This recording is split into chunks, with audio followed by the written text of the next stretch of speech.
And the Lord spake unto Moses, saying, Command the children of Israel that they bring unto thee pure oil olive, beaten for the light, to cause the lamps to burn continually in the tabernacle of the congregation. And it shall be a statute forever in your generations.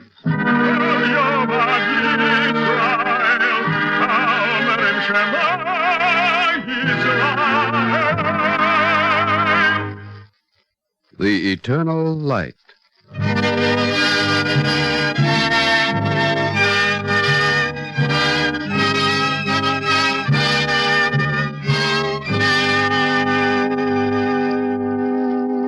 The National Broadcasting Company and its affiliated independent stations make free time available to present The Eternal Light, a program which comes to you under the auspices of the Jewish Theological Seminary of America.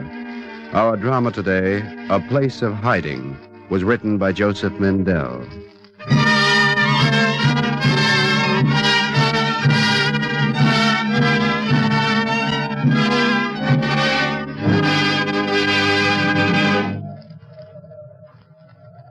This is the house, Rab Sadia.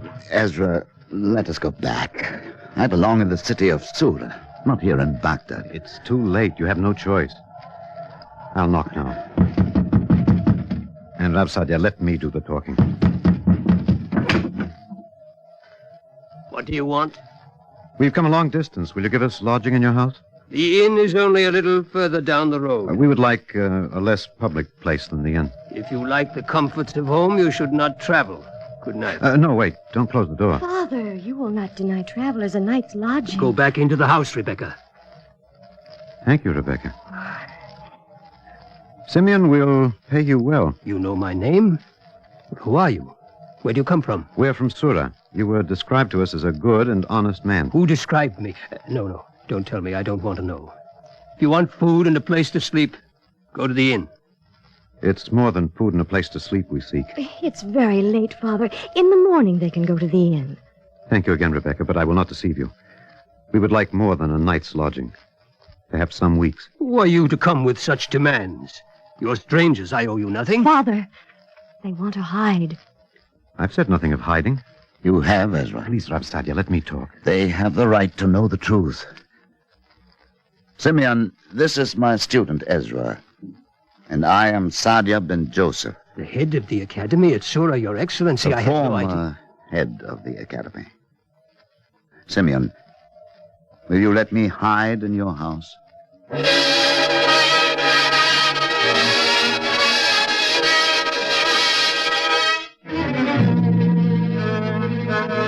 This is a story of hiding, composed out of the changeless unquiet of man's life. It happened 1,000 years ago, yet it is not too old for our time and our lives.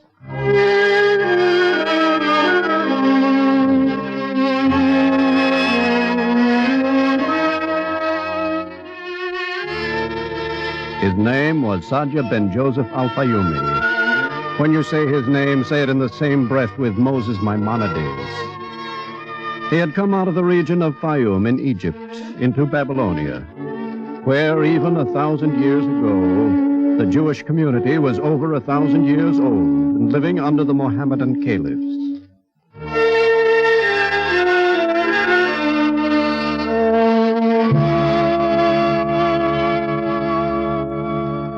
David ben Zakkai, I will appoint you to be exarch to rule over your people. I am honored, Your Highness. I want no difficulties in this matter. Do the leaders of the Jewish community approve? There will be no difficulty. One thing more. The title of exarch is an empty one unless its authority is enforced. Do I make myself clear? Perfectly, Your Highness.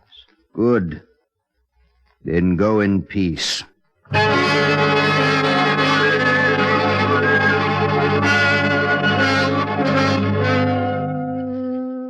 In the year 932, the Jews in exile lived in peace, governed by their own exarch and taught by the heads of the academies. And in the year 932, Sadia ben Joseph, head of the Surah Academy was in hiding. I will tell you of the days in hiding. But first you must know how they came about. One day there had come to Sadja the Exarch himself, David Ben Zakkai. I hope I find you well, Sadja Ben Joseph. I am well. And your family? My family is well. The affairs of the academy run smoothly? David Ben Zakkai, the scholars are well. Their wives are well. The children are well. I'll get to the point. Sergeant Ben Joseph, I rendered a decision in a legal case that came before me. The decision required your signature as ratification. You refused to sign. I gave your messenger the reason for my reluctance. I want no explanations. The approval of my decisions by the head of the academy is a pure formality. I do not want to quarrel, David Ben Zakkai. I studied the case carefully. Rab Sadya, you are a scholar. Study the Torah. Leave practical matters to me. I find no distinction in my conscience between the Torah and practical matters. I am not concerned with your conscience. You refuse to hear what I have to say. What do you want of me? I don't want explanations, I tell you. Will you sign? Yes or no? No, David Ben Zakkai. I don't understand you. In the past, you've always supported me. I'm not against you now. The Palestinian academies tried to impose a new calendar on us here in Babylonia. I have not forgotten how your efforts on my behalf enabled us to win. Not on your behalf. Could I be silent and let Jews eat leavened bread on the Passover because the academies in Palestine were wrong in computing the calendar? Nevertheless, you were on my side. I was on the side of right, then and now. Sadya Ben Joseph, I was warned against appointing you head of the academy. Perhaps you should have heeded the warning. I said you were difficult to get along with. Still, you appointed me. Because I wanted a scholar, a pious man and an honest man. Then which do you now want me to give up? My learning? My piety? Or my honesty?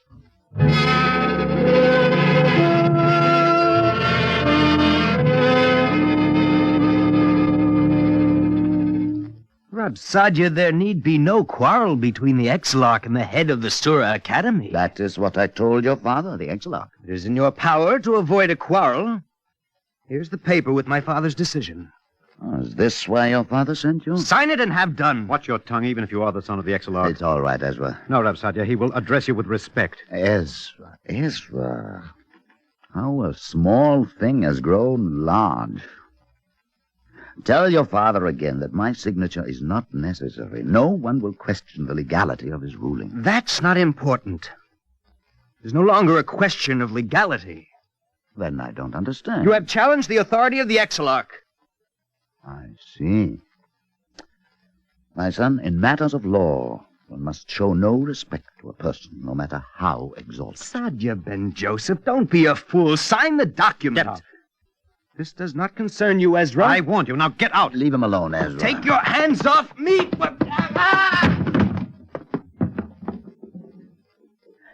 You didn't have to throw him down the stairs, Ezra.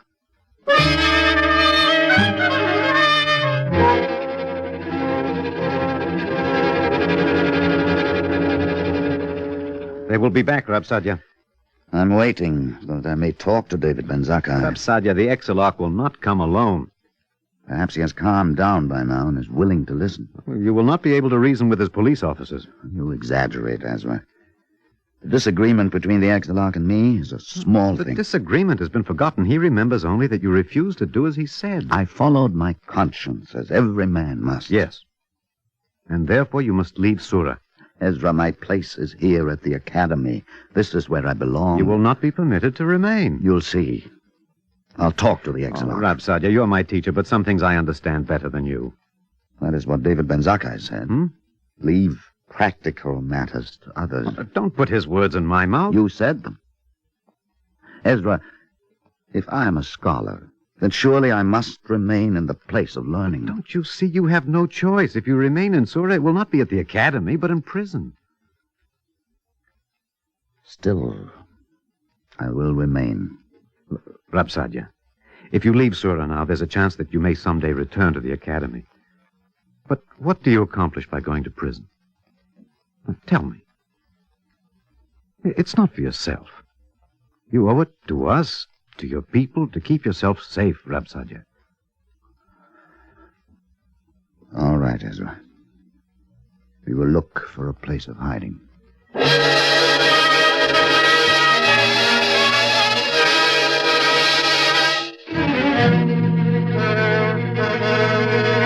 In the year 932, Sadja ben Joseph was deposed as head of the Surah Academy. This is history. You may read how it was safer for him to leave Surah, to leave his friends and his students, and how he went to the city of Baghdad. Then the books say no more. But I will tell the story that is not written down, and is nonetheless true, of how Rabsadja lived in the house of Simeon and his daughter Rebecca. Welcome to this house. You're kind, Rebecca. Ezra and I, we are a burden on you and your father. Oh, no, Rabsadia. Your coming here makes our lives more important. Oh, don't say that, Rebecca. It's true. Every life is important for its own sake. Rebecca, was there something you wanted? I'm sorry. I've disturbed your studies, Ezra. I only wanted to say I was going to the market and to ask if there was something you needed. Ezra, enough of books for today, huh? Let us walk to the market with Rebecca. What are you saying, Rabsadja? Why, you've grown so scholarly that you can't leave your books for a little while. You can't go out of this house, nor can I. We might be recognized. I see that I must learn how to live in hiding. Now, let Rebecca go alone. Although I wish Simeon could go to the market instead. Why should my father go and not I, Ezra? Because you're a girl, Rebecca. I'm not a scholar like you, Ezra, and I don't see why I cannot, therefore, go to the market. You undoubtedly talk to the people you meet, to the tradesmen. And... I've been doing it all my life. Is there something wrong with talking? If you talk enough, it will come out that you have a guest in the house. And who he is. Ezra, I'm not a fool. And it is not for you to tell me what to do. And I will talk as much as I like. I will call you when the evening meal is ready. Simeon and his daughter are good people, Ezra. As long as you must hide, I will trust no one.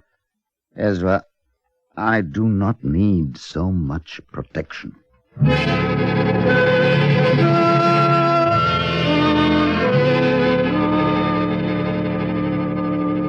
And now we come to the question, why is there evil in the world?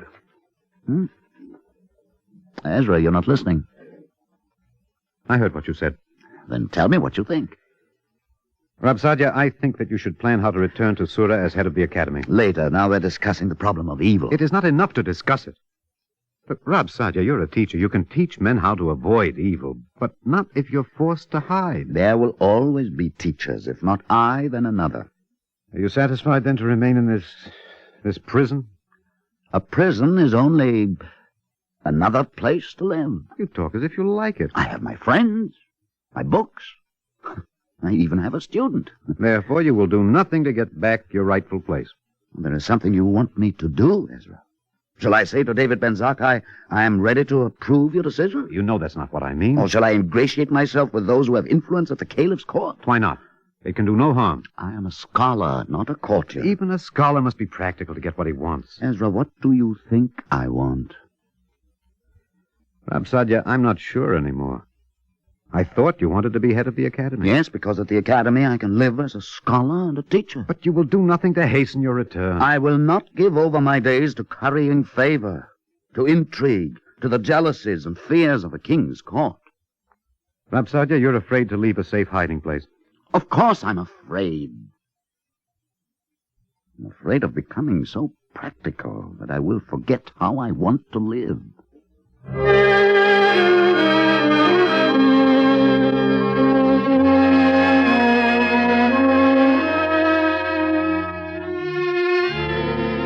Rabsadja opened his books and immersed his mind and soul in them. And the house in Baghdad was as the academy at Surah. And in the days of hiding, he wrote works that enlightened his own time and have shined through the centuries in philosophy, law, Bible, grammar, poetry. But for long days, Ezra sat before his open books. His eyes turned to the small window high on the wall, and his spirit was uneasy and restless. And Rebecca saw and understood. Ezra, I brought you these. Why do you bring me flowers? Because I thought you would like them. Why do you remind me how long it is since I walked outside in the free air? Ezra, why should you think I want to hurt you? I'm sorry. Rebecca, tell me where you go when you go outside. You still don't trust me. It isn't that. I haven't spoken to another person. I haven't seen the sun and the sky and the green fields. Tell me about them, Rebecca. There are no green fields between this house and the market where I go. What is it like, this market? Like all markets. Crowded, dirty, noisy with talk. Mm-hmm. What are people talking about? How should I know? You warned me not to speak to anyone, don't you remember? I shouldn't have said that. It was unkind. No, I deserved it, Rebecca. Did you? Yes. Then I will tell you what I have heard. Good. You'll never believe it, but it's true. A reward has been offered. 100 gold pieces. What are you talking about? The Exarch must want Rabsadia very badly to offer so much money for him. What's the matter, Ezra? Why do you look at me like that? Is it so much money, Rebecca? My father doesn't earn as much in a year. Ezra, I think the Exarch is squandering his money. You're wrong, Rebecca. The Exarch knows what he's doing.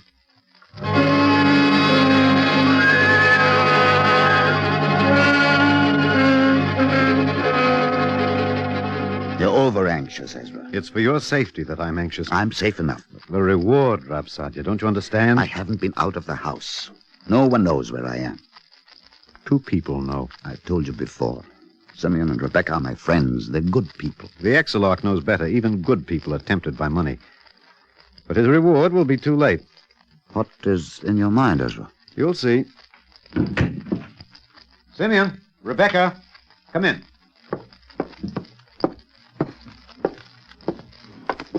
You are troubled, Ezra? Is something wrong? No, nothing's wrong, Simeon. Here. That's for you. But I have never asked for money, Ezra. 100 gold coins. Ezra! You and Rabsadia may stay here in my house as long as it's necessary. I want no reward. But this is more, Simeon. Because when Rabsadia is again safe in Sura, there will be another 100 coins. You see, it's more than a reward. More than a... What kind of a man do you think I am? It's very simple, Father, and not at all personal. You are a man, and therefore moved by money or by threats. You are a human being, and therefore not to be trusted. I've said it before. As long as Rabsadia is in danger, I will trust no one. Will you trust my father if he takes your money? Rebecca, please. He's afraid for me. He is not afraid for you, Rabsadia. He is not even afraid for himself. He is only afraid so that fear and suspicion stand between him and the world. You're an unhappy man, Ezra. I'm sorry for you. Who are you to be sorry for me? Go back to the market to gossip with a baker. Stop, Ezra. You've said enough. What does she know of the world, Rabsadia, and the evil things that men can do? Do you know more, Ezra? Shall I burst with joy because the Exarch's thirst for authority makes you his enemy? Shall I sing because you've not yet been betrayed? You do not have to justify yourself. But I do. Because it is thought strange that I'm not happy to be shut up in this house. How you live is more important than where. You choose your own life for yourself. The world does not permit us to choose. You're not in your study at the academy. Have you forgotten? I have not forgotten, Ezra. Nevertheless, I have chosen. I will not fill my life with hate and anger. What can my life be, or anyone's life, when men are filled with anger and discord? You are blind if you see only these. Good. You have eyes, Rabsadia. Look from your hiding place and tell me what you see. I see also thoughts of peace, and truth, and charity in men's hearts. Even in the Exarchs? In David ben Zakkai's? Even in David ben Zakkai's. You place more faith than I in the man. No, Ezra. And the good trend.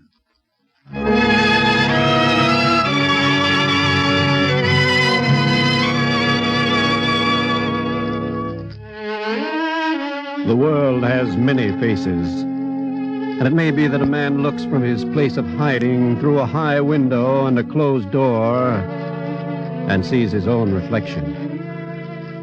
On a day that followed long days behind the closed door of Simeon's house, Simeon went out and returned. Rabsadia, I have just come from the marketplace. Good, Simeon, good. There is a man in Baghdad, Joshua ben Aaron.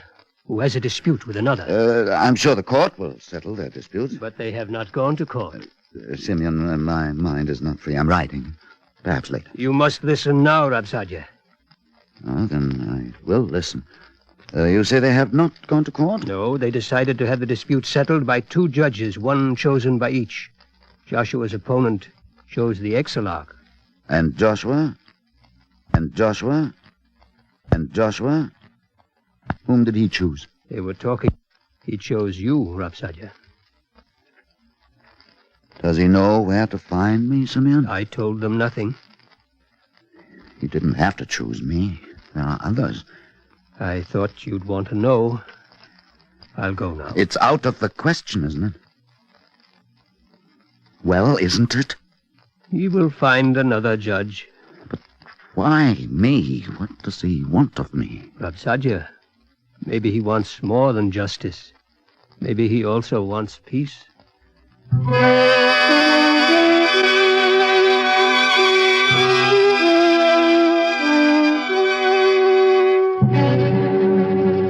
Rabsadja, there's no use hiding here any longer.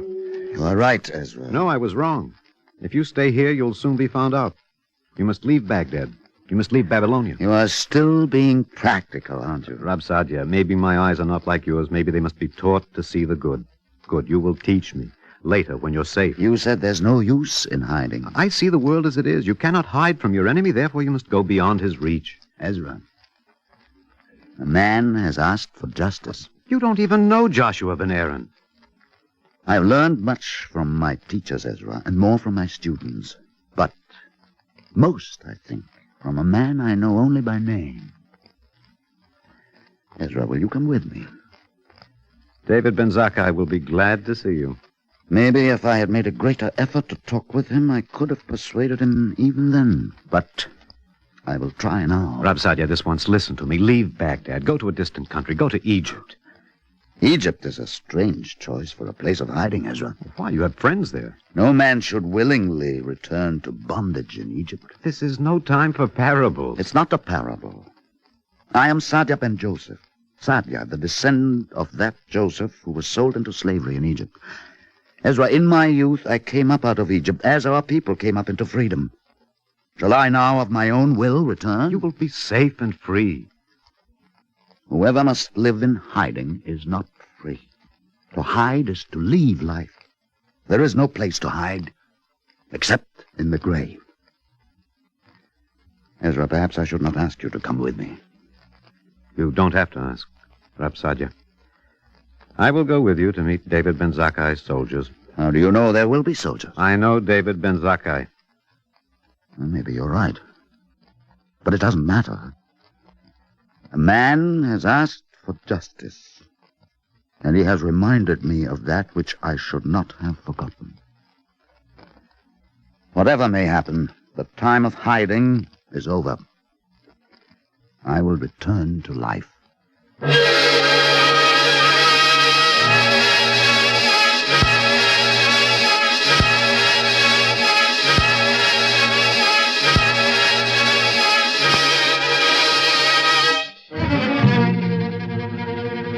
No man is permitted to know the direction in which his choice leads him.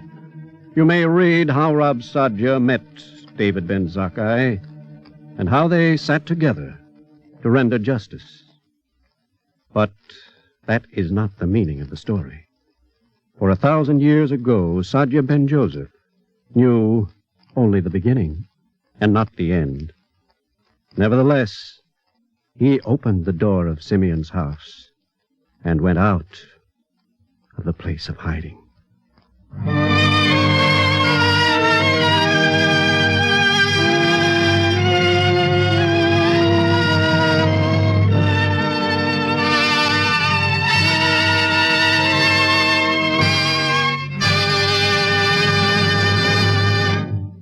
If you would like a copy of today's script, please send your name and address with 10 cents to cover the cost of postage and handling to the Jewish Theological Seminary of America, 3080 Broadway, New York, 27, New York.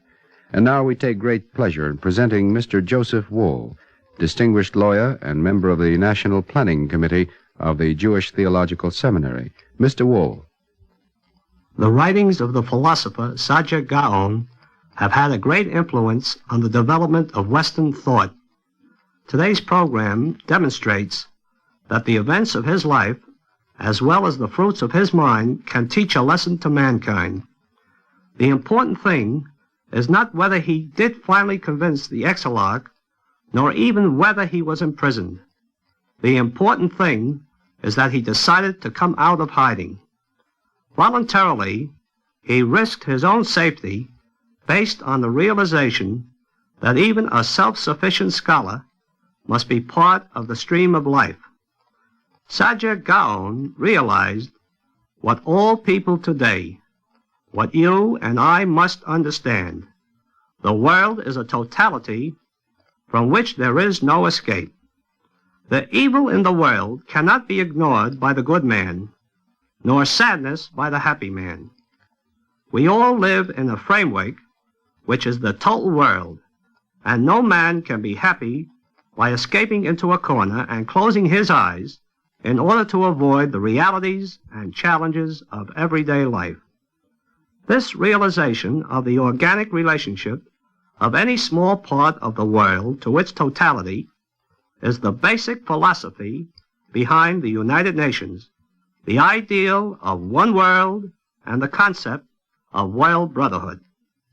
Recognition of the close relationship of all parts of the world and all human beings, regardless of race and religious conviction, is not only a lofty ideal, but it makes practical good sense for the survival of our civilization.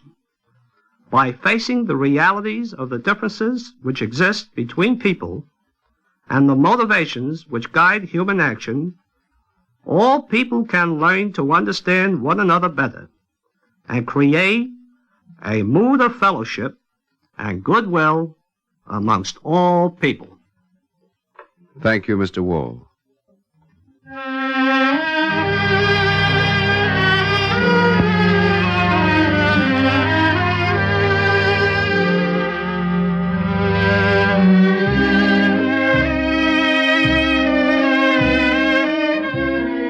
Our Eternal Light drama today, A Place of Hiding, was written by Joseph Mendel. Peter Capell was featured as Satya Ben Joseph and Alexander Scorby as Ezra. Jane Webb was heard as Rebecca, John McGovern as Simeon, Kermit Murdoch as the Exarch, Bill Lipton as his son, and Roger de Koven as the narrator. Cantor Robert Siegel sang the liturgical introduction. The music was composed and conducted by Morris Momorsky. The production was under the direction of Edward King. This is Mel Brandt speaking.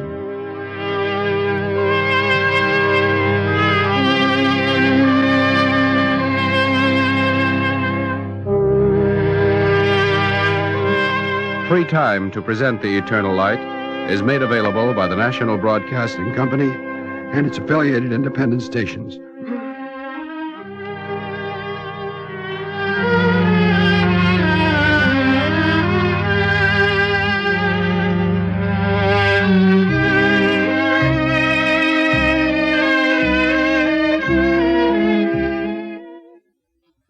This is NBC, the National Broadcasting Company. Shomer Yisrael, Shemo Sherit Yisrael, Al Yovad Yisrael, Omrim Shema Yisrael. And the Lord spake unto Moses, saying, Command the children of Israel that they bring unto thee pure oil olive, beaten for the light, to cause the lamps to burn continually in the tabernacle of the congregation. And it shall be a statute forever in your generations. Al Yovad Yisrael, Omrim Shema Yisrael. The Eternal Light.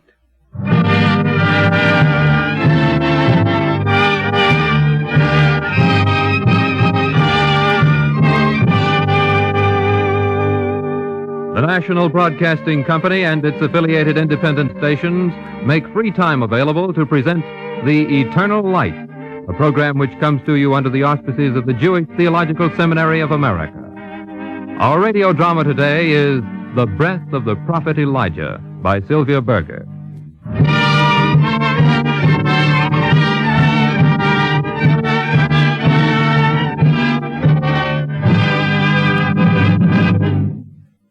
Biri biri bum bum bum bum bum. Biri biri bum bum bum bum bum. My Uncle Gedalia was a hungry man. I don't mean by that he was a famished man, you understand. Because it was as easy for a man to be famished in our little town as it was for a flea to reside on a dog. Nor do I mean to say that he was a greedy man. Though I have seen the eyes of my Uncle Gedalia when a rainbow sprang into the sky, or a rooster crowed, or thunder rolled in from the hills, suddenly light up with pleasure, and then he'd quickly say, "Thank God."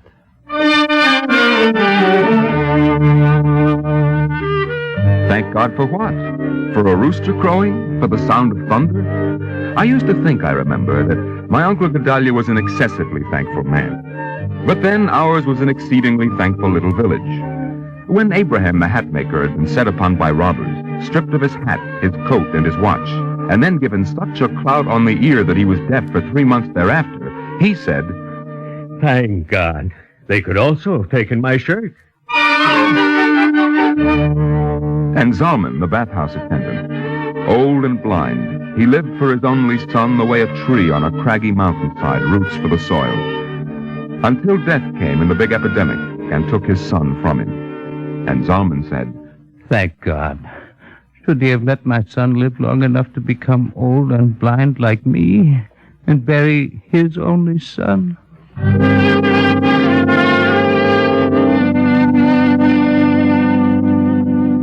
That time, when the epidemic ravaged our village, the way a storm lays waste a cornfield, more thank gods and praised be the Lords were heard than there are stars in the sky.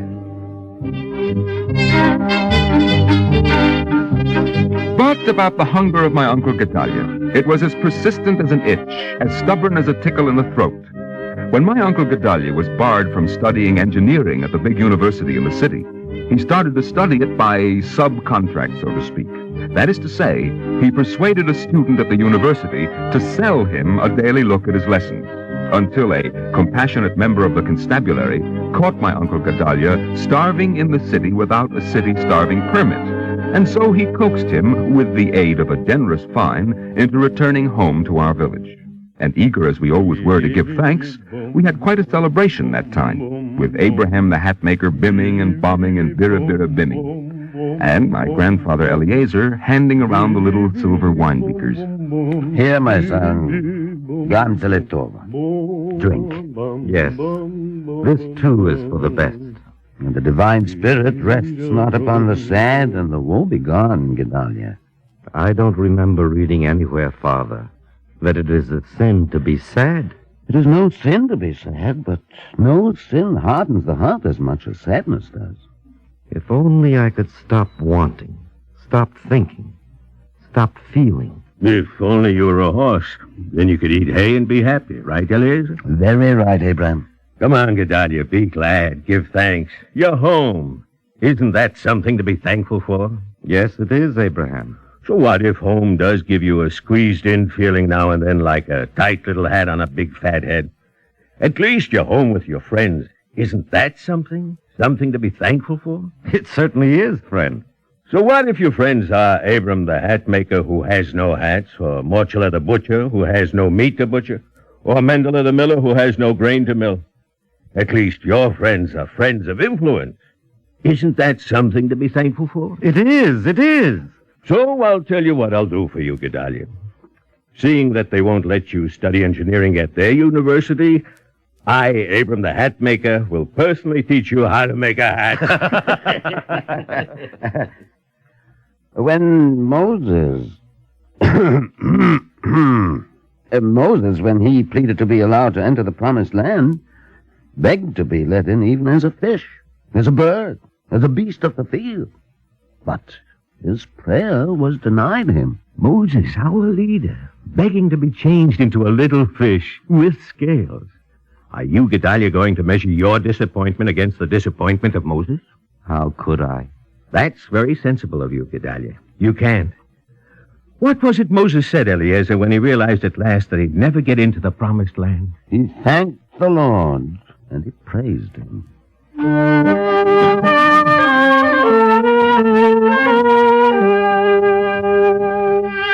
Now you will ask me, just how much comfort was it for my Uncle Gedalia to think upon Moses at that time? And I will say, I don't know. Because my scales were only the 2 round eyes of a child, 2 big ears, and a thumping heart. But I can tell you, it helped. Because my Uncle Gedalia, you see, like my grandfather Eliezer, like Abraham the hatmaker and Bela his wife, and all the little people in our village, big and small, enjoyed what you might call a sort of housekeeping relationship with the prophets of old. Not for us the austere separation of present from past, word from deed, living from dead. Standing as we did on the outside of the universities, in the law courts, the concert halls, through the alchemy of the Torah, the outside somehow became the inside. The edge of our bitterness only served to sharpen our appetite for living, and our daily bread was consumed in the comfortable company of Moses and Elijah and Isaiah, and even the Messiah, whose day of arrival we awaited patiently enough, but who wasn't above helping us out meanwhile in the day-to-day combat of our wait on earth with a salty argument or two. When will I set foot in that woman's house again? When the Messiah comes. In other words, not so soon.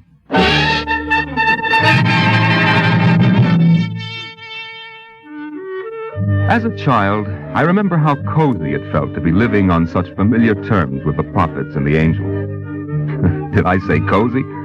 I used to think it definitely strengthening, like a cup of good, strong tea. When Bela, the hatmaker's wife, divided a loaf of bread among what amounted to almost a townlet of ravenous children, she buttered the slices with the promised, when the Messiah comes, a promissory note on a future so exciting, so soothing, so glowing, that it made you see the sunshine on a rainy day. When the Messiah comes, we'll eat biscuits spread with honey and raisins dipped in wine, and every day will be Sabbath. How much more can a child want?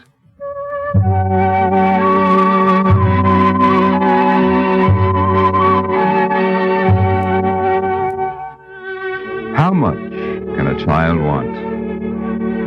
School closed for the day. The streets of the village fragrant with a combination of smells sweeter than incense. The rich, warm smell of meat. The sturdy smell of potatoes. The lyric smell of apples and prunes. A puffy smell of fresh-baked bread. Yom ze mechubad mikol yamim, bim bim bam. Our windows bright with the flame of candles and the gleam of silver, and the presence of the Sabbath guests. Who were our guests? My Zalman, the bathhouse attendant, and Freya with the withered hand, and the stranger my grandfather found in the synagogue. It says we are to greet the Sabbath with joy and merriment. What better way is there to be merry than by helping those who must greet it in sorrow, and hunger, and loneliness? But Zalman and Freya and the lonely stranger were not our only guests on the Sabbath. Elbowing us gently at the table were Jacob and Isaac and Abraham our father, whose voices echoed among us as if they had spoken a minute ago, whose names were easy on our lips. God of Abraham, of Isaac, and of Jacob. At the end of the Sabbath, when the sun had set, but before the first star showed in the sky, a brooding quiet would settle on the village. The sky that scraped the chimney of the farthest house, Mortfiller the butcher lived in that house, had slowly gone from azure into lavender and gold and red, until the flaming circle of the sun had plummeted behind the dark rim of the earth, and left us in the chilling dusk. The candles had flickered out in a tiny pool of bitter wax. Shadows thickened. The windows stared out cold and glassy hard. And a sharp yearning agitated us for the vanished luster of the Sabbath day, and a sadness almost piercing sweet for the plainness of the week to come. And then softly, in the gathering gloom, there came a sound like the nestling of birds on a summer evening. It was the grandmothers of our village, softly pacing in the darkened interval between the Sabbath and the non-Sabbath, their hands piously folded over their aprons, their kerchiefs glowing in the dusk. They walked through the shadowy rooms, followed, if they were like my grandmother, by at least one small, inquisitive grandchild. God of Abraham, of Isaac, and of Jacob. But there I hit a snag. That my grandmother was calling upon her ancient kinship with Abraham, with Jacob, and with Isaac, I knew, all right. She brought that up every week. But what I couldn't make out was what she was telling God when she said... I strained my ears. I trailed her closer than the paper on the wall. I tangled in her skirt. I tripped over her heels. But never, not for 1 minute, could I figure out what it was she said when she said...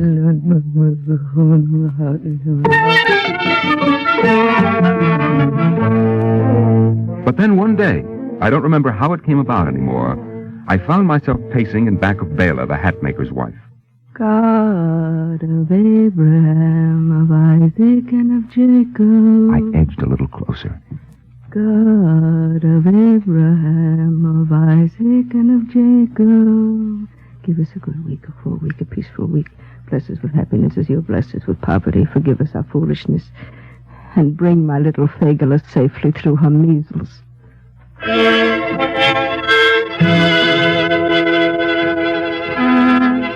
Aha, so that is what my grandmother asked for. Mm-hmm. But what if I didn't have the measles?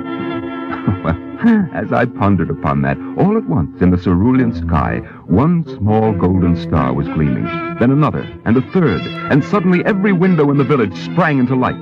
The Sabbath was over. The meat shop, the pharmacy, the general store opened up with a grinding of hinges and a squeaking of locks, and house doors opened and closed with vigorous bangs as we called out, "A good week to you." For one had to greet the new week joyously and bravely, don't you see? Not in an attitude of humdrum pessimism. A good week to you. For the way you met the week was the way you would live it. And that is why you were careful to meet it eagerly, with courage and good cheer. A good week to you. As the prophets and the angels would have done.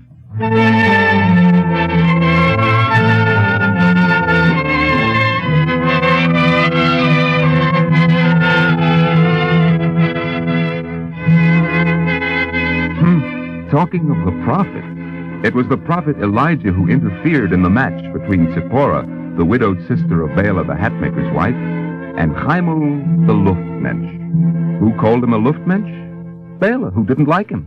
A woman takes it into her head to call a man a Luftmensch all of a sudden, out of the blue. Will you explain the sense to me, Gedalia? It isn't even nice. Well... I call him a Luftmensch, Gedalia, because he is a Luftmensch.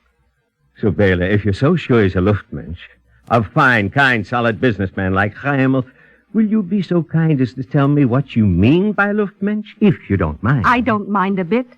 A Luftmensch is a man who will buy a bag of smoke, trade it for 2 bags of wind, and lose the wind in a gale. That is your Chaimel, and he is a Luftmensch. I ask you, Gedalia. Well, The reason she is so set against Chaimel, I'll tell you the reason, is because Chaimel has asked me to speak a match for him with her sister Zipporah, a lone widow woman. Zipporah doesn't want to marry Chaimel. Doesn't want to marry Chaimel? And how many orphan children does your sister, the poor widow, have, may I ask? 6, 7? One doesn't count children, bless them all. Bless them all, but they have to eat. She feeds them. Feeds them? Do you know how she feeds them, Gedalia? Well, Nothing on a slice of nothing. A woman takes in washing, goes out to clean, sells needles and thread on a market stand. And why? Shall I tell you why? For the luxury of not marrying Chaimel. Such a luxury could not be allowed. Not if the matchmaker was Abraham the hatmaker. And so one night, Zipporah was picking up her final bundle of washing. Well, she told it all to Bela, and Bela told it to Gedalia. When all of a sudden the figure of a man steps out of the night. "Good evening," he says.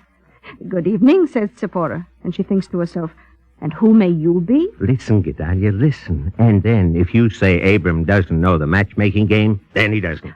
"This is a heavy bundle for a delicate little woman to carry," says the stranger. Watch the development, Gedalia. "I'm not so weak," says Zipporah. "Well, let me carry it for you anyway," says the stranger. "I would be a fool not to," says Zipporah to herself. So she claps the bundle on his back. Listen, Gedalia, listen. You'll know in a minute who the stranger was. The bundle on his back, the stranger and Zipporah start walking again. "What does my sister notice?" What? "Don't breathe down my back, Abraham. What does she notice, Gedalia? That almost as if he'd been able to read her mind, the stranger is leading her straight to her house." Naturally. I told him. They come to the house. She opens the door. He puts down the bundle of wash.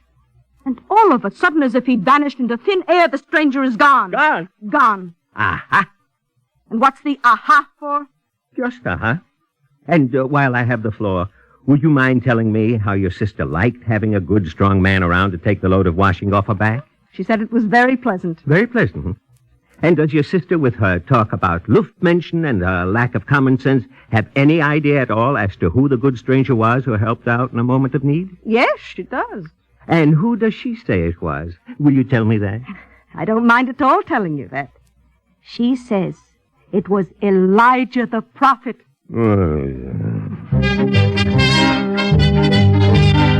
So, thanks to Elijah the prophet, the match with Chaimel the Luftmensch was never made, and Zipporah continued to take in washing, and the children that Abraham worried over grew up and worried about their own children. Then the prophets and the angels came and went in our village, the most welcome of the welcome, sitting at our table when we fed the poor. Have some more potatoes, darling, and take some more bread. Why aren't you eating? I have already had 3 potatoes, Reb Eliezer. Who counts potatoes, Alman? Take another man and make it 4. Recording the deeds and the thoughts of man. What was it I just heard, Darla? Did I just hear fighting outside the window? No. Then who was it I just heard crying outside the window? Me and the other boy. Why? Because we hit each other. Did you know that was fighting? No. Do you know now that was fighting? No. Only the recording angel will know how to record this one. Recording the deeds and the thoughts of man, and keeping a close and accurate check on every misplaced object, each disputed debt, for the dread day of reckoning. Then, said Bela, Elijah the prophet will restore the Ark of Solomon's temple. He will reconcile parents with their children. He will teach us the language of the birds and the beasts. No secret of the universe will be closed to us, no object hidden from us. I wonder whatever happened to my mother's silver earrings.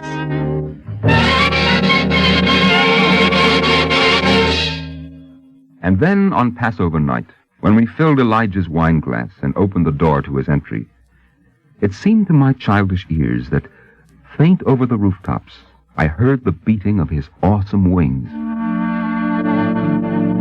But there was one day in the year when we shed all intermediaries and stood alone in the face of the infinite. It was the Day of Atonement, when God wrote in the book of life the names of those who would live and those who would die.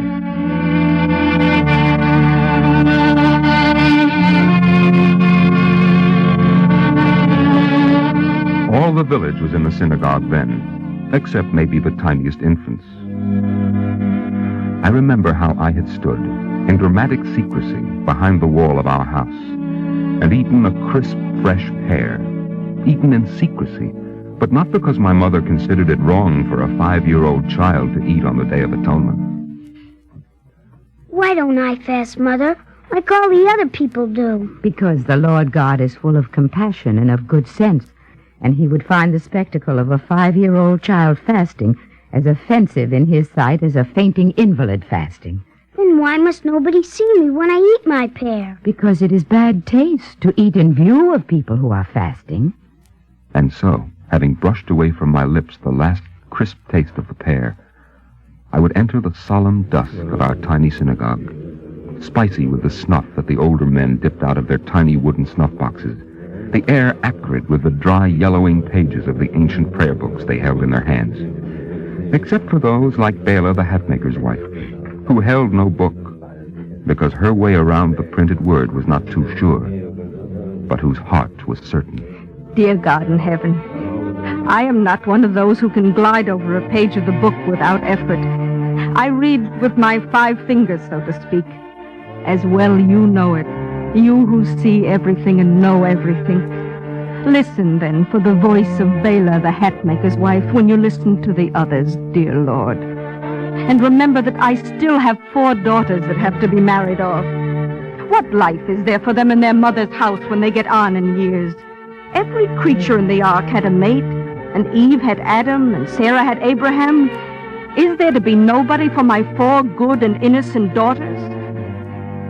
And may your mercy and your kindness shine down on Abraham and Malkala, and Rochela and Sorala, and Shangela and Fagela, and on Moishela, whom you took out of his mother's arms when he was only 4 sweet months, and on Chayela, whom you saw fit to gather back into your vineyard when she was only 3 years old, and on Sarah.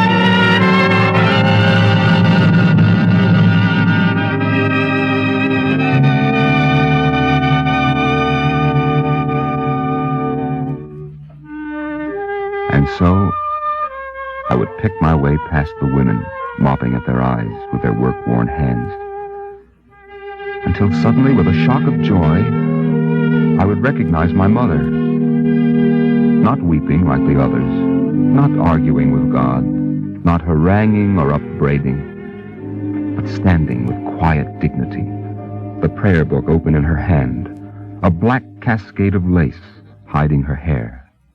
Here I am.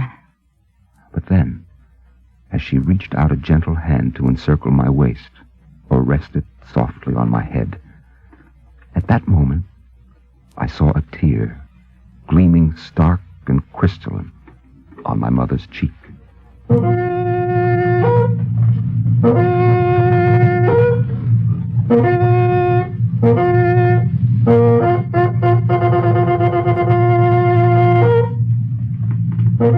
And it seemed to me, I saw the sandaled feet of the prophets Elijah, Abraham, Isaac, and Jacob, leaving their golden tracks in the dusty streets of our village.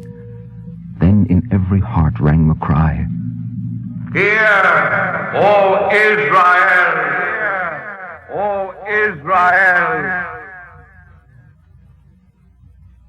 And we stood silent in the presence of God.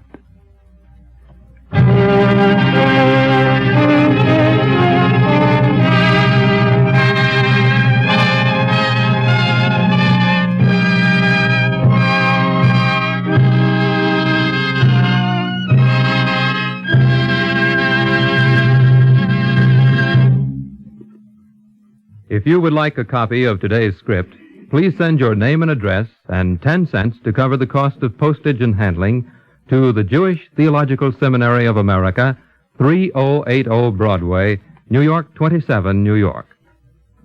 And now we take great pleasure in presenting Mr. Morris Morgenstern, outstanding philanthropist and civic leader. The delightful story we have just heard is based upon a way of life which seems as far away to us of today as the ancient world of King David. The type of life and culture of the people who lived in Eastern Europe a century ago may never again be repeated. And surely we have made too many strides to wish to return to the past. Yet there was much in the lives of these people that has great meaning for us today. If we look at today's drama as a lesson in living, we can easily see that these people had a great depth of understanding, although none of them had our modern luxuries and conveniences, and few had the kind of opportunities we have today. All of them had roots in a culture and tradition which sustained them through poverty, starvation, and hardship. As we read in the Bible, Hilo ala lechem levado yichyeh hodom.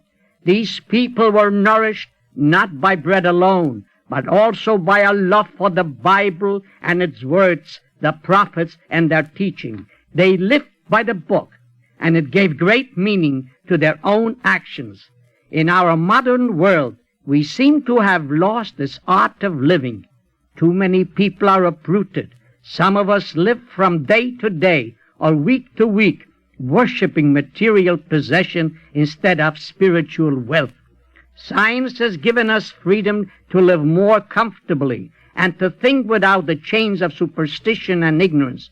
Yet science has also taken something away. Some of us have turned to our backs on our most precious legacy, our religious tradition. We cannot look backward for too long. We should strive to learn from the past and from the lives of our fathers. We must select the best of the past and combine it with the present. Once we have succeeded in prizing our spiritual possession, we will be able to give meaning and direction to our individual lives. And if men and women everywhere are motivated by the values of a good life, then our civilization can move forward to an era of human fellowship and peace. Thank you, Mr. Morgenstern.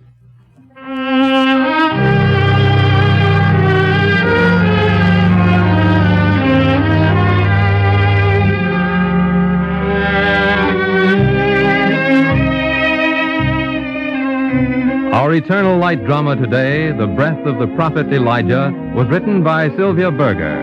Norman Rose was featured as the narrator, Martin Wolfson as Gedalia, Danny Arco as Abraham, Bryna Rayburn as Bela, Peter Capell as the grandfather, Ethel Everett as the mother, Kermit Murdoch as Zalman, and David Pfeffer as the child.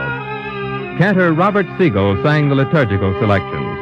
The music was composed by Morris Momorsky and conducted by Milton Katims. The production was under the direction of Edward King.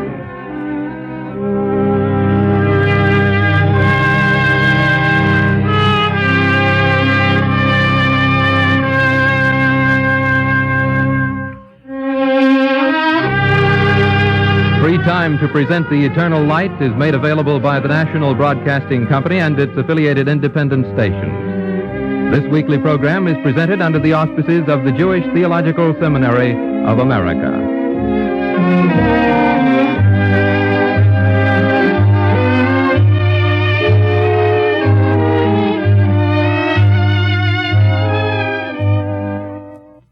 This is NBC, the National Broadcasting Company.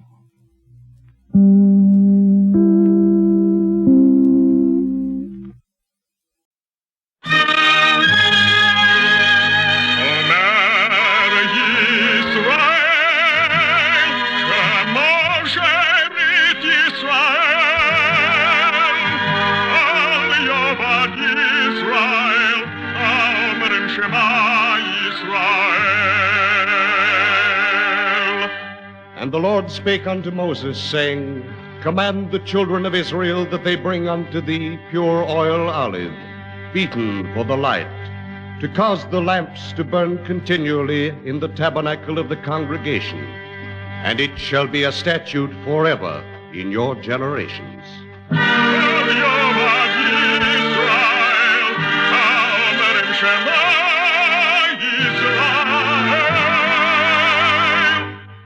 The Eternal Light.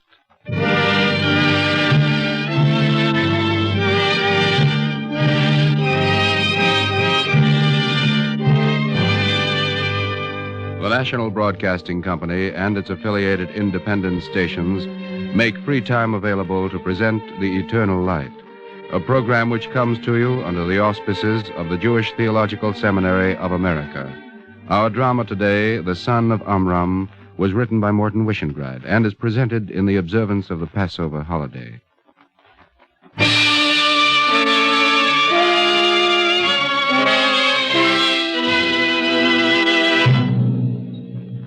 Now there arose a new king over Egypt, who knew not Joseph. And he said unto his people, Behold, the children of Israel are too many and too mighty for us. Come, let us deal wisely with them, lest they multiply. Therefore did he set over them taskmasters, and they made their lives bitter with hard service in mortar and in brick, and in all manner of service in the field. Yet even so the children of Israel multiplied. Then charged the king to his people, Ye shall go among the Israelite women. Every son that is born ye shall cast into the river, and every daughter ye shall save alive.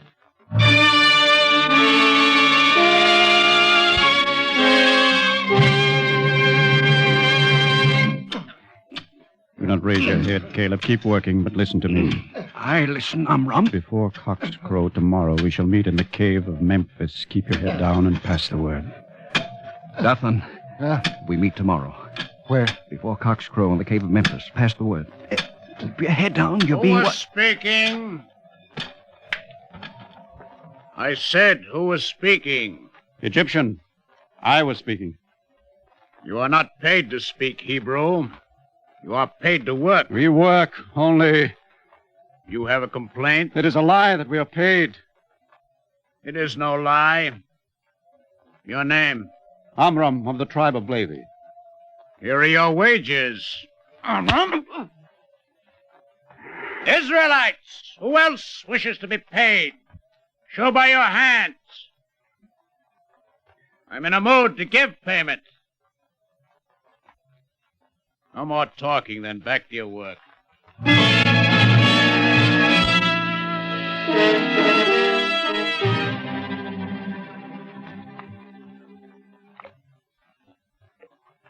Who is posted at the entrance of the cave? My younger brother. No need to fear. They're trustworthy. Amram, you may begin. It is no beginning I propose, but an ending. There's only one way to oppose the new decree of Pharaoh. What way? He would slay our man-children. Very well, there will be no children in Israel. No children in Amram, what? Surely there's some other way. Say it, Caleb. We can resist. How? With weapons. Show me your swords and your javelin. We will make them, Amram. Once we carried swords, what became of them? They took them away from us when they took away our land. Slaves of Israel, if we yielded our weapons and our land without a struggle, do not be deceived that we will struggle now. Let us go again in submission to Pharaoh and yield our male children. Amram, you are no better than we are. We do not deserve your contempt. I merit my own self-contempt, Dathan. I cower like you in a dripping cave, trembling at every sound. No husband, no father, no man anymore. Let us eat our morning bread. There's a day of work to be done. And tonight we must speak to our wives.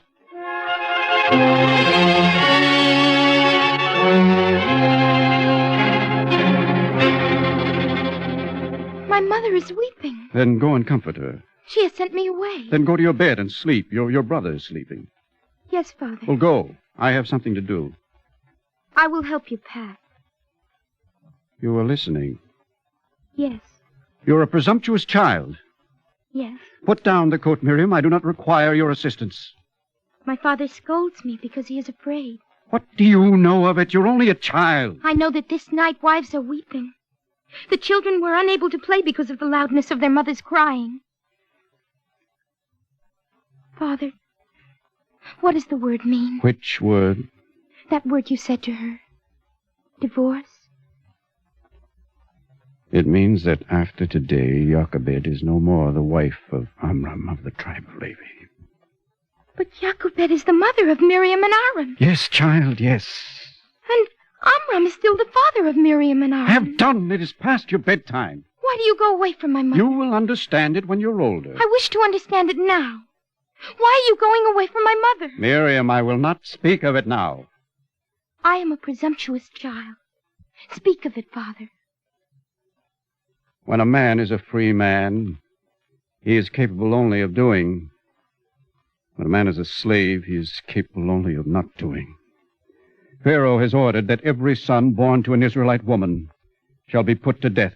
The slaves answer, there will be no more sons born to slaves. Tonight, each Israelite divorces his wife. This order of Pharaoh, is it that all who are born are to be destroyed? Not all, only the sons. Then you are worse than Pharaoh. He murders only the sons. You would murder all of Israel.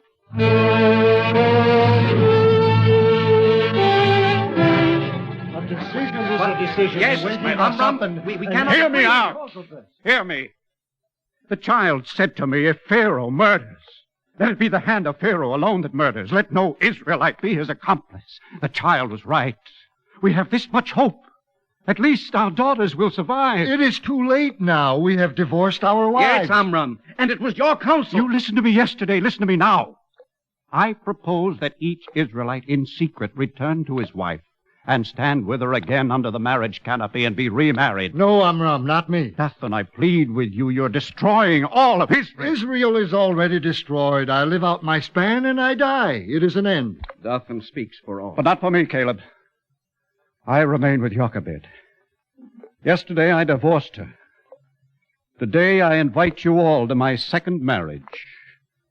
And whatever befalls us will befall us. Amram, is it not enough that our lives are made bitter by hard service? That we labor like oxen in the fields of the Egyptians, torn by their whips, pressed and trampled to the ground until the bone rots with fever in the flesh? Is it not enough, Amram? Shall we also feed them our inheritance? I say let there be no inheritance. You're right. He is right. Let each man decide this for himself. Not each man. Each slave. Do not pity yourself so much, Caleb. I have learned tonight that there is something worse than slavery. Nothing, Amram. Much worse than slavery is to grow accustomed to slavery. The sky grows light and the Egyptian sentries march early to their patrols. Better to leave the cave before we're discovered. I would ask you to come with me and be witness to my remarriage to Jochebed. Who comes?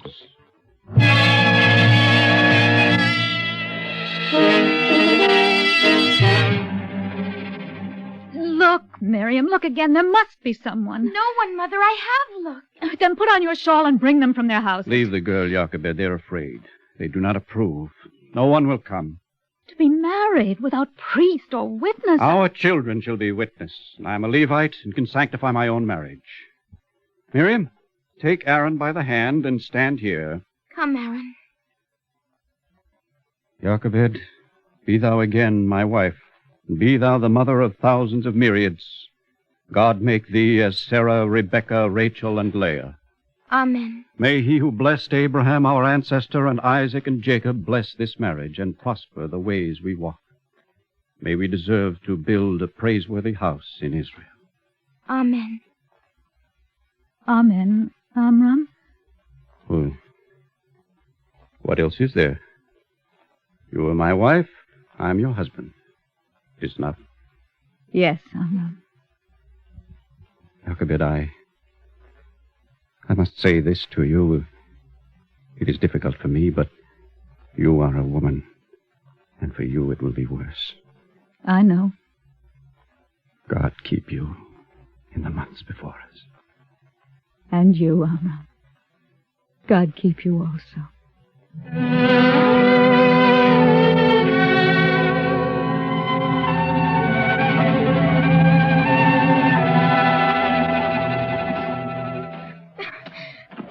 Are we from Goshen, Mother? Too far, unless you walk faster. Pick up your feet, Miriam. This water jug is so heavy. Oh, well, then give it to me. You carry the food. Why do we carry the water? So that when we grow thirsty, we will have what to drink. This is more water than we need for a short journey. The sun is hot, Miriam. You ask too many questions. Sit a while and rest your tongue. Yesterday, I saw the Egyptians come to the house of Kileab. They were looking for Kileab's wife.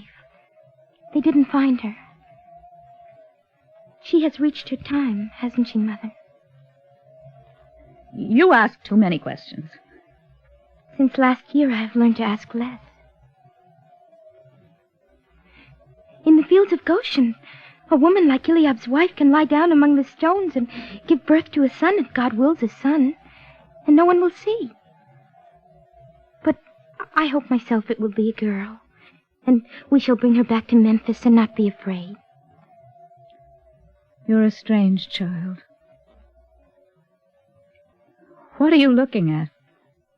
I am trying to fix every stone and tree upon my mind, so that when I come again I shall know the way to Goshen.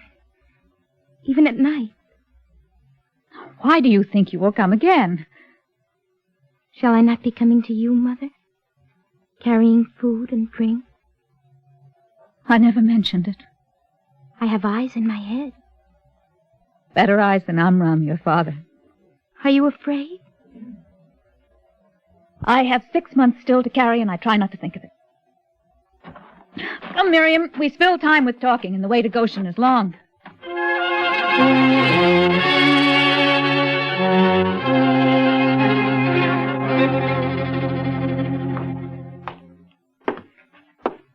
You are Jochebed, the daughter of Levin? What do you want in my house? These 3 months you have been seen on the road to Goshen. From this day you are to remain in your house. Who are you? Ask your husband. I've left my mark of the skin on his back. Come in, midwife. I have no business with her. But I have business with you, Jochebed. Midwife, examine her closely. I am too early. She is only 6 months with child. You are certain? When have you known me to be mistaken? It is not for nothing that Pharaoh has appointed me chief midwife to the Hebrew women. However, if you will leave us, I will make certain. Very good. Jochebed, the child you bear will be born in this house and nowhere else. This is an order. You understand? When I ask a question, I expect an answer. I understand. Very good. Midwife, I'll wait outside. Be quick with her. Take your hands from me. In good time. So, my opinion is that it will be in 3 months. I would say also it will be a son. I am rarely mistaken in these judgments. I have not harmed you. You have nothing to fear from me, Jochebed. I am an Israelite. I'm the wife of a slave. Yet I would ask a favor. Ask, Jochebed. Allow me to touch your hand. By all means, here. Strange. The flesh is warm and human. Why not? I am a woman, born of woman like you. And have you known the pangs of childbirth? Many times, Jochebed. Then you will not take my son from me. What do you think? I think I must ask you to leave this house. I am sick to my stomach.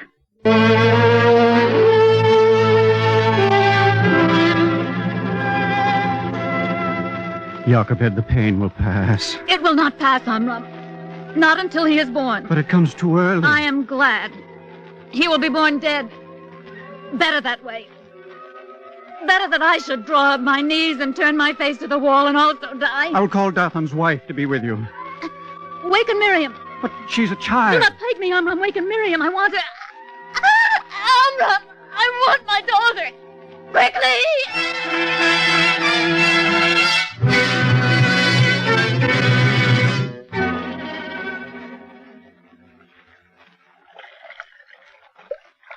I have washed him, Mother, and swaddled him like you told me. He's so small. His head is hardly bigger than my own hand. Miriam, tell me truly. Does the child breathe? He breathes, Mother. I am foolish. So much better for him to stop breathing. Yet I want him to live. Strange, he made no cry when he was born. Wasn't that good for him? Good. The Egyptians would have heard had he cried. They go up and down now between the houses listening.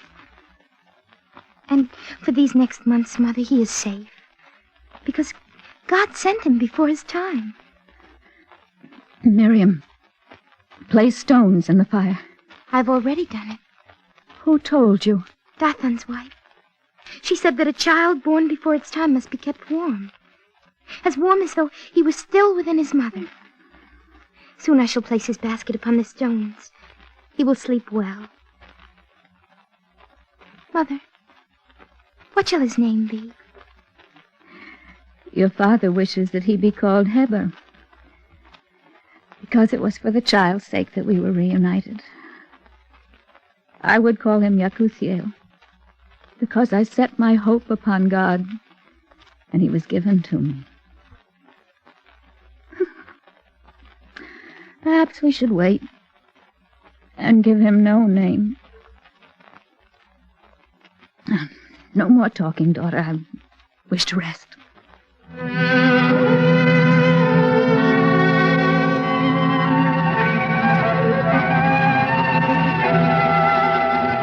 Father, do not go near the basket until I tell you something. The child is well, isn't he? He thrives, but he is not in the basket. And what child sleeps there? An Israelite child. Whose, Miriam? I do not know. Listen to me, Father. This morning, when my mother lay asleep, I went to the river, and I saw the midwives, what they did. Daughter. No one saw me. I made no sound. When the midwives had gone, one of the babies was washed ashore. I covered his body with leaves, and I brought him here. We must dig a grave for him, Father, and say the prayer. God will remember you for this act of mercy. It is not why I did it. I did it for my little brother's life.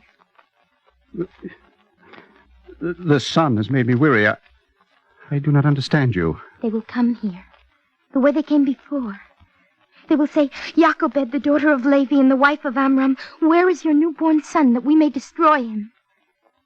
And my mother will say, the child was born dead. Here is the grave we buried him in. This was your mother's plan? My mother does not know why I went to the river and what I brought from it. The plan was my own. And you did so much without weeping? Without weeping. I disgust my father. No, Miriam. But a child. Am I a child? Come, Miriam. We will dig the grave.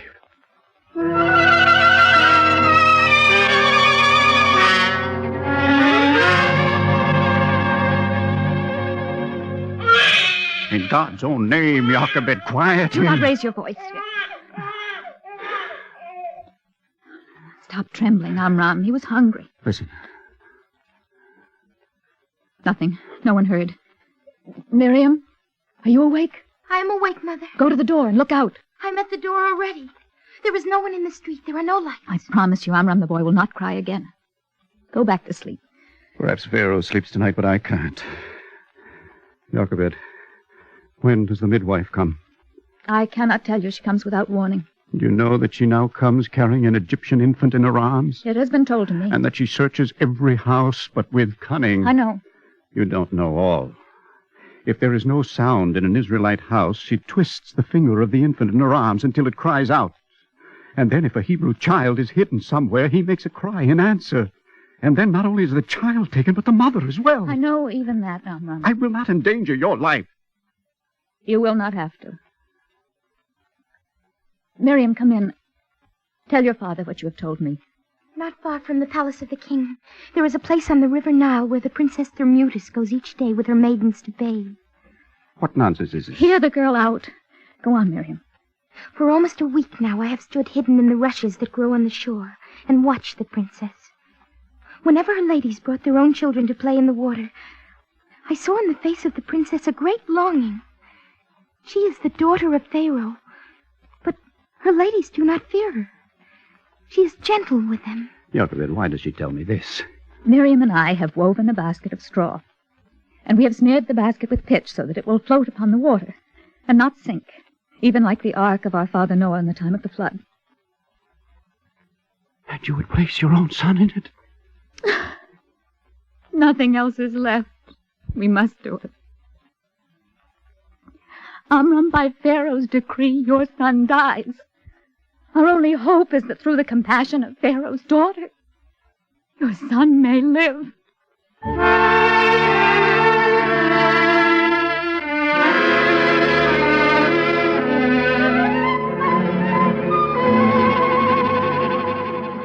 Princess, you do not bathe today. No, my lady, there is a chill in my body. I'm content to sit here. How shall I amuse you, Princess? However you wish. I shall tell of the great god Aton, the giver of life, the creator of the germ and woman and of the seed in man. That will please me. You may begin. Do you not wish to begin? Princess, there in the water, Yes? I thought I saw a basket. The sun is bright. I do not see. Oh, I was wrong. I begin my story. In the hall of the Ben house, where truth is seated in the temple of Akhetaten, the great god of Egypt, there came one day a weary traveler. My lady, it is a basket that you saw there among the weeds, floating towards us. Sit, Princess. I will continue my account. But there is a child in the basket. I hear. My lady, the child. The child must be a child of the Hebrews. Leave it, Princess. Bring the basket to me. It is the command of Pharaoh that... Bring me the child. My lady, I may also command. Fetch me the basket.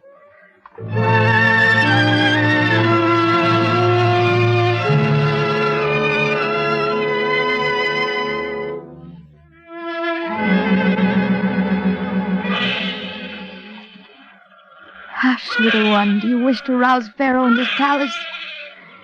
Hush, you foolish child. Ladies, in the name of Isis and Osiris, quiet him. Each of us has tried, my princess. He will not nurse from us. Princess of the Egyptians. Who is this? Begone, girl. A moment, my lady. Girl, you called my name? Yes, Princess. Speak, then. I would speak, but perhaps I will come again. No, stay. Ladies, leave us. Your Highness, this is a girl of the Israelites. I'm well able to care for myself. Leave us, ladies. It will be a black day for us all if this thing comes to the attention of the palace. Girl, you have something to tell me? I watched your ladies with the child. He would take no milk from them. You have good eyes.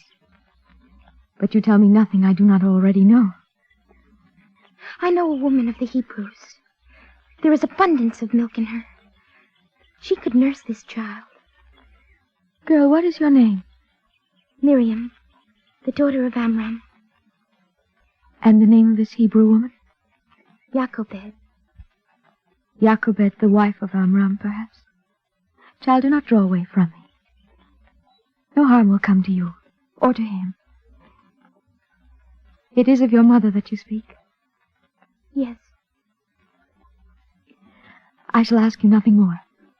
Tell your mother that the Princess Thermutis has taken a foundling from the river. Say also that the princess will pay wages to the one who nurses it. Miriam, why do you cry? I thought there were no tears in me.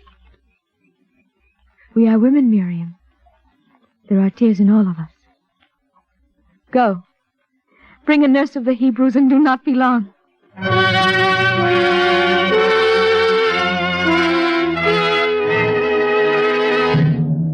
And the woman took the child and nursed it. And the child grew, and she brought him unto Pharaoh's daughter, and he became her son. And she called his name Moses, and said, Because I drew him out of the water.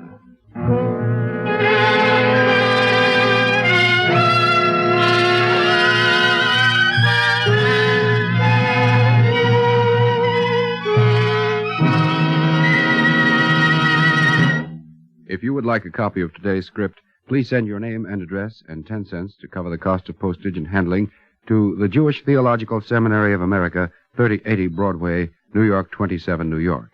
And now we take great pleasure in presenting Mr. Louis Berry of Detroit, Michigan, prominent national leader in Jewish affairs and a member of the Board of Overseers of the Jewish Theological Seminary. Mr. Berry. At this season of the year, Jews throughout the world are celebrating the festival of Passover, recalling the exodus from Egypt more than 30 centuries ago. This is the celebration of an event which is part of a historic tradition. In addition, it has significance on a deeper and more universal level. It is the symbol of man's eternal struggle for liberation. Moses is the central figure in this quest for freedom from bondage. Yet it is not simply as a great leader that Moses is recognized in Jewish tradition. Moses, too, is a symbol of the place of law and justice in the life of man. Moses is remembered because he brought the law and its divine way of life to the people. Moses is so closely identified with the law that the very chapters in the Bible which describe the incidents in today's program are part of the scriptures known as the 5 books of Moses. Fusing historic events and personages with a human and spiritual meaning is not alien to Judaism, but rather is typical of it. As part of the Passover service, we read the injunction, "In every generation, each man is to consider himself as if he himself had been redeemed from Egypt." We may well ask, why should we, in this time and place, 3,000 years removed, see ourselves reenacting this role? The answer is, because there is no time, there is no place where the struggle for freedom does not confront man. Can we do less than rededicate ourselves to the task of liberation in the full realization that we are participating in a hallowed and timeless process? Thank you, Mr. Berry. Our Eternal Light drama today, The Son of Amram, was written by Morton Wishengrad and is presented in the observance of the Passover holiday. Joan Tompkins was featured as Jochebed, Joan Laser as Miriam, and Roger DeKoven as Amram. Also heard in our cast were Joan Loring, Adelaide Klein, Joseph Boland, Guy Rep, and Bert Cowlin. Cantor Robert Siegel sang the liturgical introduction. The music was composed by Morris Morsky and conducted by Milton Catums. The production was under the direction of Edward King. This is Mel Brandt speaking. Free time to present the Eternal Light is made available by the National Broadcasting Company and its affiliated independent stations. This weekly program is presented under the auspices of the Jewish Theological Seminary of America. This is NBC, the National Broadcasting Company.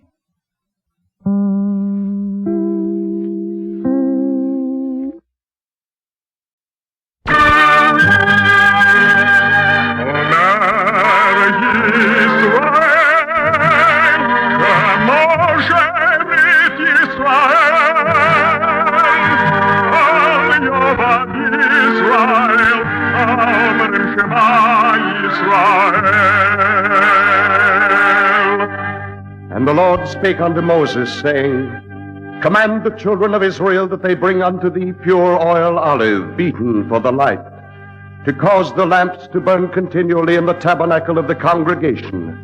And it shall be a statute forever in your generations.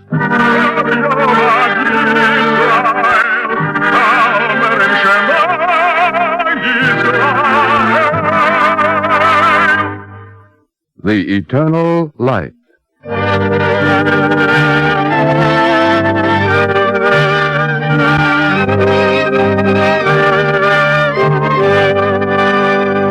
The National Broadcasting Company and its affiliated independent stations make free time available to present The Eternal Light, a program which comes to you under the auspices of the Jewish Theological Seminary of America.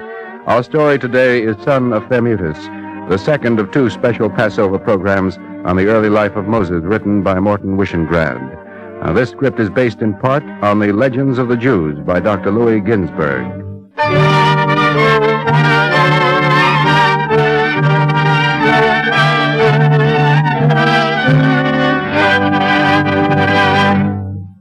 In the 130th year after Israel's going down to Egypt, Pharaoh dreamed a dream.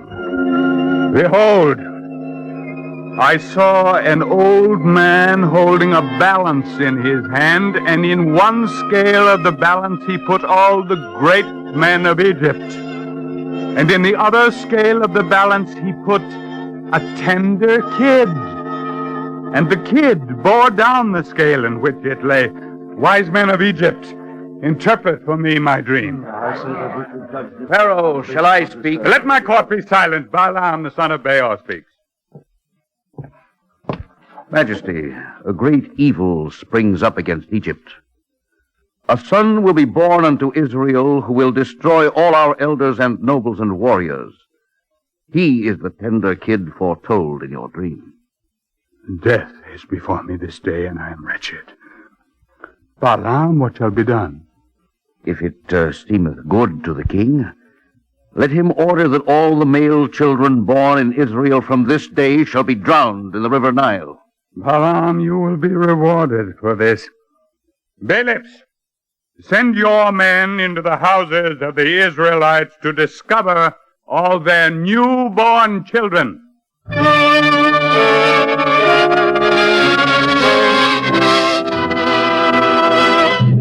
Now the daughter of Pharaoh came down to bathe in the river, and she saw an ark among the bulrushes, and in it a boy that wept. And she had compassion on him, and said, This is one of the Hebrews' children. Put him back in the river, Princess. No, my lady. It will go hard for anyone who transgresses the edict of Pharaoh, even you, Princess. Let me put the child back into the water. Hush, little one. Oh, how vehemently he weeps. My lady, in all the years of my marriage, I have been barren. Here is a child to end my barren years. And your husband and Pharaoh, how shall it be explained to them? My lady, do you not notice that I was somewhat pale this morning? No, Princess, I did not. Oh, but I was pale indeed. And yesterday morning also, more than pallor. There was the telltale sickness of women in the time of their quickening. But, Princess, I did not observe it, and I have been with you. Nevertheless, you will tell it to my husband. Say it casually, as though he knew. You will see how easily it can be managed. Oh, he is a pretty child. Born somewhat before his time, Princess. Stranger things have happened in Egypt. Come, we will give him out to nurse until he is ready to be born.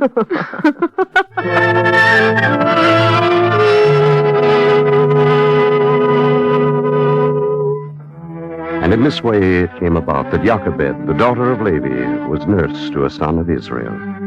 And when the child was weaned, she brought him to the daughter of Pharaoh.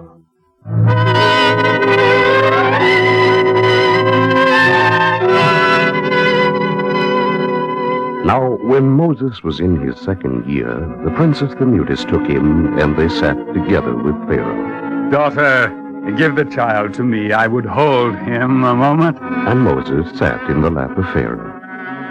And then the child reached up and took the crown from the king's head and placed it on his own. And there was a great silence. Thermutis, explain this thing to me. Well, this is merely child's play. Why is Pharaoh angry? It is more than child's play. It is the larger meaning. Balaam, you saw it. Moses took the crown from my head. I saw it, Your Majesty. What else, Balaam? I tremble to say it. Do not hold your tongue, speak. This is no ordinary child. He is grown beyond his years. His understanding is with him. This child wears your crown with malice. And he means to deprive me of it? It cannot be doubted. What shall be done to him? Let us spill his blood upon the ground. Father, do not listen to him. Be still, Thermutis. Continue, Balaam. Let us spill his blood upon the ground before he snatches the government of Egypt from your hand. No. Princess, leave the child and go. Pharaoh will slay me also, but I do not go. He had no consciousness of what he did. What is this foretelling of doom and death? Any child will play the crown as a pretty bauble to him no more. Answer her, Balaam. We shall see if the child acted without consciousness. Here is a stone of onyx, and there in the brazier is a burning coal. Place the precious stone and the coal side by side. What nonsense is this? It is no nonsense. We test the child. If he stretches out his hand and grasps the coal of fire, he is only a child, and he will live. But if he seizes the precious stone, he dies. Balaam, prepare the test. Then the child Moses stretched forth his hand toward the onyx stone and attempted to seize it. But with a silent rush of wings, an angel of the Lord guided the hand of Moses away from it and placed it on the live coal. And the coal burned the child's hand, and he lifted it up and touched it to his mouth, and it burned his tongue. Seeing which, Pharaoh smiled. You see, Balaam, a simple child acting without knowledge. Take him, Thermutis. No harm will befall him. Let him grow, and have no fear.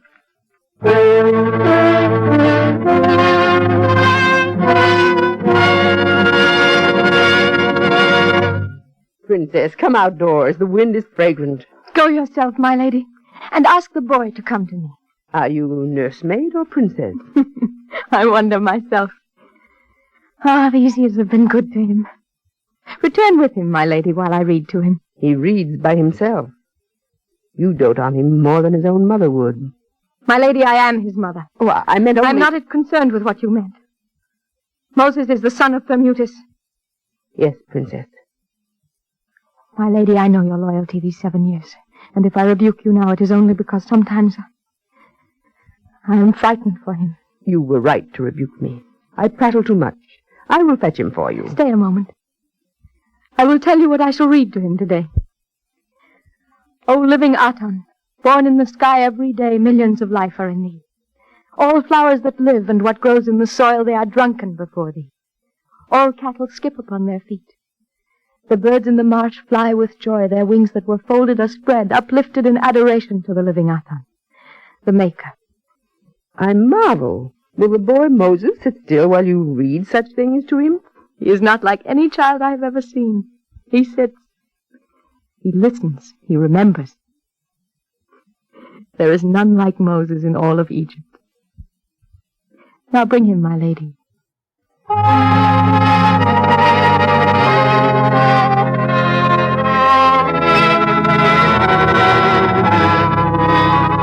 Thus it came to pass in those days that when Moses had grown beyond childhood, he knew not that he was an Israelite. And when he was a man, he went one day into the land of Goshen, where the Israelites labored their burdens. Prince, what is it? Why do you stand fixed to one place? Even a beast of the field should not be made to toil like these. They are Israelite slaves. They fall under their burden. A slave is a slave. Prince Moses, come this way. I will show you the great stone pyramids that rise out of the sand. No. No, I would speak to that man there. It is not seemly that a prince of the palace of Pharaoh should converse with an Israelite. Call him to me. Prince, these slaves are in my charge. I am forbidden by command of Pharaoh. Overseer, call him to me now. As Moses commands. Hey, you! Drop your burden and come here. Drop it? It is what I said. Overseer, I would speak to him alone. Alone? Alone. As the prince wishes, but this shall have to be told in the palace. Then you will tell it. Israelite, are you afraid of me? Yes. Why? You are a prince. I mean you no harm. You are an Egyptian. Turn and let me see your back. There is blood on it. Yes. Who made it bleed? No one. I fell. You were whipped. I fell. Whose whip was it? No whip. I fell. The overseer cannot hear us. I told you I fell. I shall come again and bring ointment to cover the open wounds on your back. I want no favors from you. It is not for you, slave. I do it because I must. Now come. I will help you lift your burden. You are dressed like an Egyptian. You speak like an Egyptian. Come. I will help you. No. If you help me, there will be no shred of skin to cover my back. Then it was he who whipped you. I did not say it. Israelite, take hold of the stone. We lift it together.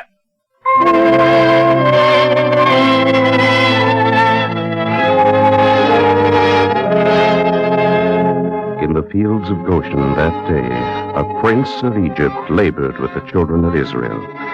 And the overseer of Pharaoh beheld the thing from a distance and was sore in his heart. That day no whip tore a furrow in a man's back, and the groaning of the slaves was heard no more. And Pharaoh's overseer went to the palace to complain against Moses. Balaam, since when do my overseers presume to speak against a prince of the royal house? Whenever it becomes necessary to defend the honor of the royal house. How have we been dishonored? Let your overseer speak, Pharaoh. He will tell you. Speak out, man. Say what you have to say. Majesty, in the fields of Goshen yesterday, the Prince Moses went among your Israelite slaves. Where was the harm in it? No harm to go among them, Majesty, but much harm to bend his back like theirs, to shoulder their burdens, to toil in the sun like a slave. Balaam, this man lies. I say what is true, O Pharaoh. You lie in your throat. Let Pharaoh punish me if my lie. Do not doubt that I will. Balaam. Sire? Send me Moses. I would speak to him at once. It has already been done, Your Majesty. Your soldiers seek him out even now.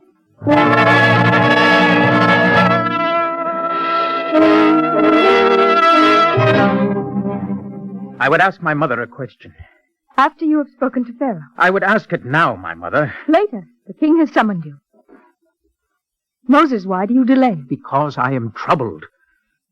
Mother, I went among those I have never seen before, yet it seemed to me that I had come to a familiar place, that each Israelite face was familiar to me.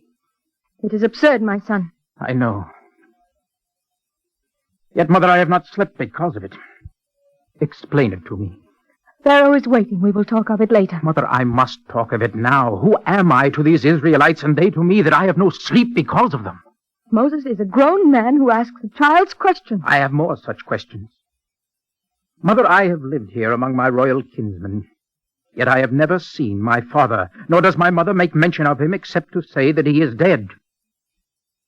Princess, who was my father? What was his name? I will tell you the name of my father. It is Pharaoh, king over Egypt, and quick to anger against those whom he summons and do not come. If you do not wish to die, you will go to him without delay. And you will be careful of the words you choose. Very well, Mother. I go to Pharaoh. But I will come back to you, and I will have my answers.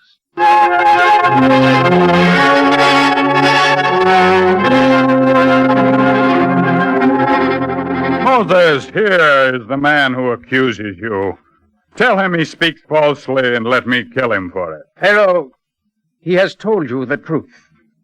By the gods of Egypt, say he slanders you and save your life. I will not say it. Fool, I have 1,000 officers. What difference to me, one more or less? It is true that I shouldered the burdens of the Israelites. Why? Because I heard them cry out in their pain. Are you a prince of Egypt or a milksop that the cry of a slave can unman you? Balaam, what is to be done here? Overseer, when the Prince Moses, forgetting who he was, labored among the Israelites, did they speak in rebellion? They did not. What did they? They worked as before.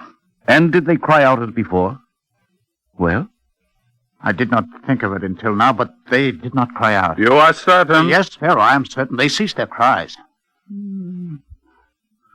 A curious thing, Balaam. Sire, I believe Moses performed better than he knew. There is wit and subtlety in all this. How so, Balaam? If a prince of the royal house assumes a slave's burden and makes no outcry, even a slave must do no less.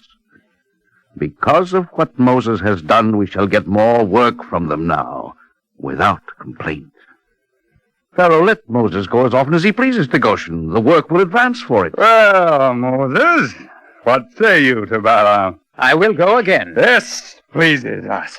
I have amused Pharaoh. You have. I would amuse him further. And not too much amusement. I am not accustomed to it. Say on. Pharaoh, when a field is dug, planted, harvested, dug again over and over, what is it that happens? Let Balaam answer. The field grows thin and gives no yield. And Balaam, is this not why the sensible husbandman allows his field to lie fallow? The point is well taken. Moreover, does the plowman work his oxen day after day until they drop in the field? There's no profit in that. Pharaoh, a field is permitted to lie fallow. Oxen rest one day in the stall, but the slaves of Pharaoh have no respite. I have seen them stagger under their burdens, their step grown slow and fallen to the ground in exhaustion. Now, if one day in 7 they were permitted to rest, they would not die so soon. They would not, Pharaoh. And Balaam, I wager they would produce no less. They would produce more. Moses is a subtle man. But I wonder, is he subtle in Pharaoh's behalf or in behalf of the slaves of Pharaoh? No matter, I must look to my own profit. Moses, this pleases us. What shall be done? Let the king command that the children of Israel serve 6 days in the field, but on the 7th day they shall do no manner of labor. We are amused. Balaam, go among my officers and proclaim it. Say, this is the commandment of the king through Moses, his royal servant. In the land of Egypt, where the children of Israel were enslaved, there came through Moses the commandment for the king's Sabbath. And if the children of Israel rejoiced because of it, there was an overseer of the king who did not rejoice, but planned vengeance. Egyptian, why do you come to me with a whip? Why do you think? I do my work. You spoke to him. He made me speak. I am the only one to make you. Now I unmake you. No more. Overseer, that will be enough. Moses, You have done enough to him. Let him be. the son of Thermutis, medals and things not his concern. Now take your hands from me. When you put that whip down. Prince, I will tell you something. In Pharaoh's palace, you could have spoken one word, and I would have died. You were a fool not to speak that word. Perhaps, but you will put that whip down. And I will tell you something more. There are some to whom you must never do a favor. They will hate you always, for it is I hate you. Now stand back, Prince, and let me whip my Hebrew. I cannot kill you, but by my gods, I'll kill him.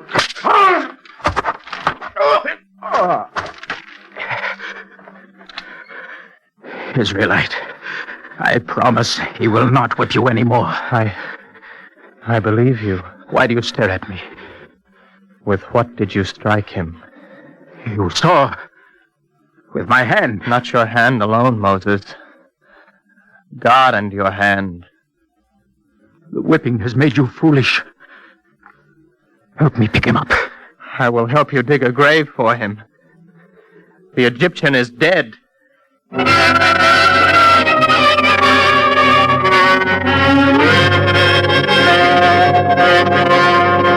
a field of Goshen, they dug a pit for the Egyptian and covered him over with earth. But the thing became known. And on the day following, the man Dathan of the tribe of Reuben went to the place and began to dig in it. Dathan, why are you digging in this ground? To find the Egyptian you buried yesterday.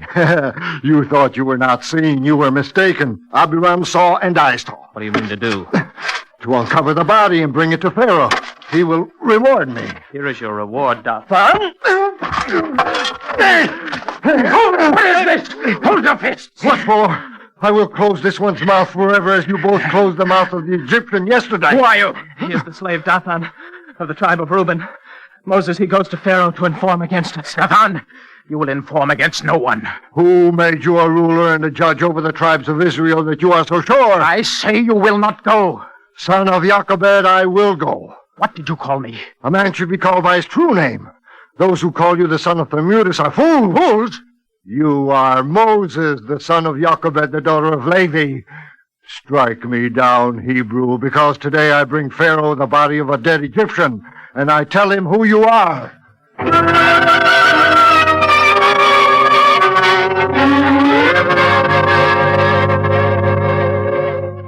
Look at me, my mother. Do not turn your face away.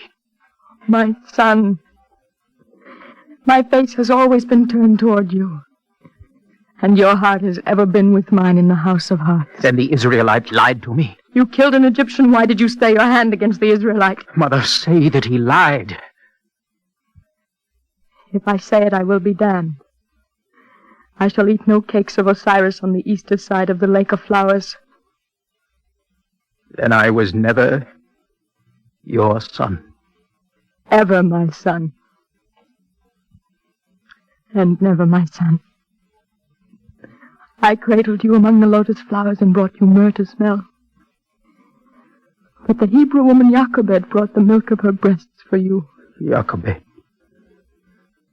That was the name he said.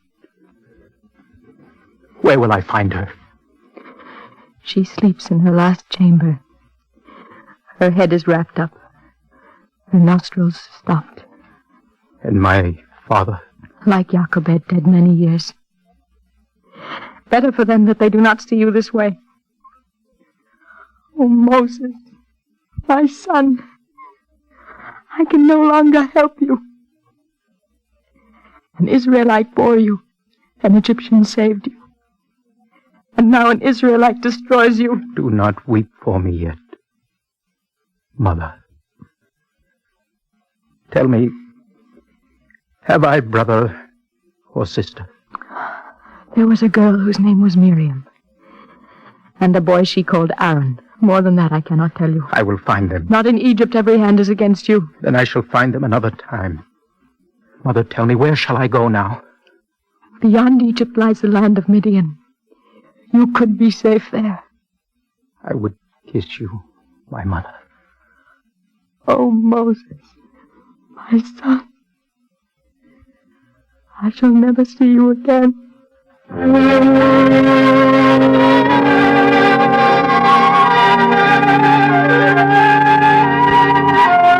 Now Moses fled from the face of Pharaoh and dwelt in the land of Midian.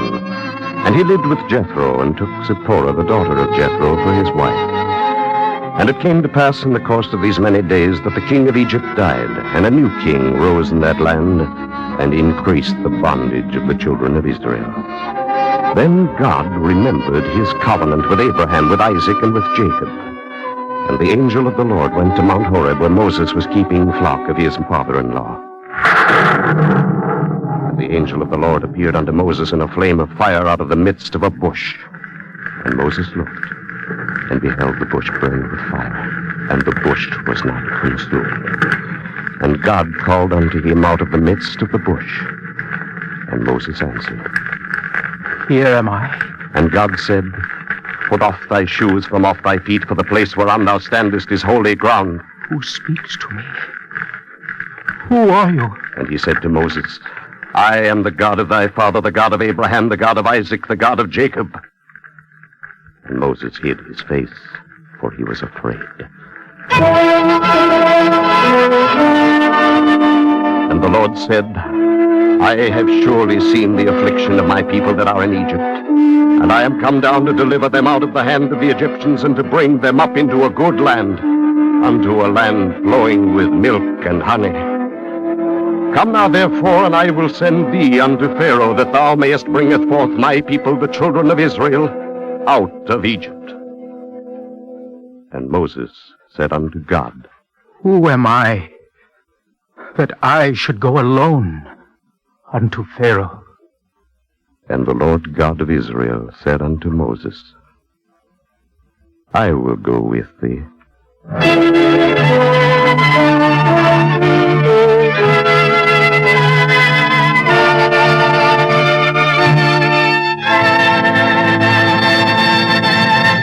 If you would like a copy of today's script, please send your name and address with 10 cents to cover the cost of postage and handling to the Jewish Theological Seminary of America, 3080 Broadway, New York, 27, New York.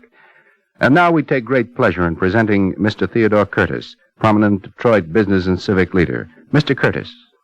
In this hour of crisis for mankind, when the foundations of man's inalienable rights to free living are threatened by the foes of freedom, the story of Moses and the exodus of the ancient Israelites from Egypt strikes a heartwarming chord.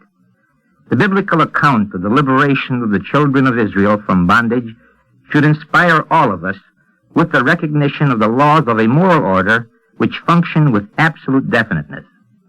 The free spirit of man cannot be suppressed. It has a way of breaking through walls and cutting through steel. Freedom is more than liberation from chains and deliverance from bondage. It is a growing spirit which must be felt within. In the profounder sense, it is an internal force moving men to the highest levels of fulfillment. If freedom is to be attained and perpetuated, it must be of the quality which imposes loyalties, responsibilities, and attachment to the highest values life has to offer. No man is free to do as he pleases unless he's willing to exchange freedom for license. To keep America free, we must go beyond the mobilization of armed forces, beyond the building of faster planes, and beyond the development of war strategy. We must appropriate the basic values of democracy and guard them with our lives. The preservation of America's most treasured blessing, liberty, begins with our individual loyalties to the sacred traditions which made America what it is. It connotes an unqualified attachment to our religious and cultural heritage, and it implies a thorough conviction in the sanctity of man and the rights to his individuality. When freedom thus begins within ourselves, there is no cause for fear. Nothing can stifle man's free spirit on the march. This is the message of the story of the Exodus as reflected in the observance of the festival of Passover. The biblical inscription on the Liberty Bell in Philadelphia holds out even today that invincible hope to all free men. Proclaim liberty throughout the land and to all the inhabitants thereof. Thank you, Mr. Curtis. Our Eternal Light drama today, Son of Thermutis, was the second of two special Passover programs on the early life of Moses and was written by Morton Wishengrad. The poem in this script is taken from Development of Religion and Thought in Ancient Egypt by J.H. Breasted, published by Charles Scribner's and Sons, New York. Cantor Robert Siegel sang the liturgical introduction. Featured in the cast were Joan Loring as Thermutis, Donald Buca as Moses, and Raymond Edward Johnson as Pharaoh. The music was composed by Morris Momorsky and conducted by Milton Katims. The production was under the direction of Edward King. This is Mel Brandt speaking. The Eternal Light will not be heard next week in order we may bring you a special program of national importance.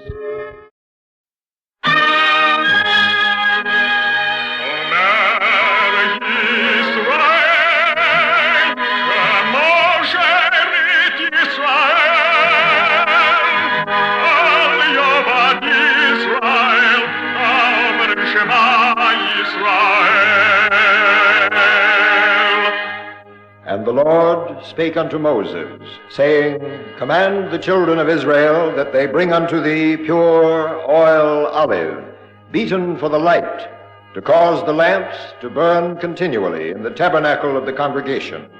And it shall be a statute forever in your generations.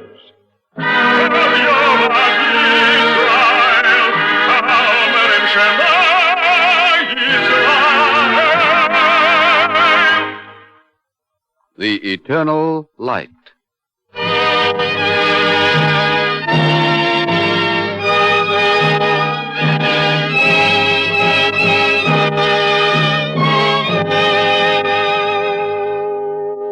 The National Broadcasting Company and its affiliated independent stations make free time available to present The Eternal Light, a program which comes to you under the auspices of the Jewish Theological Seminary of America. Our drama today is entitled Mr. Levin Called and was written by David Davidson.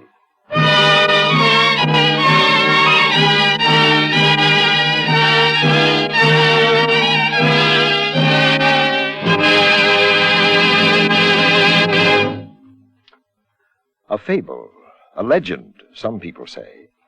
But there really was a Mr. Levin, even if his face and form are somewhat shrouded by the 55 years that have passed since a fateful day that he came calling at a certain home in Pittsburgh. It is remembered that he was elderly, that his clothes, if threadbare, were painfully neat, that his manner, if persistent, was always courtly. But just who he was, what he did for a living, nobody ever knew.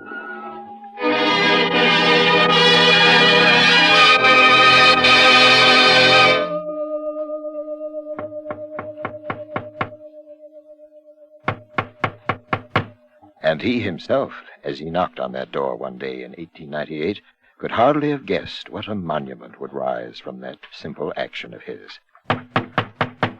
Or did Mr. Levin, after all, in his wisdom, know exactly how far his firm but quiet voice would someday carry? How do you do? Excuse me. This is the home of Mrs. Barnett Davis? Yes, sir. I'm her husband. But I'm afraid she isn't home. Oh. She's out taking part in a parade this afternoon. A parade of suffragettes. Suffragettes? Mm-hmm. Oh, yes, the ladies who are angry because the women don't have the right to vote. Yes. My wife has very strong opinions about that. Ah, she is right, Mr. Davis. When God created human beings, he gave everyone a voice to speak with.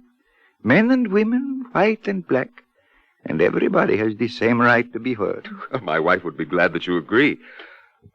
Won't you please come in now and wait for her? Oh, I don't have much time. There is a poor lonely man in a hospital who doesn't have anybody to come and talk with him. Well, if you'd like to come back in an hour... Yeah, fine, Mr. Davis. I will. If you want to leave any message, meanwhile... Well, just say Mr. Levin called.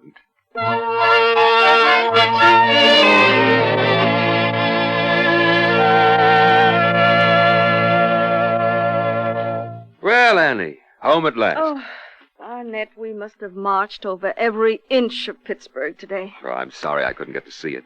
How did it go? Terrible. Oh? Men kept shouting insults at us. Back to your kitchens.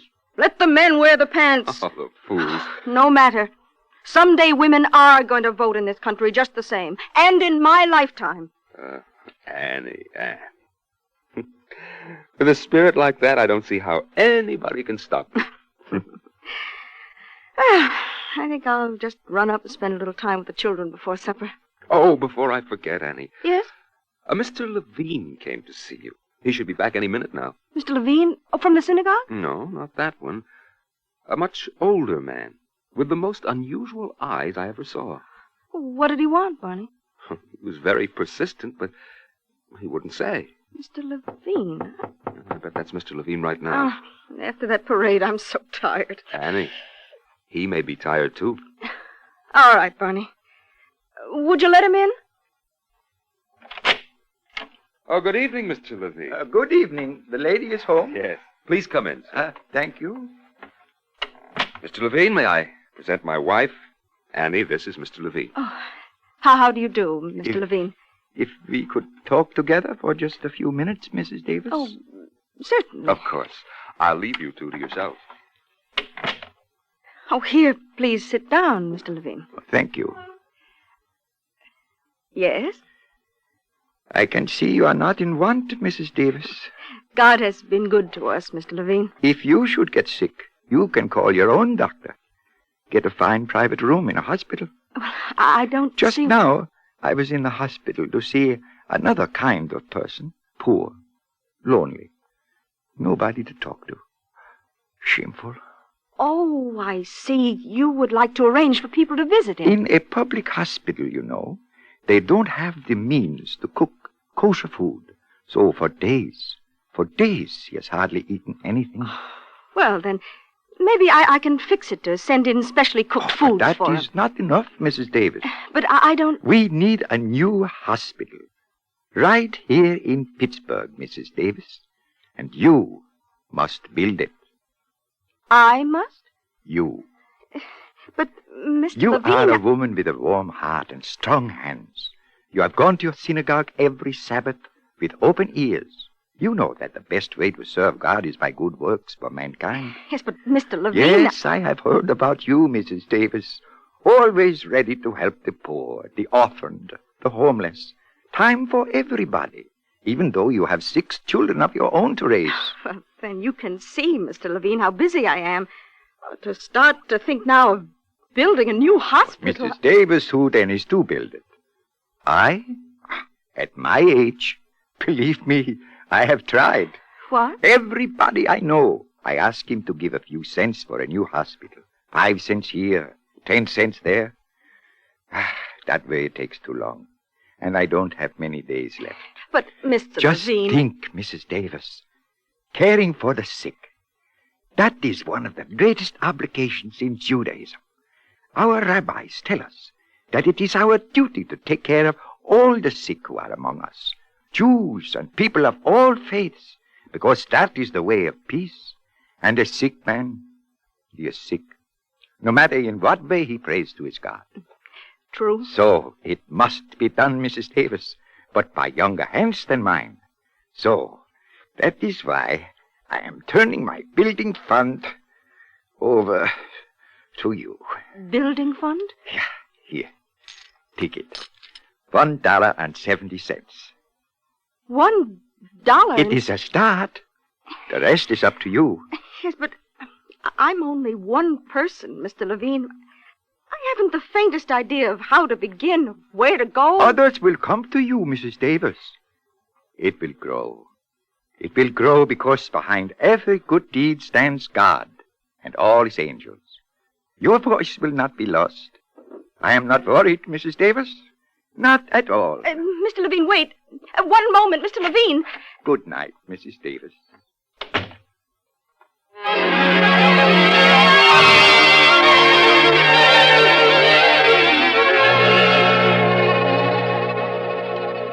Barney, that's all there was. He just disappeared, leaving me with his building fund in my hand. $1.70. And with that, he expects one woman to start a hospital. One woman alone. Yes, I know, Annie. The weaker sex. Weak? Who's weak? All I want to know is, what am I going to do with this miserable $1.70?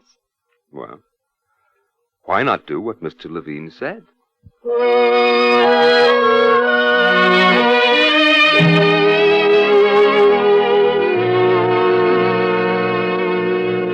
Doctor, the reason I'm here this morning, Yes, Mrs. Davis. a family doctor gets asked a lot of questions, but this one, Oh, ask. what do you think of the idea of starting a new hospital in Pittsburgh to be supported by the Jewish community? Theoretically, very good. Theoretically? But practically, building, equipment, staff, it would cost hundreds of thousands. Oh. And the Jewish community in Pittsburgh isn't large enough as yet to raise such funds. Possibly in 10 or 12 years from now. Oh, but I don't think Mr. Levin would want to wait that long. Who is this impatient Mr. Levin? I wish to heavens I knew. He's an old gentleman who walked in on me one day last month.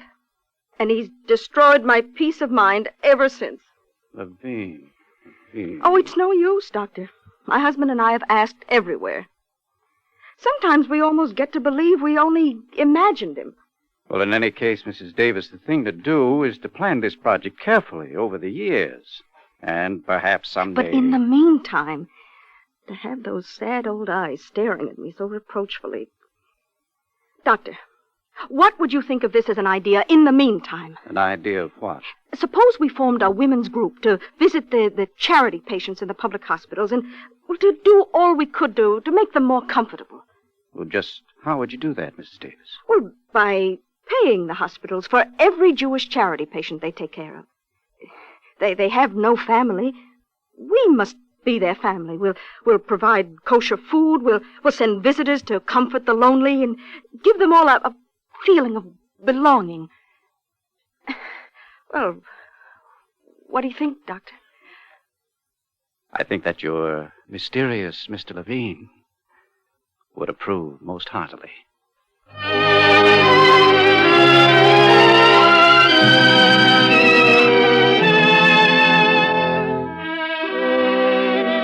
Mrs. Davis was already active in many fields of public service, for she was a deeply religious person. She was a builder of her synagogue, Congregation B'nai Yisrael. Yet she could not forget the dream to which the strange Mr. Levin had summoned her. Mrs. Davis gathered her friends into a ladies' hospital aid society. Within a decade, it was taking care of hundreds of patients every year.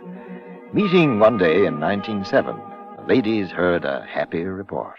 And I'm glad to say that through the various dances and picnics and bazaars held by the society, we've managed to put by the sum of $25,000. Oh, that's wonderful. We can therefore look forward unworriedly to any emergency demands which may be made upon us for some time to come. But is that enough, Mrs. Wolf? Mrs. Davis, I didn't quite hear you. I was asking whether we're really doing enough. Haven't we become a little too contented? Perhaps a little proud of ourselves? Well, what do you propose, Mrs. Davis? That we finally start building a hospital of our own. On $25,000? We can raise more as we go along. That was our idea in the first place. How much longer are we going to wait? Madam Chairman. Yes, Mr. Brown. As your guest this afternoon, I should perhaps sit quietly. But a man, after all, may have practical thoughts to contribute. Well, then, please do. It seems to me that to plan an entire new hospital on a few $1,000s would be rather a reckless project. Why not try to accomplish the same purpose in a more modest way? For instance, by using the money to set up a new ward in some already established hospital. Oh, just a moment, please. Yes, Mrs. Davis. Now, you've all heard of my strange friend, Mr. Levin. We certainly have heard of this. Well, as I remember, it was never his intention to be practical. Otherwise, he would never have dreamed that we'd get even this far on $1.70. Well, let's be glad that we have. Yes, I agree with you, Mrs. Goodstone, but he wanted something more than just a ward in a hospital. He wanted us to build a hospital that would be our contribution to the whole community. Mr. Levin felt that... Oh, Mr. Levin, Mr. Levin. Yes, I know, ladies, but I'm afraid that you haven't heard the last of him. Not until we finally build that hospital. But Mrs. Davis... Because until then, Mr. Levin won't let me rest. And I can't let you rest either.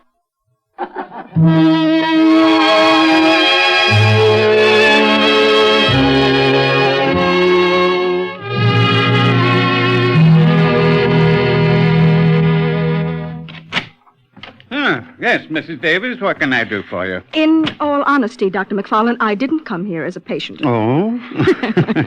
Well, won't you please sit down? Yes, thank you. Now, I came because I've been told that you know as much about hospitals as anybody in Pittsburgh. Well, that, Mrs. Davis, is a matter of opinion. Oh, no. I've taken the liberty of investigating you thoroughly, Dr. McFarlane. You almost alarm me. Oh, please don't be. It's just that I need your advice so badly.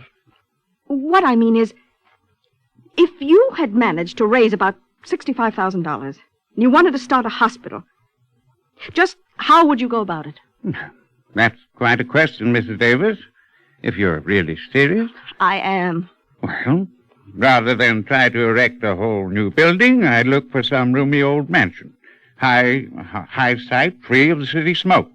In a populous section among those you intend to serve. And, Yes, Doctor. One moment, please. Yes, Dr. McFarlane? Nurse, please cancel my lunch appointment. I'm going to be very busy.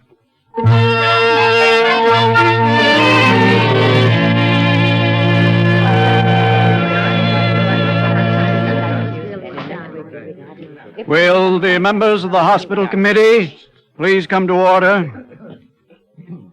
I have the pleasure of informing you that we have finally acquired the old Morwood estate on Center Avenue. Yes, isn't that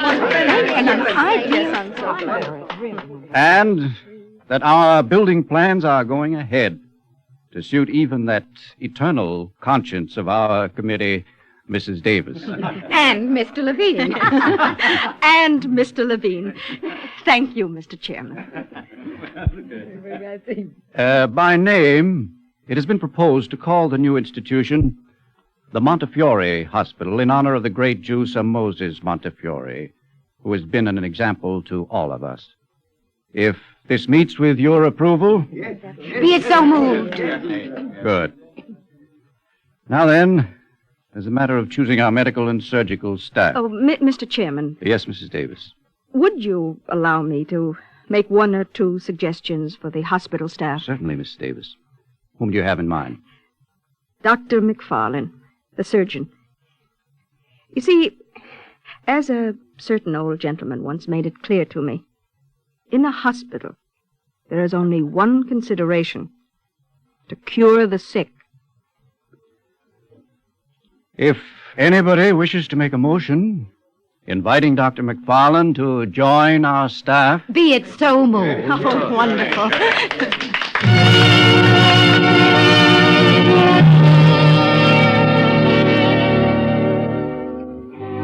In May 1908, the new Montefiore Hospital was dedicated with a statement by the chairman of the board.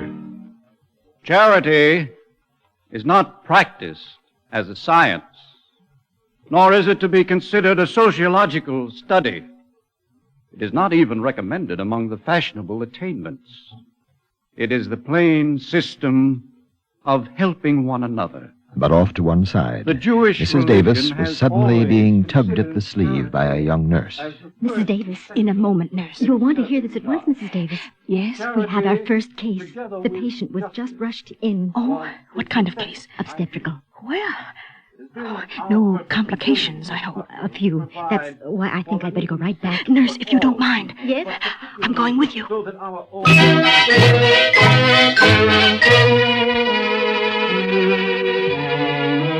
Well, young man.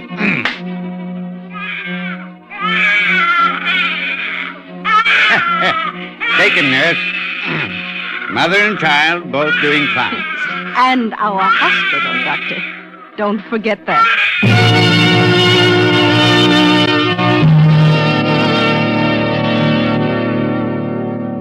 And so, in the cry of new life, Mattathias Hospital came into being. This first case was followed shortly by another of equal significance.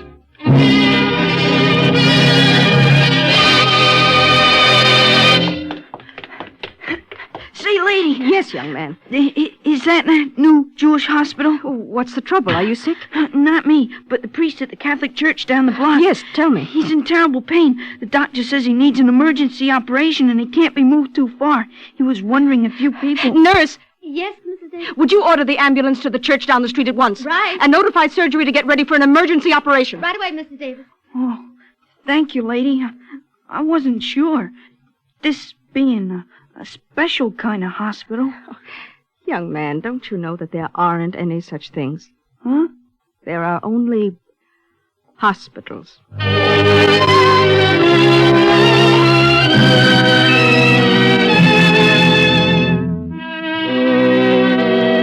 As casually as that, the principle was established that Montefiore Hospital would serve all the sick, of whatever creed or race. A hospital created by members of the Jewish faith for all the community. And the community, in turn, took the hospital to its heart, so that when a great plant was built in 1929 on Fifth Avenue, it was done with the help of all the people of Pittsburgh.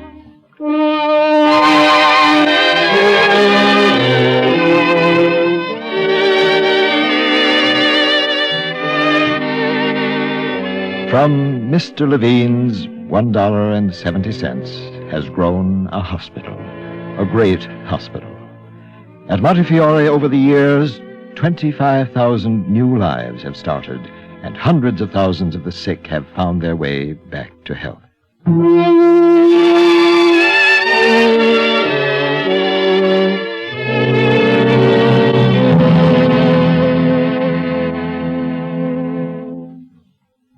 And it was there this past year that an aged patient called the mother of Montefiore, now 87, herself lay on a sickbed. Mrs. Davis? Mrs. Davis?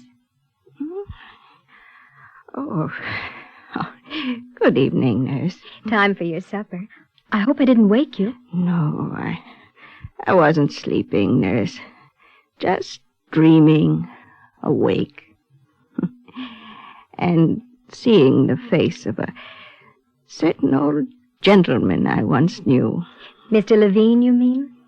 How do you know about my Mr. Levin, child like you? Oh, golly.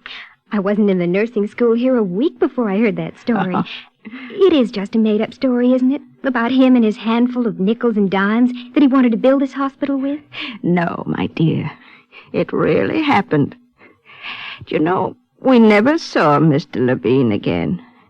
But over the years, he was somehow always with us, urging us on, making us try things that seemed impossible, and making us succeed. More than that, never letting us be satisfied with ourselves. Well, he'd be a mighty proud man today if he could see this place. Oh, I'm not so sure. Already it's too small. Already it can't take care of all those who need it. Well, he needn't worry. Not with that new building program, and those new wings, with the new psychiatric center, the diagnostic clinic. Why, in 10 years from now... 10 years. That's just the trouble. Mr. Levin is a very impatient man. Now, Mrs. Davis. And he hates to be kept waiting. So, tell them all to hurry, will you please? Mr. Levin just won't wait.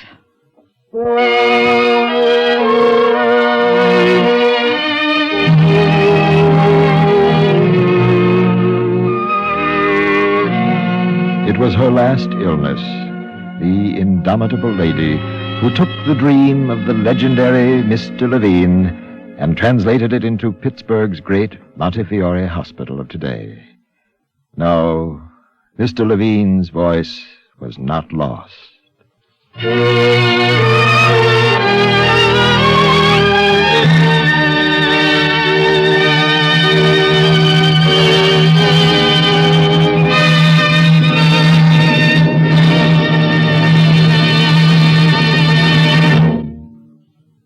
If you would like a copy of today's script, please send your name and address with 10 cents to cover the cost of postage and handling to the Jewish Theological Seminary of America, 3080 Broadway, New York 27, New York. And now we take great pleasure in presenting the Honorable David E. Lawrence, Mayor of Pittsburgh. Mayor Lawrence. Every community, from the skyscrapered metropolis to the tree-green small town, has its heroes. Men and women whose spirit and dedication and neighborliness have made lasting contributions to the well-being and happiness of their fellow citizens. Mrs. Barnett Davis is one of Pittsburgh's heroes. The program you have just heard was a warm and inspiring dramatization of one episode in the full and rewarding life of this most unusual woman. Montefiore Hospital is but one of the monuments to her which stand in this great city. Perhaps the most fitting memorial to her is the affection with which all who knew her remember her, and the moving effect which her life and her many works have had upon individuals, as well as upon the community as a whole. I was one of those who knew Mrs. Davis, and I realize, as do the hosts of her other friends, who were acquainted with her personally and by reputation, that her interest in her fellow men found its inspiration in deep religious faith. Her love of God and humble devotion to his cause marked her every deed as a mother, as a suffragette, as a devout member of Congregation B'nai Israel, and as a good, generous, and understanding neighbor to all peoples. What she accomplished in her lifetime can never be fully measured, because while she achieved great things which affected the many, she also had that unique capacity to warm individual lives and to concern herself with individual needs. Although Mrs. Davis is no longer here to work among us personally, it is obvious that a person of her abilities and of her charities can never be removed from a community's mind or from its heart. Nor can Pittsburgh ever forget the religious zeal and the unquenchable love which motivated her and made success assured. From her life and from her story comes a modern example of true strength and the firm dedication which stems from religious teaching and inspiration. Mrs. Barnett Davis exemplifies for Pittsburghers of all faiths the goodness, the effectiveness, and the warmness which personifies all those who will find in God, as she did, the beautiful and enriching promise which he offers to us all. Thank you, Mayor Lawrence.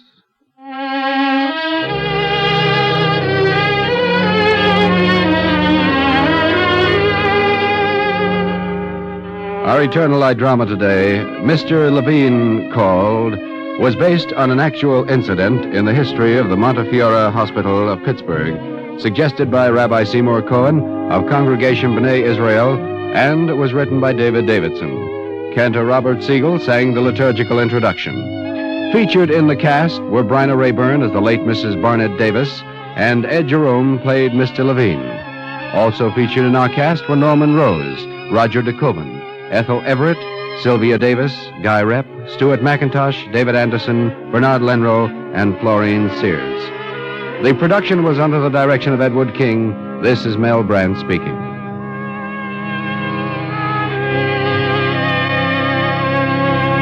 Free time to present the Eternal Light is made available by the National Broadcasting Company and its affiliated independent stations. This weekly program is presented under the auspices of the Jewish Theological Seminary of America.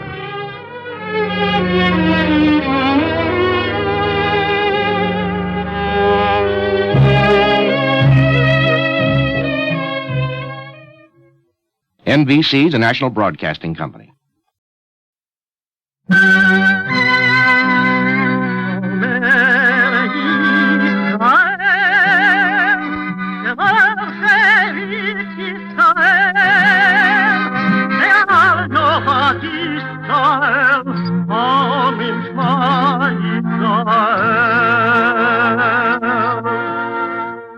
And the Lord spake unto Moses, saying, Command the children of Israel that they bring unto thee pure oil olive, beaten for the light, to cause the lamps to burn continually in the tabernacle of the congregation. And it shall be a statute forever in your generations.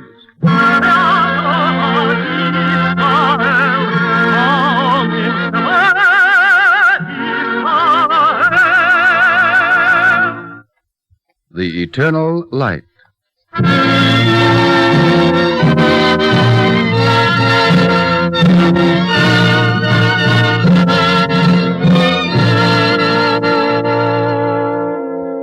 The National Broadcasting Company and its affiliated independent stations make free time available to present The Eternal Light, a program which comes to you under the auspices of the Jewish Theological Seminary of America. Today's drama, The Solitary City, was written by Joseph Mindell to remind us of the tragedy of the Warsaw Ghetto 10 years ago.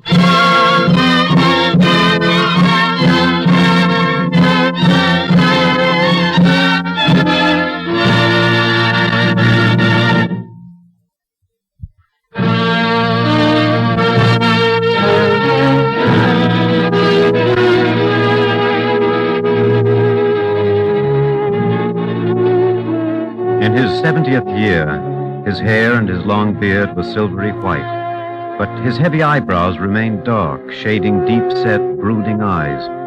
When he walked in the streets of Warsaw, people stopped as if to greet him, but hesitated and then said quietly to one another, "Look, Reb Hillel." And this is easy to understand. For how do you greet a prophet?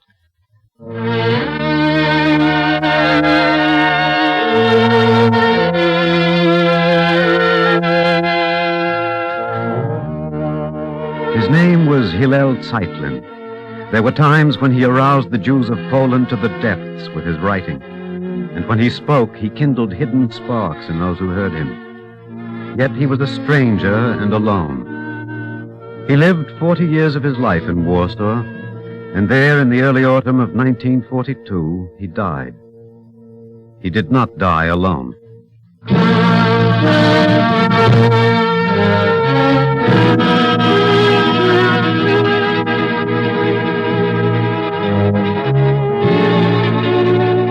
In the spring of that year, 500,000 people still lived behind the walls of the ghetto, crowding closer together as the circle drew tighter, looking for a space to continue living.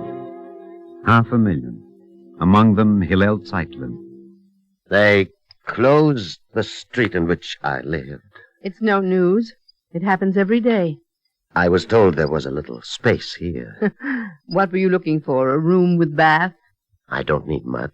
See for yourself. There's nothing. Eva, he could sleep on the floor near the window. No, Aaron. There are 8 of us in one room already. Let him look elsewhere. Well, he's an old man, Eva. First you'll give him a chance to sleep, and then he'll expect... Tell me, old man, do you have money? Only a little. You see? Then he'll expect to be fed. Go away, old man. Now, stop it, Eva. Please don't take offense at my wife. She means well. She's worried. You can stay here. Thank you. Of course you can stay, Zeta. Zechariah, you might show some respect for your elders. Was I disrespectful, Aaron? Was I, Zeta? I don't mind being called grandfather. There, you see, Aaron? And Zeta, don't worry, you'll be fed.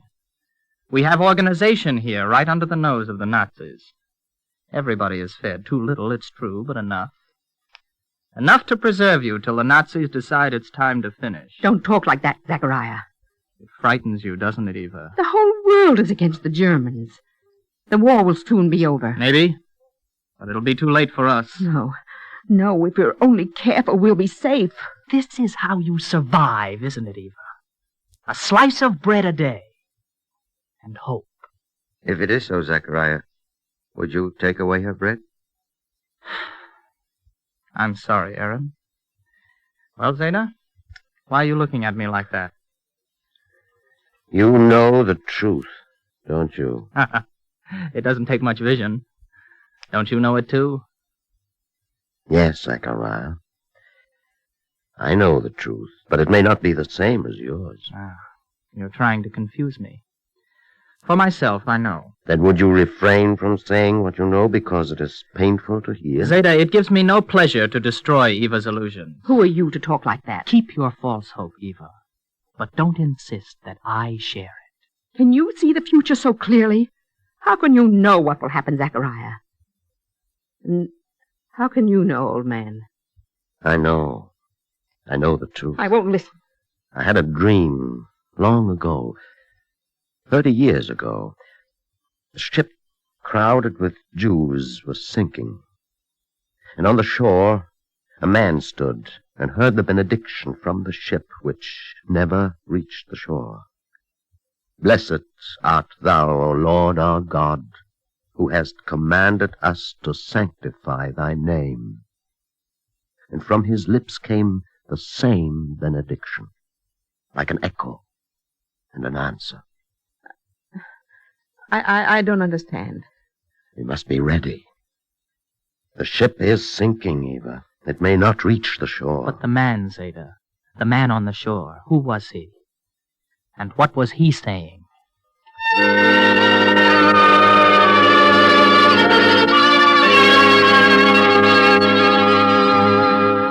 In ancient days it came to pass that a voice spoke to the prophet Ezekiel, saying, Son of man, I have appointed thee a watchman unto the house of Israel.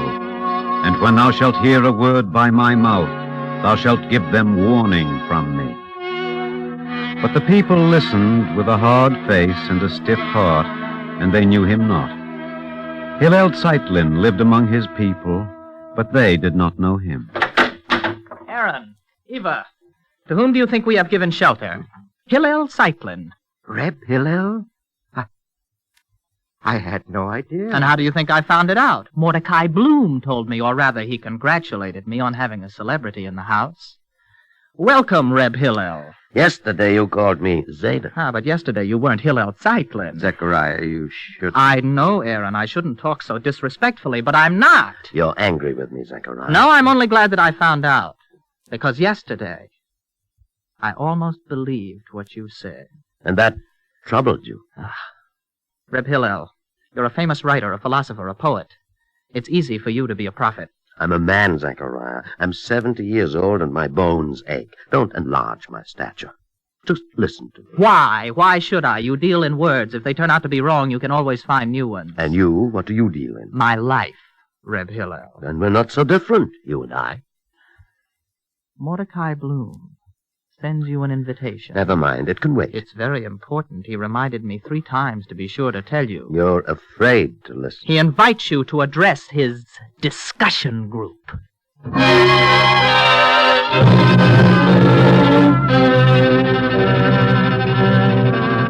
I'm pleased that you came, Reb Hillel. I've been an admirer of your writing since I'm... Thank you, Mordecai. What is the subject you're discussing? Something that will interest you greatly. Jewish parallels to the aesthetic theories of Kant and Schopenhauer, and... You're not listening, Reb Hillel. I heard you, Mordecai. It doesn't interest you. How can the problem of beauty not interest me? Then I don't understand. Mordecai, this is the ghetto of Warsaw. You don't have to remind me, Reb Hillel. We are surrounded by evil. You can see the pain of suffering flesh and blood. You can hear the cries of agony. I am not a physician or a soldier or a rabbi. I am a scholar. Do you remember the words of Reb Nachman Bratslava? Do not turn away from the pain of the world, saying, of what concern is it to me? I am not a great man like you, Reb Hillel. Yet I will say that you have no right to insist that I should be what I am not. I ask only that you be a man, Mordecai. It's so easy to be a tinkerer with words. I am looking for truth, as you are. Truth is not something to be written in a book. Is it better to write in newspapers and pamphlets, as you have done? To throw away a talent, a genius, such as you have, by lowering yourself to the level of the masses? I do not lower myself. Mordecai, the pest of truth is in the people. Don't you understand? No, you don't. You will not stay for the discussion? I will go back to the masses, to the unscholarly, unhappy, suffering people.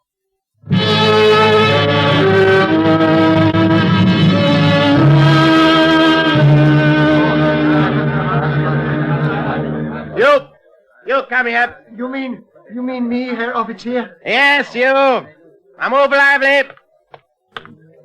Raise your hands over your head. But I have done nothing, Herr Offizier. All right, Corporal. Search him for weapons. Yes, sir.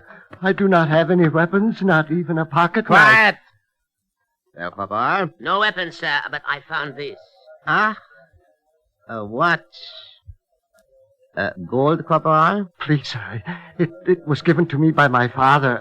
Take your hands away. Didn't you hear me? Let him lie there. Come on, Corporal. Let me help you. Oh, Reb Hillel, you mustn't. They will beat you too, Reb Hillel. Go away. Where do you live? I'll take you home. I've robbed you, beaten you. How much suffering will satisfy them?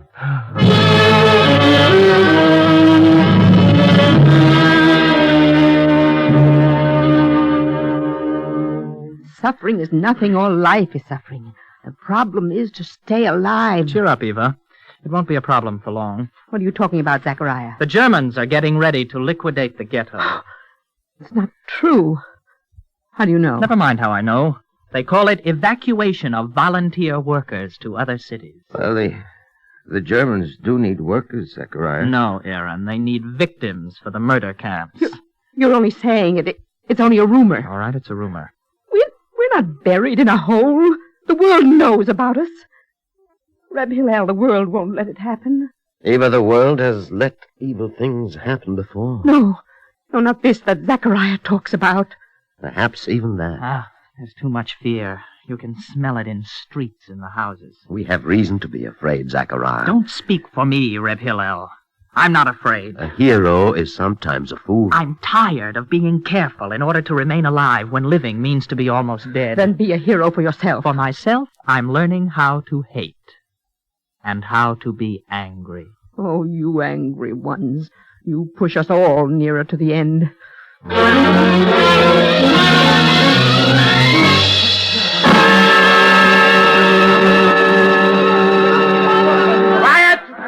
Quiet, verdammte Juden! Attention, Jewish volunteer workers! Women and children on one side of the street, men on the other. Women and children on this side, men on the other. Excuse me, Herr Offizier. I'm busy, Jew. Excuse me, I forgot my spectacles. I want to go back for them. Get in line. You won't need your spectacles. All of you, get in your proper line. Oh, why don't you get in line like sheep for the slaughter? Did you see him, Corporal? Did you see the man who spoke? Don't stand there, you fools. Run! The voice came from this side. Are you afraid to die? Do you think the Nazis are taking you to paradise? Take a squad, Corporal. Go after him.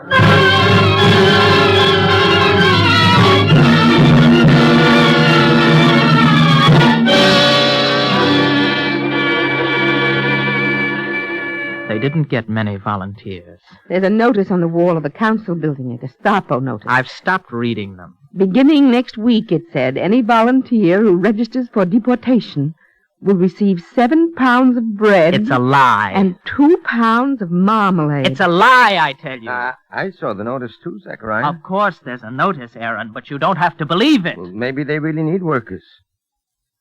Eva, do you remember that jar of marmalade you made? Oh. When was it? Do I remember? It was the best I ever made. 2 pounds, the notice said. 2 pounds each. Huh? What's the matter with you? Aaron, what are you thinking? Don't be alarmed, Zachariah. I'm only thinking. You're a Jew, Aaron. You're not worth 2 pounds of marmalade to the Germans. They can take you for nothing. Still, they did print the notices and put them up. Maybe... Oh, she's twisted your mind to fit her own. Leave her alone. It's her fault. Zachariah, I'm hungry. I've been hungry for 3 years. So have we all, but it's no reason... Enough! What has reason to do with it? You are the careful one, Eva. Is this how to remain alive? To volunteer for the camp at Treblinka? Even now you know everything, don't you? Well, you're not the only one. I know some things, too, about you, Zachariah. What things? About your organization, about what... Maybe you better not talk anymore. It doesn't matter if I talk or not. I still know what you're planning. I know about your guns.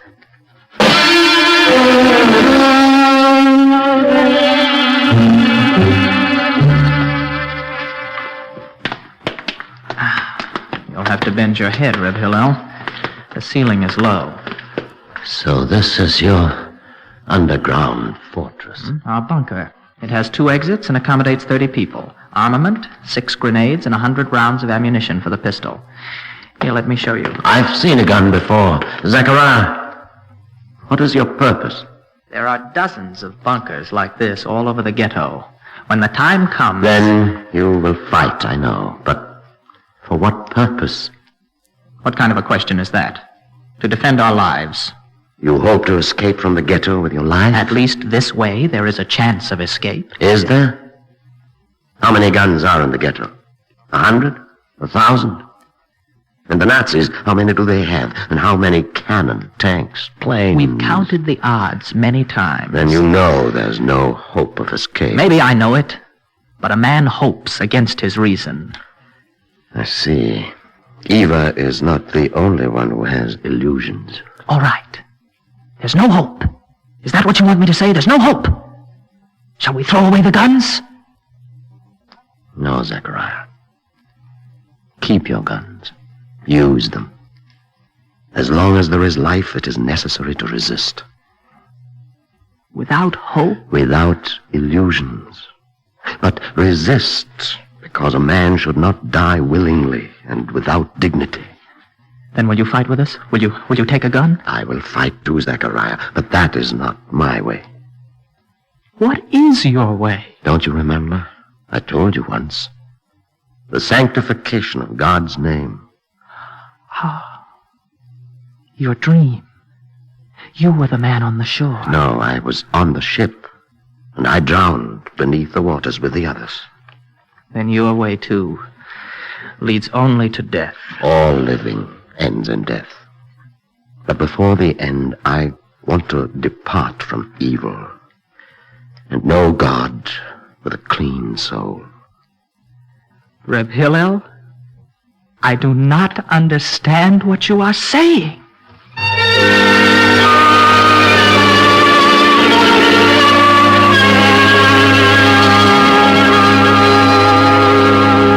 Reb Hillel, I have an extra pair of shoes. Thank you, Aaron, but you will need them sooner or later. You don't understand. We're leaving. Aren't you going to say something? What can I say? You've made up your minds, you and Eva. We've registered for deportation. We want you to know, Reb Hillel, and you too, Zachariah. You don't have to explain. I want to explain. Well, it's not the bread, you know, not the marmalade. But maybe they'll send us to a place to work. Aaron, there's no hope in your way either. Maybe not, Reb Hillel. What else is there? I'm tired, like Zachariah, of being careful, but I have no anger, only fear. Fear and anger are equally hopeless. For us, everything is hopeless. No. In love, there is hope. Love of people, of God. Yes. Love. Come, Eva. It's time to go.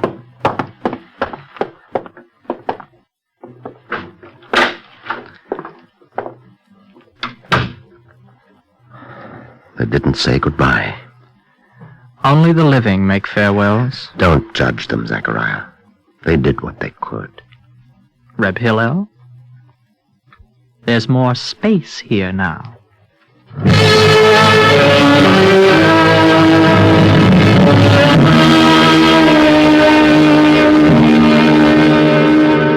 There's more space in the ghetto now. 5,000 deported yesterday, 7,000 today. They collect the people street by street. No more volunteers. What are you reading, Reb Hillel? The Book of Zohar. Huh? What does it say in the Book of Zohar? It says that there is heaven and there's earth, and there's earthly life and heavenly life. It is possible to live on earth as in heaven. Do you understand that, Zechariah? I want very much to understand. There's so little time. What else does it say in the Book of Zohar? It is written that God inflicts only as much suffering upon mankind as it can endure. That I understand, Reb Hillel. Do you? But maybe it means something else. For the word endure can be taken in two ways. Maybe it means that Jerusalem was lost and a temple destroyed, but something endured. Do you believe it, Zechariah? Do you believe that it happened once and will happen again here in this city, in this time? I want to believe it. Maybe it takes a lifetime to learn to believe. Reb Hillel, they'll be in this street soon, in this house. Come with me. Where? What will I do? What all of us who are left will do. You go while there is still time, Zechariah. I'll stay. Reb Hillel, they'll kill you. And you? Will you live? Maybe not, but I'll fight for my life. I too will fight. I have fought for 70 years. Go your way. I can't go with you. Reb Hillel. Open the door! Goodbye, Reb Hillel. I wish there were time to understand. Corporal, break down the door. Quickly, Zechariah. The door won't hold much longer. Goodbye. Seder. Why didn't you open the door, Juke? Answer me! I see. There was someone with you. He's gone now. Corporal, the window. Yes, sir.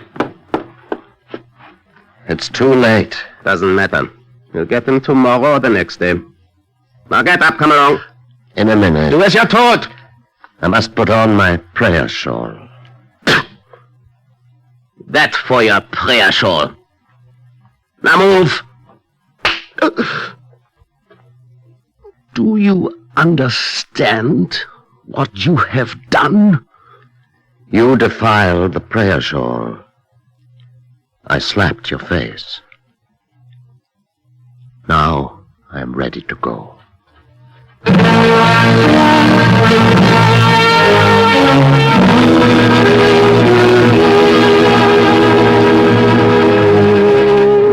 Carrying the Book of Zohar, with the prayer shawl on his shoulders, Hillel Zeitlin walked out alone. Blessed art thou, O Lord our God, who has commanded me to sanctify thy name.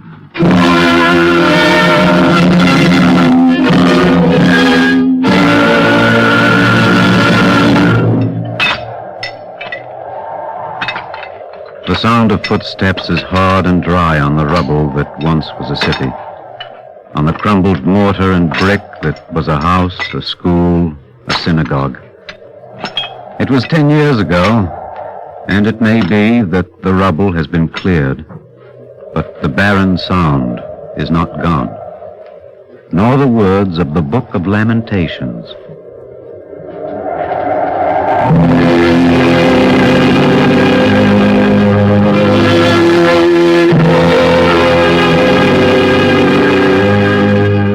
How doth the city sit solitary, that was full of people?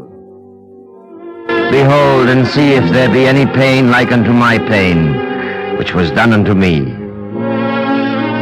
Let it not come unto you, all ye that pass by.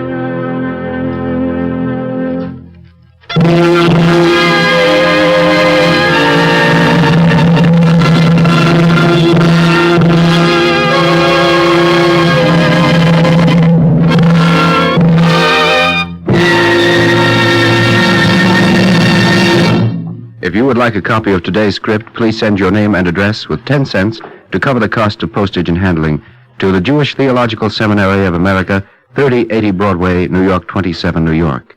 And now we take great pleasure in presenting Mr. Jack D. Weiler of New York City, prominent business leader and General Chairman of the United Jewish Appeal of Greater New York and National Chairman of the United Jewish Appeal. Mr. Weiler. 10 years ago, The heroes of the Warsaw Ghetto made their last desperate stand. Most of them perished, brave victims of the most awful tyranny the world has ever known. A few survived and escaped to freedom in the state of Israel.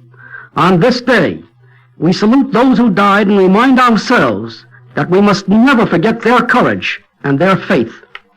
And those who fought through and lived in Warsaw and in many other places, they too merit our remembrance. They have known suffering and sorrow, hunger and sickness. They have sought haven and hope and a chance to live in peace. More than 750,000 have found these things in Israel in the past 5 years. I have seen many of these men and women now living in that land of promise, and their children, many born in freedom in the new state. Their hopes, their thoughts are focused on tomorrow. In the hopeful atmosphere of their new homeland, they drive forward to a bright future. Through the United Jewish Appeal, we have stood by them in their battle for survival, in their struggles to start over again in Israel. During the first 5 years of Israel's life, we have reached out our helping hand to her people. Our support of the United Jewish Appeal helped the state to come into being, to welcome and settle many of the newcomers, to make great strides of progress. But as Israel embarks on her 6th year, great tasks remain to be done. Our continuing help is vital to their accomplishment. Serious shortages still plague Israel. Shortages of housing, food, medicines, equipment, supplies. Nearly 250,000 recent immigrants are living in huts and shacks at this very moment. Until they have homes, even minimum one-room homes, they cannot properly contribute to Israel's development. Vast tracts of Israel's earth, neglected for centuries, lie barren and unused. They must be irrigated and made fertile to aid the development of agriculture. To grow more food for Israel's people and for export, more farm settlements must be established. Scores of farm settlements must be launched this year. These are first priority projects to help overcome Israel's present economic difficulties and to create true stability. They are urgent projects, doubly urgent because a new wave of immigrants may come to Israel's shores in 1953. Israel must be prepared to receive them. It has been said that Americans who have aided Israel have been partners in one of the greatest enterprises of our time. Let us continue to stand by this great people of the young democracy of Israel. Thank you, Mr. Weiler. Our Eternal Light drama today, The Solitary City, was written by Joseph Mindell. Cantor David Putterman sang the liturgical introduction. Featured in the cast were Peter Capell as Zeitlin and William Redfield as Zachariah. The music was composed by Morris Momorsky and conducted by Milton Cadams. The production was under the direction of Edward King. This is Mel Brandt speaking. Free time to present The Eternal Light is made available by the National Broadcasting Company and its affiliated stations. This weekly program is presented under the auspices of the Jewish Theological Seminary of America. This is NBC, the National Broadcasting Company.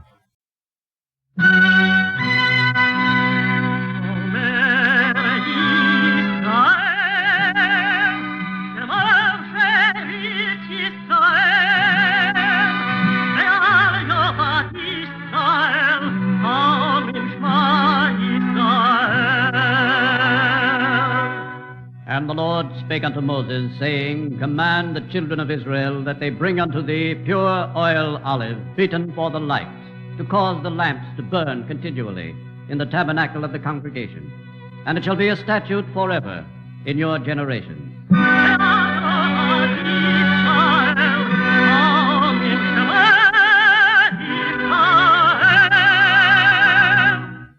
The Eternal Light.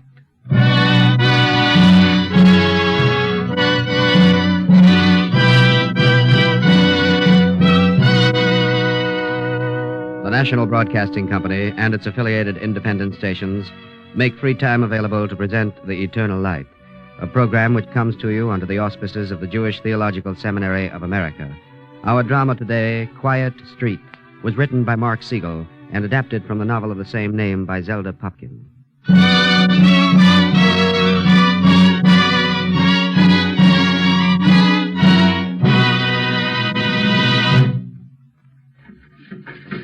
The calendar on my wall reads 1953. And the sounds which float in from the quiet street on which I live here in Jerusalem are the sounds of 1953. Sounds of building. Sounds of children playing. To you, the sounds may not seem extraordinary, but for me, Edith Hirsch, they fill our quiet street with music.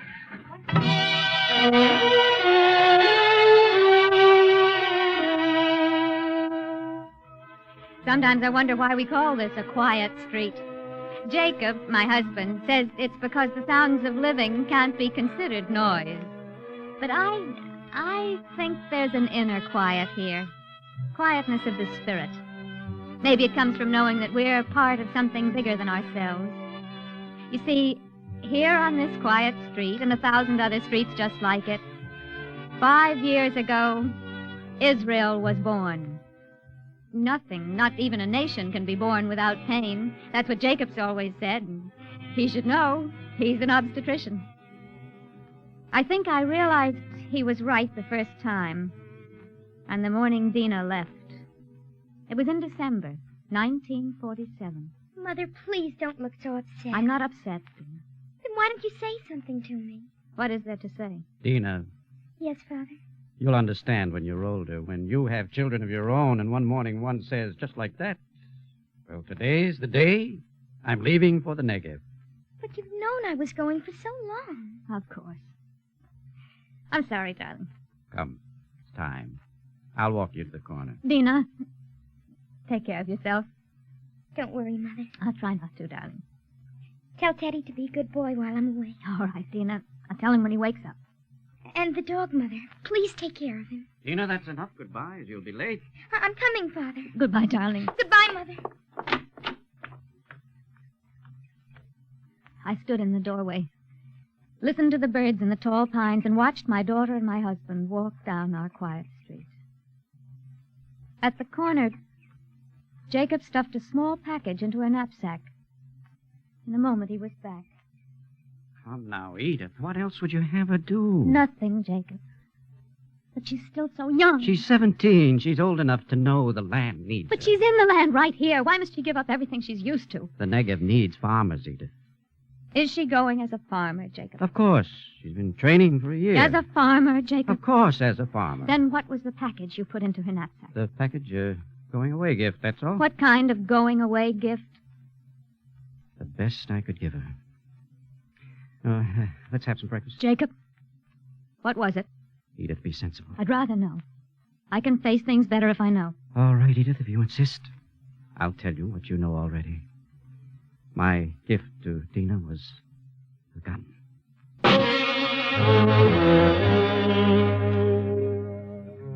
That was how it started. A gun for Dina. Do you know what we call our children who were born here? Sabra. The name of the cactus fruit. Rough on the outside, but sweet within. Teddy's a Sabra, too. He's 13 now. But even then, you could tell he was a Sabra. A few months after Dina left, we were setting the table in our garden for Teddy's 8th birthday party. When are the children coming, Mama? In about half an hour, Teddy. We better hurry. I'll help, Mama. Good. You open the packages here. I'll put the candy and fruit at each setting. These look yummy. Can I have one? One. Now, maybe you better let me open that package. Salted almonds, chocolates. Oh, boy. No, that's enough, Teddy. Shifra? Yes, Mrs. Hirsch. Shifra, please bring the tangerines and bananas out here, will you? They're on the sideboard. Coming, Mrs. Hirsch. Mama, there's one thing missing. What, Teddy? I thought I had everything. Not food, Mama. Dina. I wish Dina was here for my party. Yes, Dina. Well, maybe for your next birthday party, darling. Here they are, Mrs. Hirsch. Thank you, Shifra. Oh, they're shooting again, Mama. Now, don't listen to the shooting, Teddy. Listen to the birds. They're shooting right here. Teddy, Shifra, into the house. Shifra, when it lets up, bring the food inside. Yes, ma'am. Mama. No, don't cry, Teddy. I'm not crying. It's only a stray shot, darling. I'm not crying about the shot. Then what are you crying about, darling? About my party. I don't want my party indoors, Mama. I want it in the garden.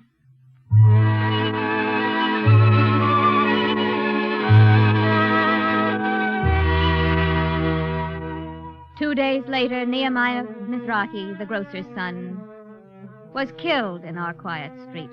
The following day, a guard at the hospital where Jacob worked was hit. It's hard to keep Teddy indoors all day.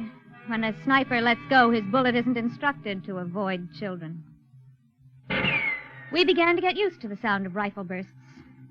And one night, late in February, do you remember? Ben Yehuda Street. 44 men, women, and children dead. 150 gravely injured. The next morning, old Isaac Winkleman came walking slowly down the street towards our house. Shalom, Winkleman. Shalom, Doctor. What can I do for you? Dr. Hirsch, a man like you know the human being. Well? You know a person's happy only when he's sure he is worth something to the world. Of course. I am the unhappiest man in Jerusalem. You, Winkleman? Why should you be unhappy? Here we are making a nation. All I can do is sit in the sun in front of a cafe. Whom do you hear complaining because you sit in the sun, a man of your age? No one. I complain to myself. Winkleman, be a little easier on yourself. Doctor, is it true the storage place for our hospital blood was destroyed on Ben Yehuda Street? Yes, it's true, but we'll get a new supply. That is why I have come. Oh, really, Isaac, from a man in his 80s, we'd hardly expect... Why should only the young be asked to sacrifice? I have been to the synagogue. I have told my God what I wish to do. I have arranged my affairs. What are you talking about, Winkleman? From everyone they are asking a little blood. I wish to give all I have. Whatever still runs in my veins. Oh, Isaac, no one is asked to do that. I can't go on being useless. You are an old friend. I thought you would arrange this for me. Isaac, listen to me. Do what you always do. Sit every day in the sun before the cafe. That will mean more to us than you can ever know.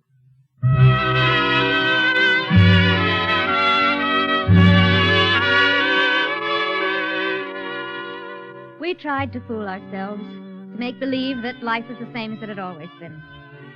But in those months 5 years ago, each day, each hour, changed the pattern of our lives. Shifra joined Haganah. There was no help in the house. Everyone had a defense job, even the children. They filled sandbags. Shopping became a dangerous business. We learned to run, to dodge bullets. Still, we tried not to think, not to listen. I can't sleep, Mama. No, try, Teddy. Just rest then.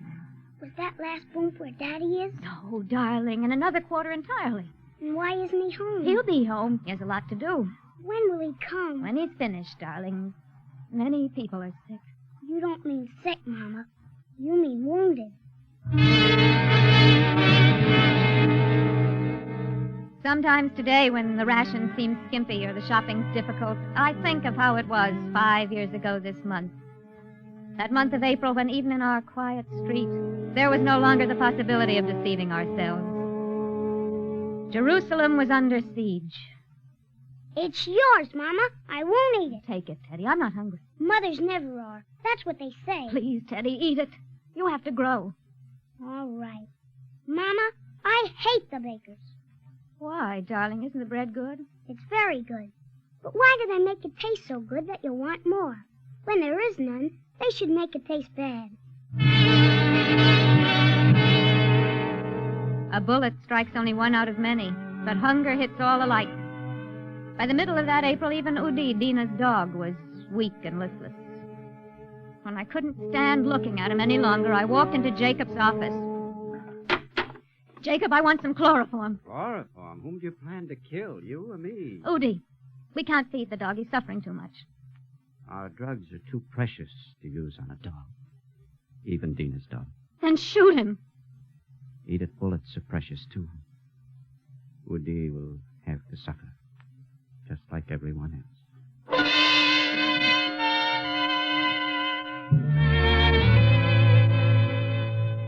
Good morning. Could you do a favor for me? Hey, what's that? Well, could one of you leave your post for a few minutes? Lady, we're soldiers. We're on duty here. I'd like one of you to come to my house and shoot my dog. Shoot you? But why, ma'am? We can't feed him. It's frightful to see. Don't kill your dog. We'll feed him for you. Which house is it? But, the big house. The one on the corner. Well, now, don't you worry. We'll drop a packet by for him tonight.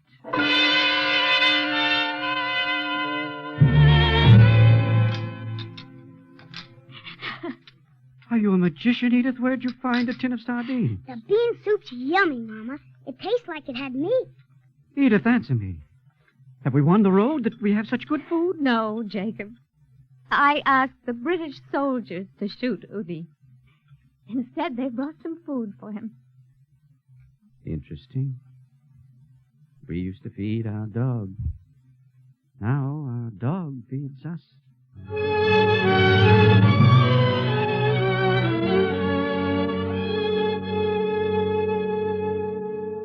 In the middle of April, a caravan entered Jerusalem, 17 miles of convoy which had snaked through the hills. There was food in the lorries, 1,000 tons of it. We gave thanks on our quiet street. Even Ida Goldstein, whose son was killed in another convoy which didn't reach the city, gave thanks. For a few days, we had a little food. But by the beginning of May, we had a new problem. Mama, there's no water. The water lines to Jerusalem had been cut. Only the children were happy. I don't have to brush my teeth. Each afternoon, the water cart came into our quiet street. We darted out to get our family ration, a bucket a day to cover all use. Give me your card, Mrs. Hirsch. It has to be punched. But, Professor Gross, what are you doing on the water cart? Dispensing water, naturally. Hold up your pail, please. No, but your classes. What's happened to your classes? Careful. We can't waste any of this. Oh. My classes? Somehow, Mrs. Hirsch, this doesn't seem just the right time to be teaching philosophy.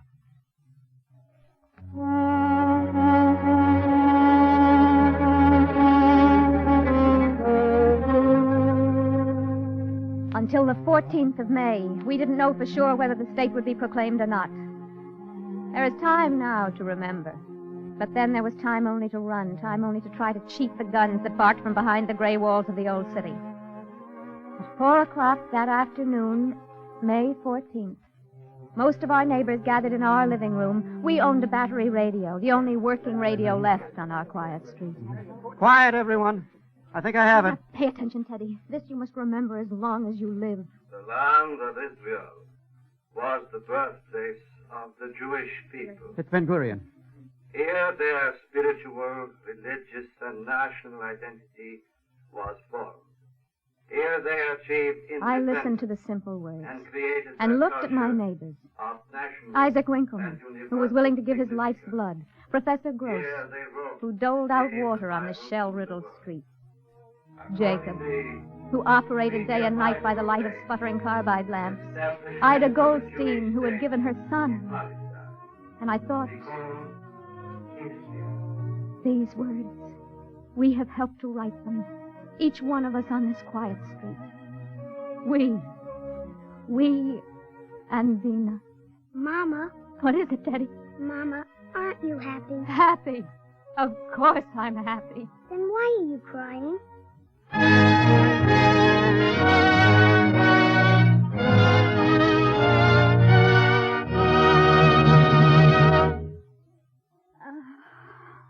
Edith, it's time to try to sleep. Maybe it'll be easier the first night we have a steak. Oh, Jacob, listen. Doesn't sound as if the Arabs know we have a state. Let's try to get some rest anyway. Jacob. Yes, Edith? Isn't there some way to find out how Dina is? We have to wait, like everyone else. I know. Jacob, I'm so worried. Darling, she's safer in the Negev than we are here. Sorry. Jerusalem women don't cry. I'm your doctor. I give you permission. Darling. Good night. Good night. Getting closer, Jacob. Try anyway to rest you. That's on our street, Jacob. Well, as long as we can hear it, we're all... Edith, are you all right? Yes, but Teddy! Teddy! Where are you? Here, Mama, here! Oh, what happened? They hit the house, darling. Papa's office. No matter, at the office. We'll look tomorrow. Let's go to bed. Mama, please, can I stay here with you? Of course, baby. As long as you like. Always, Teddy.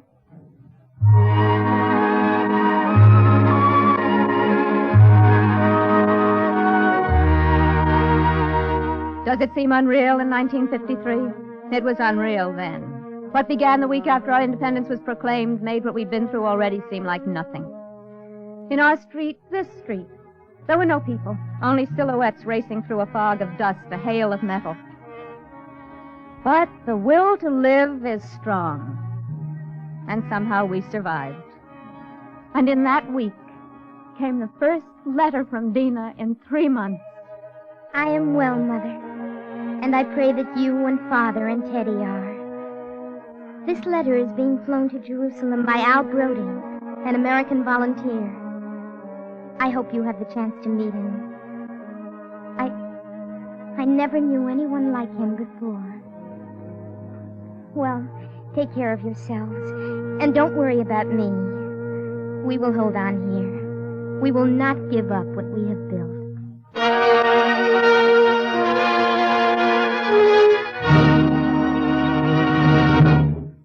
Certain dates you don't forget. On June 11th, after 4 weeks of day and night shelling, firing stopped on both sides. We came out into our quiet, ruined street. Children began to play in the shell holes. The sounds of life began to take over.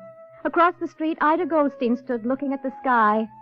Doesn't seem possible, does it, Edith? It's too good to be real, Ida. Look at the children. They're playing outside again. You'll have to put up with Teddy's flute. The sweetest music in the world. Do you know what I sometimes think, Edith? What, Ida? Sometimes I think that Arya died so that Teddy could play the flute. Oh, Ida, forgive me. I wasn't thinking. No, be happy. If Arya had to die, could he have died a better way? When I first heard, I cried out to God. Of course you did, Ida. But I was wrong, Edith. I didn't understand. I know clearly now it's right. We're small. We're only grains of sand. A big house can be built only out of small grains of sand.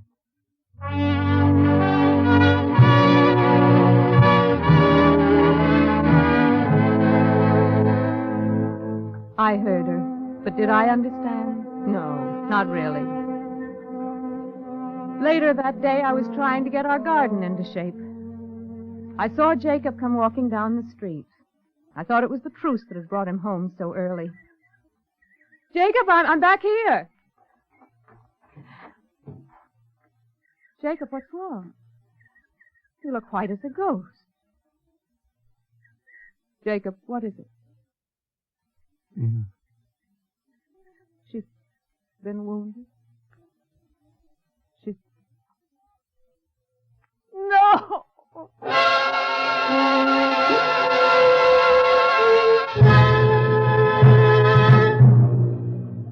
He came a week later. I knew who it was even before I opened the door. Shalom. I'm Al Brody, Dina's friend. Shalom. Please come in. You can put your duffel bag down there. Oh, thanks, Mrs. Hirsch. Forgive me if I go on sewing when Of course, Mrs. Hirsch.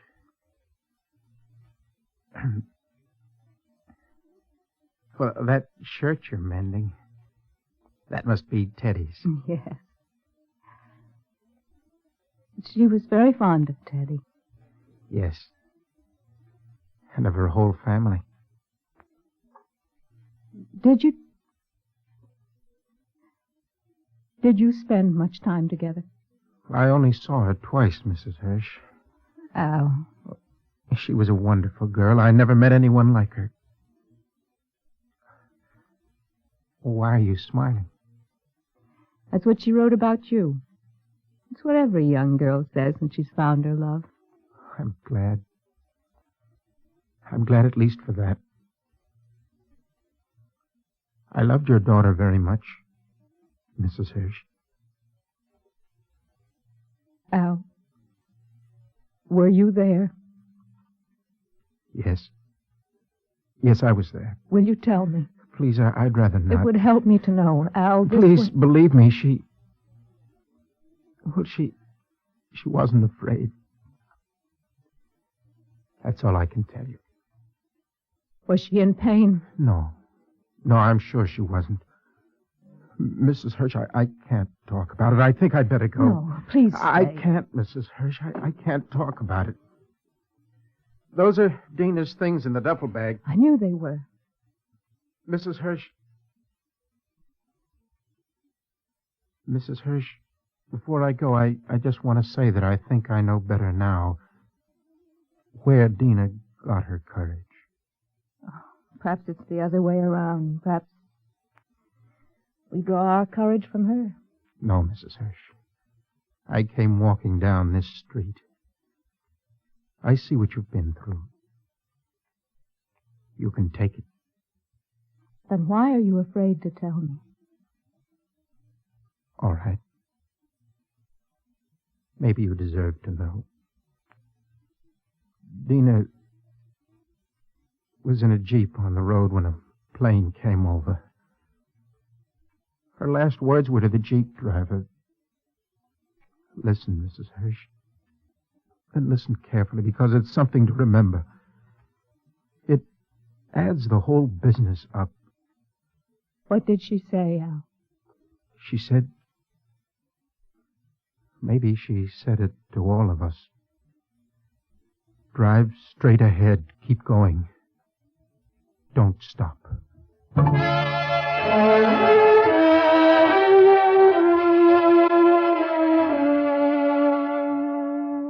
The words are as good in 1953 as they were in 1948.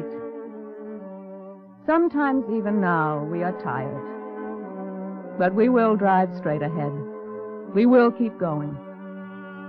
We will not stop. Neither I, Edith Hirsch, nor my husband Jacob, nor Teddy, nor my daughter, Dina, who lives here on this quiet street.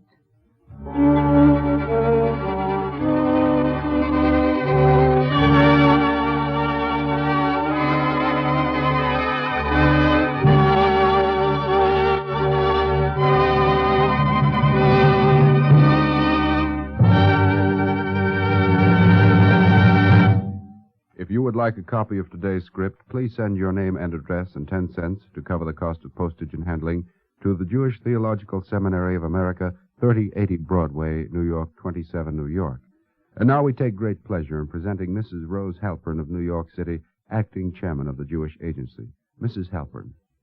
You have just heard a deeply moving play about the courage and self-sacrifice of a young Israeli girl who gave her life that her people might live in peace and dignity in their own land. As I listened, the years rolled back, and I remembered my visit to Palestine in April 1948, just before the state was established. The road to Jerusalem had already been cut. The siege of the city had begun. I came back in July of that year, after the establishment of the state, when the armistice agreements had been signed, and went up to Jerusalem just after the lifting of the siege. I shall never forget those days when I renewed contact with the people and the land. Thousands of young men and women like Dina had fallen in the struggle for independence, but all over the country, in the cities and the villages, an entire people had stood firm in their faith, in their tenacity of purpose and of will. And now we are celebrating the 5th anniversary of Israel's statehood. 5 years are not much in the life of the nation, but these years, though they have been marked by difficulties and by sacrifices, have been made glorious by achievement. Israel looks back to great tasks already accomplished, to the doubling of its population, to progress in welding a homogeneous citizenry out of the newcomers, to the expansion of agriculture and the establishment of industry, to careful planning for the development of its natural resources. It looks ahead, too, to the attainment of economic stability, although it knows full well the hardships it will face along the way. In this, it hopes for the aid and support of well-meaning people everywhere. It counts particularly on the help that it must receive from the American Jewish community. We know that this help will continue, so that the new state of Israel can be strengthened as a democratic society, rooted in those ideals which we, as Americans, cherish so deeply. Israel wants peace, progress, and the good life, not only for itself, but for all the peoples of the Middle East, so many of whom still live in hunger, disease, and ignorance. Israel has no quarrel with any of its neighbors. On its 5th anniversary, it extends to them the hand of friendship and says, let us march forward together to a better life for all of our peoples. That, too, is our hope and our prayer. Thank you, Mrs. Halpern. Our Eternal Light drama today, Quiet Street, was written by Mark Siegel, was adapted from Zelda Popkin's novel Quiet Street, published by J.P. Lippincott and Company, New York. Joan Tompkins was featured as Edith, and Roger de Koven as Jacob.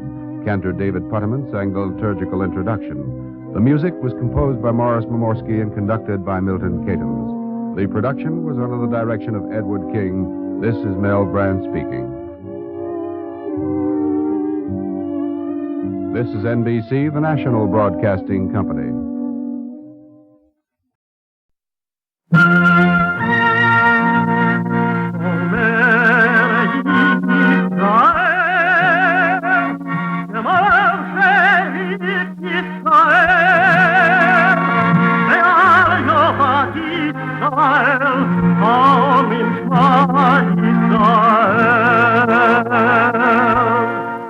And the Lord spake unto Moses, saying, Command the children of Israel that they bring unto thee pure oil olive, beaten for the light, to cause the lamps to burn continually in the tabernacle of the congregation. And it shall be a statute forever in your generation.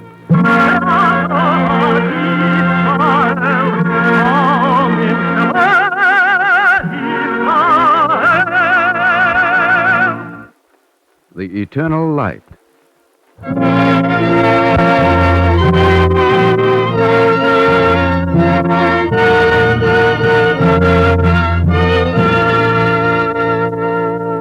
The National Broadcasting Company and its affiliated independent stations make free time available to present The Eternal Light, a program which comes to you under the auspices of the Jewish Theological Seminary of America. Our drama today, You and Danny, was written by Joseph Mindell and is based on the work of Dr. Bruno Bettelheim, director of the University of Chicago Sonia Shankman Orthogenic School, an institution for the treatment of emotionally disturbed children. It is presented for Child Health Day, established by the Federal Security Agency of the United States government and observed in the month of May.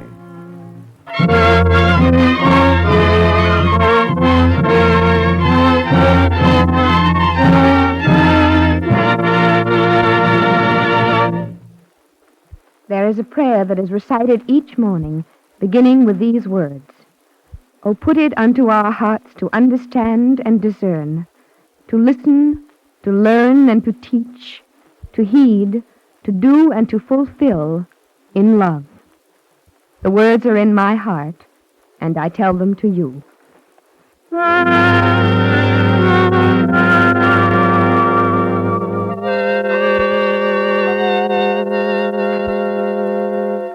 This is a story about a child, but perhaps it's something more, for whoever tells the story and whoever listens takes part in some way in the meaning of the events. It's about a boy.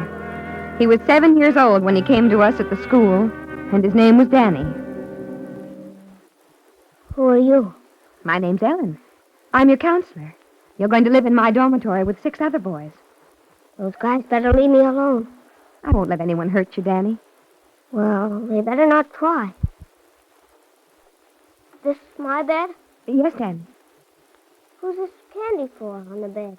Well, you may eat it if you like. I don't have to if I don't want to. Why shouldn't you? You like candy, don't you? What do I have to do for it? Nothing. We have candy here because we know children like it. Here, have some. Oh! You grabbed it so fast. I got the candy away from you. I want you to have it, Danny. You can have as much as you like all the time that you live here at the school. You can't make me stay here. I ran away from home, and I can run away from this place, too. I'd be sorry if you ran away. What would you do? What would happen if I ran away? Danny, if you're not here, how can I play with you and take care of you? Well, what would happen? It's no use locking the door so I can get out even if you do. The doors are locked only from the outside, so no strangers can get in. You couldn't stop me anyway. I wouldn't try to stop you. It must be awfully important for you to run away. Only, Danny, you don't really have to run away from the school.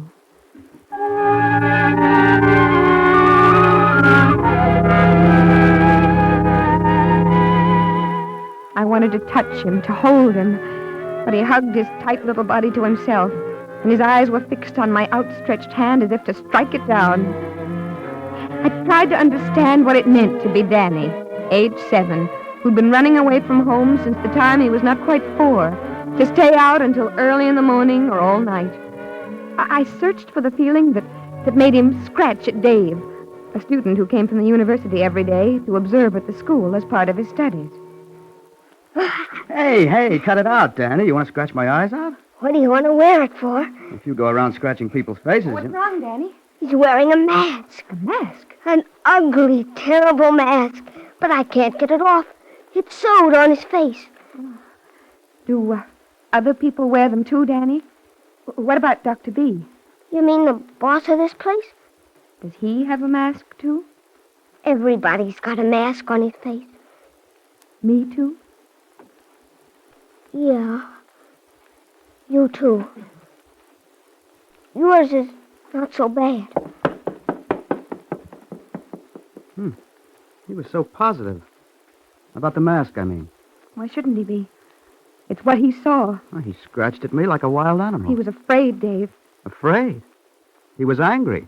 And for no reason. If I was 7 years old and I lived in a world where there were no human beings, only things hiding behind masks, I think I'd be frightened too. And angry.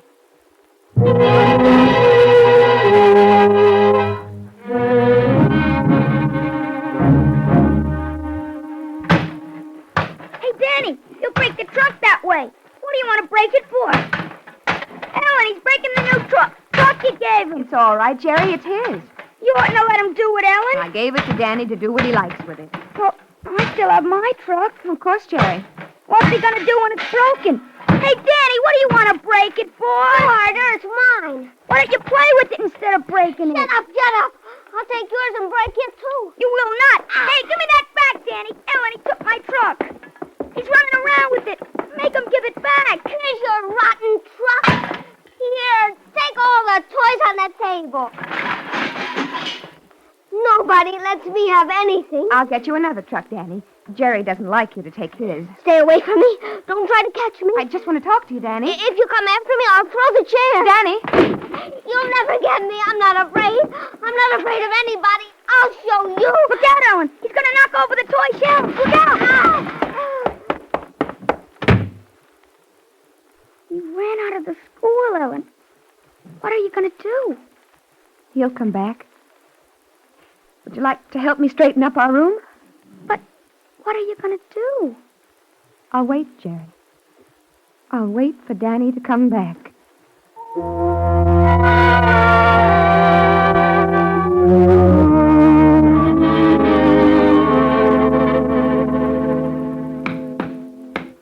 Ellen, why'd you let him run away? Ellen? In a minute, Dave. Come on, stop hammering. Listen to me. I'm almost finished. There. That ought to hold. Don't you think so? I don't understand.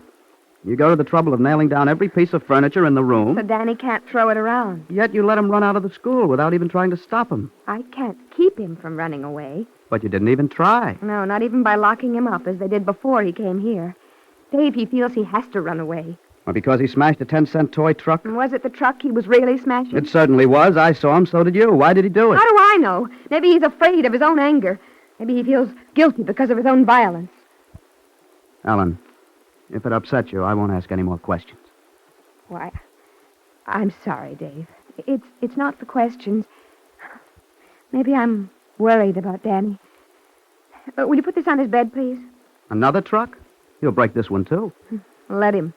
He has enough guilt without the extra burden that comes from breaking toys and throwing furniture around the room. So you nail it down. Every chair, every table and cabinet. Ellen, you care a lot about Danny, don't you? It's my job to care. Is that all? Just your job? I'm not sure. Danny isn't free. Maybe if I can help him to free himself, maybe that has something to do with my freedom, too.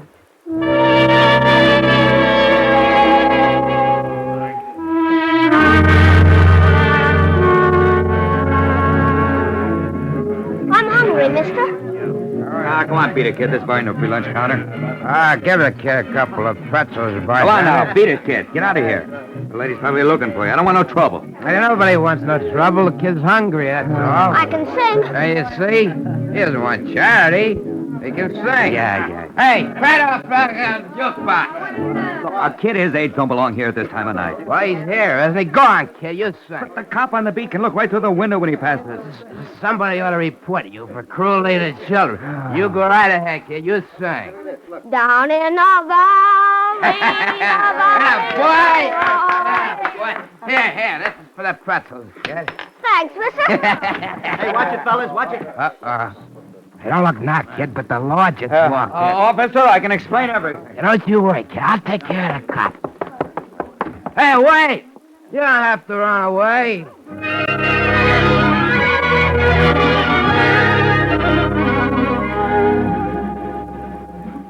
I'm glad you came back, Danny.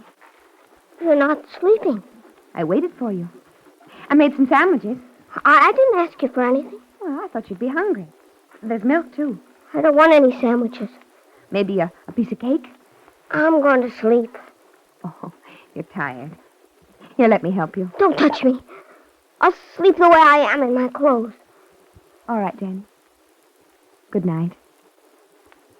Aren't you going to say anything? What do you mean? They always... Because I ran away. I'm sorry when you run away, but I'm not going to scold you. They always yelled at me when I came back. Maybe you feel you just have to run away. Maybe you can't help it. Yet. You said there was a sandwich? Yes, Danny. There'll always be something to eat when you come back. And when you come back, I'll always be here.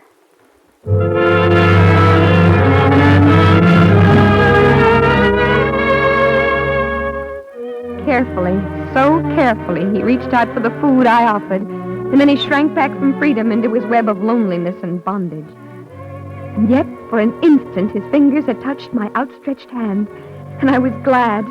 For how is freedom won except through hands outstretched from person to person? For an instant, he touched my hand. But the next day, he ran away, as he did many times in the weeks that followed. But each time, he returned late at night, exhausted. And each time, I waited for him.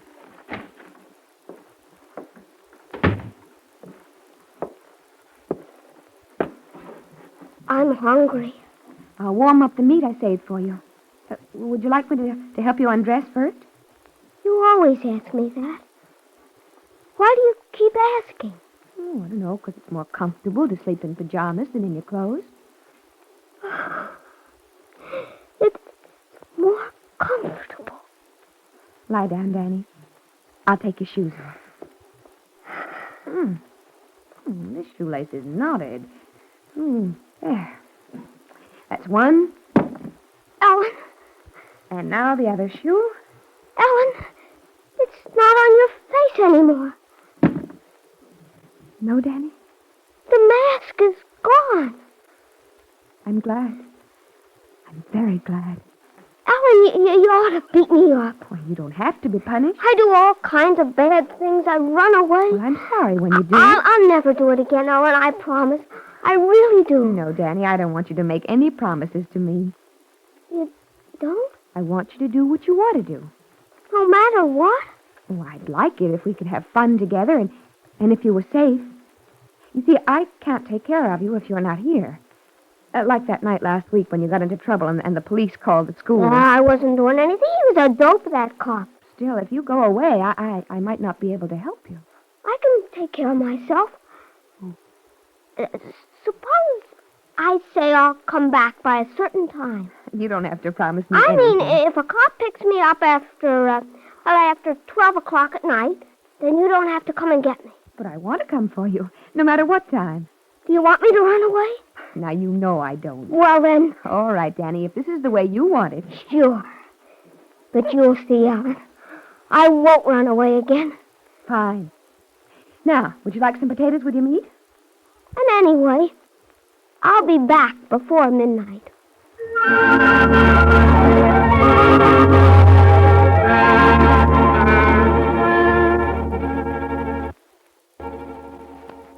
It's after 3 o'clock, Ellen. He's never stayed out so late before.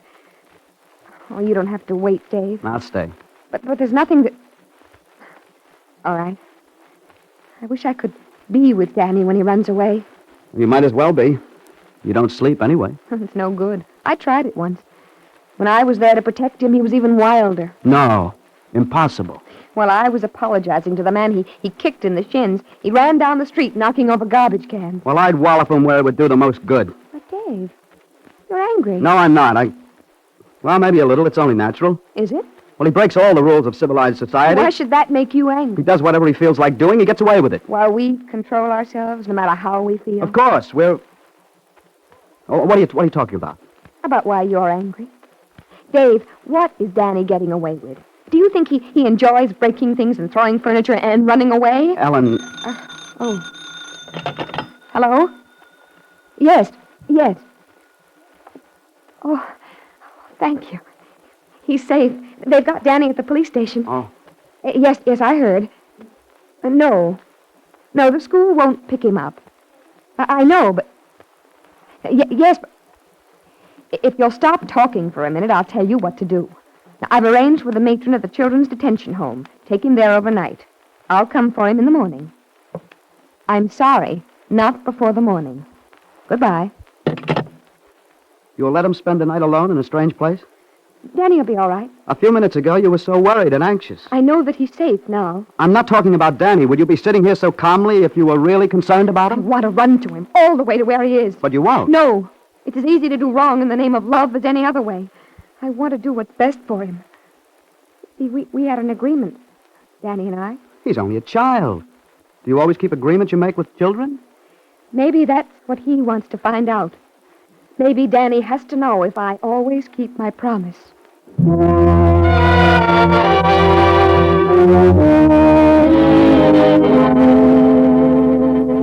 You made them keep me in that terrible place all night. It was full of rats, big as this. Oh, no, really, Danny, rats? They don't even care if the kids starve the food they give them. Well, it's true, our food here at the school is good. You don't care what happens to me. I do care, Danny. I did what you said you wanted, what we both agreed to do. It was after You midnight. didn't want me. You didn't. Oh, it fell. I didn't mean it. It's all right about the glass, Danny. It was an accident. I saw how it happened. No, I did it on purpose. I'll smash everything. Danny, you don't have to. I think you really don't want to break things. I'll smash every chair in the room. You can't stop me. Nobody can stop me. I'll show you. You'll see. The chair's nailed down. That one, too. And the tables and the toy shelves. I can't move anything. I wanted to help you, Danny. You nailed everything to the floor. I thought you really didn't want to knock things over. I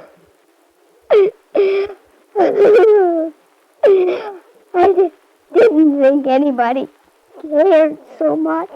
It's all right, Dad. It's all right. It's all right.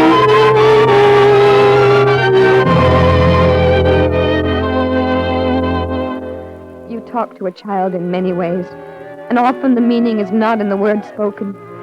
I think that Danny knew the meaning of the nailed-down furniture. He knew that his terrible urgings could be controlled. He knew that I would not let him hurt another person or himself. He knew that I cared. And for the first time, he cried.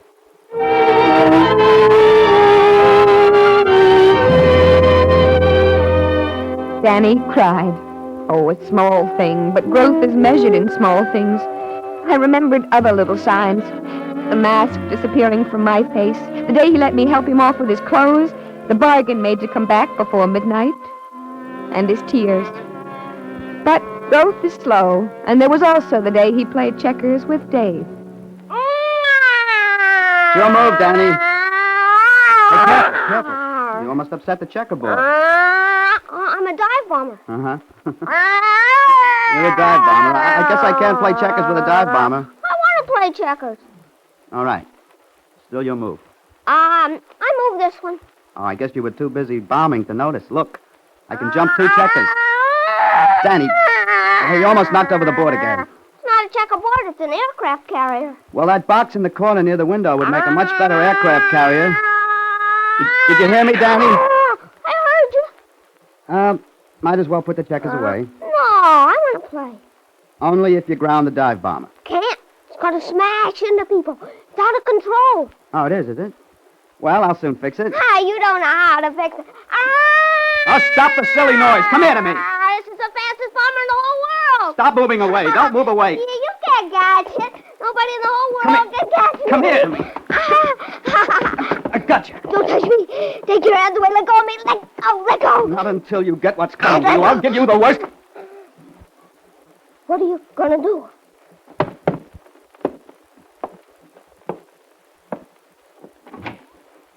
Where are you going?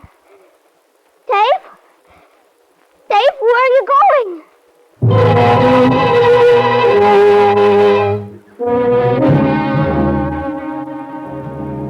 Dr. B, you're the boss of this place. I want to talk to you. I'm always glad to talk to you, Danny, but this is the 3rd time today. When is Dave coming back? I told you, he isn't coming back. He was going to give me a licking. I know. What's so terrible about a licking? Besides, he didn't even touch me. What's troubling you, Danny? Why won't he work here anymore? I'm not sure. Maybe he feels that if he can't control himself, he can't help you and the other boys. He can. He can. It's too late now. If he doesn't come back, you'll be sorry. I'll... Please, Dr. B. I want Dave to come back. Please. I can understand that you feel badly about it. The way you behaved, it's easy to see how a person might lose his temper. But he's made up his mind. There's nothing we can do about it. It was my fault. I made him do it. It was my fault.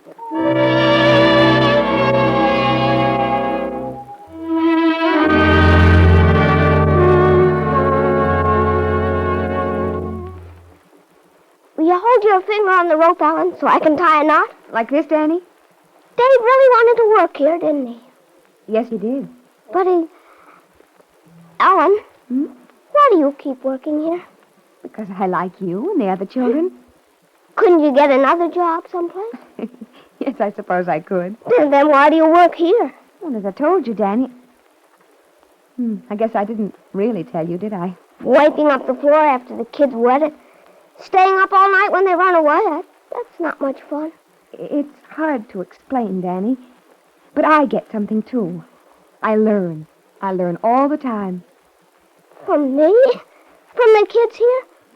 What can you learn from us? Oh, many things, Danny. Things that help me. Maybe Dave could have learned, too. Ellen. Yes, Danny? I want you to lock the outside door tonight. You know we never lock the door. Please.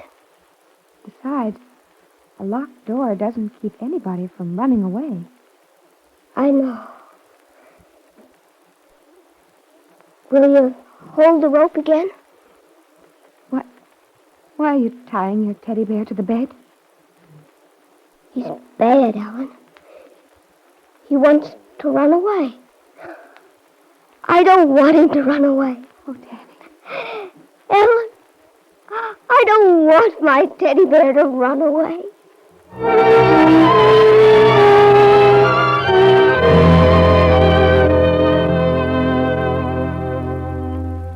You mustn't think that this is the end of the story.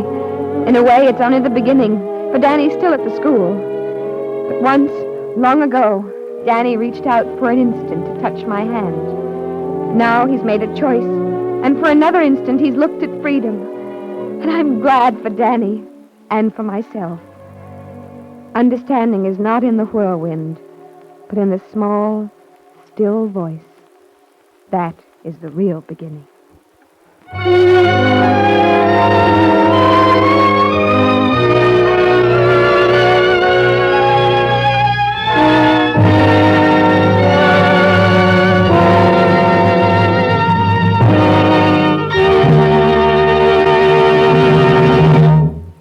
If you would like a copy of today's script, please send your name and address and 10 cents to cover the cost of postage and handling to the Jewish Theological Seminary of America, 3080 Broadway, New York, 27, New York. And now we take great pleasure in presenting Mr. Milton Weil, President of the Federation of Jewish Philanthropies of New York. Mr. Weil. In the dramatization we have just heard, Ellen said, understanding is not in the whirlwind, but in the small, still voice. Yes, in the small, still voices of all the Dannys everywhere who cannot be heard unless we take time to listen. The tremendous need for emotional security as well as physical security is being recognized everywhere. Those of us familiar with the problem of children see youngsters from all homes, rich and poor, who need to be loved, to be understood before they can even begin to trust their world and the people in it. Let me illustrate briefly from the experiences of the child care agencies in our Federation of Jewish Philanthropies, whose work naturally I know best.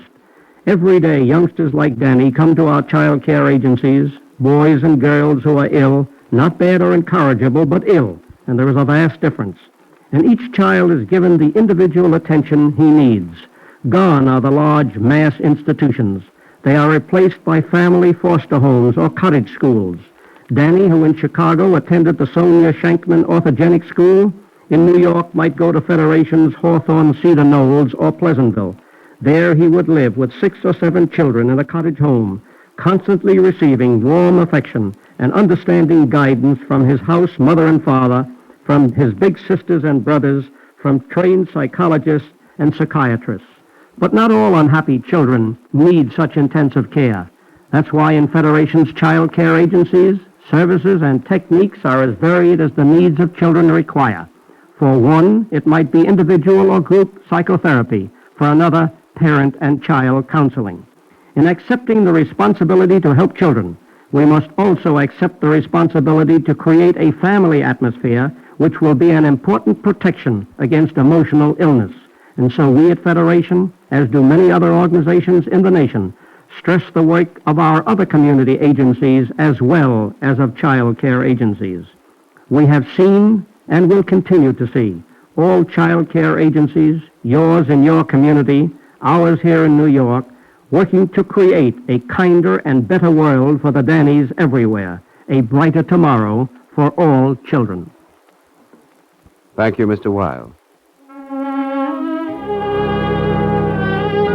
Our Eternal Light drama today, You and Danny, was written by Joseph Mindell and is based on the work of Dr. Bruno Bettelheim, director of the University of Chicago Sonia Shankman Orthogenic School, an institution for the treatment of emotionally disturbed children. It was presented for Child's Health Day, established by the Federal Security Agency of the United States government and observed in the month of May. Patricia Viol was featured as Ellen and Sandy Fussell as Danny. Cantor David Putterman sang the liturgical introduction. The music was composed by Morris Momorsky and conducted by Milton Catums. The production was under the direction of Edward King. This is Mel Brandt speaking. Free time to present the Eternal Light is made available by the National Broadcasting Company and its affiliated independent stations. This weekly program is presented under the auspices of the Jewish Theological Seminary of America.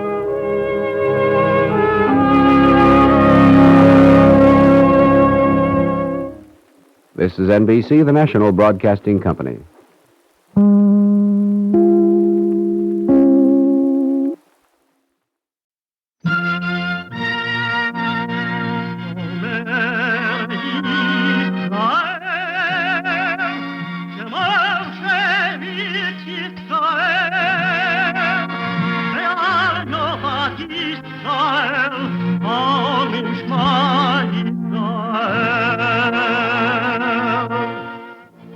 And the Lord spake unto Moses, saying, Command the children of Israel that they bring unto thee pure oil olive, beaten for the light, to cause the lamps to burn continually in the tabernacle of the congregation.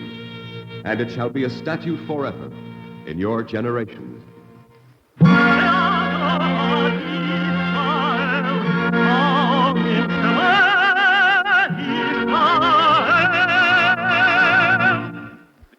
The eternal light.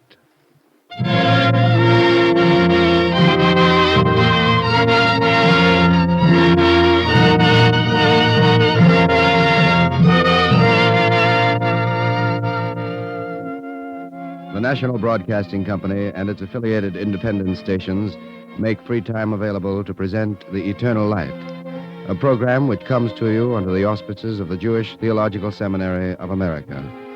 Today's program, A Measure of Freedom, was written by Mark Siegel and is presented in commemoration of the Festival of Shavuot, the anniversary of the giving of the law.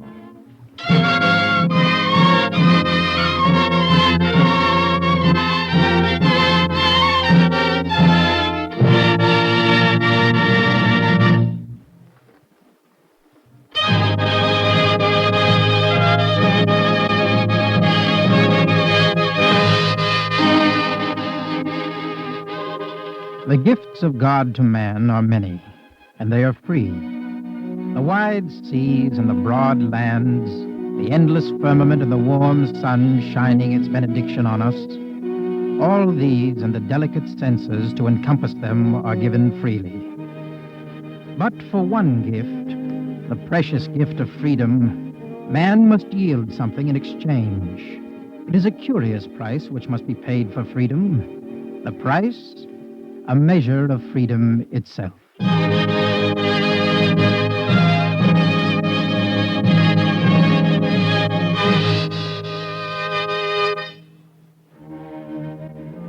How much must a man yield of himself that all may be free?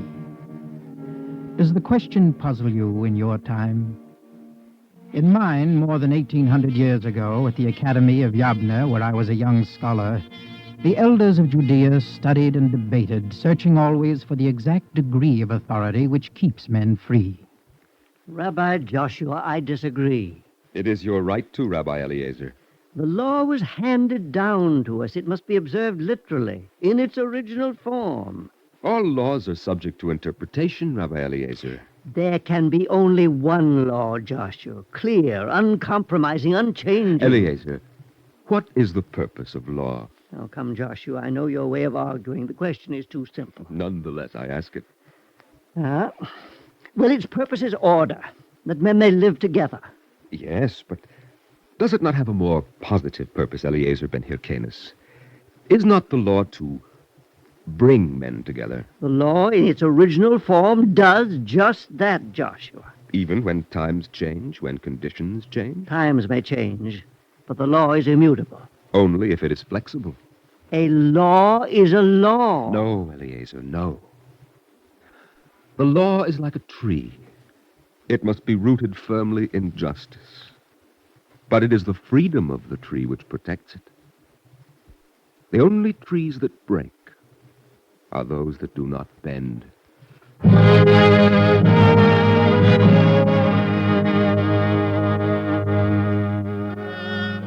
An old argument, even in my time. The controversy raged throughout Judea. On the one side were the followers of Shammai. On the other, those who followed the school of Hillel. The newly elevated patriarch, Rabban Gamaliel, pondered the problem and on a summer day summoned the leaders of the learned assembly to his garden. Welcome, my sons. I would take counsel with you. We are honored, Rabban Gamaliel. Rabbi Eliezer, Rabbi Joshua, the Roman legions occupy our land, yet within the house of Israel there is dissension. The rivalry of scholars advances truth, Rabban. In its proper season, Joshua ben Hananiah. Is there a proper season for truth, Rabban Gamaliel? All seasons are proper for truth, Eliezer. But there are times when men must strive for unity to survive. And how shall men know those times? When the common good is threatened, Joshua. as it is now. Master, I do not question our need for unity. Nor do I, Rabban Gamaliel. But? But in the search for unity, I counsel caution. I agree with Eliezer. Well, surely you do not question my motives, Joshua? Forgive me, my tongue speaks only from a fear that freedom may be curbed. Dispel your fears, Joshua.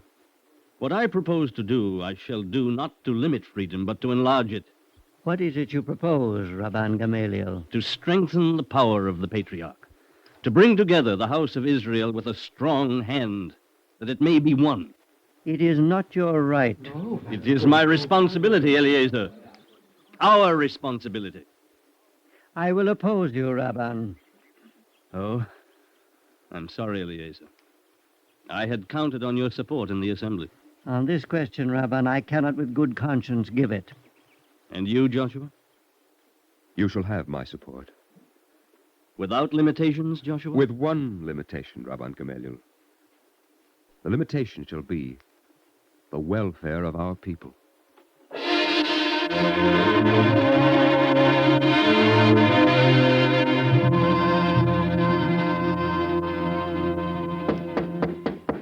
Who knocks? It is I, Rabbi Joshua. Akiba ben Joseph. Akiba, what brings you here so early? There is news from the assembly. Important news, Master. What news, Akiba? A proclamation. From the patriarch? From Gamaliel himself. Oh. What is its burden, Akiba? Henceforth, in the assembly, the views of Hillel shall prevail. And the views of the school of Shammai? They shall be justifiable, in principle, but not in practice. I see. Akiba, how does Eliezer ben Hyrcanus take the decision? Do you know? Badly, Master. He prepares to fight it. To fight it? Akiba, let us not tarry. I must consult at once with Rabbi Eliezer.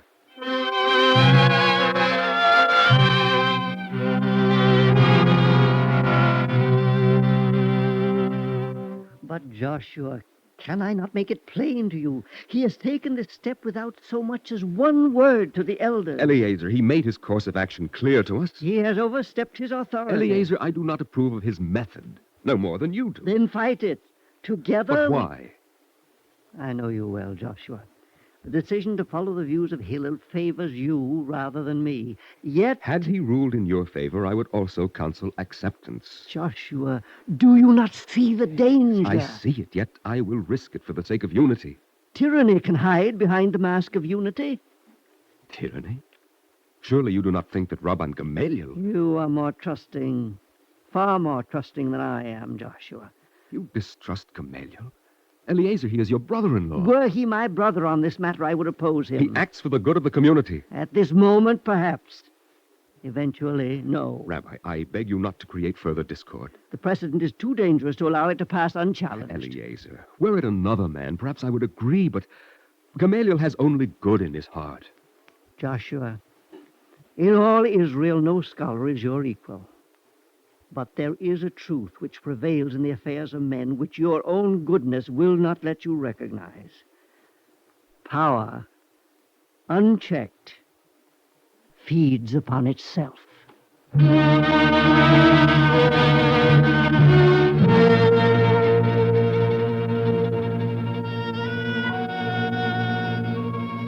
months passed, and the Patriarch Gamaliel handed down decision after decision at the academy, each fought bitterly by Rabbi Eliezer.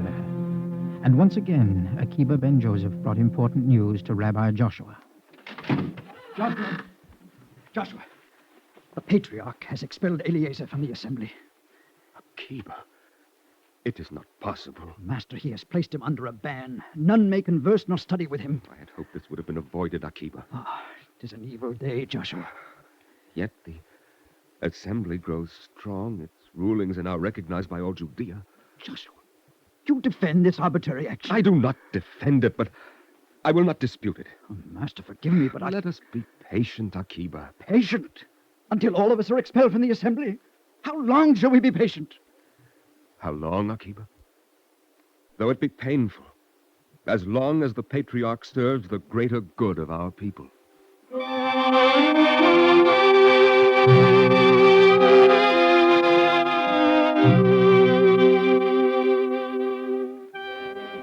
patience of Rabbi Joshua was soon to be tested. On the 29th of each month, the patriarch and the leading elders met to fix the calendar for all Israel. Let the witnesses of the new moon be called. The witnesses of the new moon. Witness, what is your report? Your Honor, on the morning of the proper day, we saw the moon in the eastern heaven. Its shape? A sickle, Your Honor. Rabban Gamaliel. Yes, Joshua? May I address a question to the witness? You will wait until I have concluded, Joshua. Yes, Rabban Gamaliel. Witness, when evening came, in what part of the heavens was the moon? In the west, Your Honor. But that isn't possible, Rabban Gamaliel. My calculations show We that... proclaim the new moon by observation, not by calculation. Still, it is not possible. Do you question the authority of this court, Joshua? I question the reliability of the witnesses. I do not. The new moon of the month of Tishri is hereby proclaimed.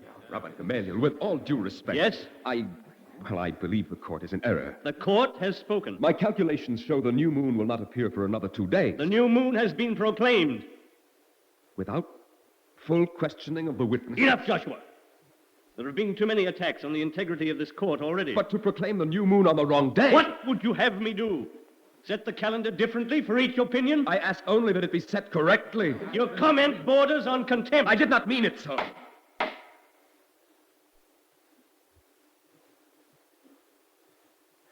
You force me to punish you, Joshua. To punish me? For what? For challenging the court. By your reckoning, your tablets and your computations, when does the Day of Atonement fall? 12 days hence, Rabban Gamaliel. All Israel will observe the day on the 10th of Tishri, as I have proclaimed it. Yes. No man shall travel, nor carry money, nor work in the fields. But listen closely. I am listening, Rabban Gamaliel. On the 12th day of Tishri, on the day you contend is the Day of Atonement. Yes, Rabban. On that day, you will appear before this court, dressed in the garb of a traveler, your staff in hand, and your wallet filled with money.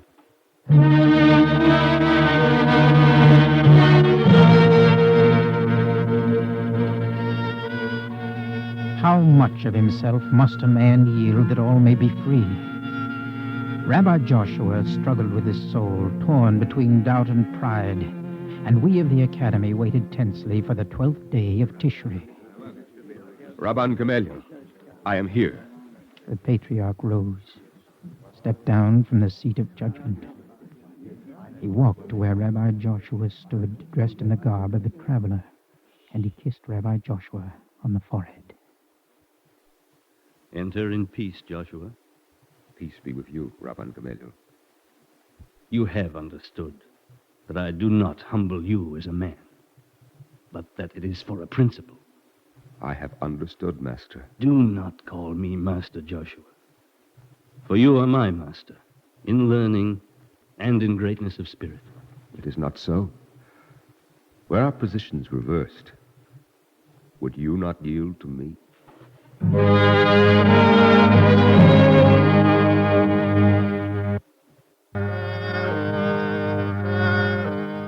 Rabban Gamaliel, the patriarch, was a great man, and what he did for a purpose. The scholars followed the example of Rabbi Joshua and yielded to Rabban Gamaliel in the months that followed. And yet we were uneasy, knowing that somewhere the boundary line between freedom and authority would have to be drawn. I did not know that I, an unimportant scholar, would provide the occasion.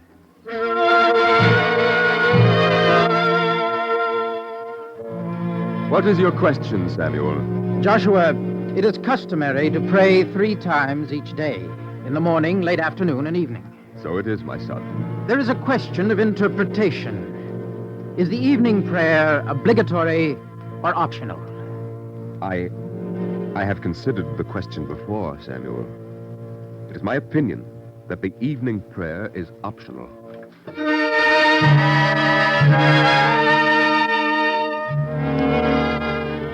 But, Rabban Gamaliel, I have put the same question to Rabbi Joshua.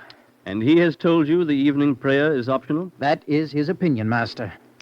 It is obligatory. Rabban Gamaliel, if there is a difference in interpretation, would it not be well to put the question to the assembly? Ah, I see. We've reached the point where a scholar instructs the patriarch. Forgive me, Master. I wished only... You are dismissed. Yes, Master. No, wait, Samuel. Yes, Master? I've reconsidered. You are right, my son. I will place the question before the assembly. When the rabbis and disciples convene, you will rise and ask your question. Thank you, Rabban Gamaliel. Oh, it is I who should thank you, my son. For what reason, Master? Well, you will see, Samuel, when the assembly gathers.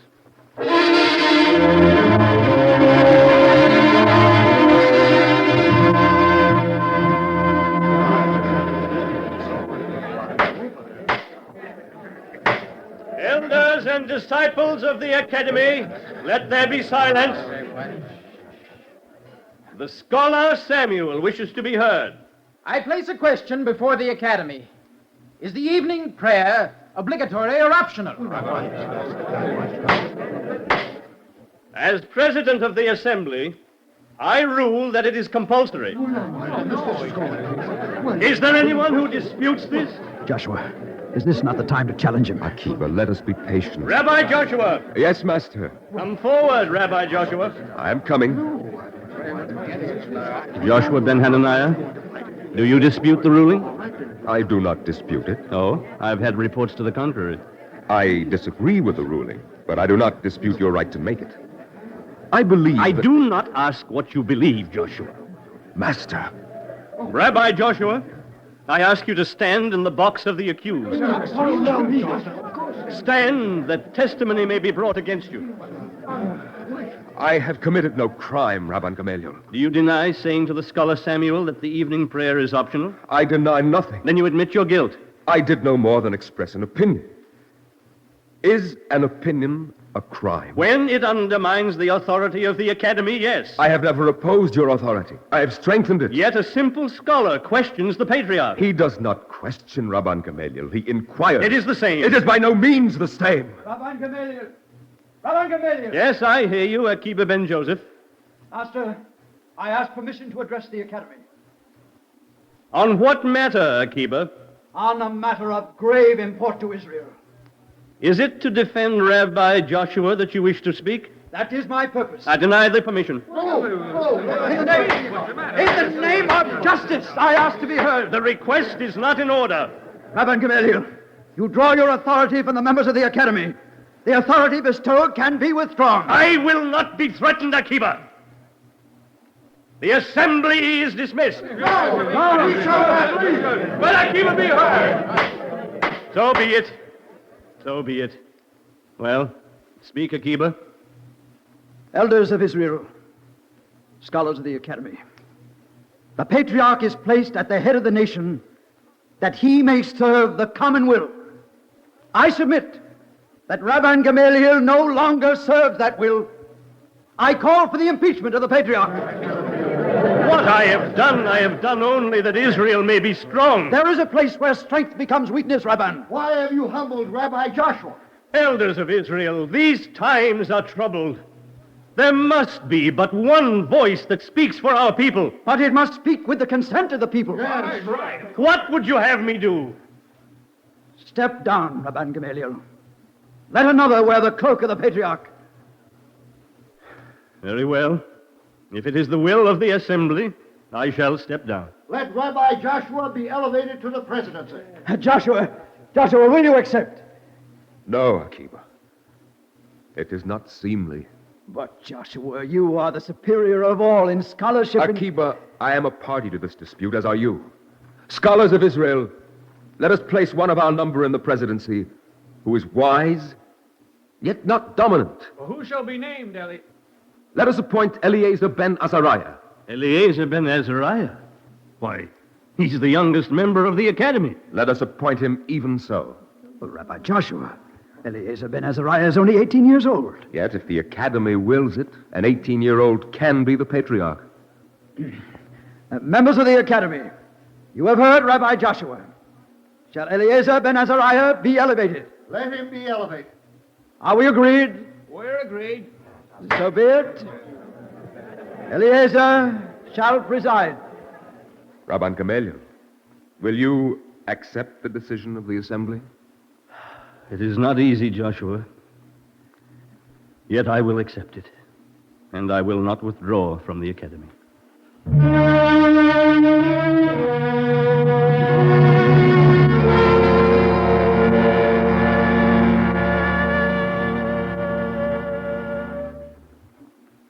Joshua, I come to ask your forgiveness.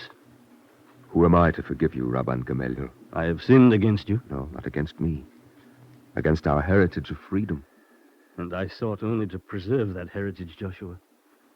It is possible to do the wrong things for the right reasons. Yes, I have learned that, Joshua. In your heart, Rabban Gamaliel. In my heart, Joshua. Then I forgive you, Master. And so in time to come shall all Israel.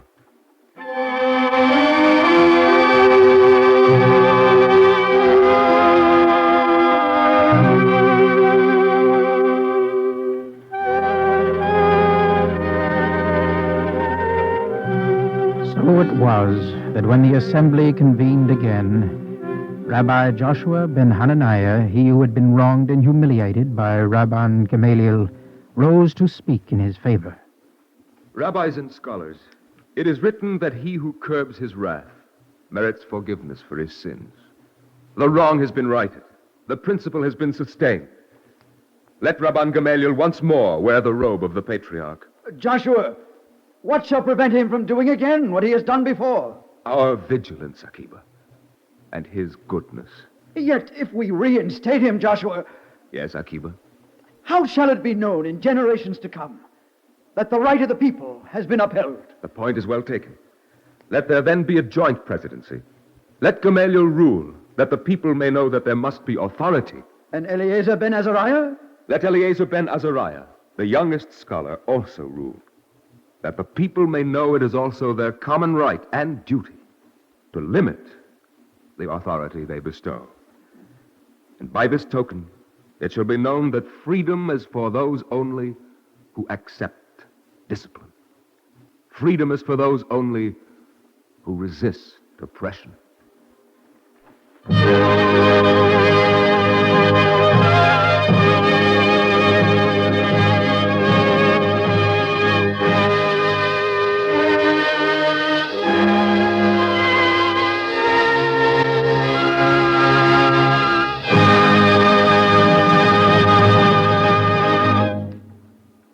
If you would like a copy of today's script, please send your name and address and 10 cents to cover the cost of postage and handling to the Jewish Theological Seminary of America, 3080 Broadway, New York 27, New York. And now we take great pleasure in presenting Mr. Arthur I. Levin, distinguished philanthropist of New York City. We are living in times which try men's souls, days in which history is being made before our very eyes. In places where there should be found justice, behold intolerance. As we look over the face of the globe, which seems to get close to us each day, we realize there are more worlds that must be conquered in the domain of the Spirit than have ever been won in the realms of the flesh. Since time immemorial, the world has been animated by spiritual ideals. Men have toiled for freedom, freedom of thought, freedom to worship God. But as we learn from the wisdom of the sages of the Talmud, so vividly portrayed in our broadcast today, such freedom must be predicated on the proposition that no man or any nation is a law unto itself. Liberty is not to be confused with license. Where does our duty lie today? Moses brought our people out of Egyptian bondage. We are to bring the people of the world out of every form of slavery. Oh, it is sweet to be able to give bread to the hungry, to bring water to thirsty lips and healing to the sick.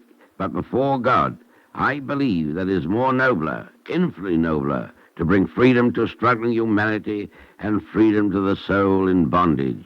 We must have faith in the basic laws of God. We must never surrender that faith. Today, more than ever before, we should realize that God is more than gold, and that the measure of man is not to be made by the yardstick of commerce. You may ask, what can one man do? I answer with a question, what has one man not done? In an age when the world was ruled by idolatry, one man, Abraham, left his father's house, and monotheism was established. What can we do? Let us rise to the call of the poet whose famous lines are a challenge to the hope of the world. Come of the fathers brave and free, if there breathe on earth a slave, are ye fully free and brave? If we do not feel the chain when it works a brother's pain, are ye not base slaves indeed, slaves unworthy to be freed? Is true freedom but to break fetters for our own dear sake, and with heaven hearts forget that we owe mankind a debt? No. True freedom is to share all the chains our brothers wear, and with hearts and hands to be earnest to make others free. Thank you, Mr. Levin.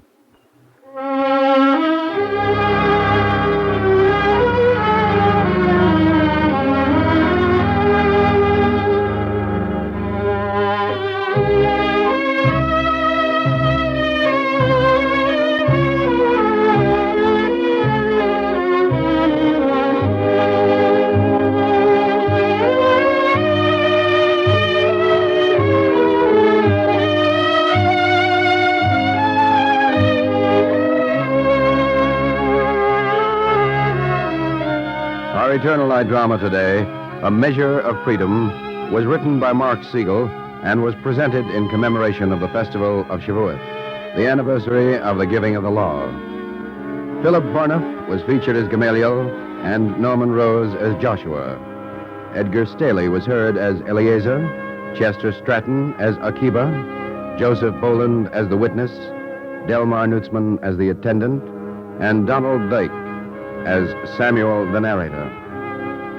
Cantor David Putterman sang the liturgical introduction.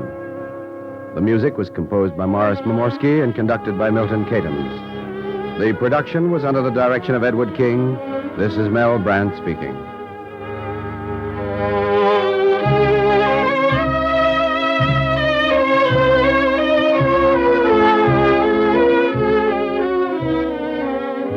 Free time to present the Eternal Light is made available by the National Broadcasting Company and its affiliated independent stations. This weekly program is presented under the auspices of the Jewish Theological Seminary of America.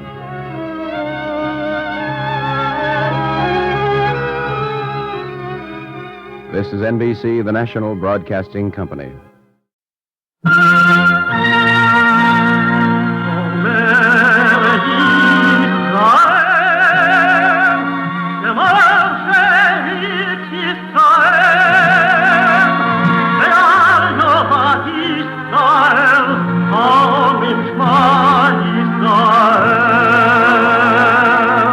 And the Lord spake unto Moses, saying, Command the children of Israel that they bring unto thee pure oil olive, beaten for the light, to cause the lamps to burn continually in the tabernacle of the congregation. And it shall be a statute forever in your generations.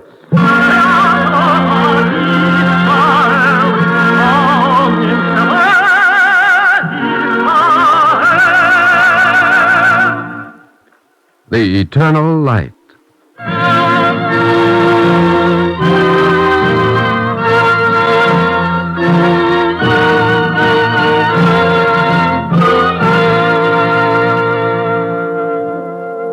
The National Broadcasting Company and its affiliated independent stations make free time available to present The Eternal Light, a program which comes to you under the auspices of the Jewish Theological Seminary of America.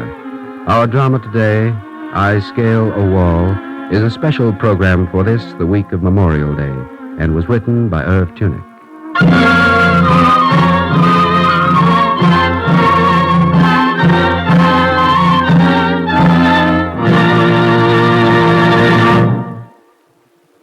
It was late.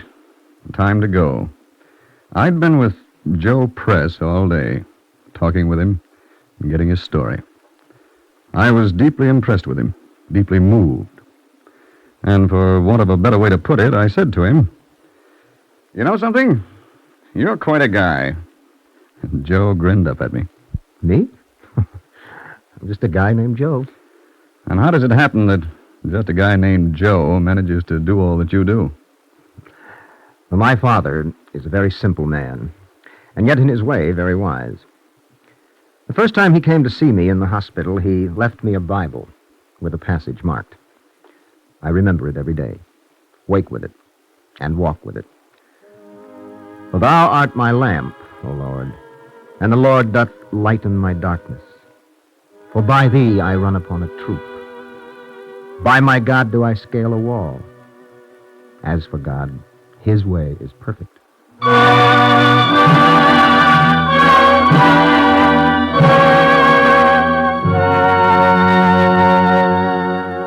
And this is the story of Joe Press. June will be 8 years. June 20th, to be exact. It was just after the end of the war in Europe. My outfit was stationed near Lyon, France.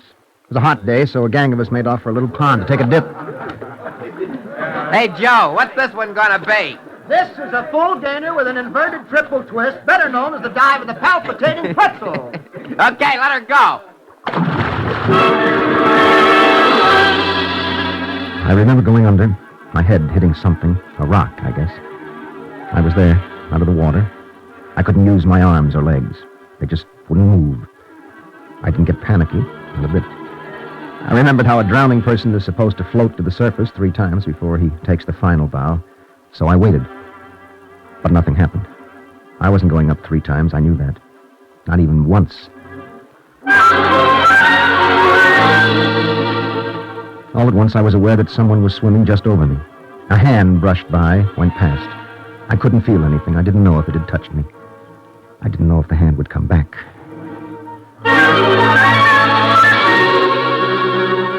But it did come back. The hand came back, and the next thing I knew, I was being lifted up. Up and up. And my head was above the water, and I could breathe again.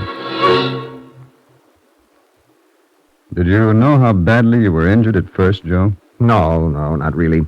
You get kind of anesthetized at a time like that, and there's no pain, not much of anything. I guess the first time I realized I was pretty badly banged up was in the hospital at Rems. I was all alone, except for one very busy little fly.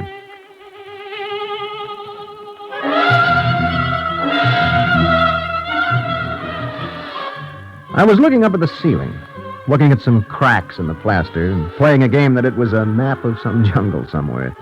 And I had just figured out where the treasure was buried when this fly zoomed in. Well, he kind of looked me over. I looked him over. He got chummy and decided to investigate my landscape a little closer. First thing I knew, he lit on my forehead and settled down for a breather. I couldn't move my arms to brush him off, so I began wrinkling my brow, fluttering my eyelashes, but Mr. Fly just didn't move. He kind of sensed the situation, and, ornery little cuss that he was, he didn't move. And it was then, for the first time, I realized how helpless I was. That gave me some bad moments. But then the door opened and a doctor came in. How you doing, Joe? Great. Got some good news for you. Well, I like good news. Let's hear it. You're going home.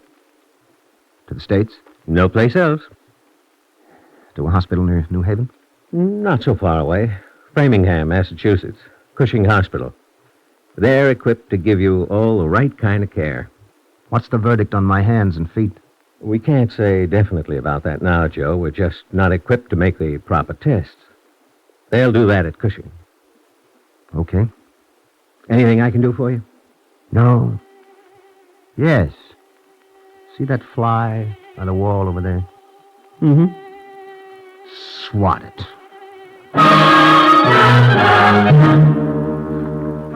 Well, they ran the tests at Cushing Hospital. I don't know how many, but plenty. And then I got the answer. A fancy word with a not-so-fancy meaning. Quadriplegia. Permanent paralysis of both arms, both legs. Oh. You want to know about my business? That's right. How did you get started? Well, here's exactly how it happened. One day they were delivering mail in the ward, and The guy who passes out the letters and packages comes over to my bed with his face wrapped up in a smirk about a yard wide. And now for little Josie Wosie. Got a package for you? Well, I'll take the package, and you can keep the humor. Well, I don't know if I ought to give it to you. Come on. You've been keeping something back from us, Josie Wosie. What in the devil has gotten into you? Nobody sends me perfume. Perfume? Mm-hmm. And what perfume? For me? For no one else. Some must have spilled in the package, made the whole mailroom smell like ladies' night in a Turkish bath. And what it does to me. Woo-hoo! Stop making like a sick wolf and hand it over. First, you gotta promise me something. What? When you open up the stuff, just, let me dab a little bit on my ears. Will you shut up and get out of here? It must be a mistake. Anyway, why would anybody want to send me perfume? Oh, I would. Because I think you're very, very cute. I'd throw something at you, bum. Only it so happens I can't throw.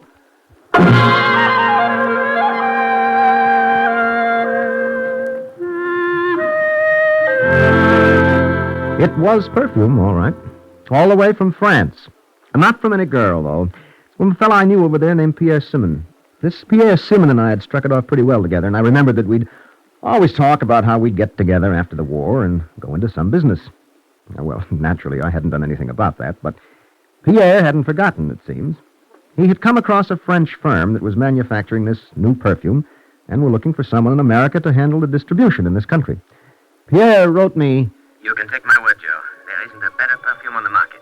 It strikes me that you're just the guy to take over as national distributor of Jalique for the USA. You've got the push and drive to put it across. Push and drive. Me with 4 paralyzed limbs. It'll take some doing, though. You'll have to travel around a lot. Pierre hadn't heard about the accident, you understand. But you've always said you like getting around. Or what happened to me. So here's the chance of a lifetime. If the deal sounds okay, let me know at once, and we'll arrange the details. Best wishes, Pierre.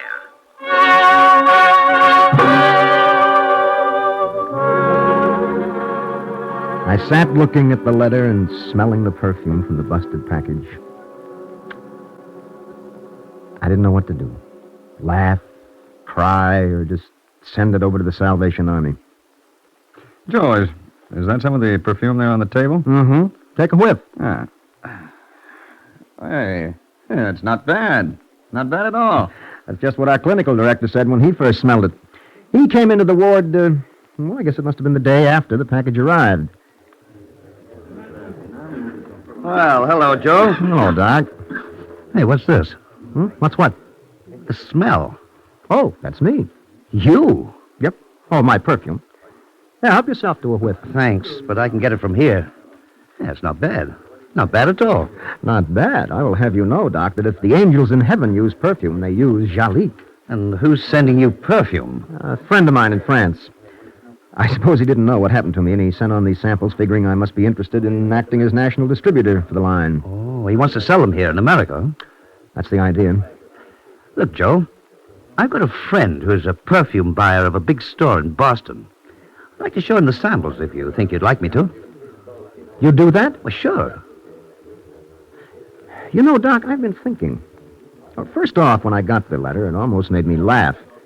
And then I wondered, maybe it's not so crazy to think that I could take on the job. It's just a matter of contacts.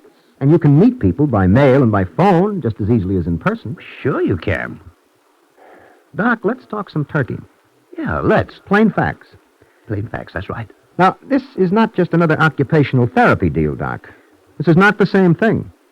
If I went into this, I'd have to invest money, a good-sized chunk of money. Not only that, but people would be depending on me. If I flopped, they'd go under with me. You see that? Of course. So you can't look at this the way you'd look at some little handicraft job. This is big league stuff. Yes, I know it. Now, do you think it can be done? Do you think I can do it? Why not? That is just what I've been saying to myself, Doc. Just exactly that. Why not?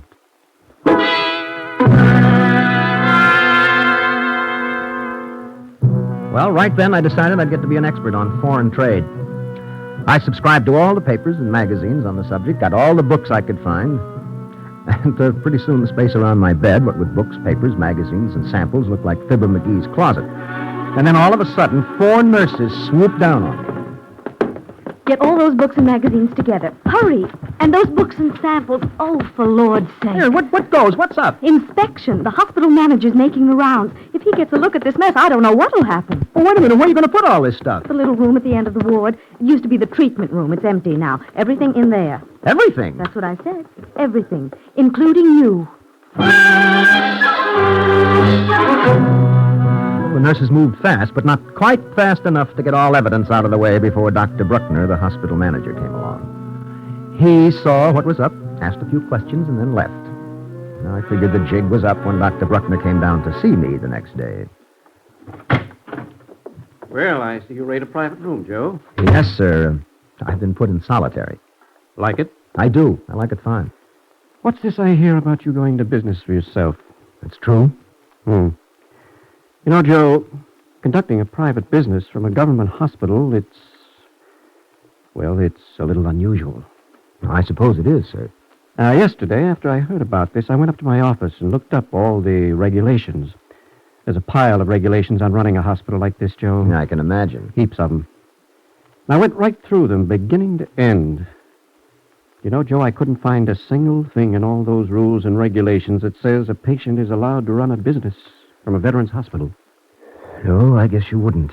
But, on the other hand, Joe, I didn't find a single regulation that says you can't. Doc, I can keep it? I can keep going? You sure can. This the perfume you're handling? Yes, sir. I'd like to get a bottle of this for my wife. Maybe you can get one for me. Wholesale.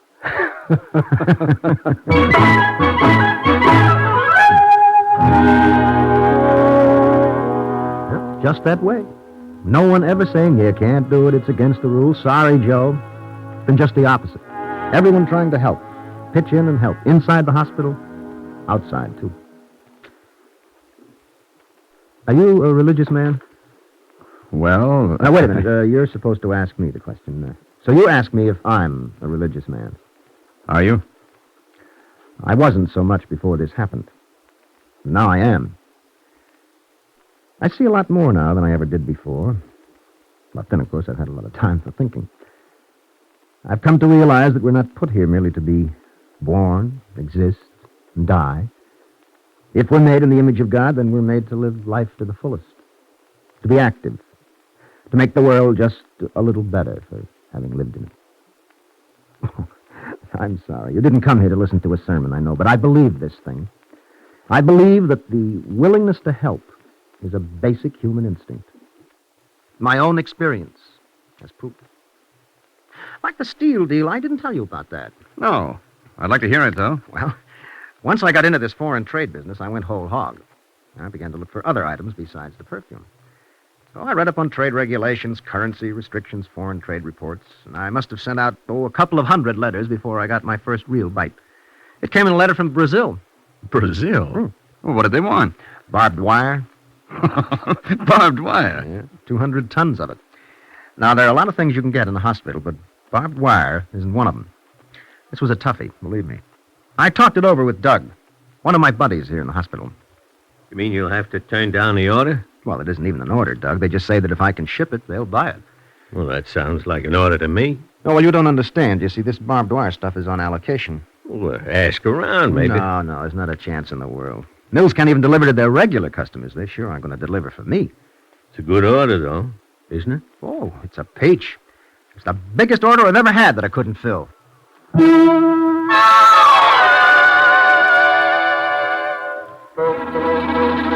And then do you know what this screwball Doug did? What?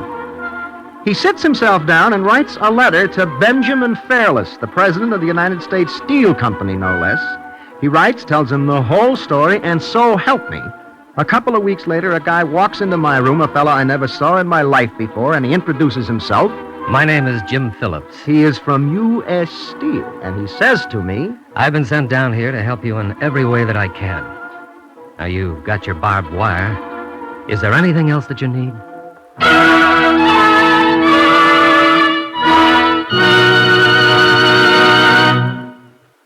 Well, and that is the way it's been all along the line.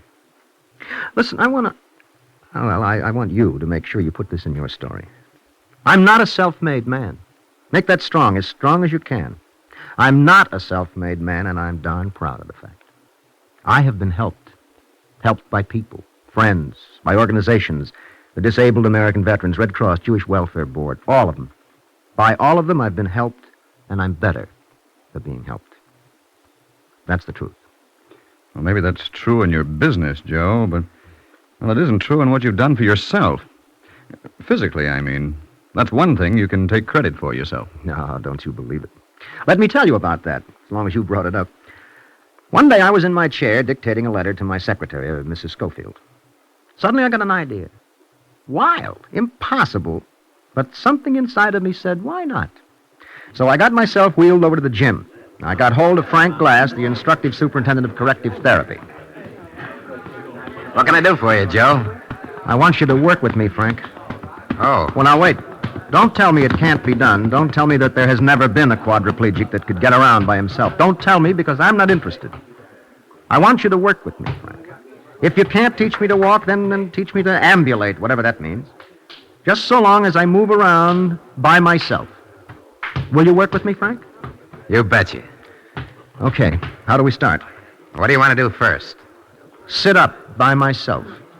Okay, I'll lift you off the chair. You ready? Let's go. Let's get over to that floor mat. All right. Here we are. Easy, I'll put you down. Now, ready? All ready? I've got you, don't worry. I'm not worried. So let me go. Now, wait a minute, Joe. Get this straight. You're going to fall over. Yes? You understand that? Sure I do. What happens when you fall over? I yell for you to sit me up, and I try again. And if you fall again? I try again. No matter how many times you fall? No matter how many times I fall. You're my man, Joe. Here goes.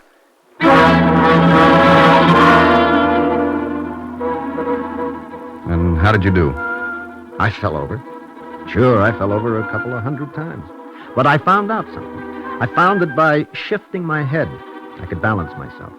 It took lots of practice, but I caught on. And pretty soon I was sitting up myself without help. I felt pretty good. I bet you did. So then I decided to try something else. Rolling over on my back. I started out flat on my face. Okay, let's give it a try. All right,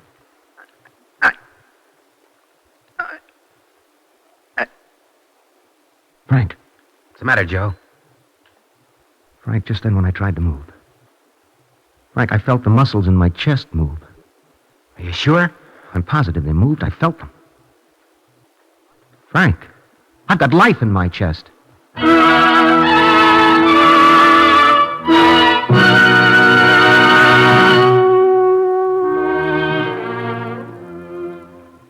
How that boy Glass worked on me, on my chest, massaging and kneading the muscles until they got solid strength in them.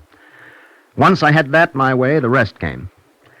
I learned to shift my weight. I got between the parallel bars and shuffled along, first just inches at a time, then the length of the gym, and then outside in the open. Walking in the open almost a quarter of a mile. The two of us, Frank and I. We did it. And now you do just about everything else for yourself, don't you? Oh, sure. I type, I shave, I can use a knife and fork. I get along okay. That's wonderful. But always it was someone helping me, someone with patience and understanding and willingness. And that's the point. And your business? Well, while I was at Cushing, I laid the foundation. Last year, I was discharged from the hospital, and then, along with Jim McDonald, we started this traveling gift shop here in Marlboro. We sell the stuff we import by home demonstrations and through club plans. We've got 20 salesmen on the road right now. Jim and I have the idea to set up the same kind of a plan to sell the products of the homebound in the same way. Not charity, mind you. Strictly business. I understand you and Jim turn over a percentage of your sales to the National Paraplegic Foundation. Yeah, that's right. That's what we want to do. Joe, I've got one last question. Sure. Well, it's kind of a corny one, but it's one we always ask. Well, go ahead. In all that's happened, and plenty has happened, what one thing gave you your greatest thrill? That's a tough one. I've gotten a bang out of a lot of things. My first order, my first step. The day I was able to convince my dad to quit work that I could take care of him and Mother. Yeah, been lots of pretty good moments. But I suppose the best of all, the thing that really sets me up, is the letters I get from other handicapped folks. From people who have heard about me, who have gotten a little inspiration out of what I've done. Like this that came in this morning. It's from Texas, Kingsville, Texas. It's from a Mrs. Brining down there, and she tells me about her son, 10 years old. Joff Brining. The youngster was hurt in an accident, and he's paralyzed from the waist down. He's heard about me, and what I've done has given the kid heart. Isn't that great? It sure is. I just finished a letter to Joff. Well, can I hear it? Oh, sure. I'd like you to. Dear Joff, you and I are suffering from an injury which has disturbed, not changed nor altered, but only disturbed the normal course of our lives. Actually, what we have lost is only the ability to move quickly and gracefully between 2 points.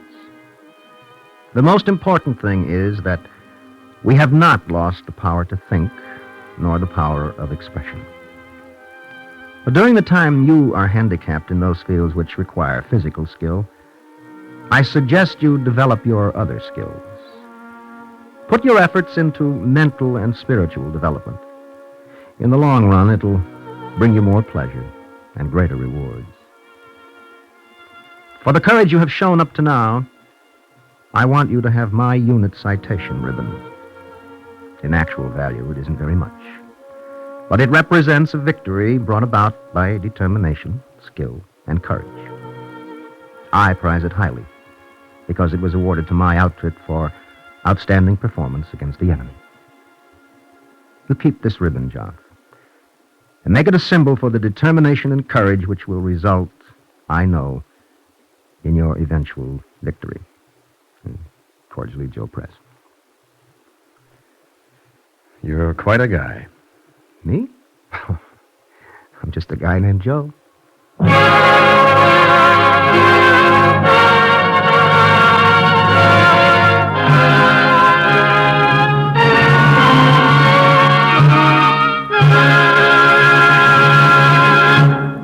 If you would like a copy of today's script, please send your name and address with 10 cents to cover the cost of postage and handling to the Jewish Theological Seminary of America, 3080 Broadway, New York, 27, New York. And now we take great pleasure in presenting General J. Lawton Collins, Chief of Staff of the United States Army. General Collins. The courage and initiative displayed by the soldier whose story you have just heard is a heartwarming illustration of the splendid qualities possessed by American fighting men of all services. Their magnificent spirit of patriotism and self-sacrifice has sustained our country through many periods of great danger in the defense of our freedoms and our way of life. This week, on Memorial Day, we will honor those servicemen who have unselfishly given their lives for their country. Those brave men who have sacrificed their lives in Korea give a special meaning to this honored day because on a battlefront more than 5,000 miles from home, our way of life is once again being defended against a brutal enemy, militant communism. We must face frankly the fact that power is the one thing in the world which the communists respect. There can be no assurance of permanent peace until we and our friends can stand against aggression wherever and whenever it strikes. There can be no assurance of peace until good deeds, and not just soft language, show the intentions of the potential foe we face. To honor those who have died in Korea and their comrades who have perished on other battlefields, the tomb of the unknown soldier stands in Arlington Cemetery. It is a reminder to us, the living, of our great debt to our fallen heroes. I have often felt that there is a significance to this memorial that we Americans sometimes overlook. For in the honors accorded this one anonymous soldier, there is symbolized more than the sacrifice of war and more than the homage to military dead. I think that here is a basic tenet of our way of life, perhaps the very epitome of democracy, the deep and abiding belief in the importance of the individual citizen, whether he happens to be wearing civilian garb or a military uniform. The duty of all Americans, as I see it, is to maintain our course with the same courage and vigor as has been shown by the soldier whose story you have just heard, and by those who have fallen in battle in our defense. We can best keep faith with those we honor this week by recognizing and shouldering the responsibilities and obligations which accompany our liberties and opportunities as American citizens. Our beloved dead would wish for no greater testimonial than that each American should examine his heart and conscience to see whether he is doing all that he can to perpetuate the basic principles they so revered. Thank you, General Collins. Our Eternal Light drama today, I Scale a Wall, was written by Earth Tunick and presented for the week of Memorial Day. John Larkin was featured as Joe Press and Robert Carroll as the reporter. The production was under the direction of Edward King. This is NBC, the national broadcasting company.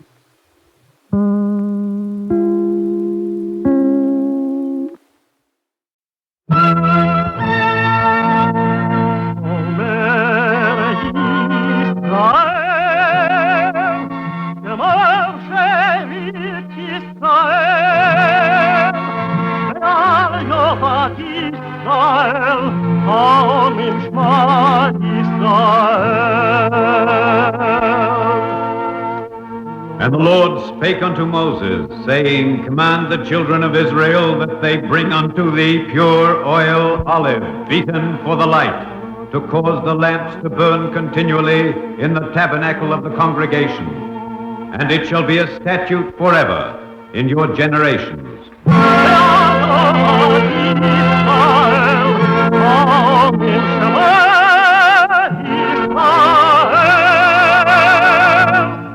The Eternal Light.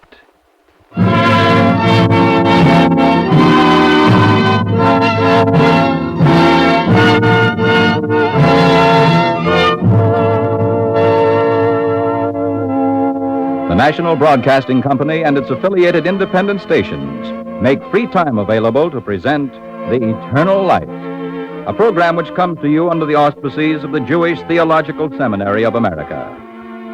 Our drama today, Who Saves One Life, was written by David Davidson and deals with the late Reverend Dr. Joshua Loth Liebman, Rabbi of Temple Israel in Boston, whose preachings and whose book, Peace of Mind, offered light and comfort to millions of Americans.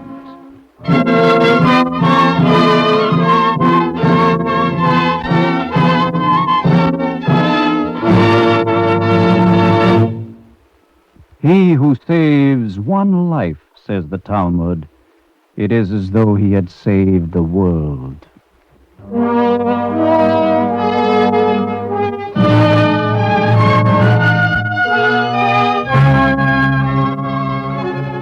It was a text of which he was ever mindful. Joshua Loth Liebman. Sitting one afternoon in his pleasant study at Temple Israel in Boston, he was arrested suddenly by a letter which had come into his hand. One of almost 200 which had arrived that day alone. No other course, therefore, but to... Dr. Liebman, Yes, Miss David. I don't mean to rush you, but you're due in just a few minutes at a meeting of the Board of Overseers at Harvard Divinity School. Yes, I know, Miss David. And then you're going to have to squeeze in the conference of the Governor's Board of Clergymen. Yeah, I haven't forgotten. And then we'll have to whiz you to the station to make that train. Miss David, have you seen this letter yet? From Indiana? Oh, no, I've been in such a rush Well, today. listen. Though I am not of your own faith, Dr. Liebman, I turn to your book, Peace of Mind, and hope it would give me a thing I've not been able to find for myself.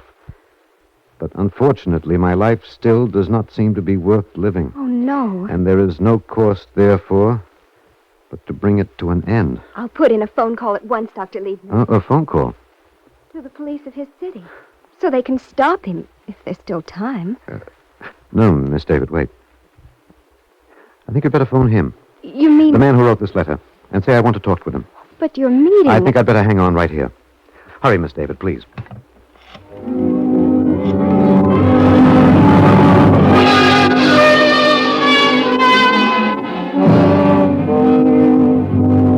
And so a message was started to a despairing man 7 states away, separated by 1,000 miles of telephone wire and relays and connections.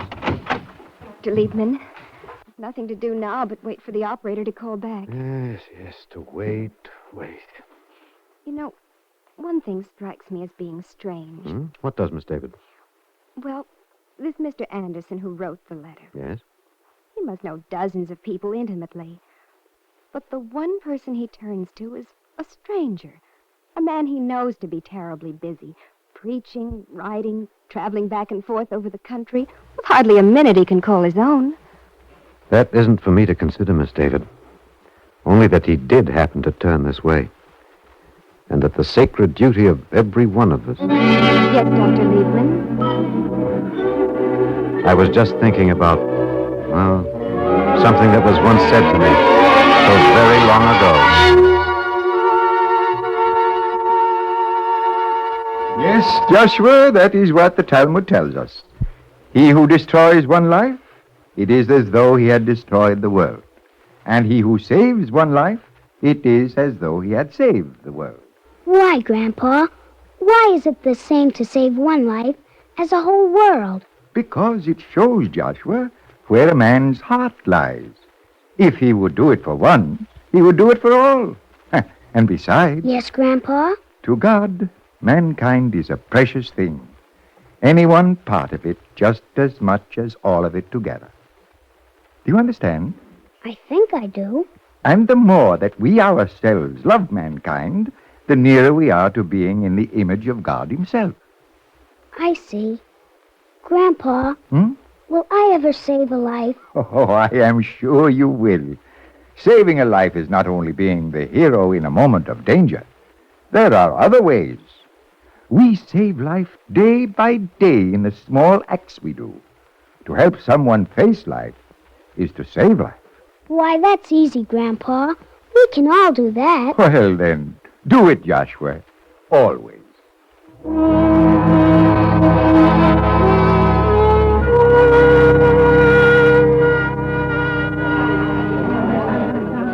Here you are, young fella. 1 chocolate ice cream soda. Thank you.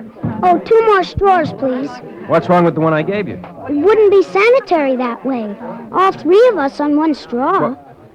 3 of you? My friend Tommy over here, and my friend Willie over there. All 3 of you on 1 soda? Yep.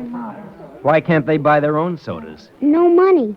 Isn't that sad? Now, look, young fella. 2 more straws, please. When they buy their own sodas, they get their own straws. Until then, my friend... What? You call that fair?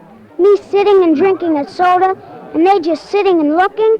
Is that right? Is it nice? Is it? Okay. 3 straws.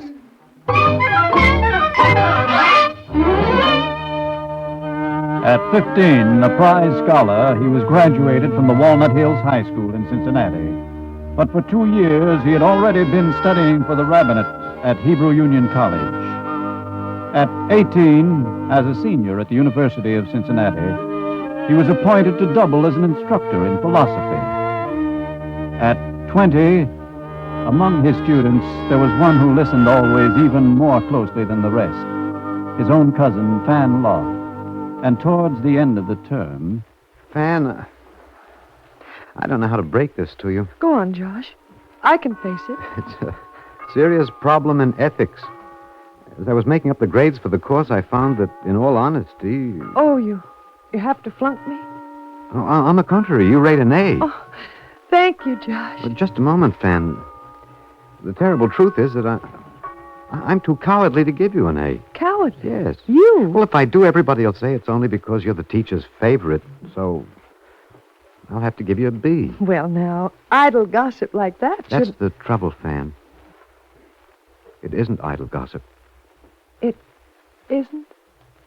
No, Fan. Not at all.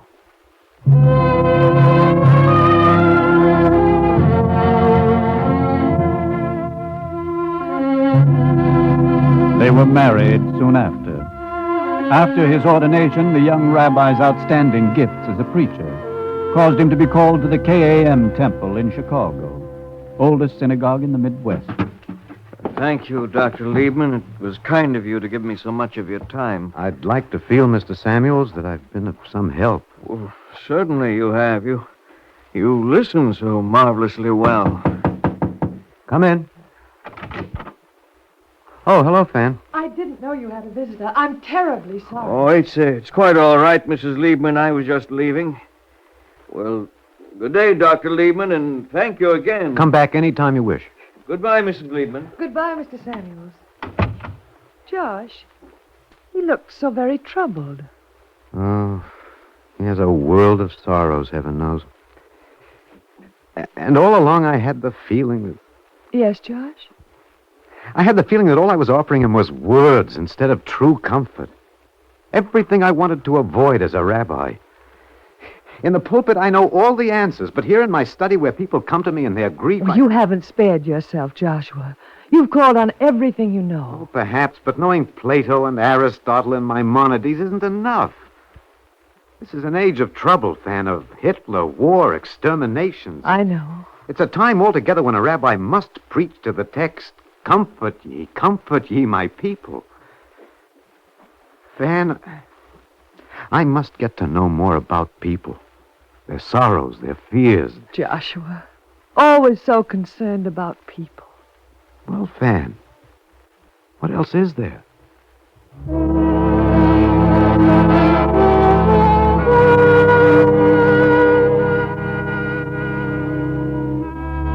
He turned diligently to studies of the human mind, giving it the same feverish interest he had once given philosophy and theology. The studies bore their fruit, for a few years later in Boston, when World War II took so many millions of lives, among them were sons of his own parishioners. Dr. Liebman, it's no use telling me to be brave. Losing a son, do you expect me not to feel it? There couldn't be any greater sorrow, Mrs. Phillips. Then please don't tell me to try to pull myself together, to act as if it never happened. There's just one thing that I could say, Mrs. Phillips. Yes, Aren't you forgetting your other two children? forgetting them. Yes, by making yourself a perpetual mourner. What? Haven't you thought you might be harming the others? Dr. Liebman. The living also have their rights. I'm sure they understand what's in my heart. No. They're young. They can only think that their mother has closed the door on them, that they no longer get to her. But it isn't so. How can they possibly think it? Well, put yourself in their position. See yourself with their eyes. The sorrowing mother, her whole mind given over to that other child. Well, possibly. It's a matter of making a choice, Mrs. Phillips. Dying with the dead or staying alive for the living. Could you try, do you think, to live? Well, I can see now, Dr. Liebman, that I must try.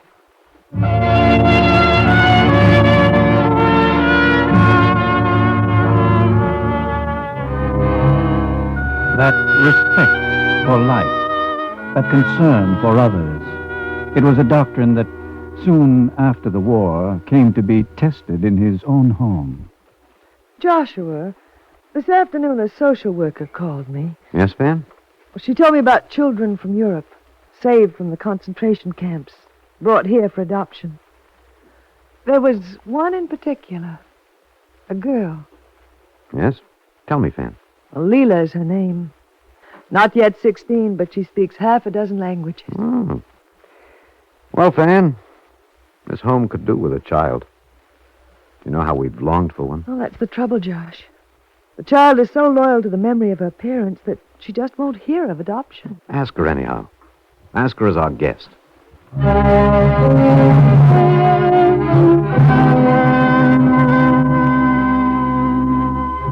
It was on a Friday eve that Leela came to the Liebman home in the Somerset Hotel. A ravaged child who sat with lowered eyes as her hostess kindled the Sabbath candle. And may our home be consecrated, O Lord, by the light of thy countenance. May it shine upon us all in blessing. Amen. Amen. Amen. Well, Leela, we're so happy to have you with us. Thank you. Leela, we would like to get acquainted with you. We'd like to know more about you. Well, At the age of 14, I already had a trade. There in the concentration camp. At 14, I was making bombs. And there were other things. Leila, my dear. Yes. We don't expect you to smile. The right to weep is as sacred as any. The right to weep? Yes. Why, even in the Psalms, there's a place. Oh, yes, the Psalms. Remember? By the rivers of Babylon. By the rivers of Babylon. There we sat down. Yea, we wept when we remembered Zion. We hanged our harps upon the willow trees in the midst thereof. Yes, Leila. For it was no time for a song, and wrong to pretend that it was. Uncle Josh? Hmm? Aunt Fannin? Yes, Leila. I don't have to cry anymore.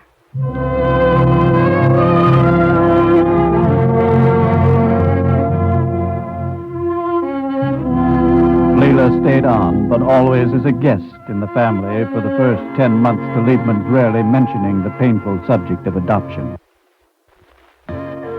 Within a few months, she was writing from summer camp. Joshua, listen to this. Yes, Van? And today we had auditions for the production of The Mikado that the camp is putting on. I tried out for one of the 3 little maids. No, did she really? And won the part. Well. Also, I'm developing a pretty good tennis serve and can now do a backstroke without drowning myself. Oh, Van. And listen to this, Joshua. Please, please send me right away a nice light lipstick. Lipstick? Mhm. Why, Van, she's young again.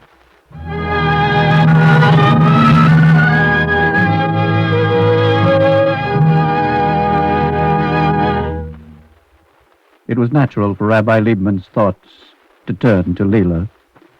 But now, back in his study, his attention is drawn solely to this new problem as he waits for the circuit to be completed to yet another ravaged human being. Miss David, on that Colt India. Oh, maybe that's it now. I'll take it myself. Hello? On your long-distance call, sir. I have your party now. Good. Put him on, please. Hello? Mr. Anderson? That's right. This is Joshua Liebman. I received your letter. Liebman calling me? About your letter. Phoning me nearly half across the country? Well, I thought that you and I might arrange to meet. Meet? Mm-hmm. How? As it happens, I'll be in Chicago tomorrow for a meeting. Could you come up and meet me there in the lobby of the hotel? Why should a man like you want You're to meet? troubled. Isn't that reason enough? Now, promise me, Mr. Anderson, that you'll be there in Chicago to meet me. I want your word on that.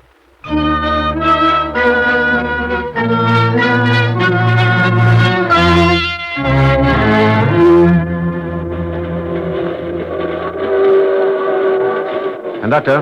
Yes, sir? Has the train made up any time? Oh, no, sir. Maybe we lost even more. Then when are we due in Chicago? It'll be at least an hour late. Maybe 2. But that man will be waiting and thinking that I... Oh, conductor, how soon can I send a telegram? Well, a couple of hours. We'll be starting. No, I can't wait that long. It involves a man's life. A man's life? Yes. Look, I'll get the engineer to pull at a whistle stop long enough to drop your telegram. Good. I'll start writing it at once. And I'll go see the engineer. Thank you. Manager, Palmer House, Chicago, Illinois. Please page a Mr. Anderson in the lobby and inform him my train is late, but that I will surely join him sometime this evening.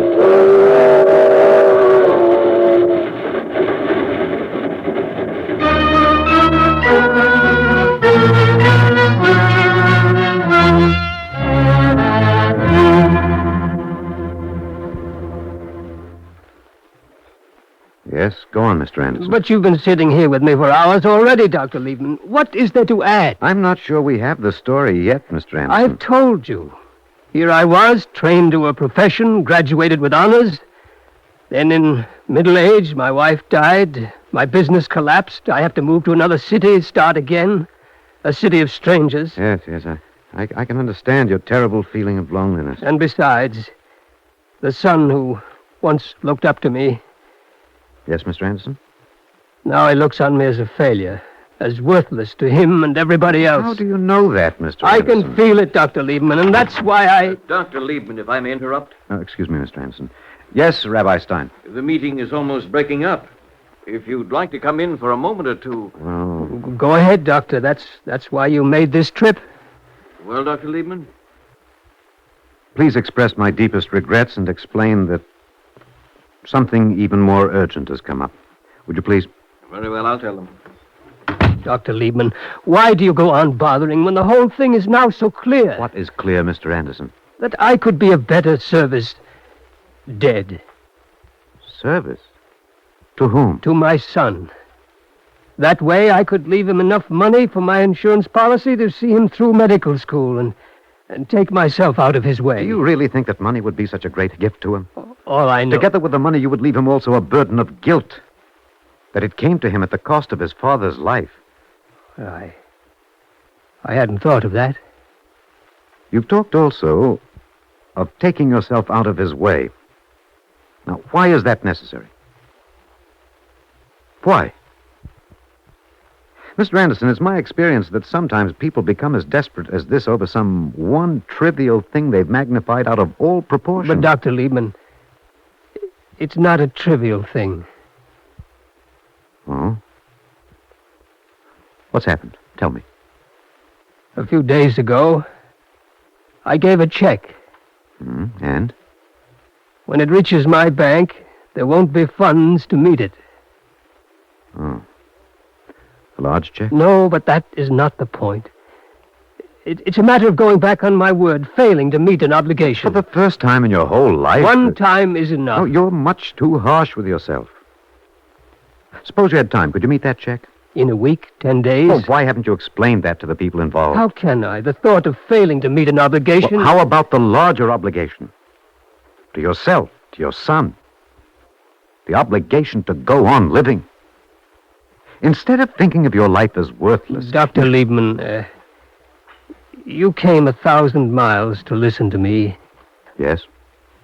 Then I can't be so worthless after all, can I?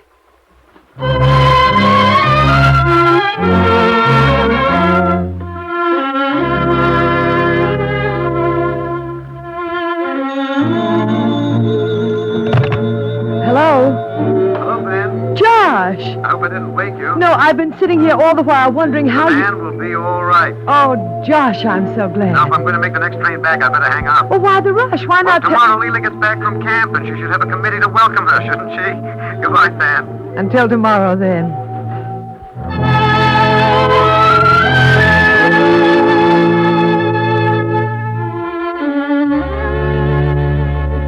The next morning at 6 o'clock, before Joshua returned, a welcoming committee of one greeted Leela. Leela, you're looking wonderful. I had a marvelous time. Oh, I'm so glad, dear. But it's good to get home. Is it? Leela, what did you decide? Have you written to your social worker? Do you still want to adopt me? Oh, darling. I want so much to be your daughter. Would you have me? Would you? Oh, would we, Leela? Hello, Van. Josh! Hello, Leela. Hello, Daddy. Josh, did you hear what Leela just called you? Yes, I did. And in all my life, I never heard anything nicer.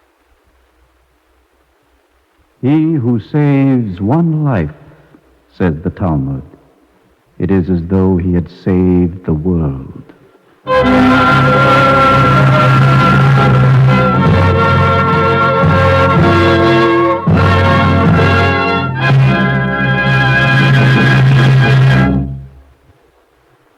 If you would like a copy of today's script, please send your name and address with 10 cents to cover the cost of postage and handling to the Jewish Theological Seminary of America, 3080 Broadway, New York 27, New York. And now we take great pleasure in presenting Dr. Abraham N. Franzblau, Dean of the Hebrew Union School in New York. It is hard to portray more than a glimpse of the character and greatness of Joshua Loth Liebman. People were drawn to him, and they felt the love he had for them.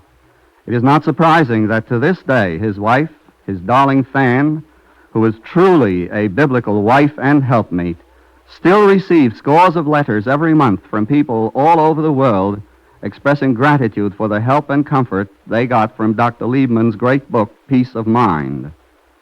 He was my best friend on earth, and it was my privilege not only to work with him, but also to play with him. As the founder of the field of pastoral psychiatry in its application to Judaism, the greater part of my life has been devoted at the Hebrew Union College Jewish Institute of Religion to the task of bringing psychiatry into the service of the synagogue, enriching the ministry of the rabbi, and enlarging his sphere of service to his people. Dr. Liebman was the first rabbi to steep himself in this field and make it his major interest. He made dynamic psychiatry a great force in the service of God.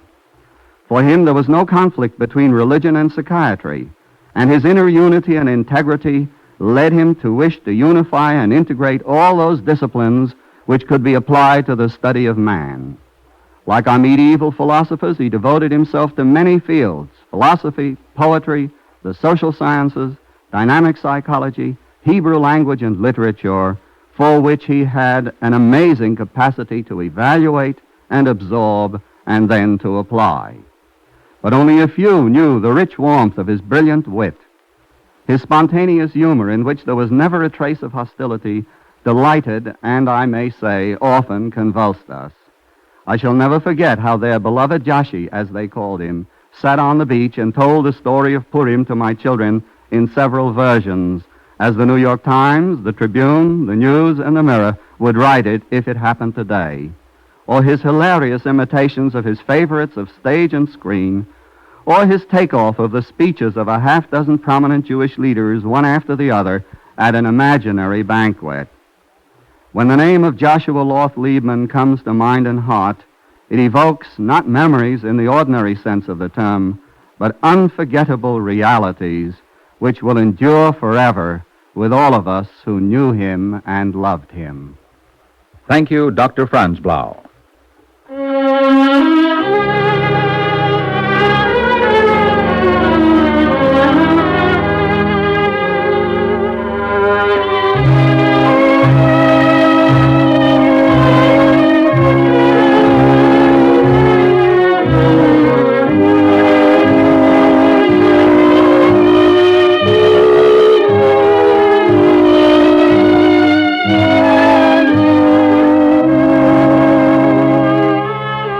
Our Eternal Light drama today, Who Saves One Life, was written by David Davidson and was based on actual incidents in the life of the late Reverend Dr. Joshua Loth Liebman. Cantor David Putterman sang the liturgical introduction.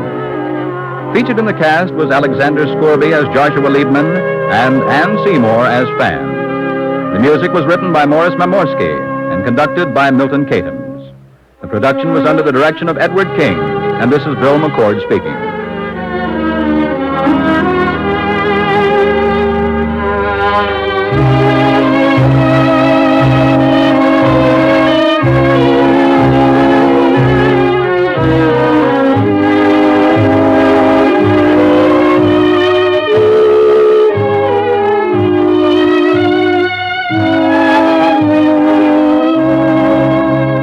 Free time to present the Eternal Light is made available by the National Broadcasting Company and its affiliated independent stations. This program is presented under the auspices of the Jewish Theological Seminary of America.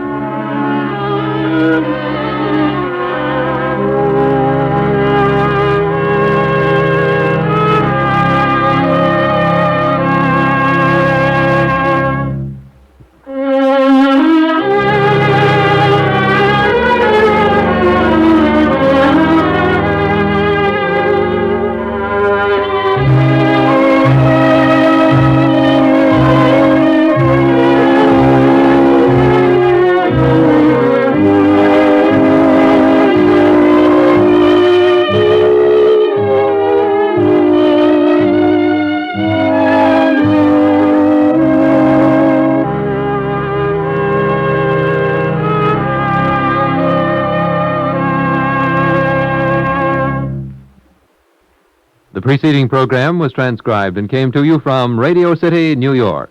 This is NBC, the national broadcasting company.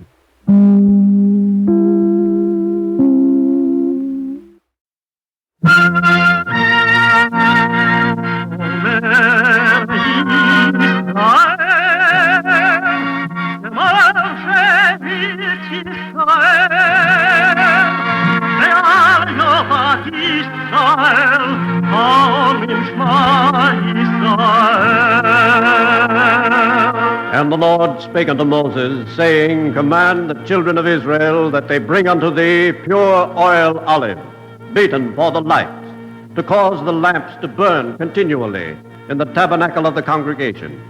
And it shall be a statute forever in your generations.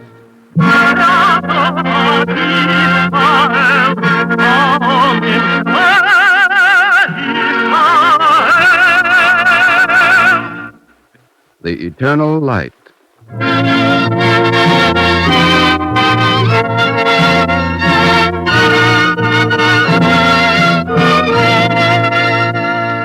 The National Broadcasting Company and its affiliated independent stations make free time available to present The Eternal Light, a program which comes to you under the auspices of the Jewish Theological Seminary of America. Our drama today, The Congressman, was written by Meyer Levin and based on the life of the late Congressman Adolph J. Stappeth.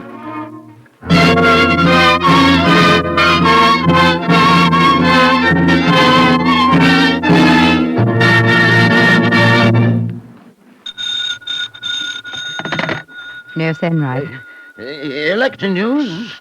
Darling, you know it's too early. It's the reception desk. There's a Judge Sabbath. My kid brother, he's here. Send him up, of course. The judge came from Chicago. May, you think something happened? They're not electing me again? Now, don't excite yourself, dear. I suppose Joseph came to visit you. You're a little bit sick, you know. He's 83 years old. The kid can't run around on such a trip for nothing to see me. A visit from your brother will cheer you up. Yes, you don't have to pretend around me. Man is 86. He had a good life. He knows forever he's not going to last. Don't talk like that, Congressman. I tell you, my dear wife, I would not even be here now, I think, except maybe God said the congressman is too busy down there. He has to have one more term to finish up. May, you think they're still voting for me today? They've been voting for you for so long. They think Sabbath is always printed on the ticket, like on a calendar. Oh, well, Congressman, a fine way to win an election, in bed. And you always told me, kid, go and get the vote out. Judge, what are you doing in Washington? You've got to be home, voting. I voted already, and I didn't vote for you. Huh. A kid brother I've got, always kidding. Even if I lived in your district, I wouldn't vote for you. 46 years in Congress is enough. You made the world's record. Longer in Congress than anyone else in American history. Mm-hmm. So retire, like me. Can a man retire in the middle of a fight? I have to go out. I have to talk to the people. Now, take it easy. They'll elect you anyway without speeches. Like last time. Not one speech. Not a penny spent. Maybe without speeches you get even more votes. Not speeches for the election. Speeches for the big fight. It's coming up again in Congress. The immigration law. Yes, but Congressman, they passed it in June. Because those doctors put me in the hospital. I would never let it pass. Now we have to fight to fix it. Hey, Jay, your whole life you fought for a good immigration law. No, leave somebody else do it. You've got a lot of good men in Congress. Young boys, under 50. And were they ever immigrants? You've got to be an immigrant to know. Please, Congressman, don't excite yourself. My statement. May, did they send my statement to the papers on the Immigration Act and the FAPC? I promised the president. Your nephew took care of it. You didn't forget the Polsky Gazeta? Don't worry. And the Hungarian paper? And the Jewish Forward? And the Denny Glasetel? The Denny Glasetel. That was the paper my father was associated with. No more? No, dear. Not for years. Since so few Czech people could come here because of the quota. Oh, you're tired, dear. They're writing to me from my district all the time. Mr. Congressman, please, my cousin Ante escaped from prison. He is waiting in the cab. My brother waits and waits. No quarter. He is a good mechanic. All the time. Are okay to come to America, but Greek people stay out. I've got to tell them, citizens, to tell them, like in my first election. You remember, Joseph? Our horse and buggy? Judge. Everybody was calling me Judge. I was only a justice of the peace in the old Maxwell Street court. You, Joseph, you got to be a real judge. I learned to be a judge from you, Congressman. Even in the street, you were their judge.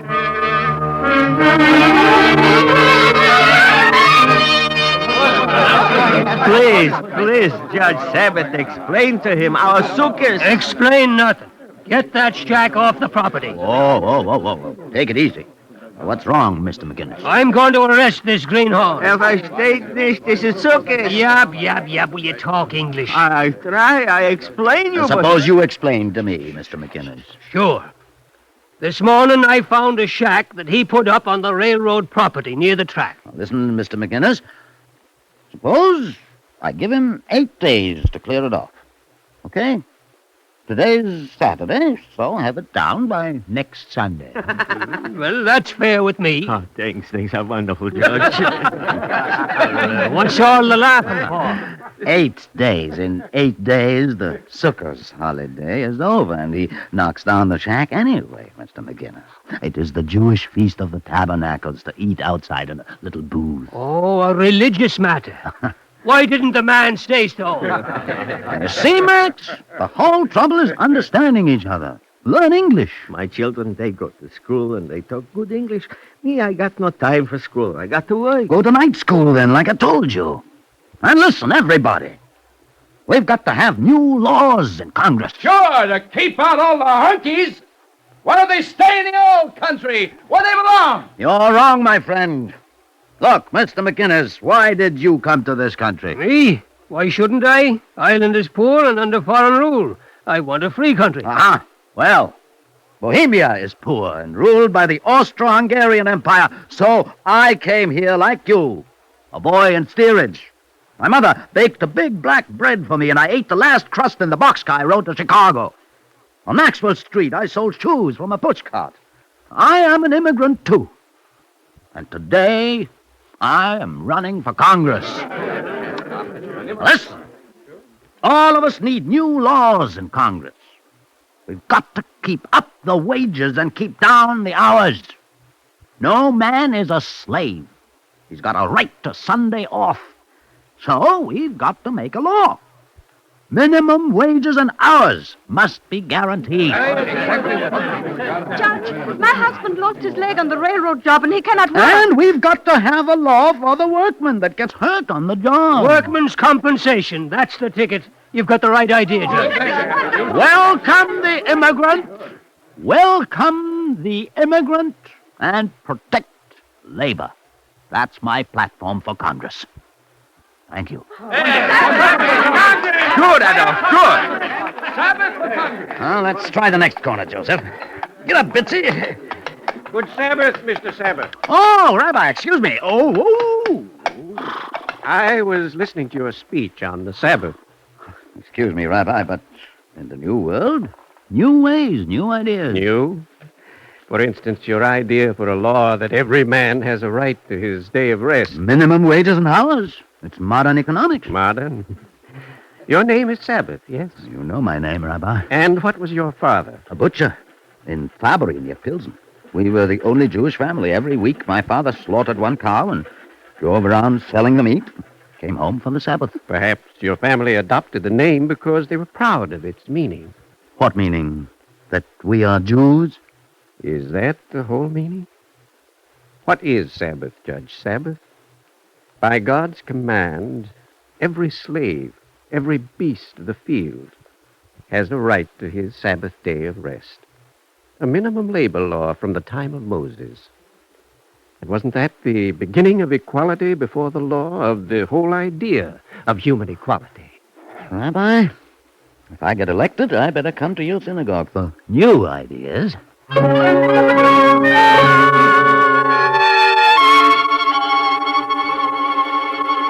Next on the agenda, bill to improve immigration conditions. Chair recognizes the representative from Iowa. Mr. Chairman, there was a time when all men welcomed the immigrant from Europe. Now, at that time, the immigrants were the best. The Irish, the English, the Scotch, and the Scandinavian, the German, those classes that made the very best of our citizenship. But 1 million undesirables are now each year crowding our labor fields. Undesirable? These people cannot speak a word of English. In my county alone, they speak 6 languages. Mr. Chairman! Mr. Chairman! Mr. Chairman! Will Representative Hepburn yield? Mr. Hepburn!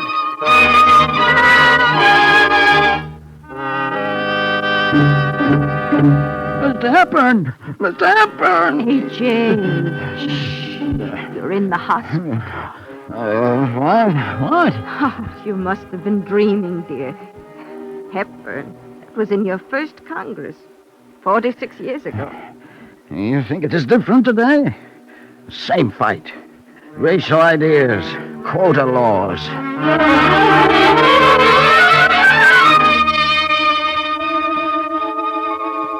The Slavs, the Italians, and many of the Hungarians who migrate to this country are a positive menace to the cause of labor. Sabbath, answer him. Talk, man. Kept out they ought to be, for these immigrants belong to the class that never assimilates, that never imbibes the true American spirit. Mr. Chairman! That's it. Go down to the well. Go on. Gentleman from Illinois, Representative Sabbath. Who's he? That fella from the Chicago slums. His maiden speech.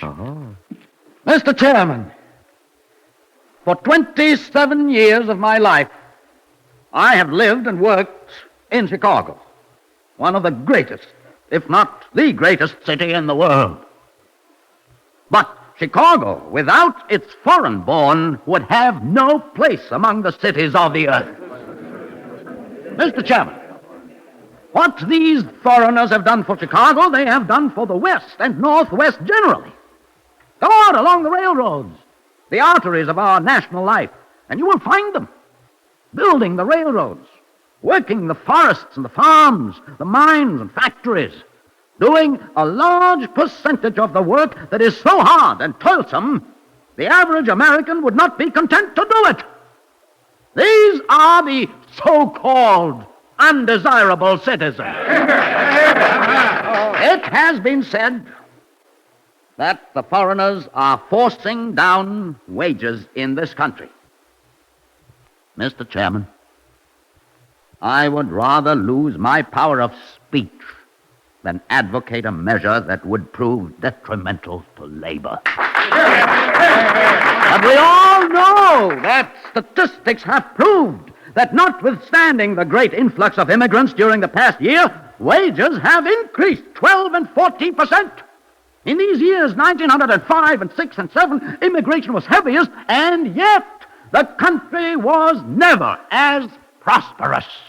Now let us give these workers a welcome when they come. Let us show them that our country extends the warm hand of sympathy and fellowship to the oppressed peoples of the earth.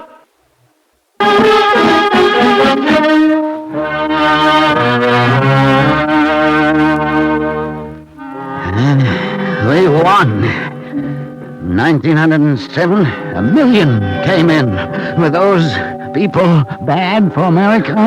Rest now, darling. They wanted to stop them. In 1908, Roosevelt sent for me. Roosevelt in 1908? Teddy Roosevelt, he means.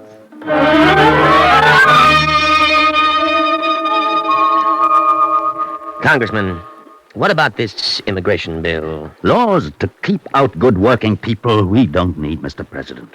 But if I may suggest it, there are laws we do need to protect good working people.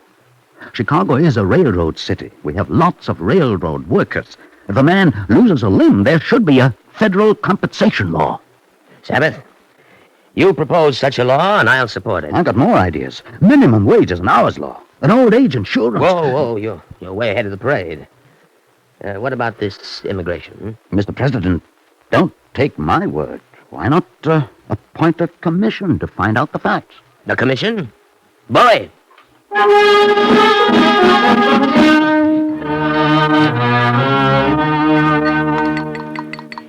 Here, Congressman, drink this. Every Congress, somebody was trying to close the doors on immigration. We had to put up a big fight in the press. And I went to see President Wilson. President Wilson, I would like to bring you a great patriot, a refugee from my old country, Professor Masaryk. The Czech people want to make a democracy like America. I want to meet him, Mr. Sabbath. I am in sympathy. Now, what about this national quota idea for immigration? President Wilson, this is the worst idea ever put up. The Ku Klux Klan is behind it. We already have good laws to keep out the unfit, the criminal, the contagious. But this bill keeps a man out only because of where he comes from. From England and Scandinavia and Germany is good. From Italy and Slovakia, no good. No. Why, thousands of sons of Italian and Slavic immigrants are fighting in the war. Why, it indirectly discriminates against religions, too.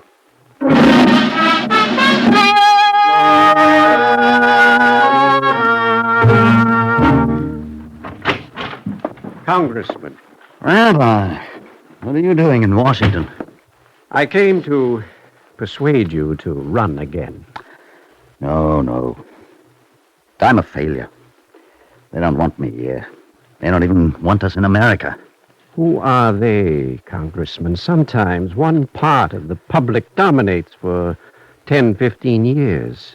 But should the others be robbed of their voice? Maybe they are the real America. I only talk for the immigrants that elected me. Sabbath, 20 years you've been in Congress. It's the children of the immigrants, born Americans, who are electing you now. Still, what can one man do? One man. Other good men are on your side. And as for you, the first Workmen's Compensation Act was yours. The first old age benefit law was yours. Minimum wages and hours we haven't got yet. If not for you, we would never have helped Czechoslovakia become a democracy, and the League of Nations you fought for. They don't want it. Not today. But you'll live to see us in such a Council of Nations. The world doesn't end with one defeat. Maybe I'm not the man. Well, there are thousands of refugees from communism, and they have nowhere to go. You would think a man commits a crime to become a refugee. And the Lord said, "Get thee out of thy country and thy father's house, and go to the country I shall show thee, and I shall bless thee." For me, the Lord did it. For you can still help him do it for others. You know what I think this means, Rabbi? That men have to circulate around the earth to learn to be decent, tolerant. Or else each man sits in his cave and fights everyone who comes near him. Make others understand it. Sabbath, stay here. All right, Rabbi. I'll run again. Good. Sabbath, that's not all I came here to persuade you to do. I came to get you to dedicate the new temple. No, I haven't done enough as a Jew. You have good people, good Jews who take part in the congregation much more than I can. Congressman, because of everything you do here in Washington, I couldn't find a worthier Jew to dedicate the temple. You will come.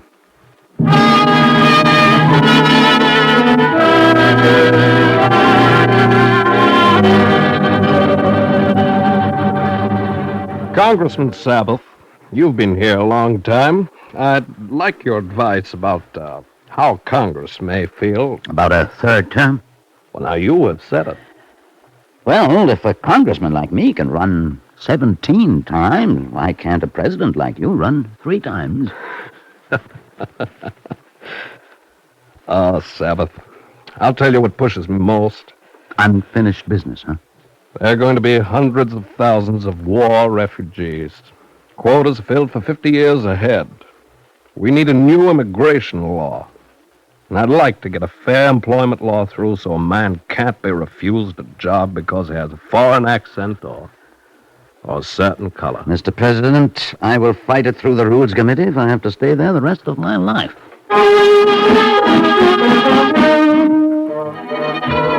Mr. Sabbath, you may be the chairman of the Rules Committee only because you're here the longest, but you haven't got the majority. Now, we want this law this way. It keeps out communists. Fine. But what about the refugee anti-communists? And it lets the Nazis in on the German quota. Now, who cares what they were in Germany? Let's hear from the church representative. This particular Lutheran committee believes this bill represents racial and religious discrimination. YWCA groups oppose the quota system. We should consider human needs first. We should consider America first. We want to pick the best stock for America. You want to breed Americans like horses. This bill goes to the floor recommending quotas. Order in the house! Order! Mr. Sabbath, I want 10 minutes on the floor. No more time! You're a liar! Don't call me a liar! I'm fighting for a fair bill! You're fighting, eh? Where are you? See that punch? At 83, what a man still in there fighting. Please!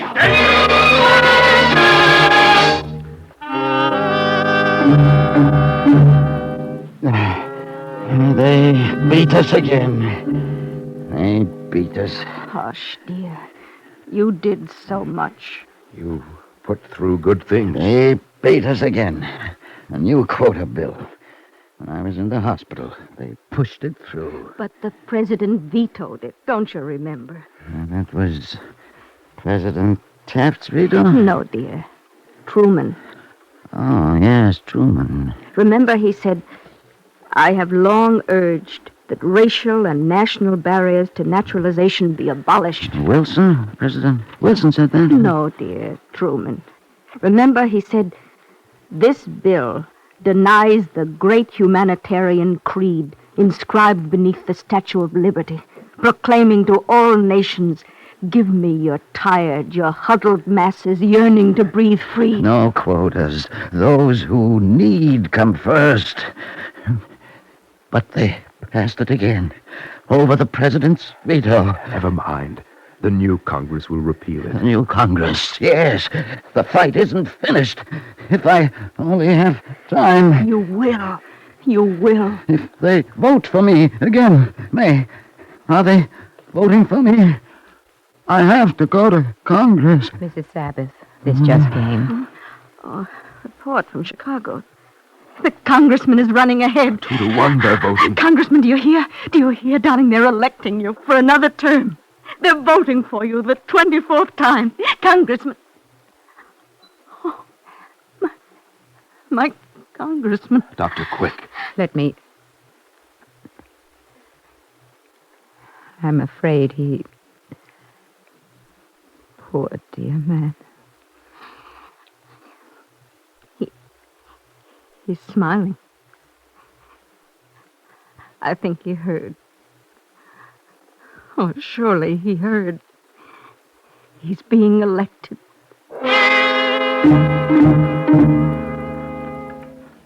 And the Lord said, get thee out of thy country and thy father's house, and go to the country I shall show thee, and I shall bless thee.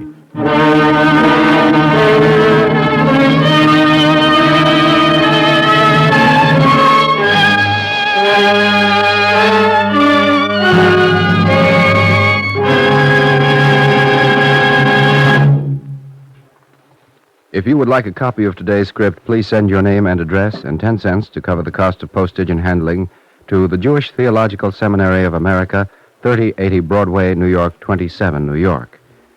And now we take great pleasure in presenting Mr. Clarence Gross, a vice president of the United Synagogue of America and honorary secretary of the Shari Zion Congregation of Montreal, Canada. Mr. Gross. Good citizenship of the type displayed by the late Congressman Sabbath is not unique in Jewish life. To the Jew, good citizenship is and always has been a religious duty. Throughout Jewish history, it was ever thus.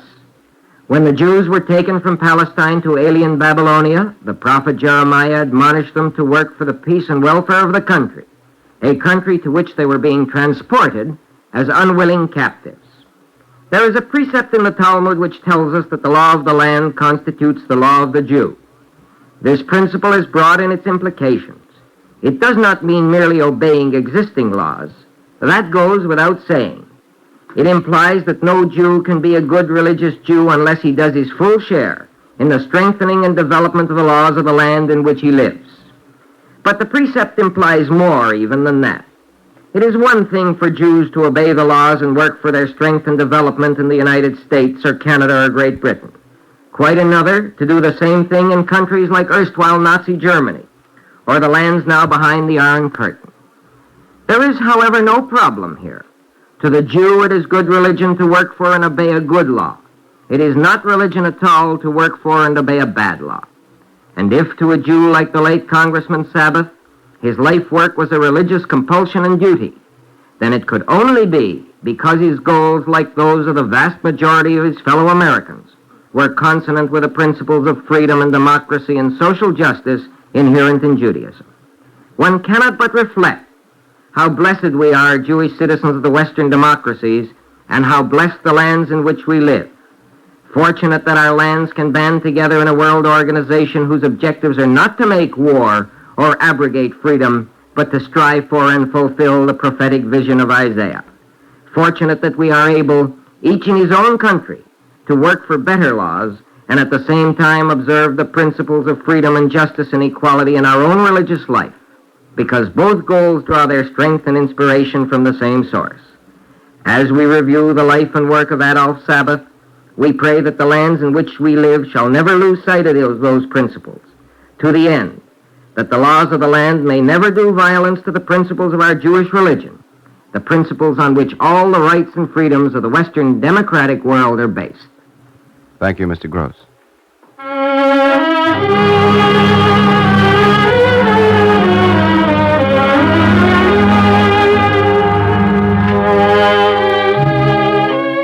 Our Eternal Light drama today, The Congressman, was written by Meyer Levin. Peter Capell was featured as Sabbath, and Bryna Rayburn as his wife, May. Cantor David Putterman sang the liturgical introduction. The music was composed by Morris Momorsky and conducted by Milton Katams. The entire production was under the direction of Edward King. This is Mel Brandt speaking.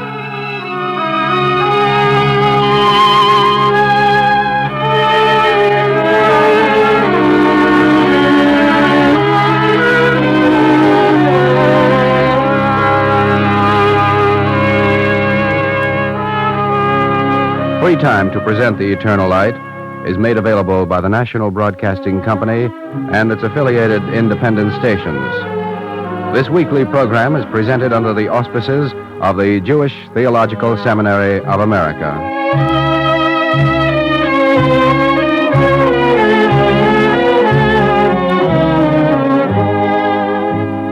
This is NBC, the National Broadcasting Company.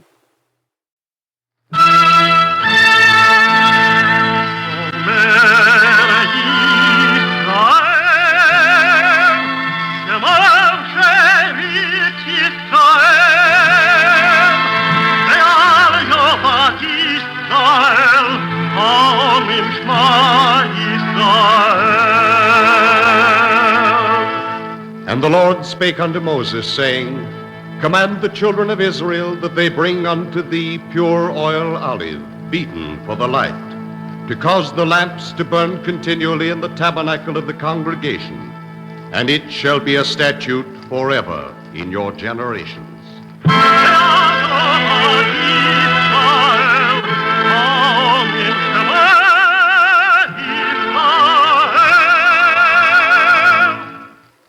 The Eternal Light.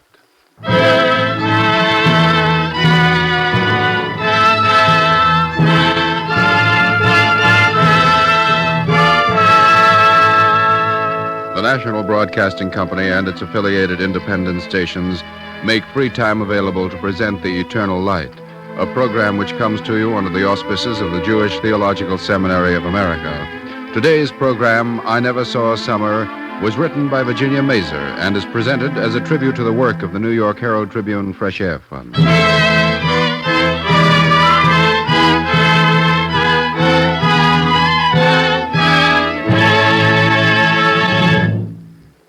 In the book of Jewish prayer, there is this benediction on seeing the first trees in blossom. Praised art thou, O Lord our God, the King of the universe, who hast made thy world lacking in nothing, but hast produced therein goodly creatures and goodly trees, wherewith to give delight unto the children of men.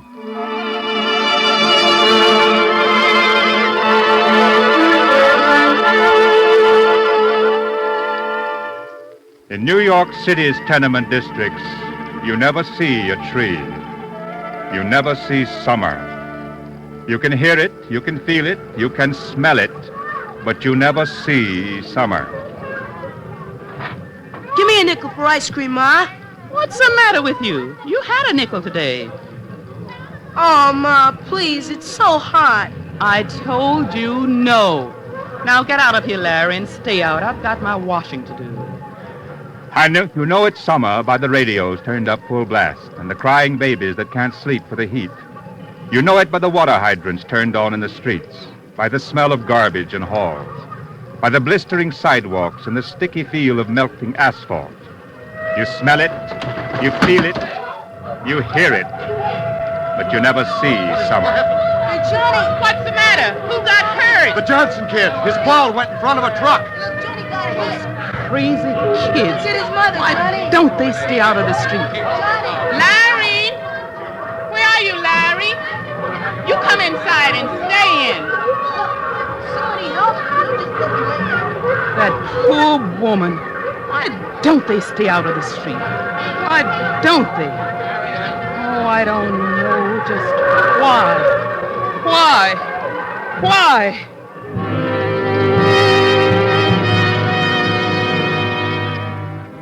Yes, you hear it, you smell it, you feel it, but you never see summer.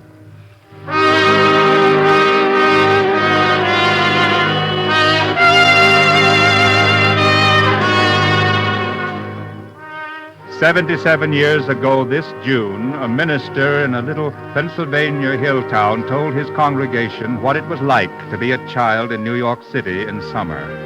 He'd lived there. He knew. You never see summer at all. I knew a slum child once who screamed when a butterfly brushed against him. He'd never seen a butterfly. That first summer, the people of Sherman, Pennsylvania, threw open their homes to 60 children from the Lower East Side of New York. Today, this act of brotherly love has become a national movement known as the Fresh Air Fund and is sponsored by the readers of a great metropolitan newspaper. Readers who are in every state of the Union. To the Fresh Air Fund, over 12,000 children leave New York City for the country to live in camps or with families in their homes. Let me tell you the story of one of these children. His name is Lawrence Weldon, and he lives in New York, in East Harlem. Larry, where are you going? Oh, nowhere. I've told you and told you. You've got to stay off that street. All the kids are down there. Ma, it's lonesome. It's better to be lonesome than dead, son. Like Larry Johnson? I saw him, Mom. After the truck went over him, blood was running all out of him, and he just... Hush up, Larry. He had no business in the street. And you're going to stay off of them if I have to lock you in. Oh, Mom. Now, don't start sniffling. I wish... What, son? Oh, I don't know. I know, but this is the way it is. And the world won't change just for Lawrence Weldon.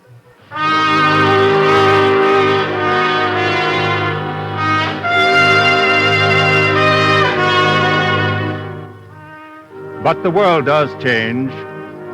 77 years ago, a minister preached a sermon about brotherly love that opened the homes of Sherman, Pennsylvania, to New York City's slum children.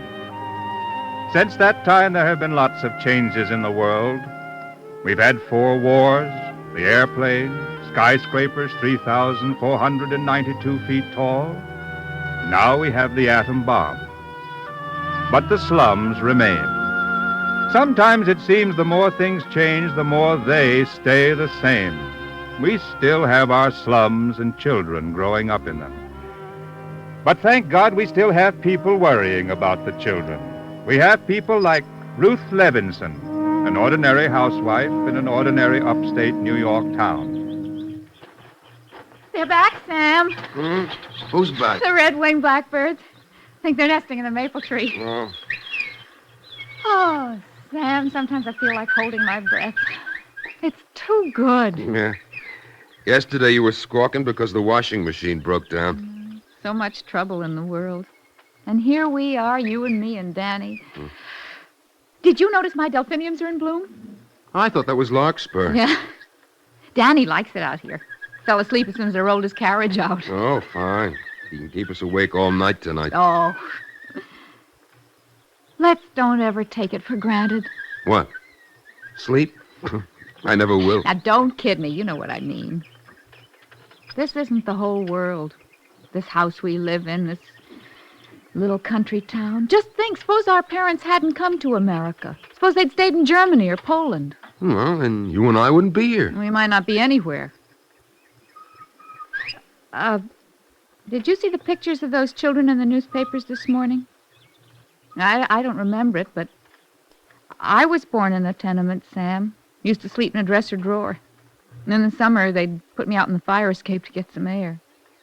And now, here's Danny asleep under a maple tree. I know you're leading up to something, Ruth. Well, I think it was those pictures of the children that started me thinking. Suppose it was Danny. Now, we do have an awful lot of room here, you know, Sam, and there's the yard to play in. You could put up a swing. Ruth, what are you talking about? They're asking people who live in the country to invite a child from New York this summer. You know how awful it is there if you don't have any money. The heat. Now, Ruth, wait a minute. What are you... It's only for 2 weeks.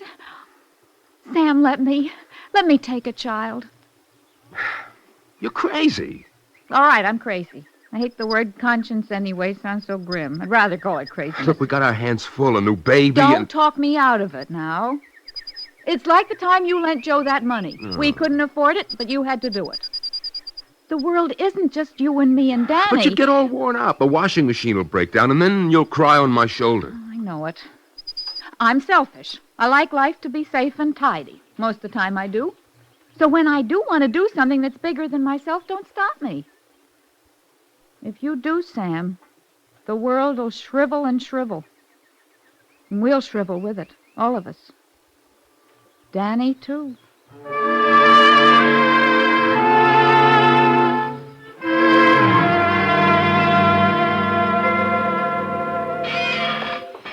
Sam, I called Mr. Adams at the paper today, and he told me that there was a local fresh air fund committee. He said they'd have to come to pass on us before we could get a child. You think we'll pass? Well, we have already. That Mrs. Stevenson, you know, that grows those great big hollyhocks over in the turnpike, she's head of it, and she drove all the way over here to bring me a blank. So all we have to do now is just fill it out, you see? Yeah. Let's see. It seems simple. Sex. What sex do we want? A boy, I thought. You could take him swimming. No, wait a minute. Whose project is this? I'm using psychology. Yeah. Age. 12 or 14, I guess. No, it's too old. Suppose we get a zoot suit or a kid that started a crap game on the sidewalk. We don't have a sidewalk. All right, make it 12 or 13. Okay. What? Race or religion, any preference? Any preference? No. No, Sam. Ruth, well, it might be easier if we did specify he might feel more at home. No. Sam, I couldn't. It's not just fresh air they come for. It's this, too. It's being accepted into a family, into a town, without question. Well, let's take whatever kind of child they send and make him at home. Okay.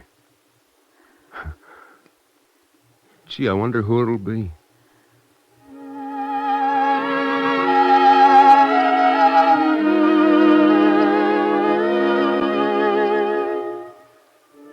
In the Levinsons' front yard, the delphiniums are in full bloom, and the blackbirds are nesting in the maple tree. But in East Harlem, you can't see summer anywhere.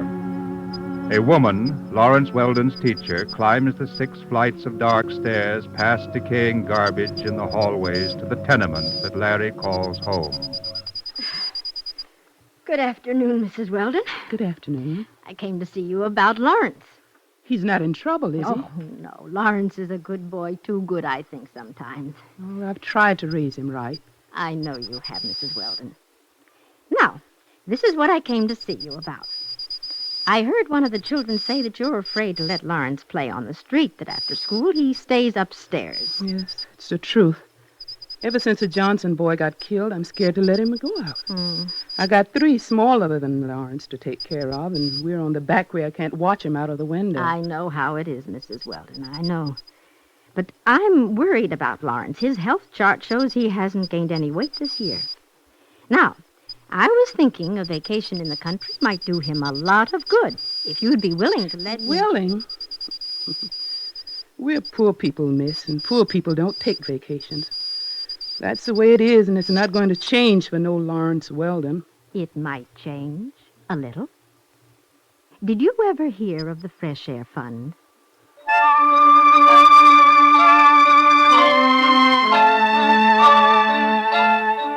The wheels turn. In the New York City office of the Fresh Air Fund, Ruth Levinson's application for a child is received and filed. In another file is a card with Lawrence Weldon's name on it. One day, someone takes both cards out, compares them, and nods his head. Meanwhile, money is pouring into the fund. $10 from a woman in Poughkeepsie, $20 from a man in Brooklyn, $500 from a man who says he was once a fresh air child himself. Some of this money will go to get Larry ready for his visit, to pay his railroad fare and other expenses. I've got your suitcase packed, Lawrence. Okay, Mom. There's not much in it, but it'll have to do. I put in some newspaper so things won't rattle around. Okay. Now listen to what I tell you, son. You got 2 suits of underwear. You be sure to wear one every day. Okay. And I bought you a new toothbrush, too. Now you use it. Okay. I put in some writing paper in a stamped envelope. Now you write me how you are. And do what folks tell you and say your prayers. Well, I guess that's all. You'd better get dressed now. We got to start for the station soon. You better hurry. Now, what's the matter, Larry? I don't know. Don't you want to go, son? And after all this hullabaloo, too? I want to go. I'm scared, Mama.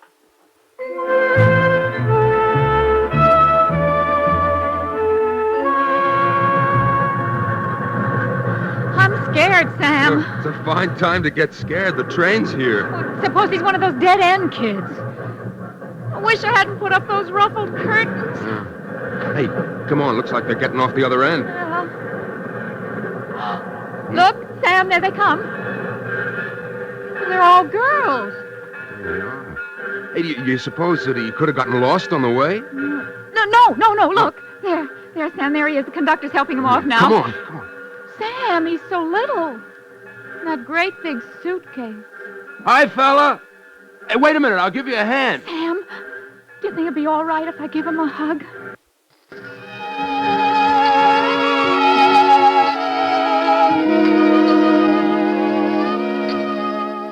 You open your arms to receive the child. You make up a bed with clean sheets and bake a lot of cookies. You expect him to love the country on sight and to smile his gratitude. It isn't always that simple. Each child has his own past, and that past comes with him. Each child has his own anxieties and hopes, his own fears and pride. You may be disappointed at first. Sam, you asleep? Hmm? What'd you say? Are you asleep? No, I'm not. Do you think he likes it here? Huh? Well, he just got here. He didn't finish his chocolate cake. Well, he probably ate a lot of stuff on the train. I showed him all around outdoors. He didn't have a word to say. Well, maybe he's tired. I tell you what, tomorrow you take him swimming. He'll like that.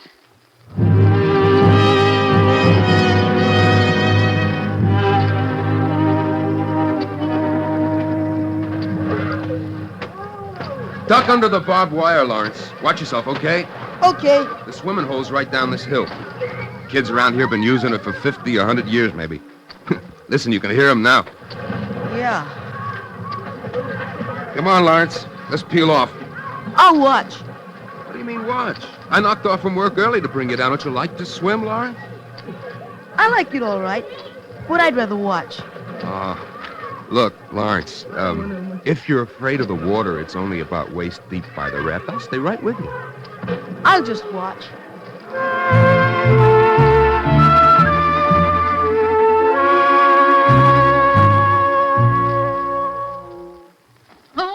Ruth, what's the matter? It's broken again. Washing machine. All the baby's diapers are dirty and Oh, Sam, that's not what's wrong. It's Lawrence. I don't think he likes it here at all. I'm beginning to think that you're right. He just moons around all day. Yeah, it's not enough excitement here, I guess. I'm about ready to give up.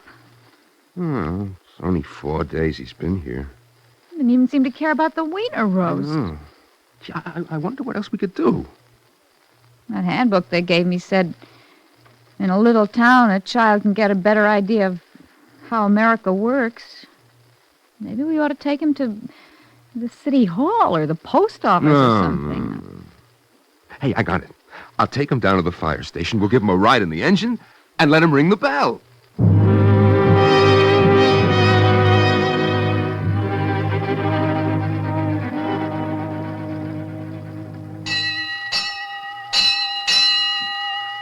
You see? This is a volunteer fire company, Lawrence. Little towns, well, they can't afford a regular fire department, so we give our time. We have regular fire drills, and when a fire breaks out, we all stop work and we go and we put it out. You go to anybody's house? Even if they can't pay you? Oh, sure. We don't do this for money. Well, what do you do it for? Well, because we want to. Because it's our town and we feel responsible for what happens here. Oh. Lawrence, money is not the only thing in the world. Oh,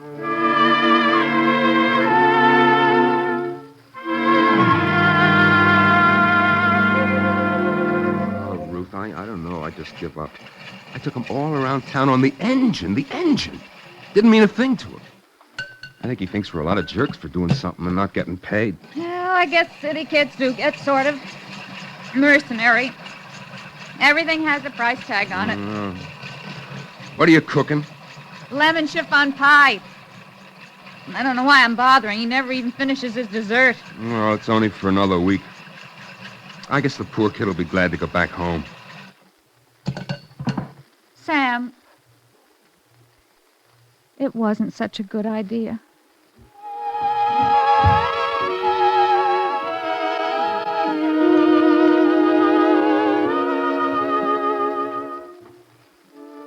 Each child has his own past, and that past comes with him.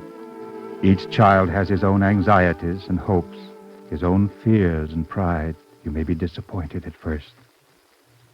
What's he doing now? Just sitting on the front lawn, staring into space.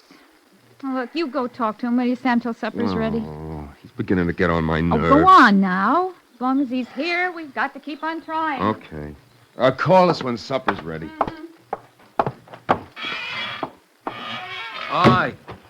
Hi, Lawrence. What you doing? Nothing. What kind of bird is that? On the fence post? That's, it's a red-winged blackbird. I thought it was a blackbird. If you had a gun, you could shoot it. Shoot it? Shoot it, I should say. Now, look, don't you do anything to that bird. I haven't got a gun. Whew. I didn't think people liked blackbirds. Well, where'd you get an idea like that? I read it in a book when I was a kid. They were baking some blackbirds in a pie. Oh, I see. 4 and 20 blackbirds baked in a pie. Sure, that's Mother Goose. Sam, What's the matter, Ruth? Is anything wrong with Daddy? Ruth, did you hurt yourself? What's wrong? Ruth? All right, Sam, I'm all right. What are you Daddy's crying all right. for? What's the matter? It's just this. Oh, Sam, he left it on the hall table for us to mail. Well, It's a letter to his mother. I know I shouldn't have read it, but he hadn't sealed it. I had to know what was wrong. Why he didn't like it here, not... Oh, Sam, read it. Okay, sure, Read honey. I'll read it. Wait a minute. Dear Mama, everything is okay. Been too busy having fun to write a letter. Mrs. Levinson is very nice. We have cake and pie every day. I leave some on my plate like you told me, but it is very good. How could I have been so dumb, I Sam? brush my teeth. Mr. Levinson is nice, too. He took me on a fire truck, and I rang the bell. He is not a real fireman, but when there's a fire, he goes and puts it out. He doesn't charge. He likes it. If we lived here and our house caught fire, he would put it out, too. And you thought it didn't mean a thing. One day he took me swimming. Anybody can swim there, colored, too. I watched. A lot of kids were swimming, and nobody said, don't come in. If he takes me again, I will swim next time. It's not too late, Sam. I have 2 sheets on my bed. There's a blackbird in the yard. Oh, I hope they don't shoot it. If they ask me to come back next year, I will come. It's the best place I ever was at, your son, Lawrence. P.S. It's summer here, green all over. I never saw summer before.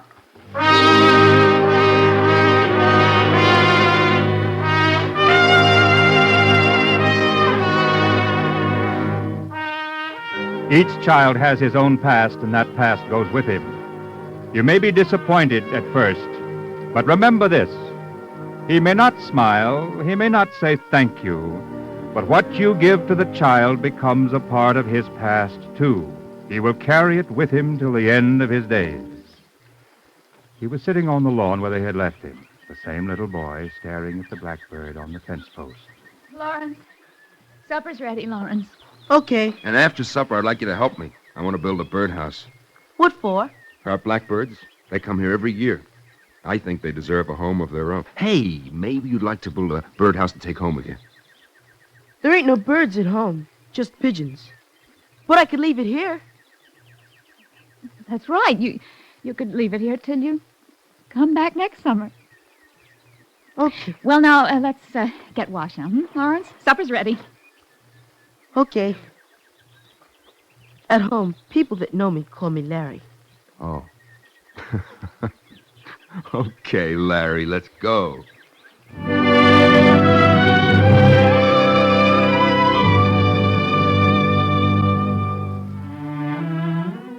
In New York City, you never see summer. You hear it, you smell it, and feel it, but you never see summer.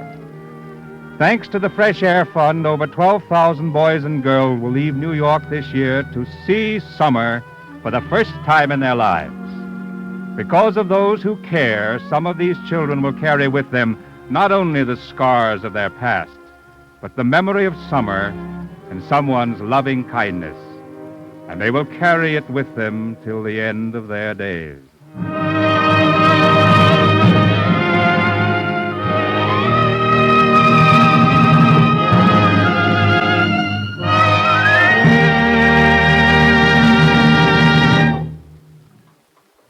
If you would like a copy of today's script, please send your name and address and 10 cents to cover the cost of postage and handling to the Jewish Theological Seminary of America, 3080 Broadway, New York 27, New York. And now we take great pleasure in presenting Mr. Murray Bellow, philanthropist and prominent civic leader in New York City. Mr. Bellow. There is a well-known maxim in rabbinic literature to the effect that when anyone helps another individual, it is as if he helps an entire world. Like God, man has the opportunity to perform great deeds which can transform the lives which they touch. Literally, this is to recreate the world and make it a good place in which to live. There's nothing mystical about this, but as we learned from today's program, it is rather a very practical insight. We saw how a simple act of kindness evoked a response of kindness, and with it, an expansion of personal happiness. The young boy returned to his family and his community with the knowledge that there's a concern for him and others like him, beyond his own immediate environment. Perhaps he learned also the unexpressed, though understood feeling that this very concern and displayed generosity is the source of all human happiness in any society. What the rabbis meant, I believe, when they said that an act of kindness creates an entire world, is that every good deed has a way of reproducing itself in a chain reaction. The kindness shown towards Larry Weldon by the Levinson family becomes in its turn a gesture towards his family and his entire community. The necessity that these underprivileged children be given a chance, at the very least, to be exposed to some of the very fundamental beauties of nature is the same need for all the children of God to share in the joy of his creation and to recognize in the sharing of this joy brotherhood, unity, and interdependence. Primarily, we must think of our responsibility in terms of the needs of these children, which stand concrete and vivid before our eyes. All men seek to live the important biblical teaching to love thy neighbor as thyself, to share in the community effort of the kind of work done by families such as the Levinsons is not only to give utterance to this teaching, but actually to serve our neighbors as we would serve ourselves. Thank you, Mr. Bellow.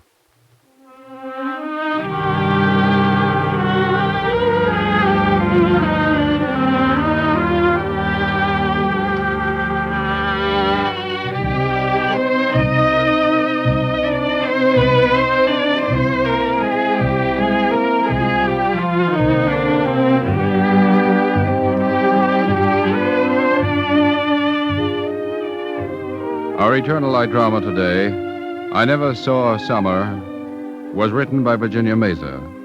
Philip Hepburn was featured as Lawrence and House Jameson as the narrator.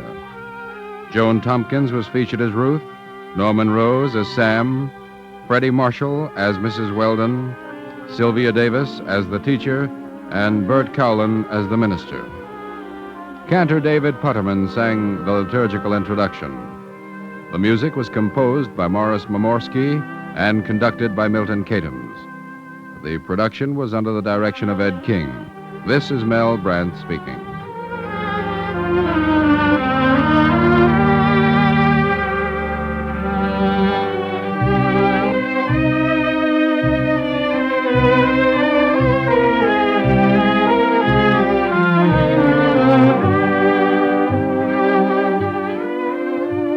Free time to present the Eternal Light is made available by the National Broadcasting Company and its affiliated independent stations. This weekly program is presented under the auspices of the Jewish Theological Seminary of America.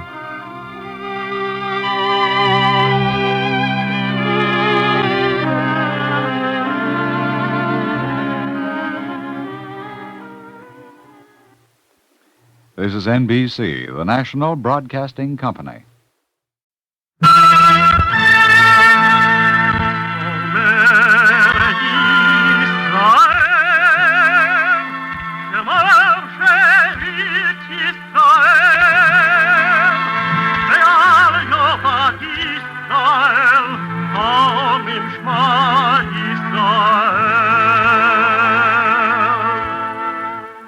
And the Lord spake unto Moses, saying, Command the children of Israel that they bring unto thee pure oil olive, beaten for the light, to cause the lamps to burn continually in the tabernacle of the congregation. And it shall be a statute forever in your generations.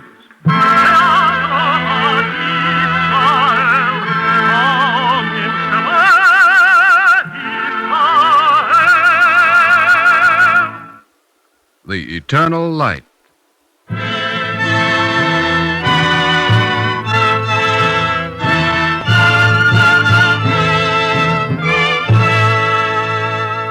National Broadcasting Company and its affiliated independent stations make free time available to present The Eternal Light, a program which comes to you under the auspices of the Jewish Theological Seminary of America. Stay tuned at the end of this program for a special announcement about the Eternal Light Summer Series. Today's program, written by David Davidson, is entitled Samuel and the King.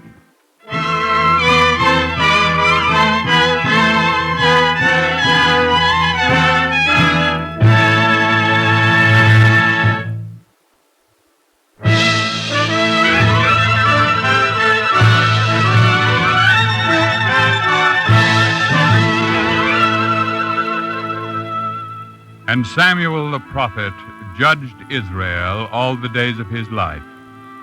And it came to pass, when Samuel was old, that all the elders of Israel gathered themselves unto him at his house in Ramah, and asked of him, Give us a king. You are asking for a king? Yes. Make us a king, Samuel. To rule us like the other nations. Like the Philistines, the Amalekites, the Ammonites. They worship idols, those other nations. They throw their own living children into the flames for a sacrifice. A king will give glory to Israel. Is it not glory enough that since the Lord took you out of bondage in Egypt, you have become a nation of free men, ruling yourselves? Why must you now give yourselves back into bondage to one single man? A king will give us strength. And what will he take from you? The man on whose head you put a crown. For I tell you, this will be the manner of a king. Samuel. He will take your sons, and they will run before his chariot. He will appoint them to plow his ground and reap his harvest. He will take the tenth of your flock, and you shall be his servants. And he will not let the name of any other man be spoken before his own. Give us a king, Samuel, that he may lead us in battle. That we may be like all the nations. As you wish. I am only your servant, the servant of all Israel, not your king. Therefore I must obey you. Go back then, every man to his city, and in the fullness of time assemble your tribes together, that you may choose you a king.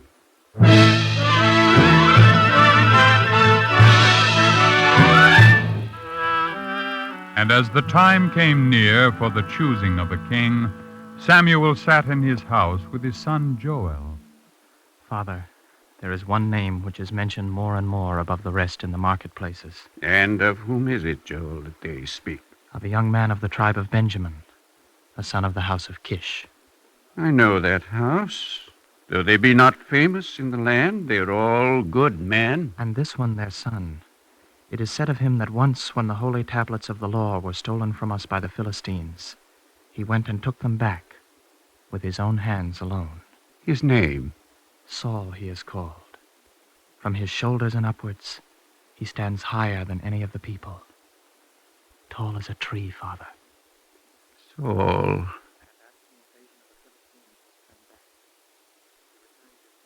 Plow his father's fields, and never talks of all his medals. At least then he has the blessing of modesty upon him. I only wonder. Yes, Father.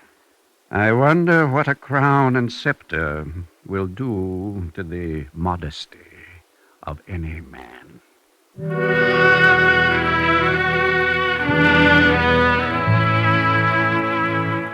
Now it came to pass that the donkeys of Saul's father Kish strayed from his lands and were lost. And Saul went with one of the servants to find them. And they passed through the hill country, but found the donkeys not. And then they came to the city of Ramah. Oh. Well, Nahu. Yes, Master Saul? I'm afraid that now we've lost ourselves as well as the donkeys. Yes. Well, Master Saul, Hmm? when we stopped a while ago at the inn, I heard that near here lives the man of God, Samuel. Samuel? And that he is a wise man who hears all and knows all. Maybe he can tell us about our donkeys, or at least tell us the way home. But we have nothing to bring the men, Nahu. Our food's all gone, nothing in our pockets. But this holy man, Samuel, takes nothing from anybody. He refuses all gifts. Oh, good. Oh, I'll ask those milkmaids coming up the road. You there? Oh, somebody's calling us. Ooh, just look at him. Could you tell us where Samuel lives, the holy man? How tall he is. The handsomest man I ever saw. Please, where can I find the house of Samuel? Up there, straight ahead, that little house on the hill. Oh, thank you. Come on, Nahu. And that's all? That's all. Master Saul, you're blushing. I came to look for donkeys, not compliments. Come on, Nahu.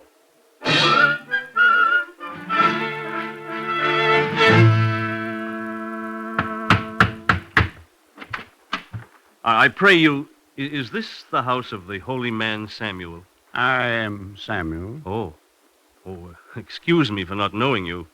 You're dressed so plainly. And I'm a stranger here in your city. I have never laid eyes on a man so tall in the whole of Israel. How do you call yourself? Saul is my name, the son of Kish. And the reason I came here was... Saul. 3 days now we've been searching for some donkeys of my father. Come in with me, both of you. Yes, Master Samuel. Thank you. Well, it seems that the donkeys... Set not your mind on them, Saul. But I have heard that on you is set the desire of many in Israel. On me? That you should be their king. A king? Saul, why do you laugh? I am a Benjamite, Samuel, of the smallest tribe of Israel. And in Benjamin, my family is one of the least known. Yes, not only a brave man, but a modest one. It is good that the desire of Israel should fall on one such as you. It gives me greater hope than I dared have. Master Samuel, you confuse me with everything you say. I came here only to seek my father's donkeys. And perhaps you have found a kingdom. Saul, come with me to the tent of prayer. But... so that we may pray together and the Spirit of God may descend upon you and keep you always so humble. Come.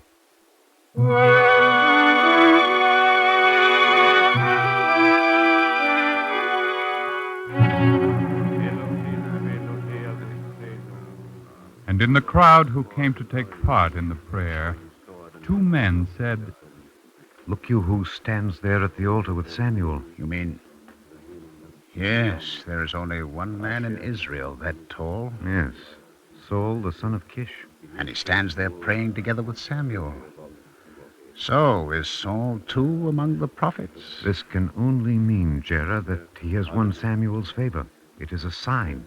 Then Saul is the king for us.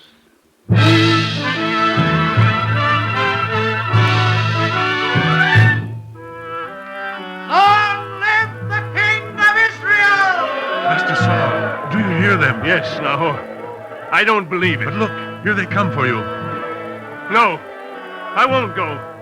Let them choose another man. I won't go. Master Saul, come back! Master Saul!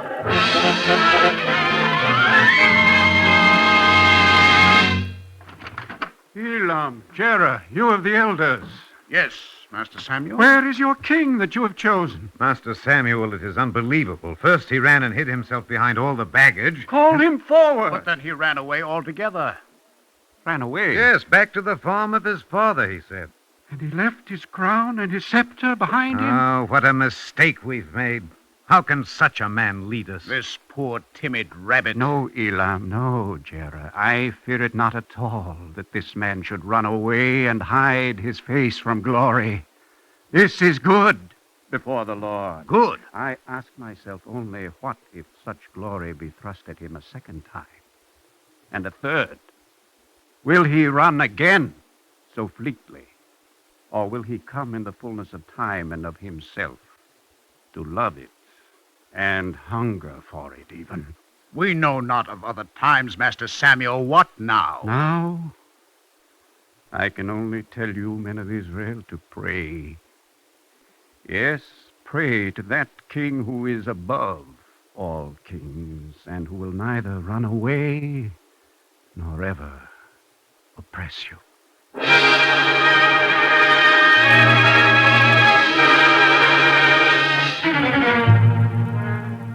And it came to pass that an invading army of the Ammonites encamped against the Israelites of the province of Jabesh-Gilead.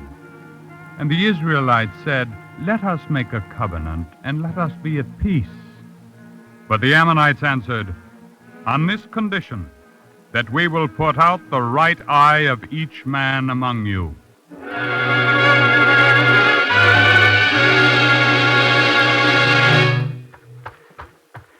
Here, Jerah, this way. But Elam. See? He stands there in the field with the ox and the plow. A muddy peasant. Yes. And that we chose for a king. Well, at least we must tell him the news. Come, Jera. Saul! Saul! Yes? Who calls me? Oh, Elam, Jera. Men of the Council of Israel.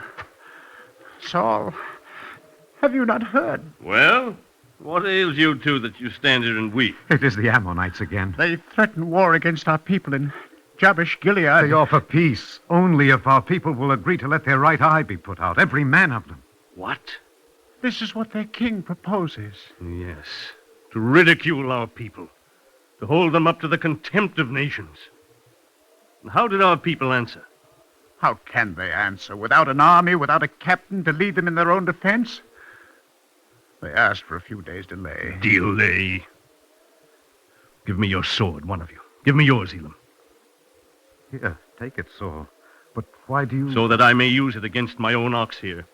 Saul, hold but a moment. And that you may say to the people in my name, that whosoever comes not forth after Saul to defend his land, so shall it be done to his own oxen. Saul, spare your ox. We will say it to all the people as you wish. And say it in the name of your king. Yes, Saul. Of Saul, the king. Yes, Your Majesty. Yes, Your Majesty. I go now to make myself ready to lead the people. Elam. Yes, Jera? How fierce he can be, this modest man. How resolute. I must say that Samuel chose wisely. That, Jera, we will see.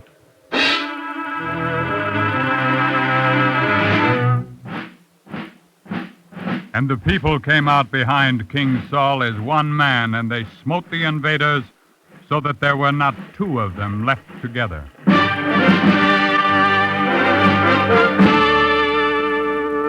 Your Majesty! King Saul, my lord! Speak. Say what is in your hearts. Do you not remember that there were once those who made small of you and asked, how can such a man lead us? Yes, I remember talk of such kind.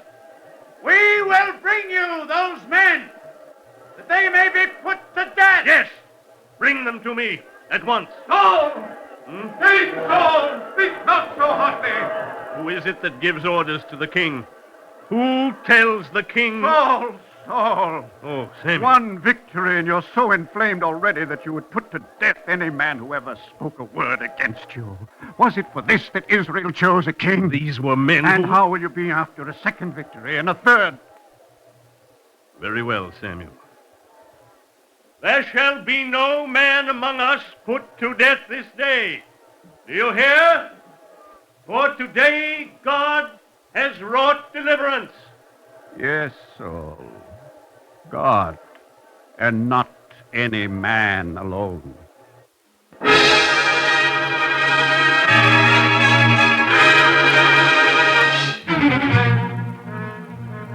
And 2 years Saul reigned, and Samuel spoke ever to the people. Serve the Lord with all your hearts, and turn not aside, for then you will go after vain things which cannot profit you. Far be it from me that I should sin against the Lord in ever ceasing to pray for you. But if you do wickedly, you shall be swept away, both you and your king together.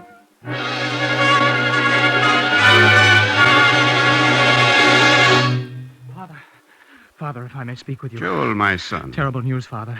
The Philistines are assembling an army against us, and it is said to be more numerous than the sands on the shore. Why again must the invader come against us? Why will they not leave us at peace in our fields and among our flocks? But they do not, Father. And Saul goes therefore to the city of Gilgal to gather forces to defend ourselves. He has sent me to ask you to come there inside of 1 week to offer prayers before the Lord for their success. I will be there, and I will give the prayer. Go now and tell him.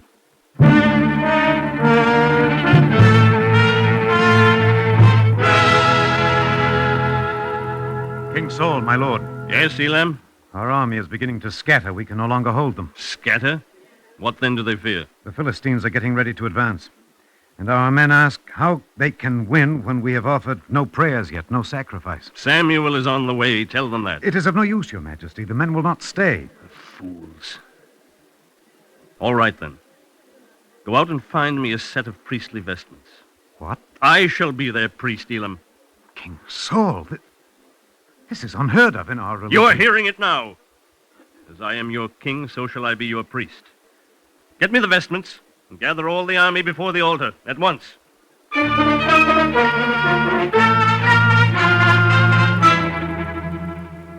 Saul! King Saul! Oh, Samuel, so you've come at last. Is it true, Saul, what my eyes just saw, that you stood before the army as a priest? My men were nervous. I had to come. Saul, you've done a foolish thing. You've made yourself the minister not only of man's law, but of God's law, too. These are two different things, and no one man has the right to take to himself the power. But if the people wouldn't wait for Saul, you... I had thought that in you the Lord found a man after his own heart. Instead... Samuel! You forget yourself. Saul... You're speaking to a king, not any ordinary man. Then know, Saul, that in the sight of God, even a king is but a man, and no more above God's law than any man. Saul, take heed. You grow much too great in your own sight. Stand back, Samuel, out of my way. Saul! I have more to do than stand here and argue with you. Saul, for the last time! Jonathan! Ahijah! Form your companies. Get ready to advance.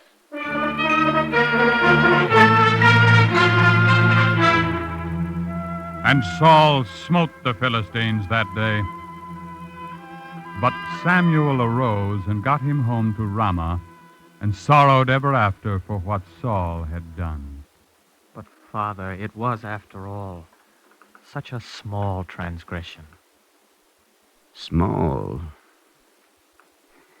Do we not all know, Joel, how from an acorn no bigger than your thumbnail can grow a mighty oak with its great trunk and many branches? But, Father... In this same way can one small transgression grow and grow until it covers all the land with the shadow of its branches. It matters not that a man's sin be small, only that he should put such a plant into the earth at all. And only a fool, my son, waits until the evil has grown so great that it will take all the axes of the land to fell it. He has betrayed me, Saul. It was my hope that in him we had found a man after the Lord's own heart, but now...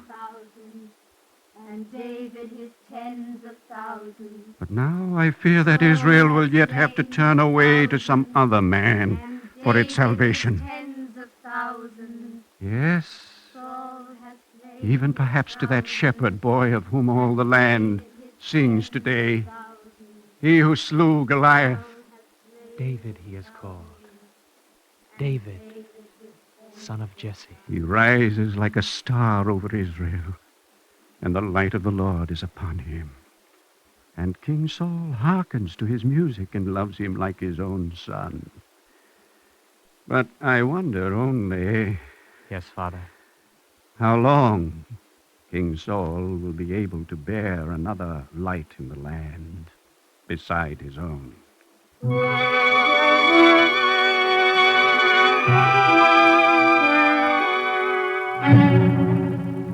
David, put down your harp. Put it down. And come here forward. Yes, Your Majesty. I have given you all honors. I have raised you next to myself in this land. Yes, my lord. And now, all that you lack yet is my kingdom itself. But, my lord... I shall see first that you lack your life. Give me my spear. Give me my spear, that I may smite him to the wall. Give it to me. David, run for your life. Run, David. The king is mad.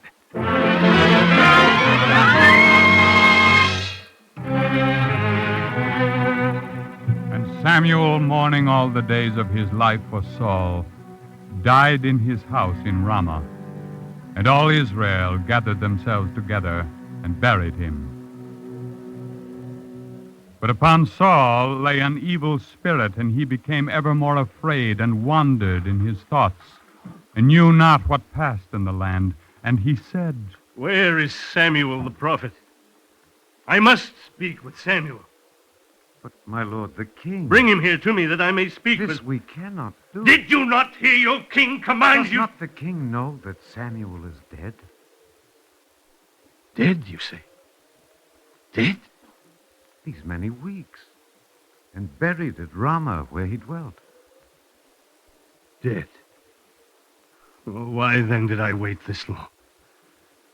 Why then did I not seek him out while still he lived, while still... My lord the king. Yes?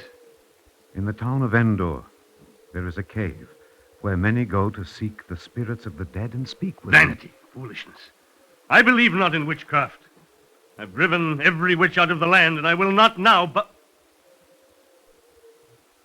At Endor?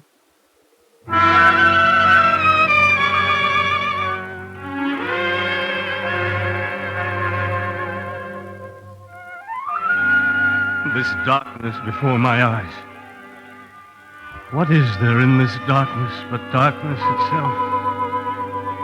If I could find but one spark of light. Samuel! Samuel! Saul, why you call me? Samuel! Why do you disquiet my spirit in this way? Do my eyes see this, or only my mind? Samuel, will you speak with me? Why, now you seek me out, Saul, as you did not before. Why? Because nowhere on all the earth do I find peace, Samuel. Saul, you are the first king to sit in Israel. It was for you to be the measuring rod of all the kings of Israel that are to come, so they might know what is kingly to do and what is not. And I failed, you say? I measured not myself up to the height of a king. Failed? In this way, Saul, you have not failed. That from you all Israel has learned that a king, too, is only a man. Samuel. So, my son, it was your lot to prove on earth this teaching of the Lord. And it has been taught. Too well for my own peace. Oh, Samuel, will the lesson never be done? So, how much longer must I be the slate in the hand of God, on which he writes his lesson? So, hear me. So long as there is breath in any of us, we are everyone a slate in the hand of God, on which he writes his lessons.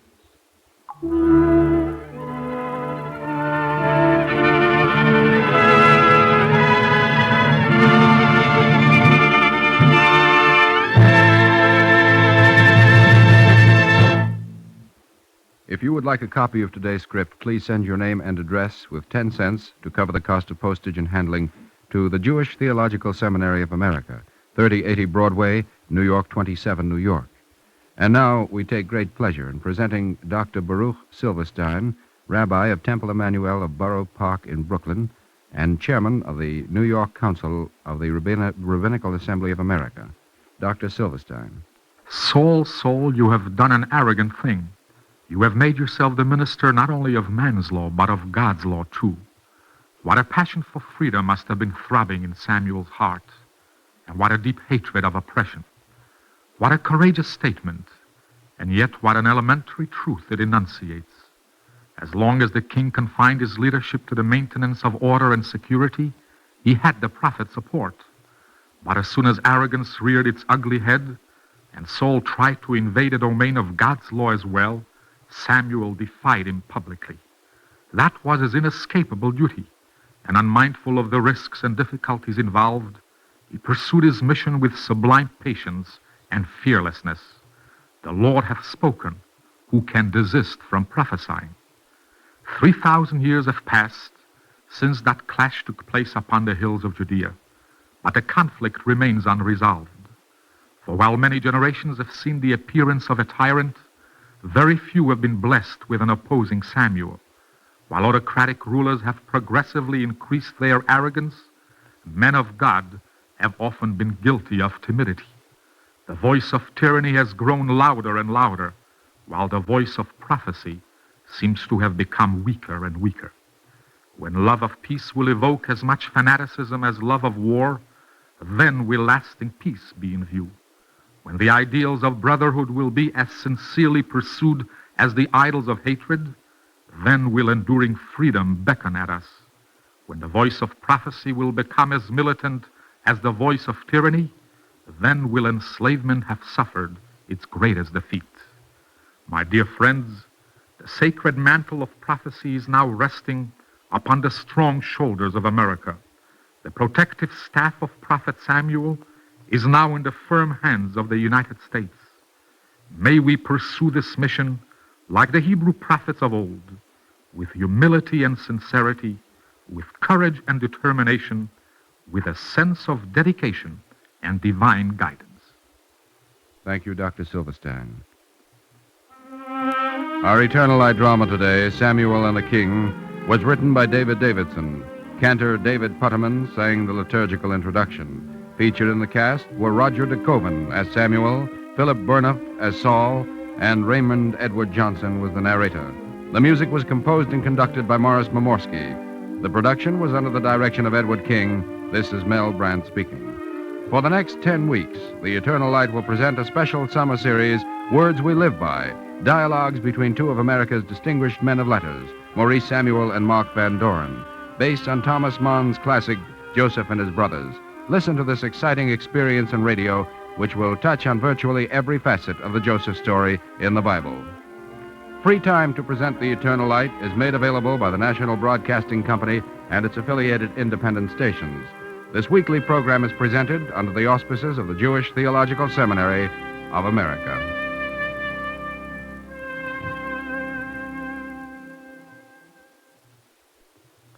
This is NBC, the National Broadcasting Company.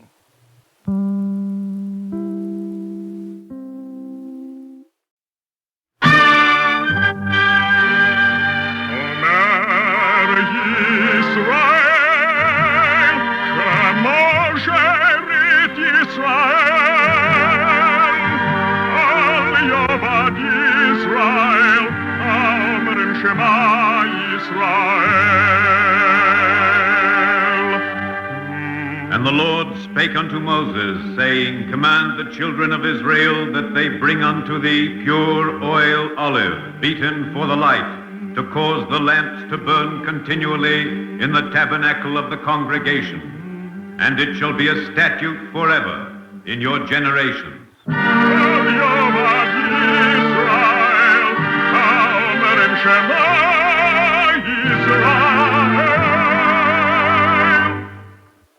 The Eternal Light.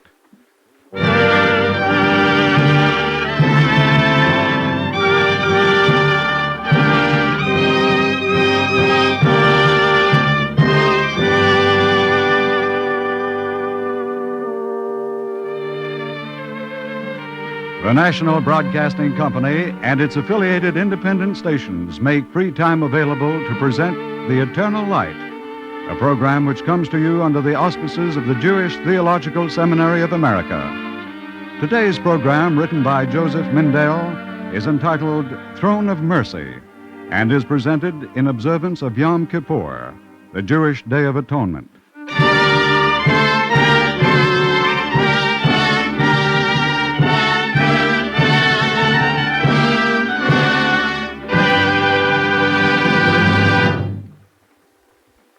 These are the words said on Yom Kippur by all of the congregation, the saintly and the sinful, the innocent and the guilty.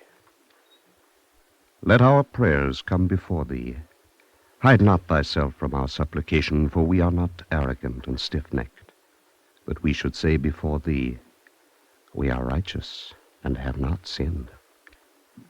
Verily, we have sinned.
3 hours of each day, God sits and judges the whole world. And when he sees that evil prevails and that the world is deserving of being destroyed, then he arises from the throne of justice and sits upon the throne of mercy.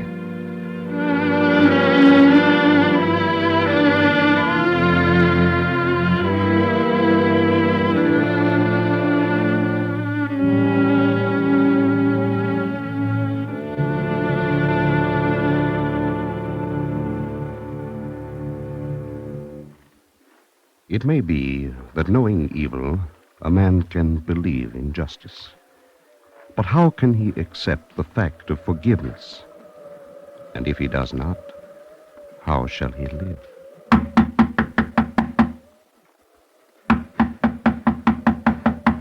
What do you want? Open the door. The middle of the night. Go away. In the name of mercy, open the door.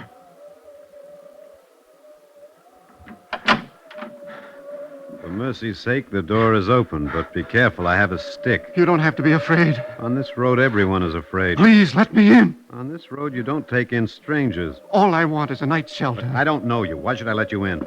Don't close the door. It's no use. Go away. And tell me how far the next house is. Half a mile further down. It's too far. You have to let me in. No, I don't have to let you in. For all I know, you may be a thief. I'm not. I swear it. Or worse. Don't you understand? I'm asking for my life. What do you mean? 2 days. I've been running from them. They're close behind me now. Oh, you are a criminal. No. You can tie me up, lock me in a closet. In the morning, take me to the police. Only let me in your house. Get in.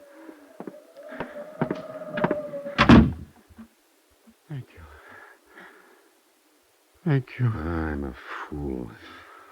Look, I'm not saying I believe all this about your life being in danger. It's true. All right. You can hide in the closet.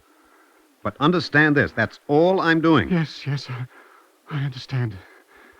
Thank you. Maybe they won't come after all.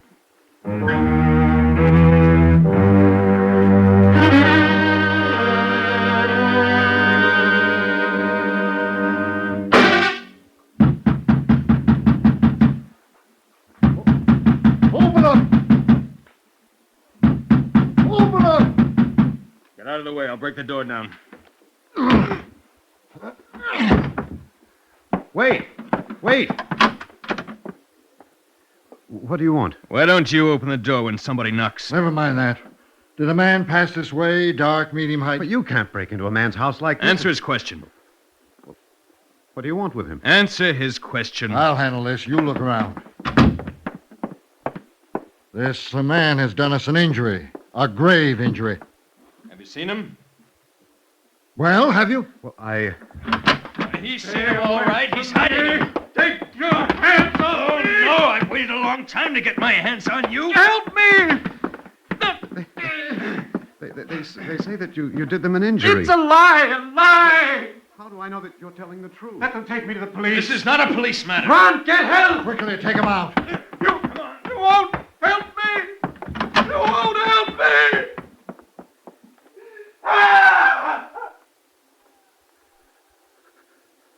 What have I done?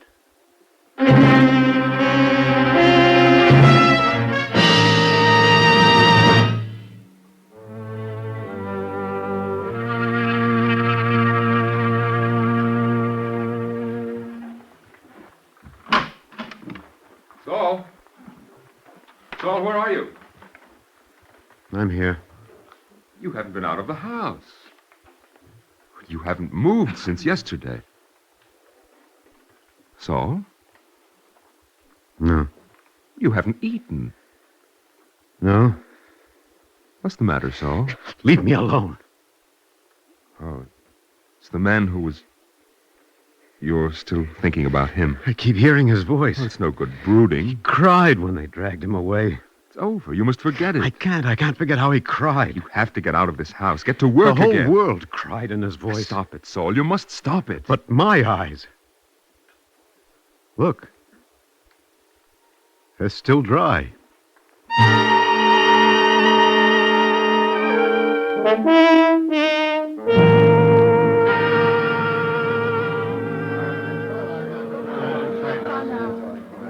Saul, it's good to see you in town again. You look as if you're leaving on a journey. Yes, I'm going away. Where? And why? I can't stay here. Oh, you're still blaming yourself, Saul. Shouldn't I?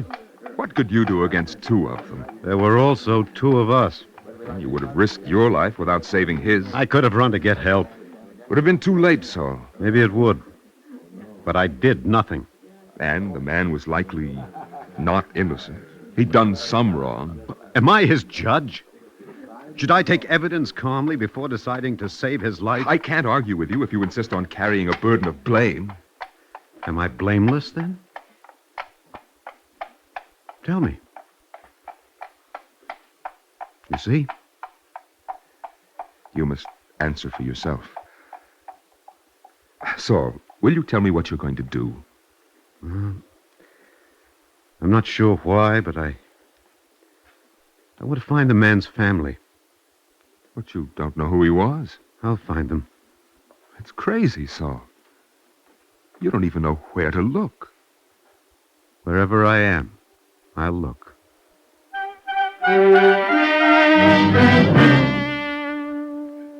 What do you mean you don't know his name? Well, I don't know it. But this is where he lived.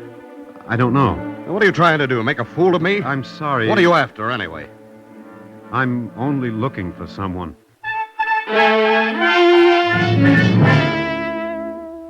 Stay here.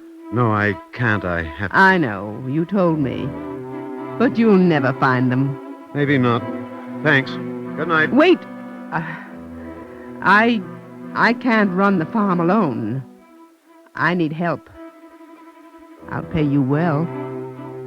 You're very kind. I can't stay. You're a fool.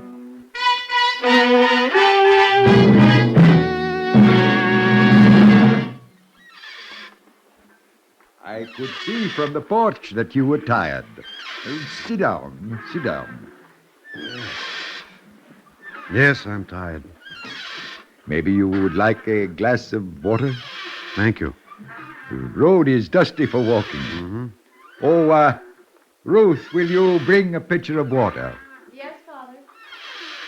The rocker squeaks. It always bothers Ruth. Hope you don't mind. I don't know anything as relaxing as a rock. There's the thirsty man, Ruth. Oh, My daughter, Ruth. here you are. Thank you. Father, when are you going to fix that rocker? Oh, I'll get around to it one of these days. Well, I guess I'll be going now. It's late. You can stay over if you like. Oh, no. It won't be any trouble. We have an extra room. But you don't know who I am or anything about me. If you want to tell me, you will. And if you don't, you can stay anyhow. I don't understand. There is nothing to understand. You're the same age as my son. Oh? He's not here? No. He went away. Ezra is dead. You've said it before, Ruth. Why do you keep saying it? Because it's the truth. The worst is not always the truth. Father, we would have heard from him by now. Maybe he's still hiding. You saw the two who came looking for him. He's dead.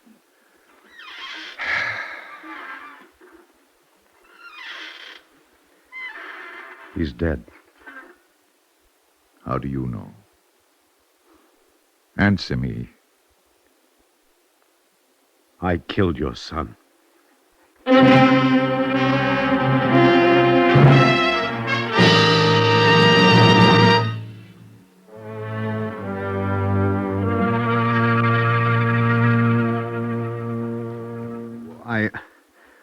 You see, I had to tell you. Why are you still here, Saul? You've told us how it happened. But there's more. What else is there? You might have saved my son. You did nothing. I came to find you. Why? Why did you come and why don't you go? Because Don't you see why, Father? He wants us to say go in peace. Please, don't send me away. Is that it, Saul? Well, then, go in peace. He wants more. He wants us to say that we're sorry for him. Ruth, there is no need to hurt. Saul has suffered too. He only stood by and let things happen. You are hard, Ruth. Am I? My brother is dead. Well, you knew it before Saul told you. Your son is dead. You know it now. But don't you understand it yet? I understand. Saul, I'm sorry for you. You'll let me stay? No, I couldn't let... All right, stay if that's what you want. No. He may stay, Ruth. To remind us every minute of Ezra? Would you forget otherwise? You seem to have forgotten already. I'm sorry, Father. Ruth, we will mourn our dead. With him in your house? But the living are at our mercy. I'm not like you, Father. I find no mercy. Go away, Saul. Don't come here to ask forgiveness. Where else should he go? You speak for him as if he were your son. It is late, Ruth, and you are tired. You don't mean what you're saying. It's what everyone will say. That it's strange for Michael, Ezra's father, to speak for Saul. This does not concern everyone. Only us. Everybody knew Ezra and loved him. They know nothing about Saul. Not yet. What do you mean, Ruth? They will know. And they will be concerned.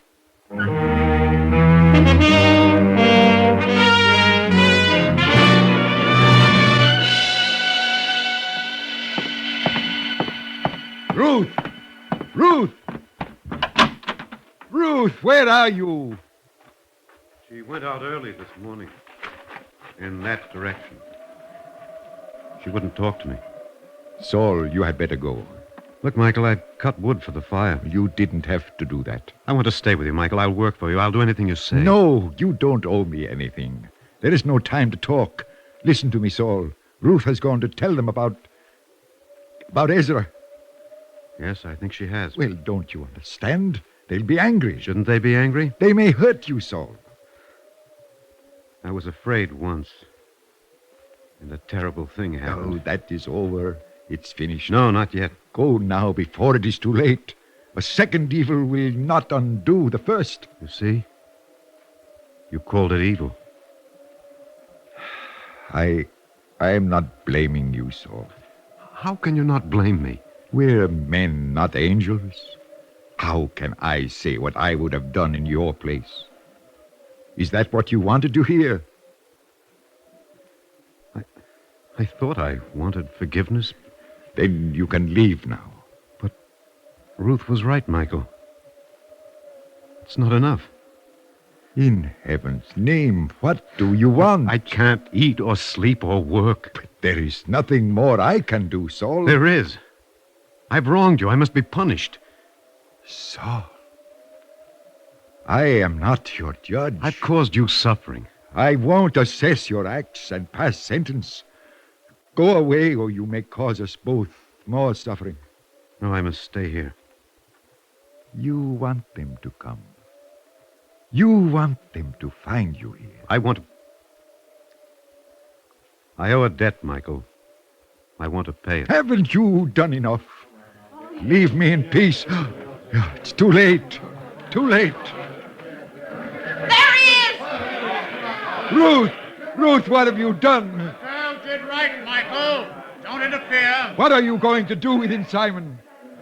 We don't want him here. He contaminates the air. He makes us all unclean. There's been enough violence. How solicitous my father is for Saul. We intend no violence and no injustice, Michael.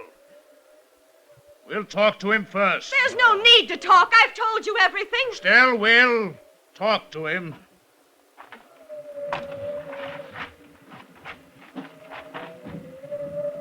Saul? I'm ready. You are? Saul, the truth may not be as Ruth told it. She's overwrought. You have a right. What she said is the truth. You haven't heard what she told us. It's true, I tell you. You're wasting your breath, Simon. He admits it. This is your chance to speak, Saul. I have nothing to say. Well, why are you delaying? Then it's finished. You heard what I said. We don't want you here. I heard. Don't stand there. You're going. One way or another. No. He doesn't understand you, Simon. Maybe he'll understand this. Maybe now you know what it is to call for help and get no answer. Stay out of this, Michael. You don't know what you're doing. It's what you should have done when he first came. Listen to your daughter, Michael. No, listen to me. What Saul did, call it wrong or evil or sin, is not for you to remedy. We're only casting out the evil. Well, who are you to judge him or anyone? Are you so pure? Any of you? Leave us out of this, Michael. Are you so clean, Simon, that you can take this on your conscience? Go into the house, Paul. So, you'll leave later on. Don't you hear me? Don't listen to him. Saul. He's tricking you. Yes. We came for a purpose. Don't you see? This is what he wants. What if it is? Once I stood by and did nothing. Now I want justice to be done. You are arrogant. No, Michael, no. You stand before God and demand that he cleanse you or kill you. Michael, I've always lived with a clear conscience. How righteous you are. I've sinned, and now I cannot live in the shadow of my sin. You want to feel self-righteous again. It doesn't matter what happens to me anymore. I want the sin to be wiped out. It cannot be wiped out. Father. You are not different from other men, Saul. If you have sinned, there is remorse and repentance. And remember, if there is justice, there is also mercy. Not for me. For every man who walks humbly with his God. How can I believe you? How do you know? It has been told us. I have no pleasure in the death of the wicked, saith the Lord, but that the wicked turn from his way and live. Michael, tell me what I must do. Turn ye, saith the Lord. Turn ye from your evil ways. For why will you die?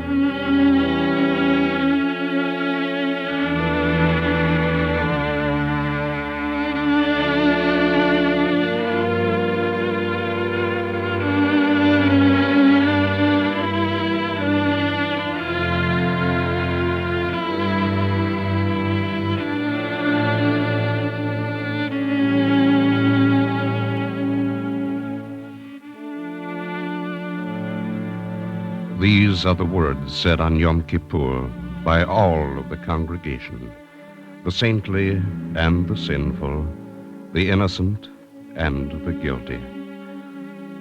Let our prayers come before thee.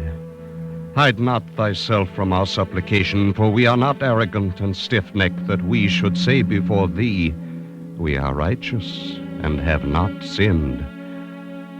Verily, we have sinned.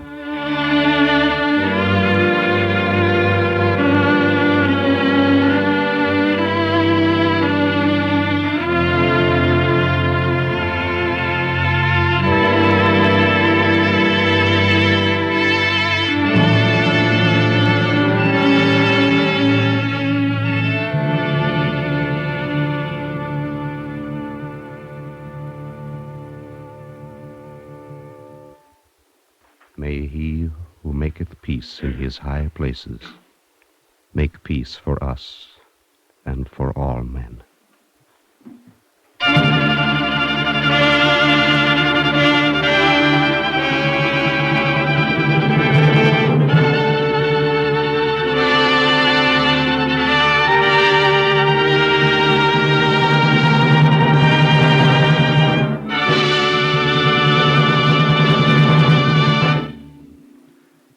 If you would like a copy of today's script, please send your name and address with 10 cents to cover the cost of postage and handling to the Jewish Theological Seminary of America, 3080 Broadway, New York 27, New York.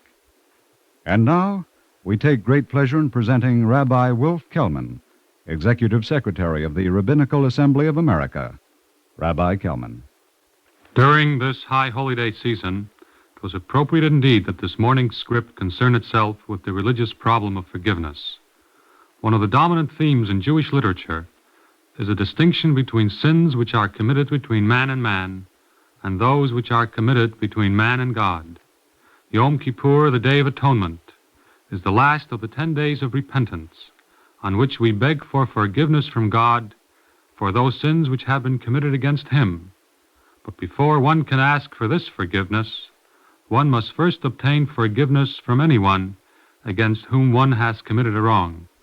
Thus, it has been the custom that on the day before Yom Kippur, people would visit one another to beg for forgiveness for any intentional or unintentional wrong or insult.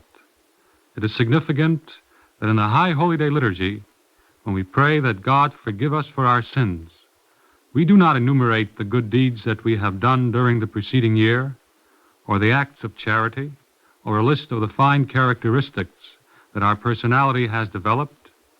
Instead, we implore that God forgive us because we have sinned, because we are weak human beings and frail creatures who depend on God's mercy for His forgiveness. So, too, when one man has committed a wrong against us, or an injustice, we must forgive him, because we should realize that just as we are frail and weak, so is the man who asks to be forgiven. It is pride and arrogance which harden our hearts and make it difficult for us sometimes to forgive wrongs and slights which our fellow men have committed. So as we appeal for God's mercy to forgive us, so must we be merciful unto others who seek our forgiveness. And just as we pray that God accept our repentance as sincere, so ought we to believe that other human beings are capable of achieving sincere repentance. Throughout the world today, there is a great need for the qualities of mercy which lead to forgiveness between one group and another, and between one individual and the next. We are living in a time of apathy, apprehension, and the atom. Our apathy must give way to concern. Our apprehensions can be converted into confidence, but only when concern, understanding, and forgiveness will become dominant characteristics in relationships between nation and nation, and man and man. Thus, when we plead that God inscribe us for a good life and peace, may we also determine to learn the qualities of mercy and forgiveness. Our Eternal Light drama today, Throne of Mercy, was written by Joseph Mindel and presented in observance of Yom Kippur, the Jewish Day of Atonement. Cantor Robert Siegel sang the liturgical introduction. Featured in the cast were Alexander Scourby as Saul and Edwin Jerome as Michael. Bert Cowlin played the narrator. Jane Webb was Ruth, and Roger DeKoven the fugitive. Also heard in today's cast were Joseph Boland, Bill Lipton, Norman Rose, Ralph Bell, and Adelaide Klein. The music was written by Morris Momorsky and conducted by Milton Catums. This has been an NBC Radio Network production under the direction of Edward King.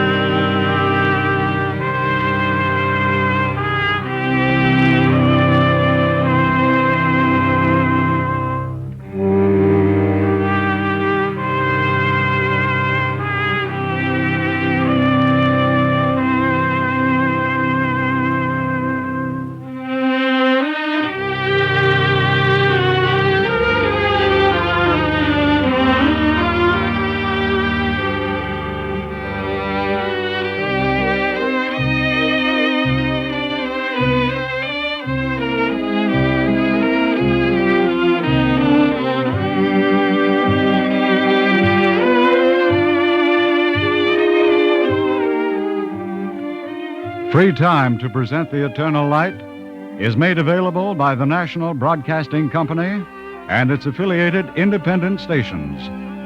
This weekly program is presented under the auspices of the Jewish Theological Seminary of America.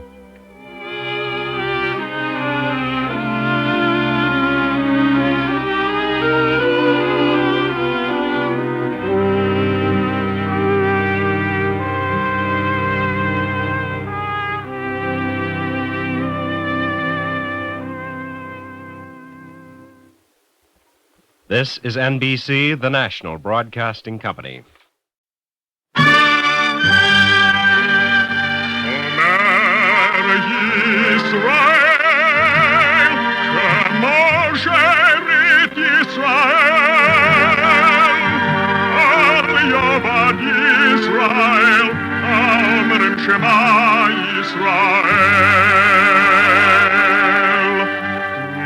And the Lord spake unto Moses, saying, Command the children of Israel that they bring unto thee pure oil olive, beaten for the light, to cause the lamps to burn continually in the tabernacle of the congregation. And it shall be a statute forever in your generations.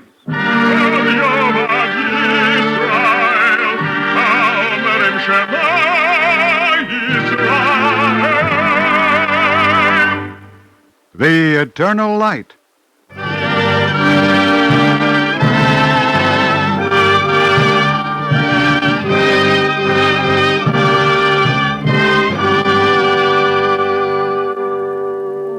The National Broadcasting Company and its affiliated independent stations make free time available to present The Eternal Light, a program which comes to you under the auspices of the Jewish Theological Seminary of America.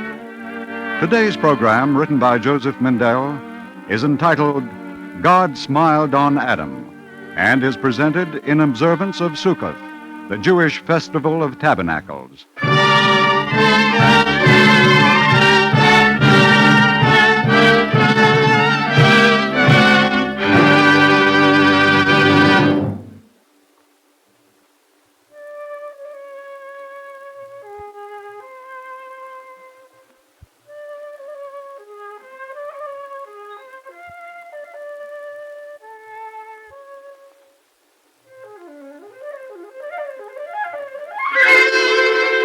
On the sixth day, the first man opened his eyes and saw paradise. And his soul was filled with wonder at the heavens and the earth. He arose and walked among the abundant fruits of the garden, under the voices of the birds, and the animals walked beside him. Yet none spoke until the fox knew what to say. Welcome. Welcome to paradise, O Lord. Why do you call me Lord? All creatures worship him who comes in splendor to be their master. Then worship him who created us all. Is it not you? No. Yet it would seem... It is not I. I see. You are not angry with me for my mistake. Fox, you are clever. I can understand why in days to come you will be called Sly. Fox, there are two of you. She is my mate. There are two of all creatures. Naturally. But I am alone. Adam? Adam? Here am I. You answered promptly, Adam. Why should I not answer when Gabriel calls? Will you answer as readily when you are called again? Come, Adam. You are wanted. Gabriel, only I am one. Must I always be lonely? Are you complaining already? All right. I'll transmit your complaint. Only hurry. Stand back from the flames! Satan, this is your doing! Be careful lest you yourself be destroyed! He would have killed me. You are safe now. Why did he do it? So soon you question heaven. I want to know. Well, you may as well know. Satan is jealous, and he is not the only one. Why should angels be jealous of me? Come. We mustn't delay any longer. The angels are waiting to pay you homage.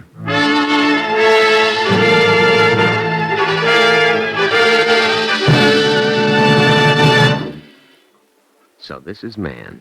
Praise God, all you angels. He is a creature of dust, Gabriel. He will be quarrelsome and full of lies. He will cheat and bear anger. Yet you will sing, "Great are thy works, O Lord." It would be better if man had not been created. Do you question God's purpose? How should I dare to question? How should any of us dare? I am not afraid to question. Be careful, Satan. Not only for your own sake. You are the careful ones.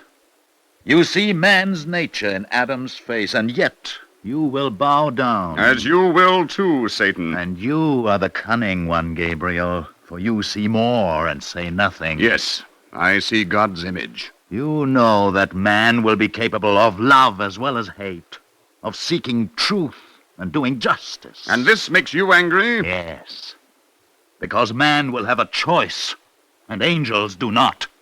Because if man chooses evil, he may be forgiven. And if he chooses love and truth, then he will be esteemed above the angels. It is true. Therefore, I will not bow down. Hear me, O Lord. What is man, that thou takest knowledge of him? Or the Son of Man, that thou makest account of him? Beware of God's wrath, Satan. I am not afraid. I will exalt my throne above the stars of God. I will be like the Most High.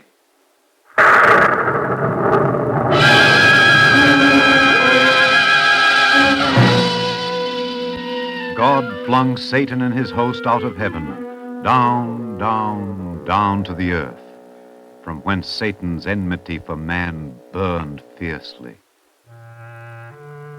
As for Adam, God caused a deep sleep to fall upon him, and he slept. And he took a rib from Adam's side and made a woman, and then he set them down, man and woman, in Eden. Are you awake? Your eyes are open, but you do not speak. Eve, you are beautiful. Now you are awake, Adam. I have been waiting. I waited longer. Did you? Adam, show me the world. The world is big. Then show it to me a little at a time. But I want to see it all. Well, we'll start here. Now, this is a tree. You see? It bears fruit. Wait, I'll pick a fruit for you. Here. Put it in your mouth and eat it. Why? Because it's good. Oh, it is good. Very good. I like it. Then come, get up. Let us stay here and eat the fruit. I'll show you other fruits. There are more? Many more. And there are many other good things in the garden. Now, this is the pomegranate. This is very good, too. I have so many things to show you. Walk a little faster, Eve. Adam. Why do you stop? Adam, take this. Take back the fruit. Have you had enough? No, of course not. You shouldn't have given me any fruit to eat. But that's why it's here, to be eaten. Even so, I wish I hadn't tasted it. I don't understand you at all. You like it? Why shouldn't you eat it? While you were still asleep, I saw the trees and the fruit. And the fruit was pretty to look at. Like the flowers and the colored stones on the ground. The fruit is not a stone. I didn't know then. But when I tasted it, at the first bite, I had a feeling of... Hunger. What? The feeling is called hunger. Yes, I had hunger for the fruit. Then here, satisfy your hunger. No. Don't be stubborn. I don't want to satisfy my hunger. I want it to go away. But it's good to eat when you're hungry. Don't you see, Adam? What if someday there will be nothing to eat? You have no reason to be afraid. There will always be fruit to eat. And besides... I will always be here to bring you food. As now. Thank you, Fox. You see, Eve? For this morsel, you must not thank me, Adam. Gabriel left it for you. I came for another purpose. To congratulate you. For what? Because of her. Because you will not be lonely as you feared. It happens that I have with me a little delicacy that your wife might like to taste. Well, thank you again, Fox. Take it, Eve. Is it really true, Adam? Really. Then come. Show me every tree. Every fruit.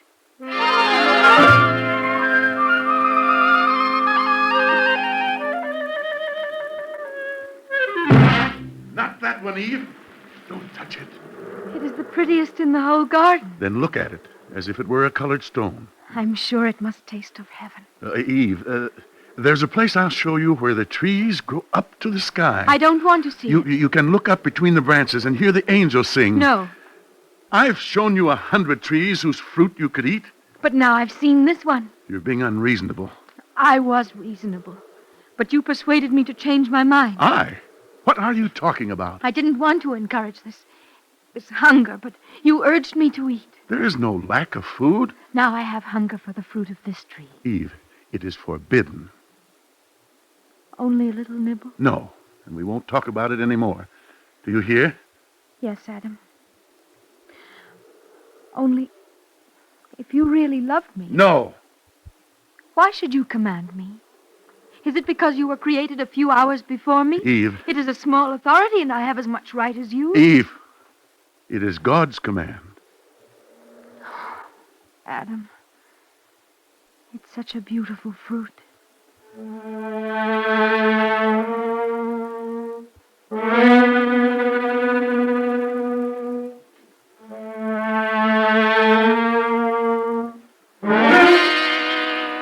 Now Satan burned with the enmity he bore for Adam, which he had not forgotten. He looked about for a tool to work man's destruction, and he found the serpent. One day, as Eve walked alone in the garden, he spoke to her, and the lips were lips of the serpent, but the voice was the voice of Satan. You look discontent, Eve. Do I?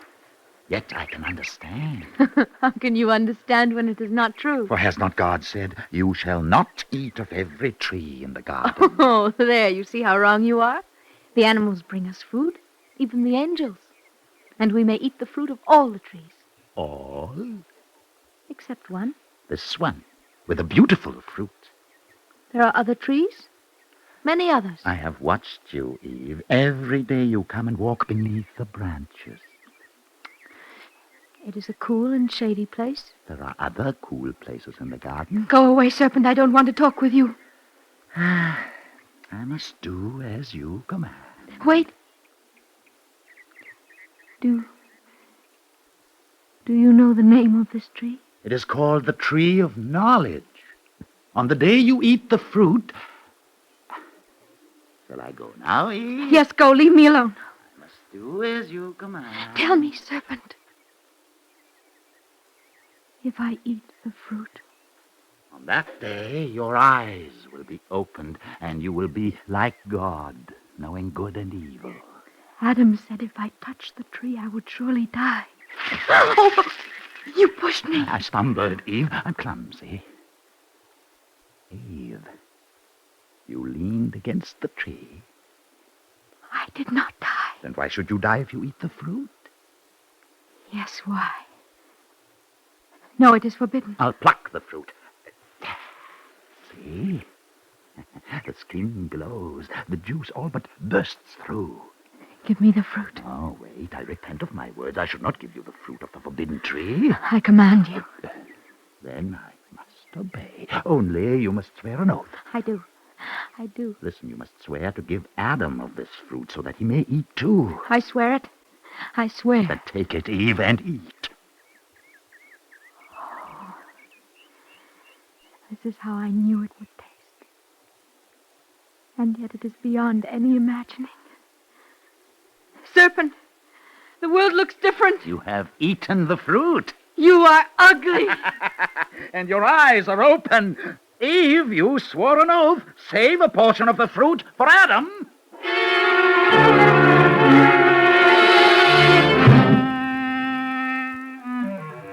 Adam, I have brought you something. Eve, you are covered. You have never tasted anything like this. Why are you covered? Because I was naked. Here, Adam, eat it. What is it? It's a fruit, can't you see? I don't recognize it. Of course not. I've eaten the outside. This is the core. Take it. No, I'm not hungry. You must eat it. Eve, I don't eat when I'm not hungry. Was I hungry when you gave me the first fruit? You will never forget that, will you? Adam, eat it. not for the sake of your hunger, but for my sake. You are strange today. Let me see the fruit. There is still a shred of skin. It glows. Hardly at all. It's nothing. Eve, Eve, what have you done? Don't put it in your mouth. Don't taste it. Oh, Father. Now we will go among the trees and wait. You knew, didn't you? Yes. Then why did you do it? You are bone of my bones and flesh of my flesh. A man shall leave his father and his mother and shall cleave unto his wife, and they shall be one flesh. Come, we will wait to be called.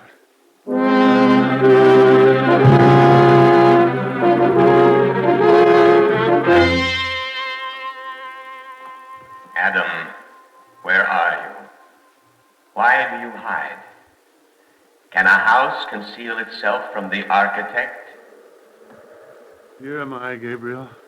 You did not answer so promptly this time, Adam. I heard the voice in the garden, and I was afraid because I was naked. How did you know that you were naked? Have you eaten of the tree that you were commanded not to eat? You do not have to ask Gabriel, you know. Did you not know what you were forbidden? Answer, Adam. Eve brought me the fruit and... Now you are reproaching God for having created woman? No. I did not make myself clear. You see, she had already eaten. I was afraid to be alone. You, too, knew the commandment, Eve. The serpent beguiled me. Yet you were placed in the garden to rule over the animals. You do not ask me my defense, Gabriel. I will not hear it, serpent. For the wicked are good debaters. If God were to question me, I would say, you gave them a command and I contradicted it. Is it my fault that they obeyed me and not you? It will do you no good, serpent. Be still and hear God's sentence. Because thou hast done this, cursed art thou from among all the beasts of the field. Upon thy belly shalt thou go, and dust shalt thou eat all the days of thy life. And I will put enmity between thee and the woman, and between thy seed and her seed. Why do you weep, Eve? It is a harsh sentence. Yet it is not yours. I am afraid, Gabriel. I will multiply thy pain and thy travail, saith the Lord. In pain shalt thou bring forth children, and thy desire shall be to thy husband, and he shall rule over thee. Adam, you do not cry. Is it not too late for tears? Do you say it? I want to know my punishment. You shall know it. Cursed is the ground for thy sake. In toil shalt thou eat of it all the days of thy life. Thorns also and thistles shall it bring forth to thee. In the sweat of thy face shalt thou eat bread till thou return unto the ground. For dust thou art, and unto dust shalt thou return. Well, how? Oh, Adam, it was not too late. If you had confessed your sin and asked forgiveness, it would have been granted. How was I to know? Yet you knew. For is not God called long-suffering and merciful? Put on these garments of skin and prepare to leave. Leave? We have sinned, Gabriel, and we are punished. May we not remain here in the garden? You have eaten the forbidden fruit, Adam, so that you know good and evil. You have broken one commandment. How will you restrain your hand from reaching for the tree of life, so that you may eat of that also and live forever? Tell me, Adam, how? I cannot answer. Therefore, you must leave paradise. Come, cherubim! Take your places at the east of the garden. Let us at least take some fruit to eat when we are alone outside. Nothing, Adam. Angels, bring the flaming sword that turns every way. You go as you are, to till the ground from whence you were taken.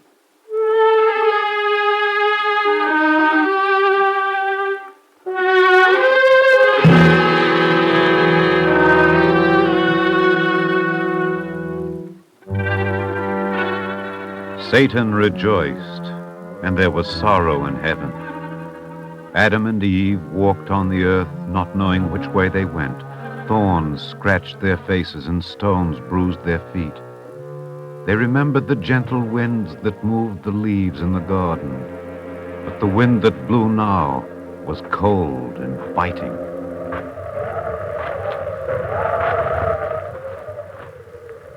I cannot walk anymore. We can rest for a while before we go on. Where are we going? I don't know. We'll stay here. Why? Stop it, Eve.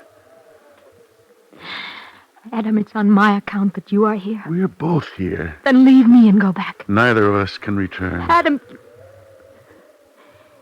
you must kill me. Then maybe God will take you back into paradise. Eve, you mustn't talk like that. You're tired and hungry and cold. Look, there are twigs on the ground. I'll build a shelter to keep out the wind. And in the morning, I'll look again for food.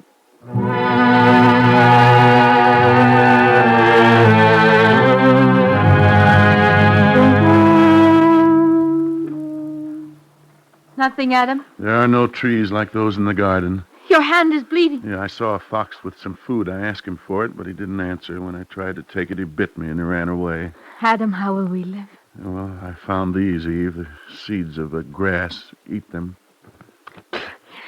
They're bitter. Still, they will quiet hunger. The fruits of paradise were so sweet. Yes, this is the fruit of the earth. I won't eat. It's too bitter. You must, Eve. This is how we will live.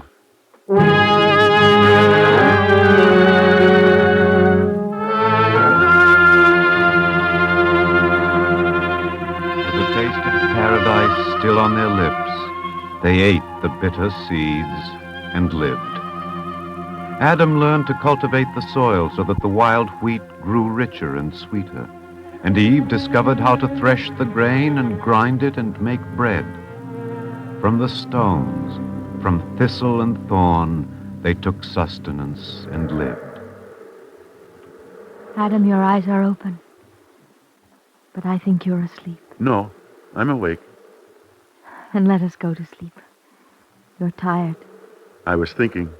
Of the garden? Of how it was then? How did you know? I have not forgotten either. Tell me what you were thinking. You laugh. I was remembering what you said when you awoke that first time and saw me. You are beautiful, Eve. That's what you said then. I'm saying it now. Thank you. Adam, we were so happy in the garden. I suppose we were. What a strange thing to say. That's what I was thinking just now. How in the beginning I used to long to be back in Eden. Don't you still? It's like the first fruit I made you eat. I have a hunger now, a new hunger. For pain? For toil and suffering? Eve, look at my hands. They're hard, they're strong. With pain and toil, I have learned to build. Eve, with these hands, I have learned to create. Please, Adam, not so loud. Why should I hide? I'm afraid of what you are saying. We were punished once. We sinned and we were punished. But see what happened, Eve. I learned by my own labor what I am and what I can do. And therefore, the punishment was no punishment. God made a mistake.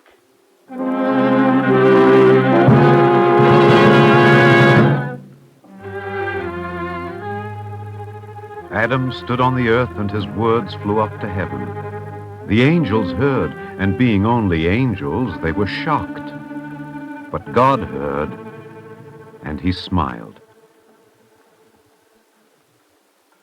Adam returned to the fields he had sown, and he saw that the grain was ready for the harvest, and his soul was filled with thanksgiving. And his feeling of thanksgiving at last found expression in a festival ordained forever in the generations of men. As it is written, "When ye have gathered in the fruits of the land, ye shall keep the feast of the Lord 7 days, and ye shall take the fruit of goodly trees, branches of palm trees and willows of the brook, and ye shall dwell in booths 7 days, and ye shall rejoice before the Lord your God."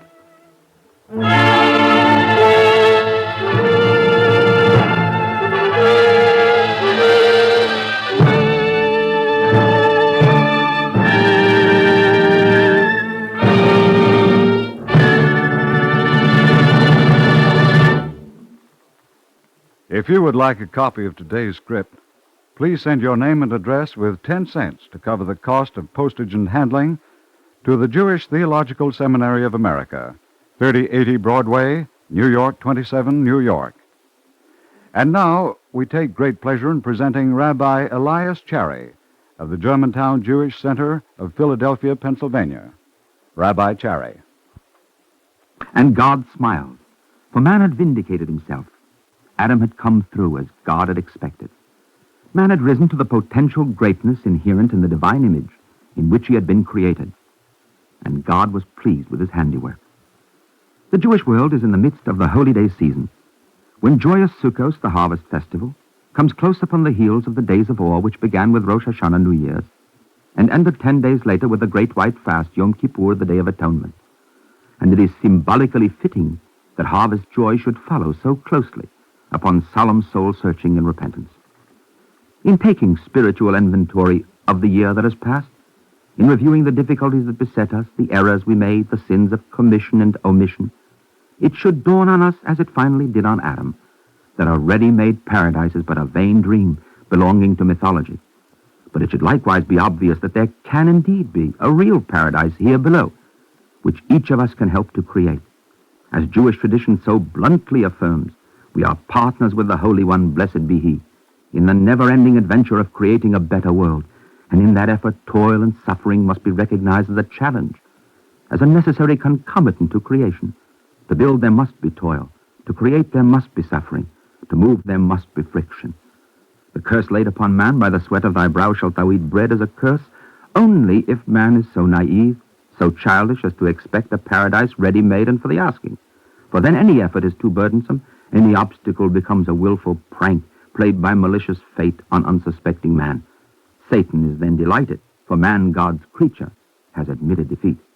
But we must grow up, we must mature, we must recognize toil and suffering, yea, trial and failure for what they are, the price man must pay if he would rise to the heights of creativity, to the divine within him. Thus can he defeat Satan, and the curse will indeed be no curse, and the punishment no punishment, as Adam discovered at long last. During the penitential period, Jews have been praying for the advent of a new world, a world of justice and brotherhood, when man has risen to the heights of accomplishment, when he has brought the paradise we dream of one step closer.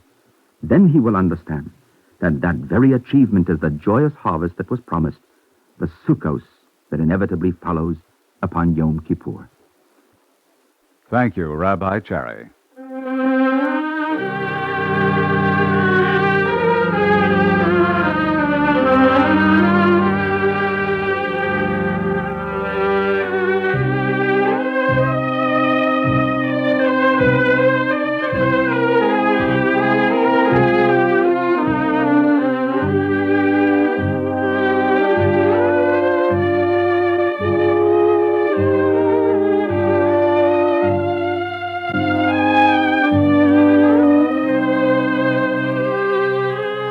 Our Eternal Light drama today, God Smiled on Adam, was written by Joseph Mendel and presented in observance of Sukkot, the Jewish Festival of Tabernacles. Cantor Robert Siegel sang the liturgical introduction. Featured in the cast were Juano Hernandez as Adam and Joan Loring as Eve. Alexander Scourby was the narrator. James Mont played the fox. Bob Carroll was Gabriel. Peter Capell played Satan, and Leon Janney was the angel. The music was written by Morris Momorsky and conducted by Milton Catums. This has been an NBC Radio Network production under the direction of Edward King.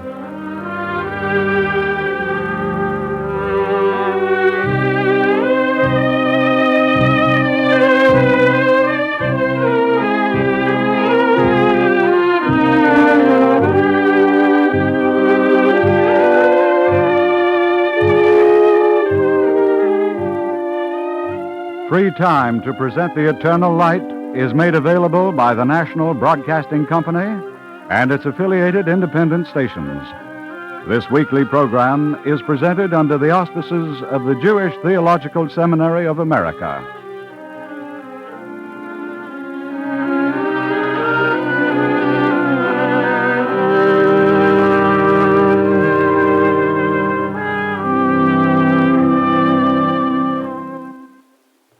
This is NBC, the national broadcasting company.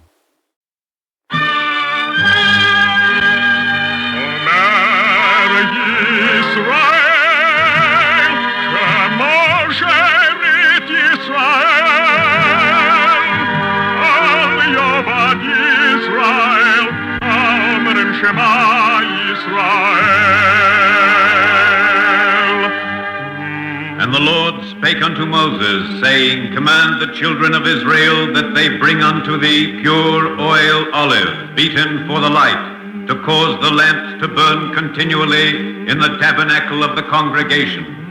And it shall be a statute forever in your generations.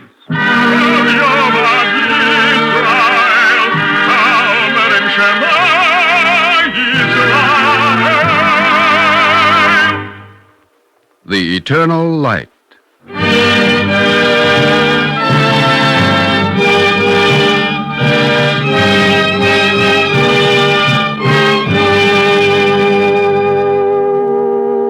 The National Broadcasting Company and its affiliated independent stations make free time available to present The Eternal Light, a program which comes to you under the auspices of the Jewish Theological Seminary of America. Today's program, written by Joseph Mindell, is entitled 36.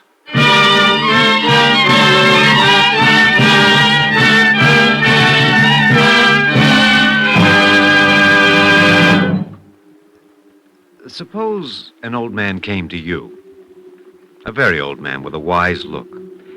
Suppose without so much as a knock at the door, he came to you and said, Listen, I'll tell you a story. Now, such a man, even though you smiled and said, not now, another day, well, such a man wouldn't stop for a trivial reason. It happened long ago. Even I was young then, in a little town that no longer exists. Look. I know. What has this to do with us, you say? It's a world that no longer exists. Then listen to me. It's true we don't walk anymore. We ride. And we don't run to the next village nowadays. We send a telegram instead. Still, believe me, the world and its people are not so different today. Besides, the story is about a Lamadvovnik.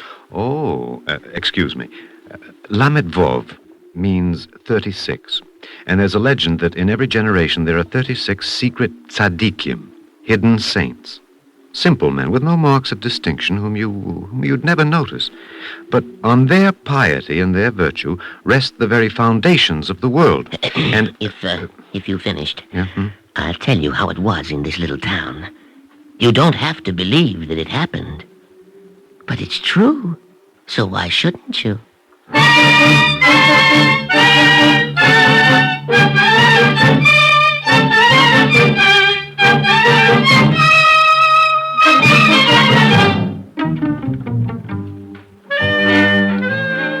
It would be an exaggeration to say that there were rich and poor in this little town. It was rather that some were poorer than others. All worked hard for their bread, and none worked harder than Shimon the porter and his wife Rivka. I'll help you clear the supper dishes, Rivka. Oh, you're tired, Shimon. Just sit and talk to me. Rivka, how long is it since you've had a new dress? If you're going to talk like that, then maybe you'd better help me with the dishes. Or new shoes? Now, what's wrong with these? The soles have practically no holes. They're old and torn. Don't be so noble. There's no use in complaining. Who's complaining? I was just thinking. Rivka, maybe I don't follow every one of the 613 commandments, but I work hard. I cheat no one. I give a penny now and then to the poor. Oh, Shimon, if you prove that you're a saint, will that bring me a pair of new shoes? Tell me, am I or am I not entitled to a little easier life, a little more money? Oh, I won't argue. You're entitled. Suppose I were to come home one day and say, Rivka, here are 10 rubles. No, 20 rubles. Buy what you please. Wouldn't you like that? How would you get the 20 rubles? Well, what difference does it make? There are 100 possibilities if God only wants to. Shimon, God is very busy. Still? Well, I suppose so. That was a very good soup you cooked. Thank you, Shimon. I'm glad it pleased you. Only Rivka. I'm still hungry.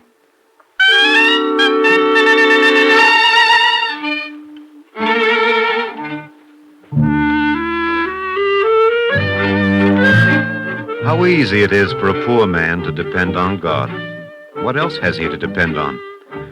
Well, Shimon went to bed hungry, and in the morning he came as usual to the market to see if anyone needed a porter. But this morning there was a great hubbub. What is wrong? It's gone. Every penny of it. Reb Nachman, we are not thieves in this town. Who said it was stolen, Benjamin? I must have lost it. Then you'll find it again. I've looked, Benjamin, everywhere. It's gone, I tell you. What's gone, Reb Nachman? What? Your money. The money you gave me to buy goods for you in Kiev. And mine, Reb Nachman? What about my money? What's special about your money, Isaac, that it shouldn't be lost with the rest? Why are you looking at me? Reb Nachman, it was you who lost the money. What do you mean? You know what I mean. No, you're being too hasty, Isaac. Let us talk it over a little bit. Did you give him money too, Benjamin, to buy you goods? No, but... Then what is there to talk over with you? Well, not with me, Isaac. With Rabbi Nathan.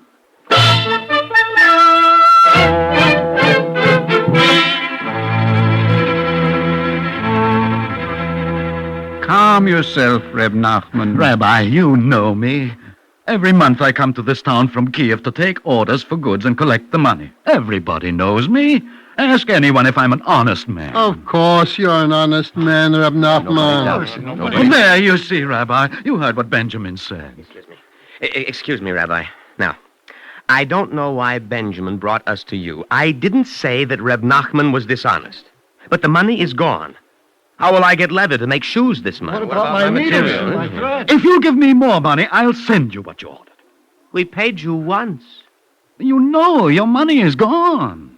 Reb Nachman, if you had traveled all the way back to Kiev before it happened, whose money would be lost then? You see, Rabbi? There's really nothing to discuss. Reb Nachman can't deny his responsibility. Isaac is right, Rabbi. It's my responsibility, my loss. Then you will buy them the goods they ordered? If I only could. But where will I get so much money? Isaac, let me ask you a question. Of course, Rabbi. Whose concern is it? I don't understand you. A man suffers a misfortune. Whose concern is it? Rabbi, I gave him 2.5 rubles. If it were 2,500, I would still ask the same question. I don't have any more money. What do you want me to do? I'm not talking about what you're to do, but about what you feel. Well, I'm sorry, Rabbi. I know Reb Nachman is not a rich man. I lost 2.5 rubles. He lost more. I'm glad you said it, Isaac. Now we will talk about what can be done. Tell us, Rabbi. What? Isaac, I'm afraid I don't know.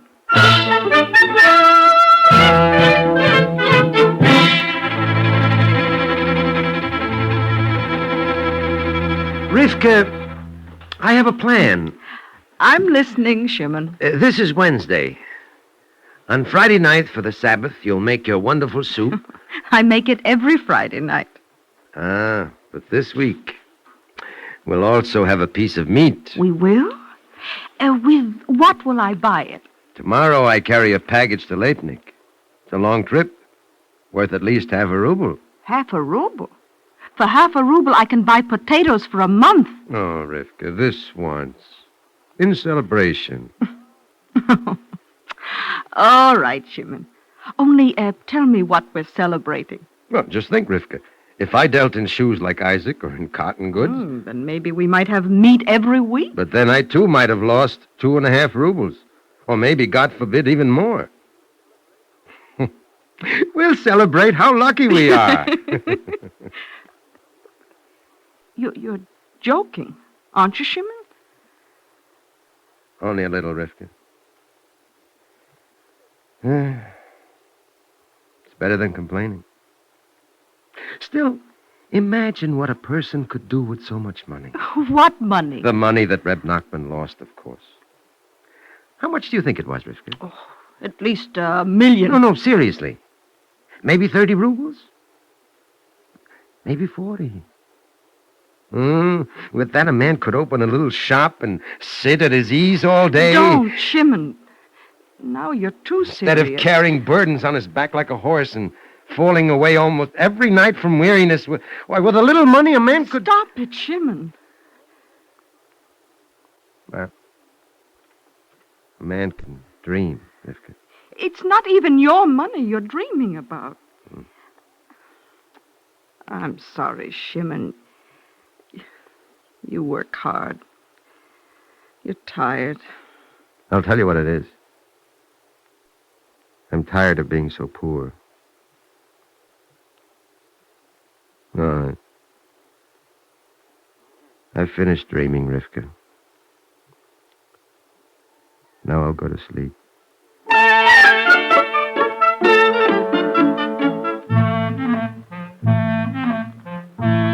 The next day was Thursday, and Shimon set out with the sun, for to Leipnik and back was a full day's walk.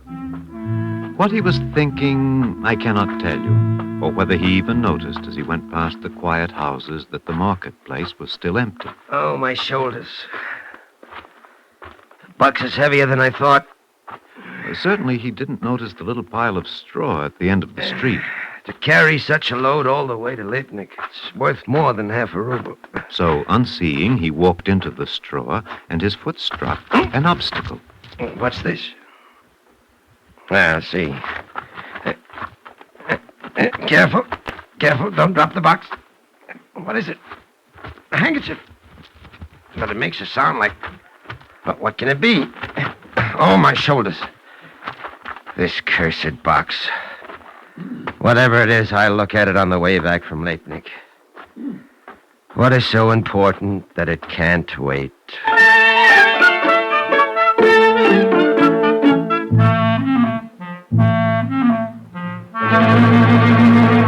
What is so important that it can't wait, Benjamin? That I will explain to Reb Nachman. Be so good as to tell him that I'm here. But he's still sleeping. Then you will have to wake him up. Do you think I slept a wink all night? I came about the money, Reb Nachman. God be praised. You found it, Benjamin. I didn't say that, Reb Nachman. Oh, then what? Oh, I see. You're thinking about a reward. Well, of course, Benjamin. Oh, wait. Not so fast. How do I know that it is yours? How do you know? Show it to me, and I'll tell you. Reb Nachman, I don't mean to offend you, but if I let you see it first, then how can I be sure it really belongs to you? Am I a stranger, Benjamin, that you don't trust me? I'm sorry, but when it comes to large sums of money, it is better to be strictly businesslike. All right. Have it your way. Only quickly. What do you want me to do? Well, describe it, of course. It's money. How do you describe money? How much, for example? That I can tell you exactly. 28.5 rubles to the penny. Tidy sum. How much in paper and how much in coins? Benjamin, only let me see it, and I'll tell you in a second if it's mine. Believe me, Reb Nachman, it's better this way. You're a stubborn man. How much in paper bills? Half and half, and it was wrapped in a white handkerchief. A big white handkerchief. Only hurry. How many knots was it tied? Benjamin, how can I tell you such a thing?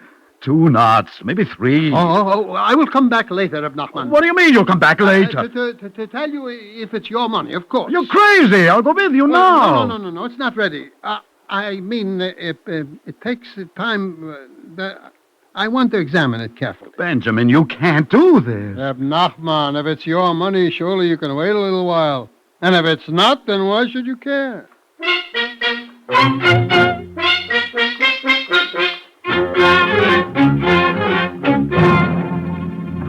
Rivka, something to show you. Did you hear the news, Shimon? Wait till I tell you. Benjamin found Reb Nachman's money. No. Yes. Reb Nachman described it to the last penny and the last knot in the handkerchief, and there it was in Benjamin's hand. Shimon, is something wrong? Rivka, no one else has lost money here in the town? No one. You know that. Something is wrong. Nothing is wrong. Nothing at all. Now, let me see. Why are you squinting like that? I'm trying to decide. Pink? No. Blue. That's it. A pale blue dress. With a little lace at the collar. Oh, you're sick. You must have a fever. Oh, I must I? Well, then, 2 dresses. One blue and one pink. Oh, not again, Oh, Sherman. this is different. Look, I counted it on the way back from Leipzig. 28.5 rubles.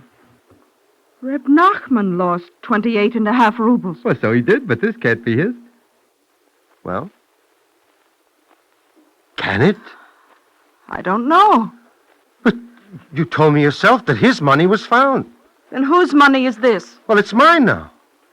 Ours. No. Oh, now be reasonable, Rivka. Shall I throw it away because I don't know who lost it? It's not ours. I don't know what to say. Well, you could say that you're pleased to have a new dress. Or does it give you pleasure to wear an old one and torn shoes? Shimon. Now, you're entitled to a little good fortune.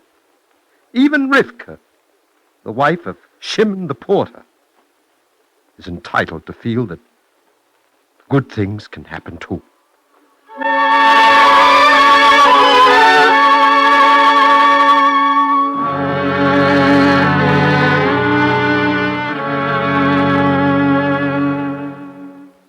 Rivka, I can't sleep. Neither can I. I'm sorry I spoke the way I did. I know, Shimon. But Rivka, all those years we didn't question what God sent us. The hard work, the trouble. Why should we question this? Did God send it? I've been lying in bed wondering. Did he, Shimon? Now, I know that I found this money. I can show you the very spot. But the money that Benjamin returned, I don't understand. Maybe you don't have to understand everything. Well, it's strange that there should be 2 little bundles of money exactly alike. Maybe it's enough just to do what's right. But Benjamin has already returned the money to Reb Nachman. I'm not talking about what Benjamin did. Well, then why is it wrong to keep it? Why? You don't have to tell me. Rivka, you would have looked so pretty in a blue dress with lace at the collar.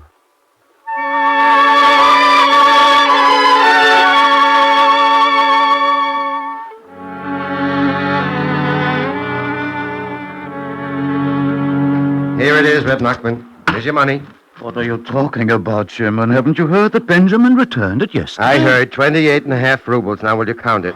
Why should I count it? It has nothing to do with me. Didn't you lose 28.5 rubles? Yes, Wrapped in such a handkerchief and tied with 3 knots? But Benjamin... Benjamin, you keep talking about Benjamin. Now take your money and be done with it. You don't have to be angry about it, Shimon. I'm sorry, Reb Nachman. It doesn't come easy to take so much money practically out of my pocket and give it away. Maybe it's none of my business, but why don't you keep it then? Oh, no. I couldn't keep it. How could I? It's easy. Put it in your pocket and go away. Reb Nachman, I brought you the money you lost. Now take it. What are you talking about? It's not mine. How can I take it? You see? It's not easy. I see what you mean. Shimon, do you realize what a remarkable town this is? It is? Of course. One sum of money is lost, and 2 honest men find it.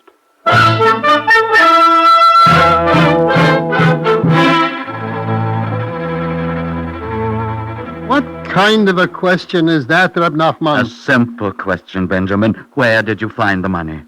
I don't see that it makes a difference where I found it. Sooner or later, you'll have to answer. I suppose so. I found it in the street. You don't believe me? All right, I didn't find it in the street. Well, what are you staring at me for? Did I commit a crime?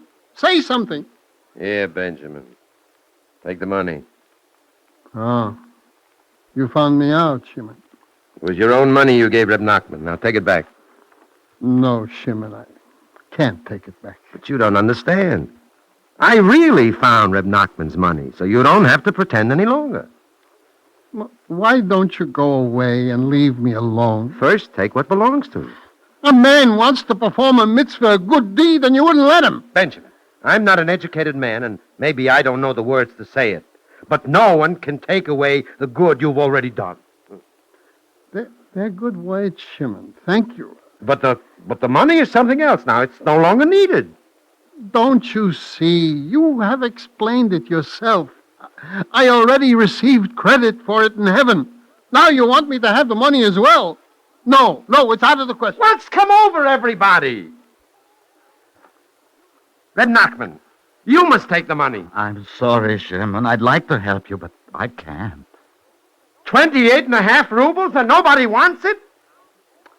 In this town, everything is a problem.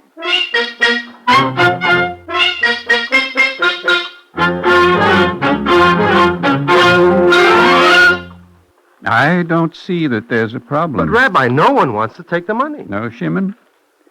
Then give it to me. What? You're shocked. No, of course not, Rabbi. But after all, Let me tell you a little story. Oh, not now, Rabbi, please. Shimon is right, Rabbi.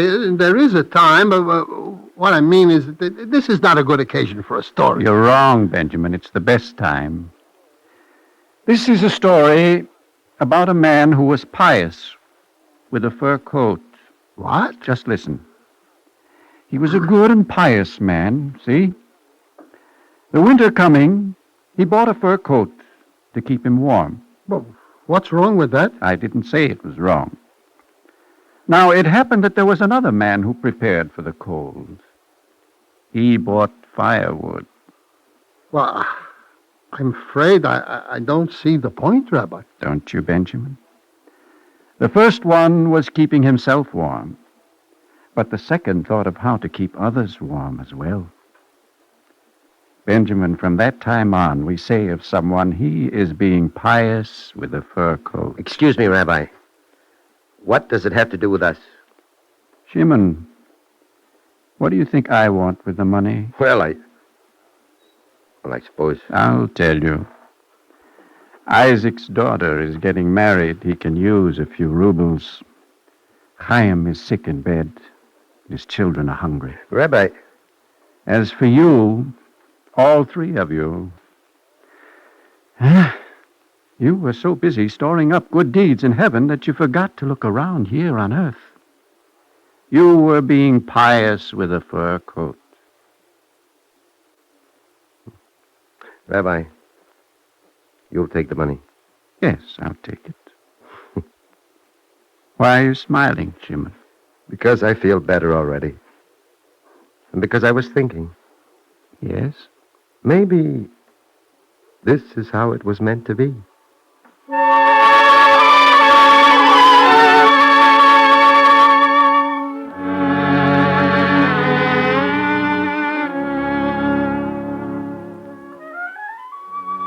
This was Friday, and at sundown, Shimon went home to welcome the Sabbath. He looked at the Sabbath loaf and at the tablecloth, worn thin in two places but sparkling white, and his heart was content. He looked at Rivka, sitting at the table with him, and he knew that she was beautiful, and he said the traditional words from the book of Proverbs. A woman of valor, who can find? For her price is far above rubies. The heart of her husband doth safely trust in her. And he hath no lack of gain. Thank you, Shimon. Shimon ate the good soup that Rivka made, and together they sang the songs of King David as the candles sputtered on the table. And I will tell you what I believe. If at that very moment the great Rothschild were to come in, and if he were to say, Shimon, ask for anything you like. Anything, and you shall have it. I know what Shimon would answer. My glass is empty. Be so good as to pour me some wine.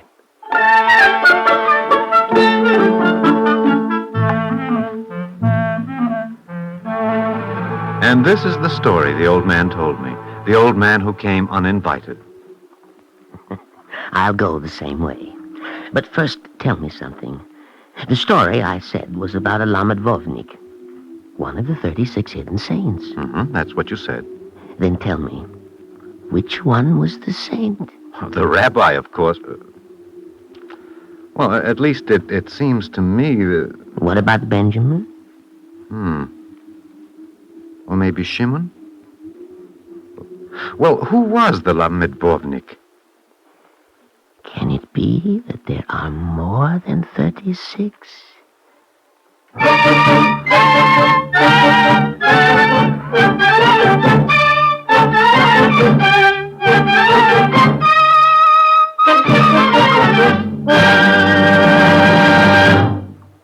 If you would like a copy of today's script, please send your name and address with 10 cents to cover the cost of postage and handling to the Jewish Theological Seminary of America, 3080 Broadway, New York 27, New York.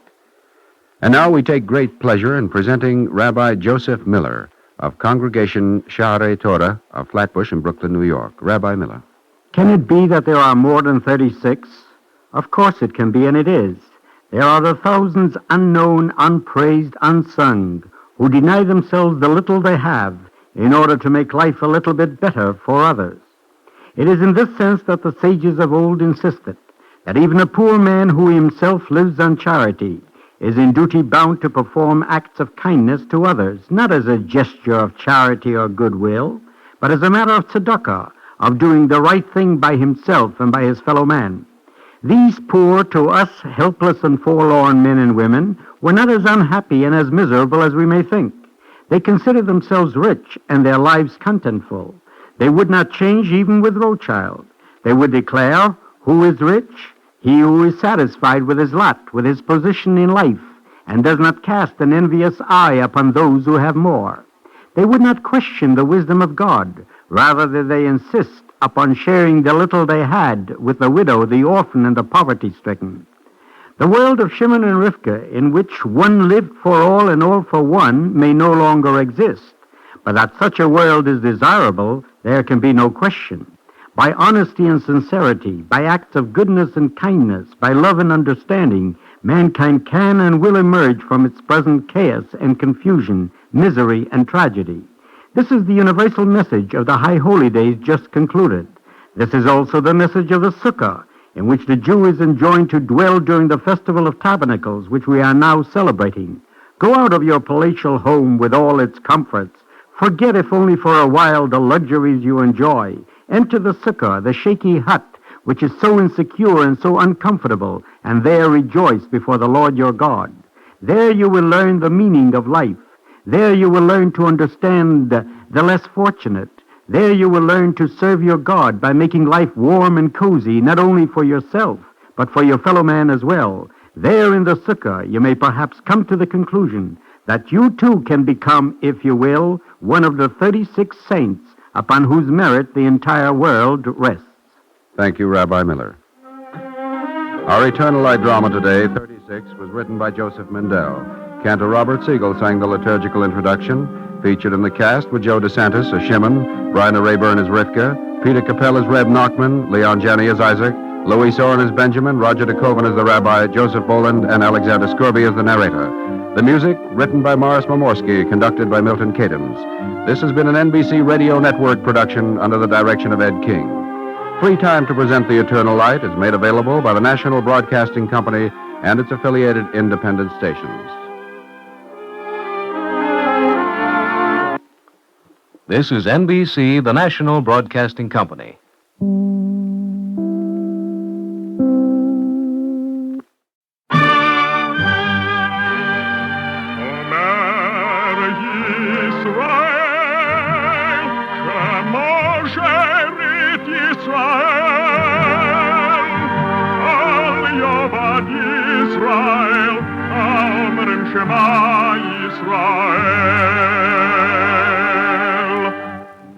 And the Lord spake unto Moses, saying, Command the children of Israel that they bring unto thee pure oil olive, beaten for the light, to cause the lamps to burn continually in the tabernacle of the congregation.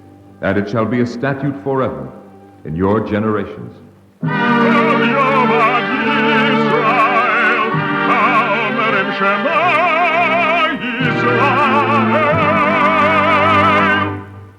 The Eternal Light.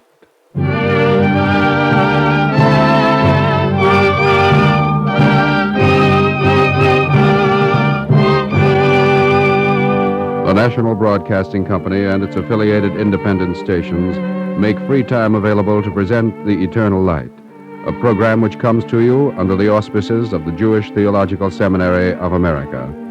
Today's program, Bar Kochba, Prince of Israel, was written by Mark Siegel and is presented in commemoration of the 3,000th anniversary of the founding of Jerusalem.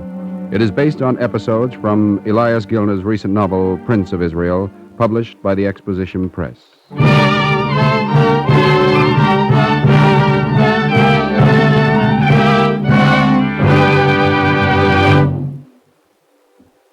It is silent now, so silent.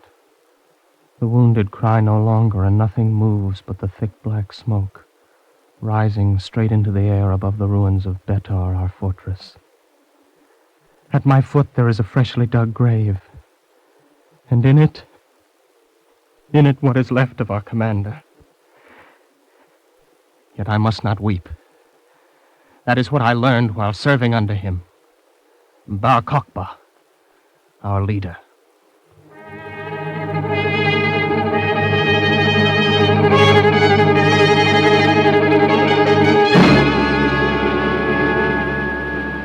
I was with him at the beginning only 5 years ago, as I am with him now at the end.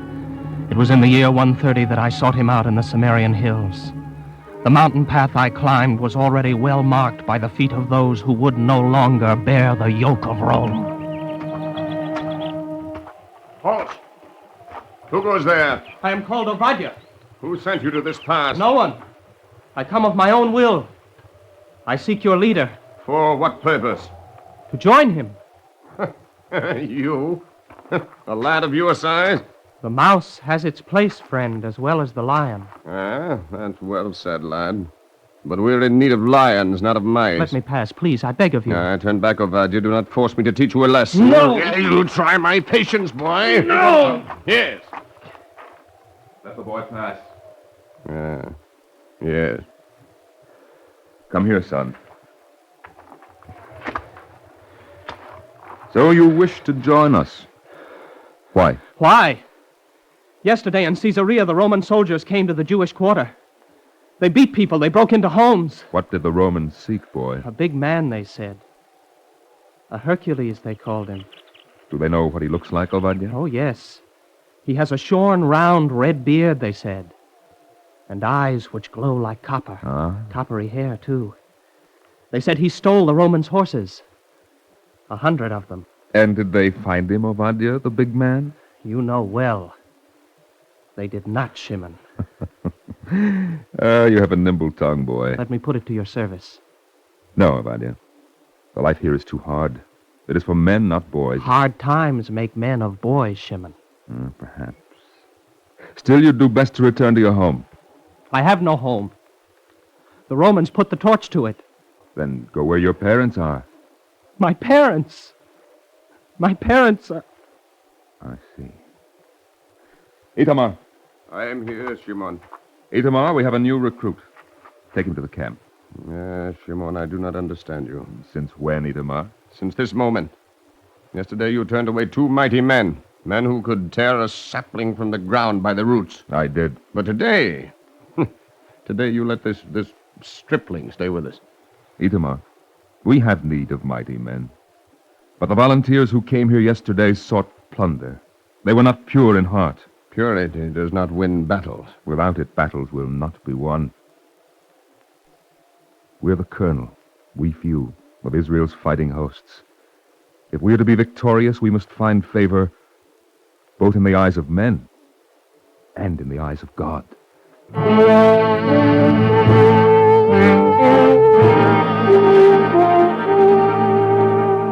I became his orderly, and when he smiled, my heart was light, and when he frowned, I was downcast. I cared for his horse and carried messages. And when the leaders of the band met in the cave which was our headquarters, it was I who fed the fire, listening as they planned revolt against the Roman oppressors of Judea. What are we waiting for, Shimon? I say the time has come to strike. Patience, Itamar. Patience, patience. Is there another word in the language? Must we endure this? Obadiah! Yes, Shimon. Less wood upon the fire, Obadiah. Our conversation has become too heated. Itamar, Elon, all of you, hear me. We are listening, Shimon. To be well prepared for battle is to have the battle half won. To wait is to lose our opportunity. Do you think I prize victory less than you do, Itamar? No, Shimon, but... Itamar, how many heads do we count in our camp? 2,000, brave and ready. And horses? 400. 2,000 men and 400 horses. A good force. Enough to strike. Enough to strike, Itamar, but not enough to win. Ah, Shimon, what has happened to you? 6 months ago, with only 100 men, you were unafraid. You accuse me of cowardice? I accuse you of nothing. Only that with 2,000 men, you will not act. He is right, Shimon. Yes, Itamar is right, Elon. But there is a reason. A reason?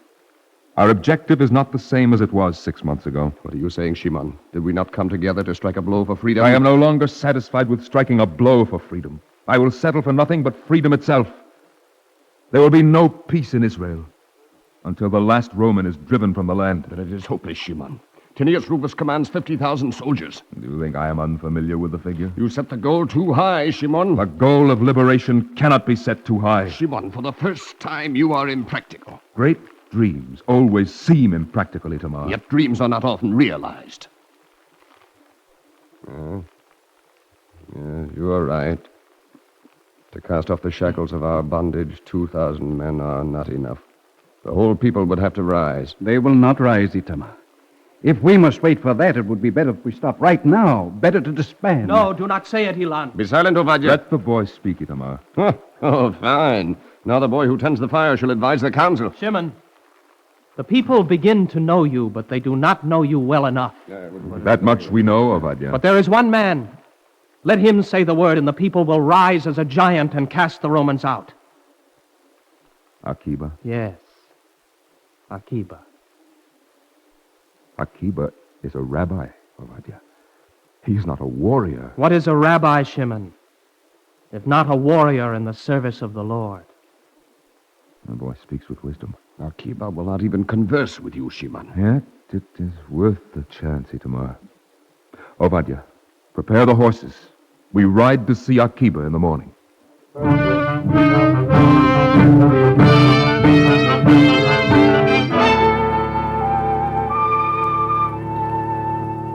Just what do you wish of me, Shimon ben Elisha? Your help, Rabbi Akiba. Of what help can I be, my son? I am a teacher of the law, not a marshal of hosts. The people follow you, Rabbi Akiba. And the people must rise from Dan to Beersheba. Shimon, the commandment is for peace.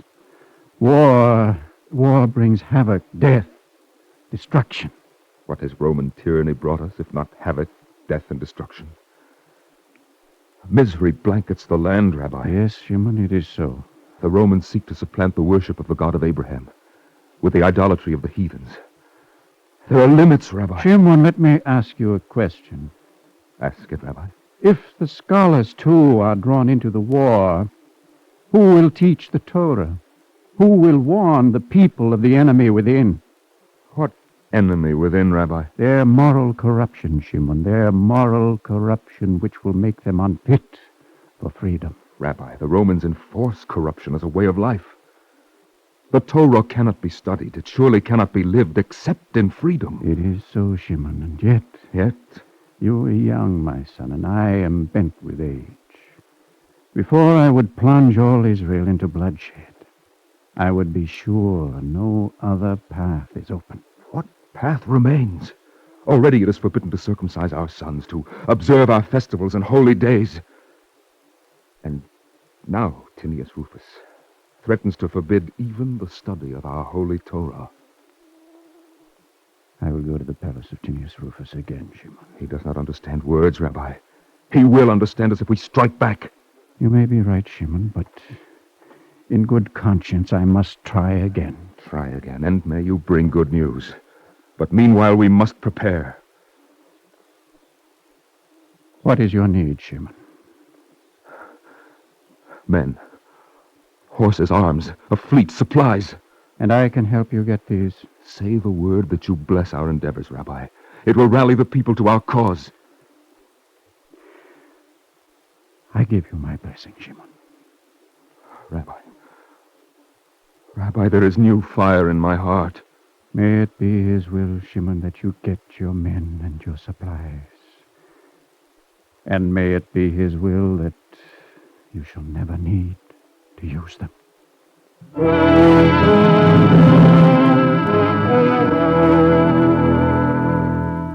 The words of Rabbi Akiva went through the land, and the people rallied to the cause, each man giving of his substance.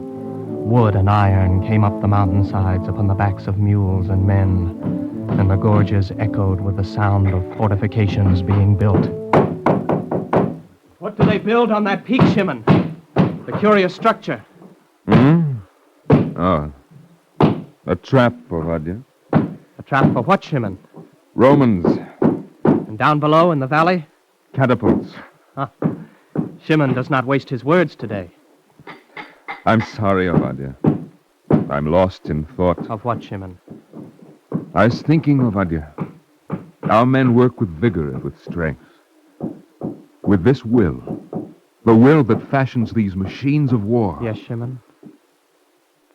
What could we not do if we were allowed to pursue the ways of peace?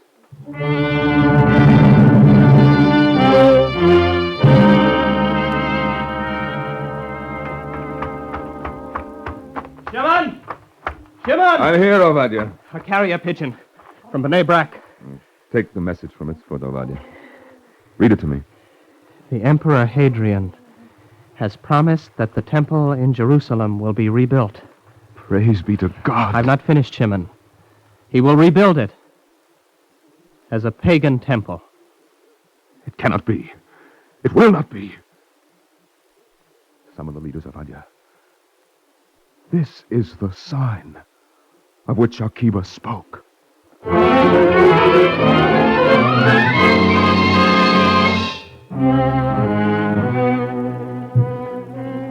The bird of peace had brought the message of war. Throughout the camp, men sharpened swords and polished shields, preparing for attack. On the eve of battle, Shimon took me with him to the outskirts of Modin. Wait here, Ovadia, at the mouth of the cave. What is this place, Shimon? I've come to make a pilgrimage, Ovadia, and to offer up a prayer. This is the tomb of the Hasmonean Judah Maccabea.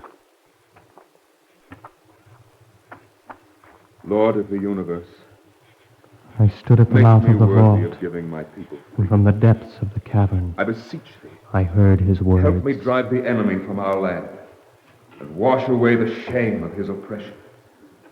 Help me to redeem thy holy city, Jerusalem.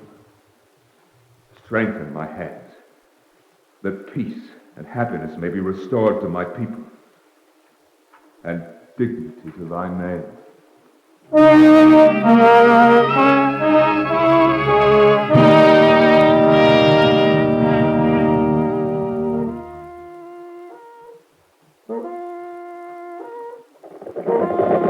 warriors of Israel swept down out of the mountain fastnesses of the Samarian and Judean hills, and the sounds of battle were heard in the land.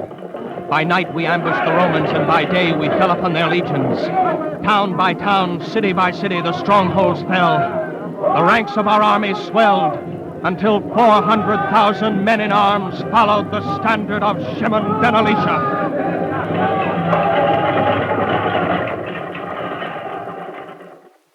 Then on a gray morning, the hosts assembled before the walls of the holy city of Jerusalem. Are you ready, Itamar? Ready, Shimon? Elon. Ready, Shimon. Rabbi Akiva, between us and complete freedom lie only the walls of Jerusalem. Will you bless us as we go into battle. I give you my blessing, my son, and a new name, that your valor may be known among the peoples. It is written, there shall step forth a star out of Jacob, and a scepter shall rise out of Israel, and shall smite through the corners of Moab, and break down all the corners of Seth. Henceforth, Shimon ben Elisha be known to all men as Bar Kochba, the son of a star.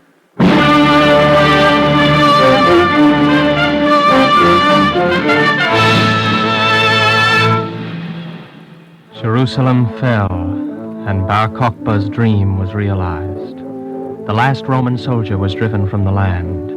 From Antioch, the Roman Emperor Hadrian sent an invading army. The campaign was short, and when the Romans had been routed, a grateful people named Bar Kochba Prince of Israel, and returned to the ways of peace. Our liberty had been won, but another dream remained unfulfilled, the rebuilding of the temple. Standing amidst the temple ruins, I talked with Bar Kochba of his plans.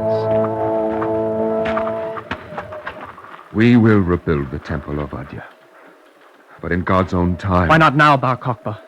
The people are demanding that the temple be restored. Not yet, Ovadia. If not now, Bar Kochba, when? We shall begin 4 years from the day we entered Jerusalem. 4 years? We must be sure, Ovadia. The enemy gathers his forces. He leaves and he comes. He's driven out and he returns. But why 4 years? It took Vespasian and Titus 4 years to reconquer the land, Ovadia. If that does not happen again... It will not happen, Bar Kochba. We do not know. But it will take years even to clear the ruins. Look. Look at these boulders. I see them every day, Ovadia. The stones cry out for salvation, Bar Kochba. Even if we do not begin the building of the temple. Yes, Ovadia. Can we not clear these ruins? I've been thinking of it, Ovadia. Yes, those stones. We can give them life. They'll live again in the walls of our new fortress, Beitar.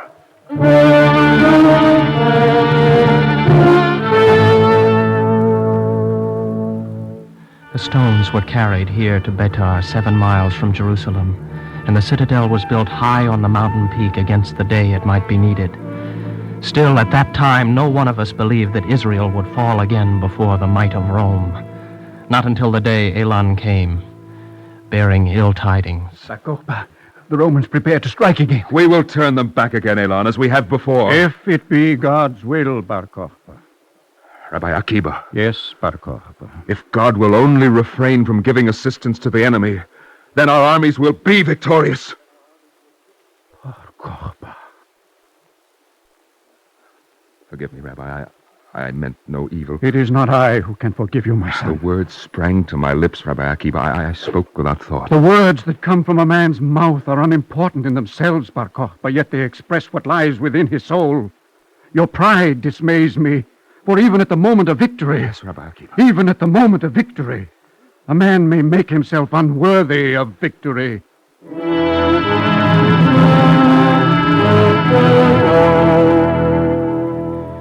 Even now it is hard to say how or why it happened. Yet it did not go well with the armies or the fleet of Israel. The Romans lay in wait. They blockaded our ports. They destroyed our fleet. And then came attack. One by one the cities fell. Caesarea, Tiberias, Acca, Sepphoris, Kabul. What had been gained in blood was lost in pain. And Bar Kochba, Prince of Israel, turned in anguish to Rabbi Akiba. But what is to be done, Rabbi Akiba? The best we can. The outcome is not in our hands. Our dead cover the mountainsides. Our fortified places can no longer withstand the onslaught. Oh, Rabbi, I fear for Jerusalem. I fear for my people, Israel. Shimon, fear not. The righteous falleth 7 times, but he will rise again. If we be worthy of freedom, freedom will yet be restored to us. Despite the Roman legions, Rabbi? My son, the word of God will in the end prove mightier than the legions of Rome. We have been called to be the witnesses of his word before all men. No, our work is not yet done. We will live. Out of our ashes, we will rise again. I believe it. I believe it, Rabbi. And yet when I remember our dead, when I remember the agonies our people have endured, my heart is filled with despair. Grieve for those who have fallen by Kochba, yes, but do not despair. Their memory shall make Jerusalem even more precious to our people. The blows they struck help forge our victory, even though that victory may not be until another day.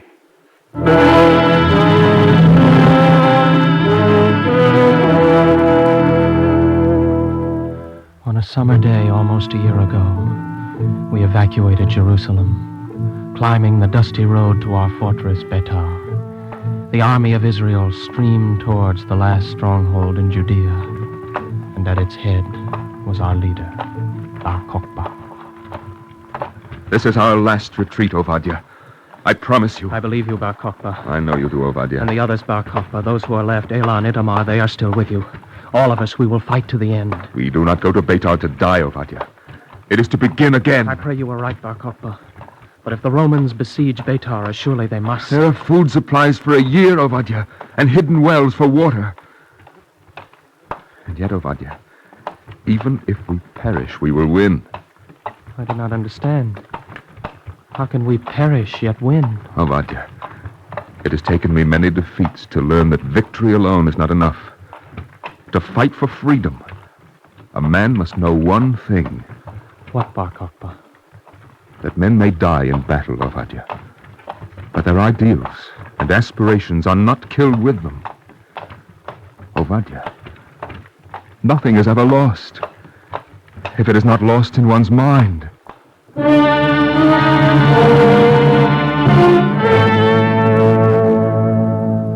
What need is there to recite the details of the siege? The dwindling of our food supplies, the cutting off of our water, the slow weakening of those who stood at Betar.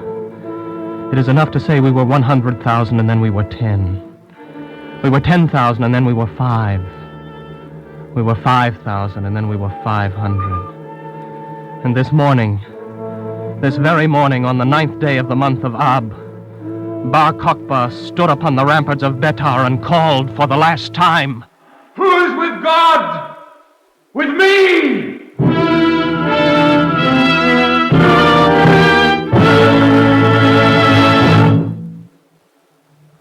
It is silent now, so silent. At my feet there is a freshly dug grave, and in it what is left of Bar Kochba, Prince of Israel. Yet I will not weep, for this I learned from him, that a man may lose his life but not waste it. Somewhere along the milestones of eternity, God will gather up our anguish and use it to his purpose, transforming death to life, defeat to victory. Jerusalem will rise again, and the cause of Israel's freedom triumph, and the words of the prophet shall be fulfilled. I will rejoice over Jerusalem and be glad in my people, and there shall not be heard in her any more the voice of weeping.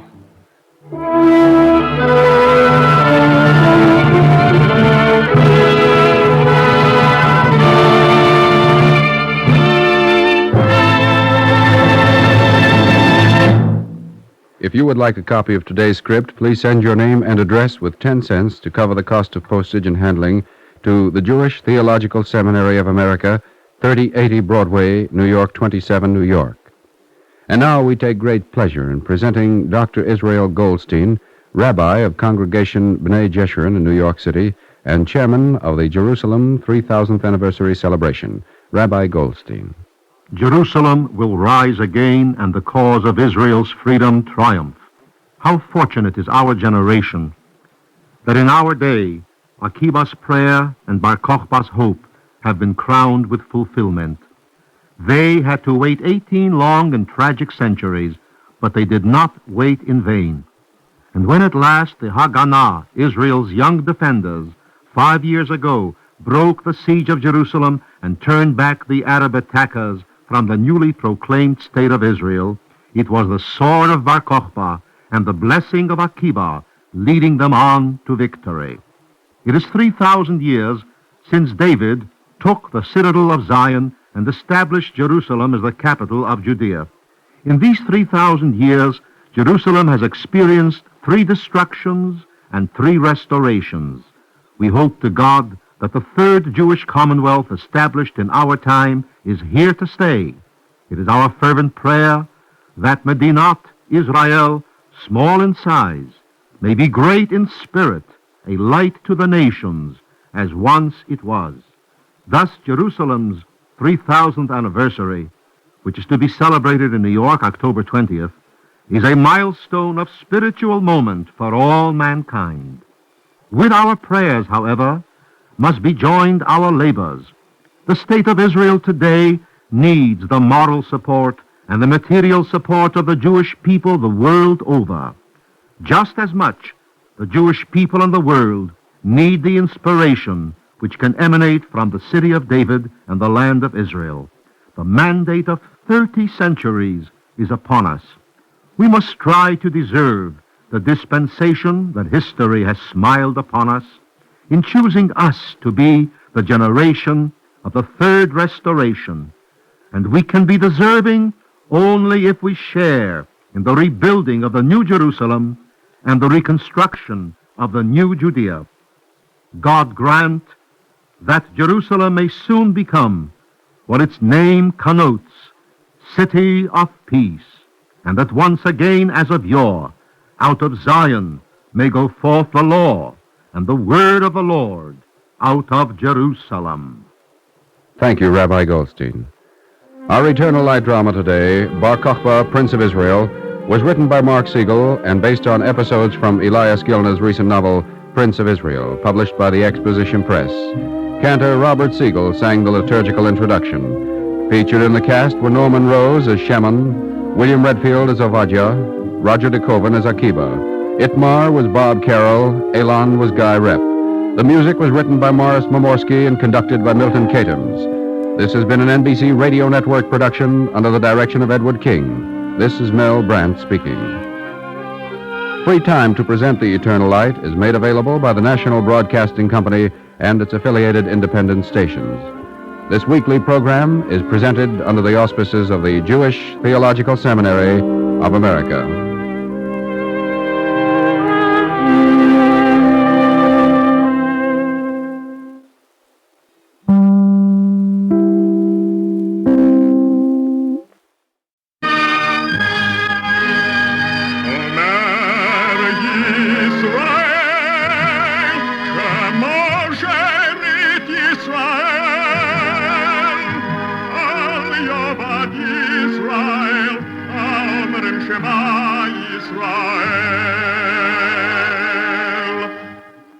And the Lord spake unto Moses, saying, Command the children of Israel that they bring unto thee pure oil olive, beaten for the light, to cause the lamps to burn continually in the tabernacle of the congregation. And it shall be a statute forever in your generations.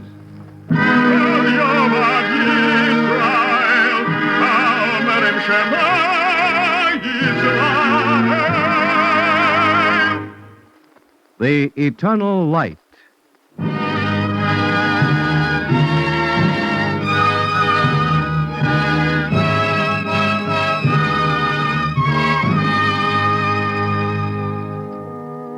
the National Broadcasting Company and its affiliated independent stations make free time available to present The Eternal Light, a program which comes to you under the auspices of the Jewish Theological Seminary of America.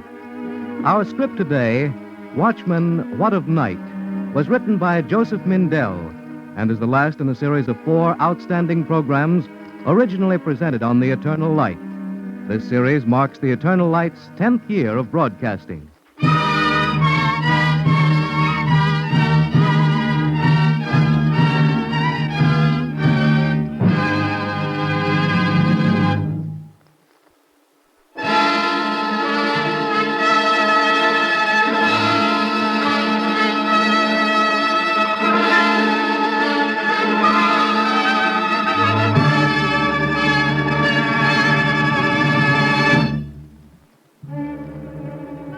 These are the words of the prophet Isaiah. The morning cometh, and also the night. Upon the watchtower, O Lord, I stand continually in the daytime. And one calleth unto me, Watchman, what of the night?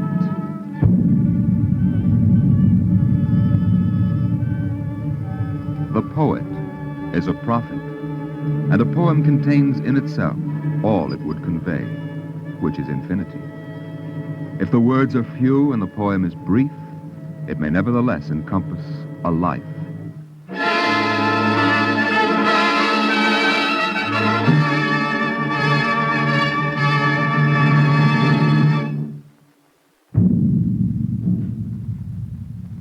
This is the story contained in the words of Isaac Rosenberg, poet. France, the 1st of April, 1918. Break of day in the British trenches. The darkness crumbles away. It's the same old druid time as ever, only a live thing leaps my hand. A queer, sardonic rat as I pull the parapet's poppy to stick behind my ear. Poppies whose roots are in man's veins drop and are ever dropping, but mine in my ear is safe. Just a little white with the dust. You're relieved now, Rosenberg. I said I'll take over. Yes, I heard you, Bunter. Why don't you get going? In a moment. Here, look, Rosenberg, if you like this bloomin' trench, you can take my stretch, too. All right, if you like. Are you off your nut? Go on, get down the dugout. Wait a minute. What is it, Bunter? Nothing. I just want to ask, anything doing out there? Yes, there's a good deal of activity. What's happening? They seem to be especially busy. Snipers? No. Rats. You'd think after 3 years in the trenches I'd be used to them. Rosenberg, sometimes I think it's not the Jerrys we're fighting, it's the rats. No, you're wrong, Bunter. The rats are the only neutrals left. What do you mean, neutrals? Look out there. You see that big grey one? Oh, yeah. He's probably just come from the German lines. That's crazy talk. No. He's looking us over. Both sides. The Germans and us. Looking over his bread and butter. Do me a favour, will you, Rosenberg? Get out of here. Go down to the dugout.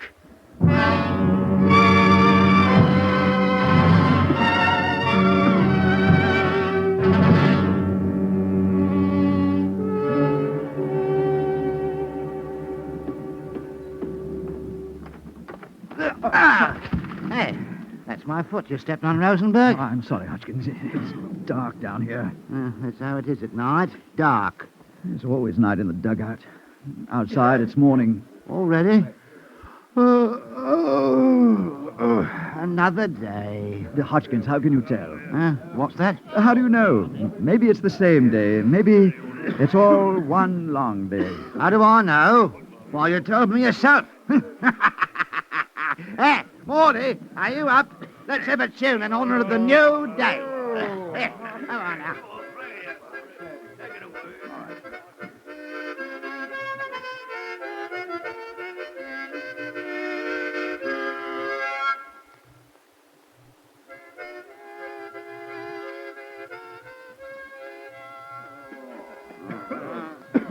Is there another candle down here?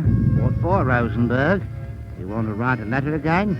No. I mean, yes. Yes, that's right, Hodgkins. Another letter. Oh. To your girl back in England, eh? What's her name? Her name is Helen. I knew a girl once. Or Eve, or Lilith. Here, now, what are you giving me? Well, you ask a question. Giving yourself airs, eh? Like all your kind. You think you're superior. No, I don't, Hodgkins. Do you think I am? Oh, lay off, Hodgkins. Ah, who cares? Itch and scratch. Itch and scratch. I'm sick of the lice and the mud and the filth. Why don't you get Rosenberg to write a letter to Edgewater?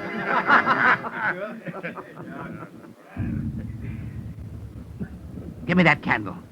What are you going to do, Hodgkins? I'll show you. I'll burn the lice out of my clothes with the candle. Move over, Hodgkins. Let me get my shirt over the flame. I've got some customers, too. Come on, Rosenberg. Join the hunt. No, thanks. I said come on. Your lice are no better than ours. But it's no use. They'll be back tomorrow. Let them. We'll be rid of them for today.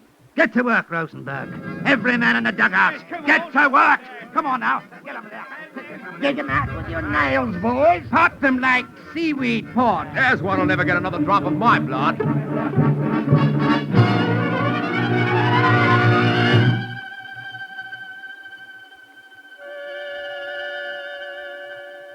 Did you keep your lily white hands clean, Rosenberg? Look at your hands, Hodgkins. They're wet with your blood.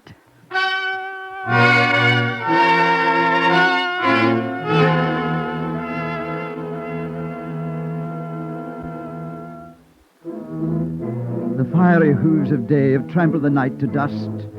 They've broken the censer of darkness, and its fumes are lost in light, like a smoke blown away by the rushing of the gust. When the doors of the sun flung open, morning leaped and smote the night.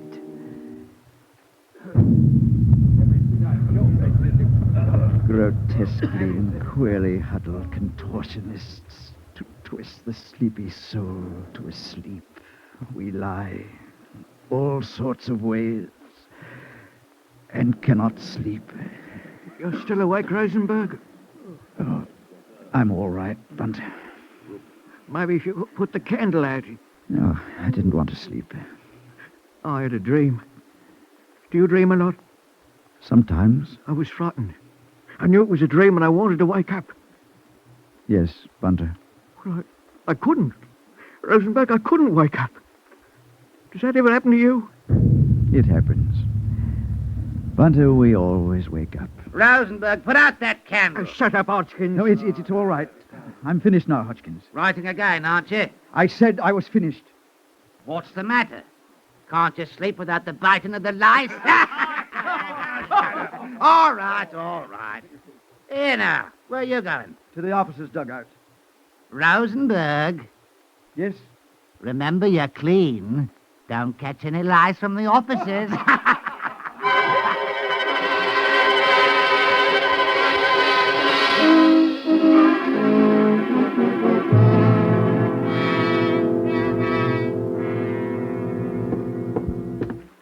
Lieutenant, I'd like you Private Rosenberg, stand at attention when you address an officer. I'm sorry. Sir. I'm sorry, sir. Where's your gas helmet? You're not carrying it. A gas helmet? Oh, I must have forgotten it. Sir. Oh, what's the use? All right, stand at ease. Rosenberg, you've been in the army for 3 years. You're a soldier. No, sir, I only enlisted to be a soldier. Eh? What's the difference? Well, someday I'll stop being a soldier. Maybe someday you'll stop being a live soldier. Maybe. Lieutenant, I'd like you to pass this letter. Another one? What's in it? It's Don't tell me. I'll find out. Well, more poetry, eh? 10 pages more. Yes, sir.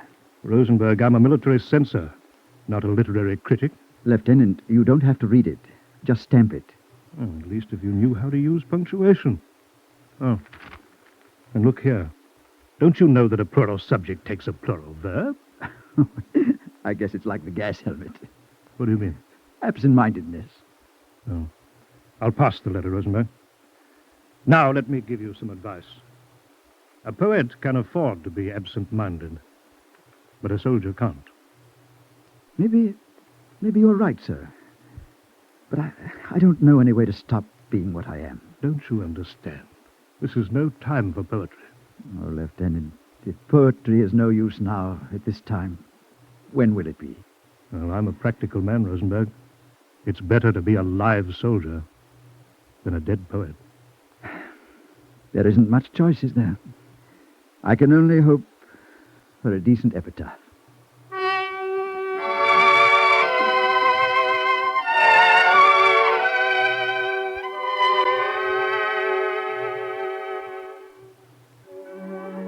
If life would come to me as she has never come, the music of the spring, the fullness of its prime, with roses in her hair, laughter on her lips, our life, we'd dance a tune. Our life, we'd live. Blind fingers loose an iron cloud to rain immortal darkness on strong eyes. Sergeant, is the entire platoon here? Yes, sir. Good. Now listen, all of you. I'm taking a patrol out tonight. Repairing barbed wire and the usual, Lieutenant. Yes, sir. And also reconnaissance close to the enemy lines. Asking your pardon, Lieutenant. Yes, Hodgkins? Did you volunteer for the patrol, sir? The Major didn't give me the opportunity. Are you asking for volunteers? I didn't say so. Well, sir, if you are, you can count me in. Rosenberg, what about you? Or are you afraid? I don't want heroes. This is a risky enough job as it is. Well, Rosenberg? If the job has to be done, Lieutenant, let's get it over with. Good. I'll take you, Rosenberg. And Bunter? Yes, sir. Morley? Yes, sir. And... all right. You, Hodgkins. Yes, sir. That's all. Lieutenant, did you send my letter through? Rosenberg, I promise you an epitaph you'll be proud of. Well, if it's all the same to you, sir, I'd prefer to write my own, via military censorship. No, suit yourself. Get some sleep, men.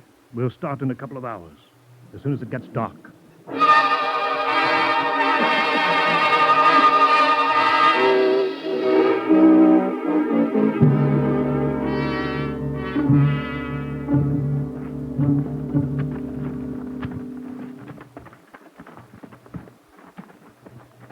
Oh, stop falling over your feet, Hodgkins. In this dark, it's only luck that I'm not falling over yours, Matt. Be quiet, all of you. We're only 50 yards from the German lines. Lieutenant, there's a shell hole a few yards ahead. Good, Rosenberg. We'll make for it.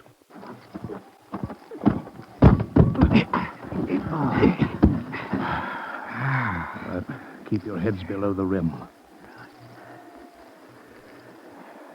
How quiet it is, Lieutenant. What would you like, Rosenberg? Brass band? In England, there would be crickets. Birds. Here, too, once. There's no artillery. No. I don't like it. It's too quiet. What's it?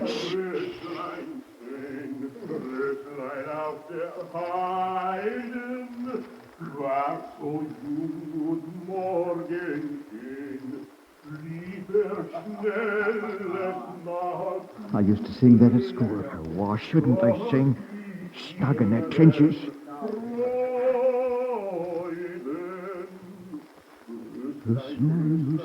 Rüßlein, oh, Rüßlein auf Erden.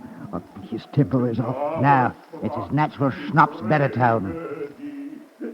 Röslein auf der Heiden, Röslein sprach die Still. Quiet, everyone.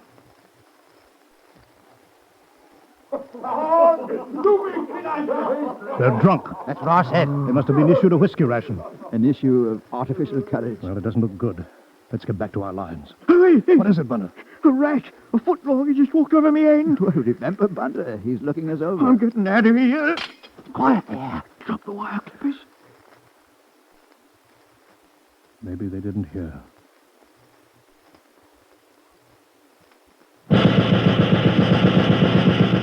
Now we're for it. Don't be a fool, Bunter. We'll have to wait. Relax, Bunter. What's the good of waiting? If the sight of the shell stands, I'm willing to wait right here till the war's over. Always looking for a soft berth, eh, Hodgkins? Oh, that devil. Hodgkins, are you hit? No, Lieutenant. Then what's eating you? Lice again. Shells dropping 3 yards away and bullets parting your hair. You worry about an itch. It's a good sign, Lieutenant. Our eyes are too much on death. Well, save your unperturbed serenity, Rosenberg. Are you turning heroic on me? No, Lieutenant. Maybe we're all dead soon, but until then, I'm alive. Every minute, every second of a second. Sir, the firing is striking off. Well, start living fast, Rosenberg. We're going to make for our lines.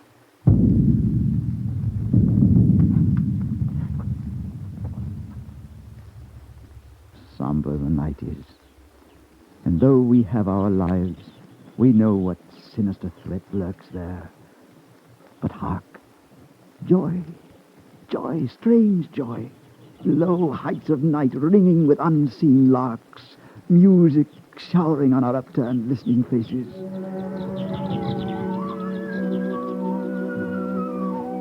Death could drop from the dark as easily as song, but song only dropped like a blind man's dreams on the sand by dangerous tides, like a girl's dark hair, for she dreams no ruin lies there, for her kisses where a serpent hides.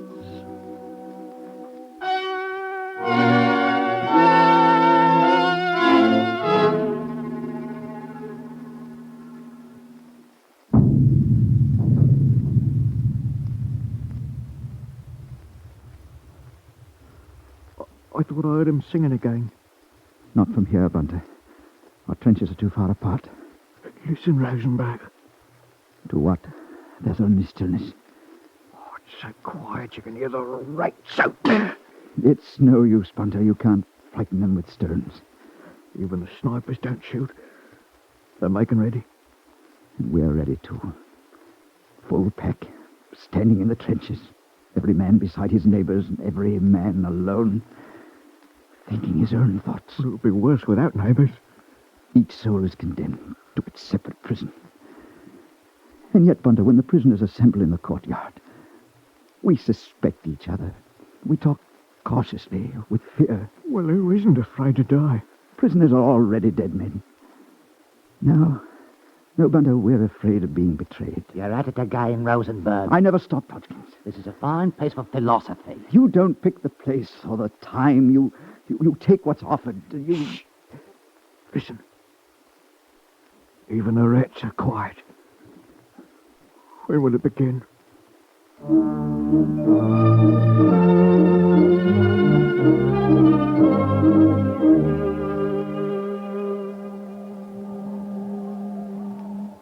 Where's your gas helmet, Rosenberg?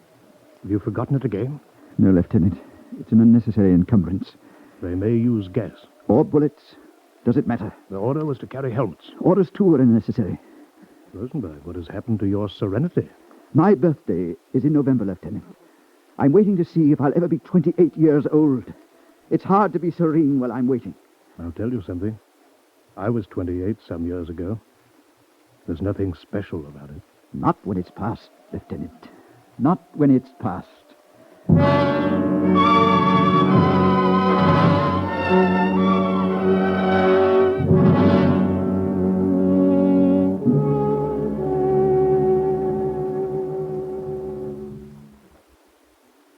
Bunter, why do you wait here in the trenches? Why don't you run? I don't see you running, Rosenberg. Oh, it isn't new for me. I've waited before the temple for the soldiers of Babylon, in a walled ghetto, for the first flickering flame. Yes, and I've waited, armed in the hills of Judea. It's queer talk, Rosenberg. I don't understand. There isn't time to explain. Why don't you run? I think you don't understand yourself. You're a brave man, Bunter. Yes, we're all brave. We're heroes. Dead heroes. Even you, Rosenberg. Even a frightened little philosopher like you. Stop it, Rosenberg. Let Hodgkins get him. Stop. Quarrel with lice, Hodgkins. My quarrel's not with you. Fix bayonets. Pass the word along. Fix bayonets. Fix bayonet. Your bayonet, Rosenberg. Oh, yeah.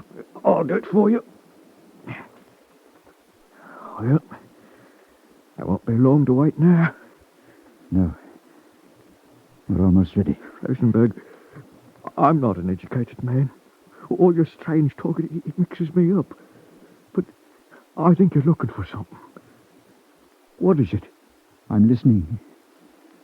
The world's too full of echoes. I'm listening for the real voice. And you, Bunter, what are you looking for? Me? How can I tell? Maybe I'm still listening to echoes. I'm looking for a way to live and a way to die. But, Bunter, Bunter, maybe they're the same. I don't understand, but keep talking. But I do. I do. Suddenly I understand, and so must you. There isn't much time. Oh, I think I always knew it. To live is to create from dying things what never dies. You're not afraid now, Rosenberg? No, Bunter, not anymore. Oh, flame out, you glorious skies. Welcome our brave. Kiss their exultant eyes. Give what they gave. Don't stop, Rosenberg. I saw the face of God today. I heard the music of his smile, and yet I was not far away. And yet in paradise the while I lay upon the sparkling grass. And God's own mouth was kissing me, and there was nothing that did pass, but blazed with divinity.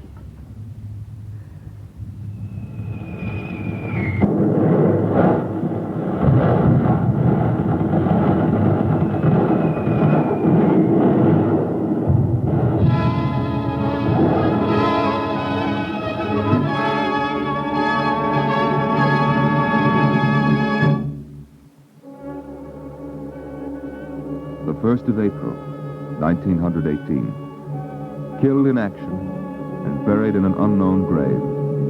Isaac Rosenberg, poet. I go to meet Moses. Death does not conquer me. I conquer death. I am the master.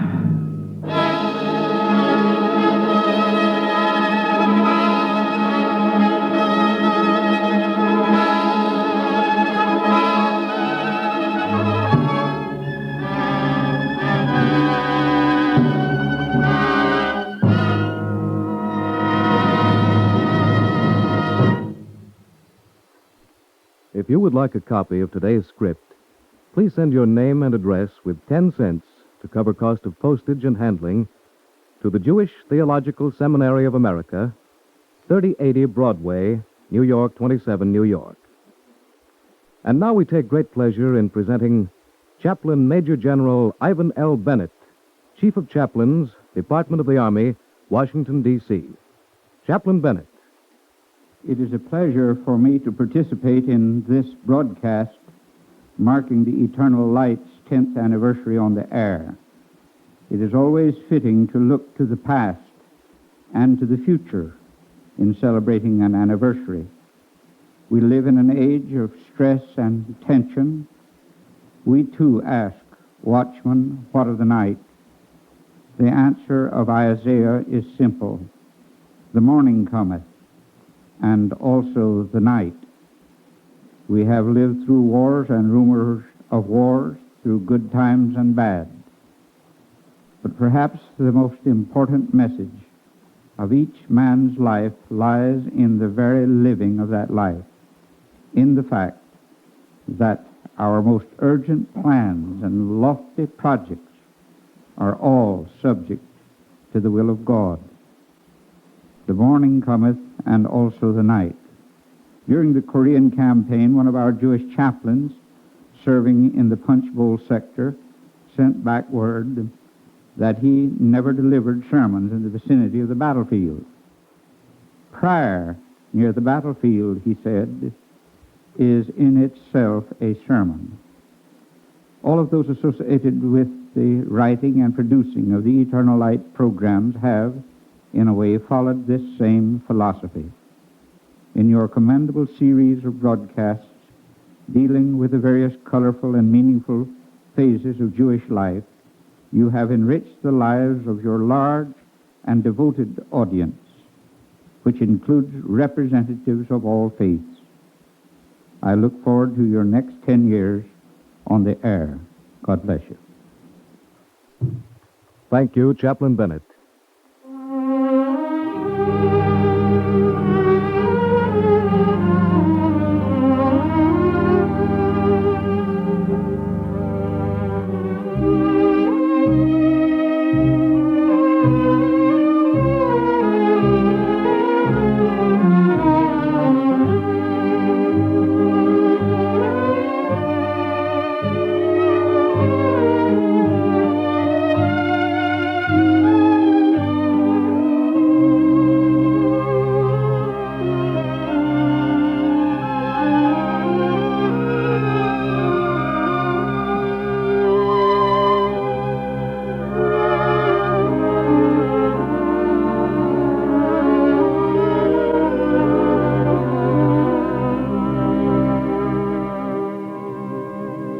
Our Eternal Light drama today, Watchman, What of Night, was written by Joseph Mindell.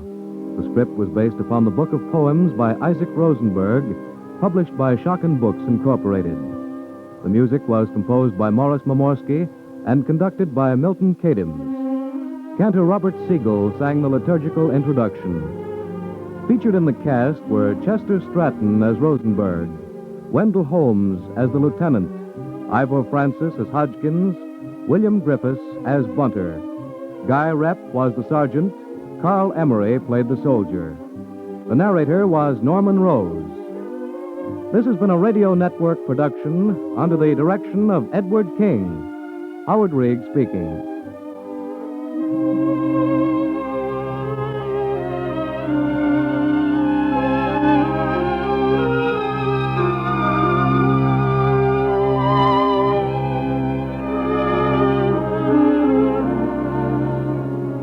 Free time to present The Eternal Light is made available by the National Broadcasting Company and its independent affiliated stations. This weekly program is presented under the auspices of the Jewish Theological Seminary of America.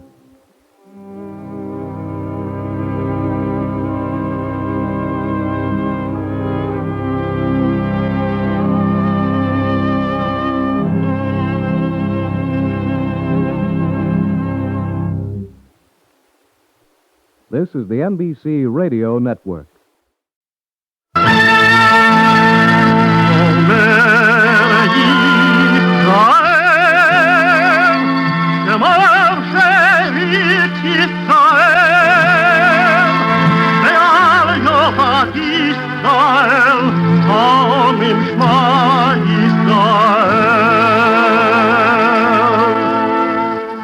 And the Lord spake unto Moses, saying, Command the children of Israel that they bring unto thee pure oil olive, beaten for the light, to cause the lamps to burn continually in the tabernacle of the congregation. And it shall be a statute forever in your generations.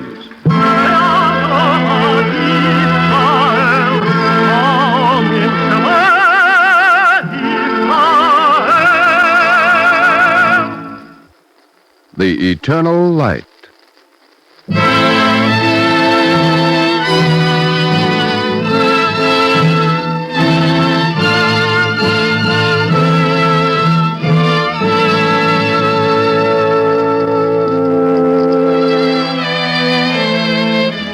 The National Broadcasting Company and its affiliated independent stations make free time available to present The Eternal Light, a program which comes to you under the auspices of the Jewish Theological Seminary of America. Today's program, A Journey with Elijah, was written by Joseph Mindell.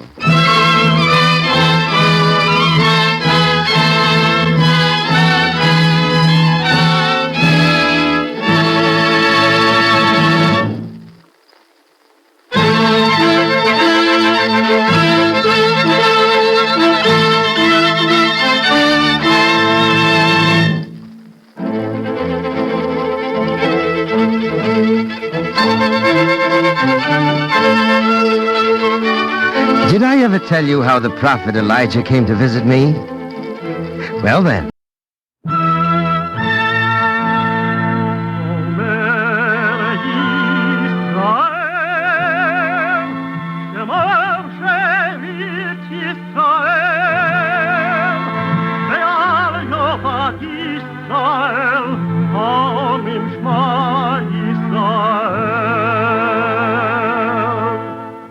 And the Lord spake unto Moses, saying, Command the children of Israel that they bring unto thee pure oil olive, beaten for the light, to cause the lamps to burn continually in the tabernacle of the congregation.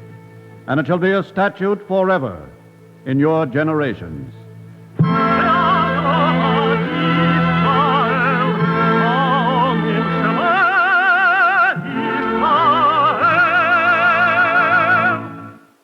The Eternal Light. The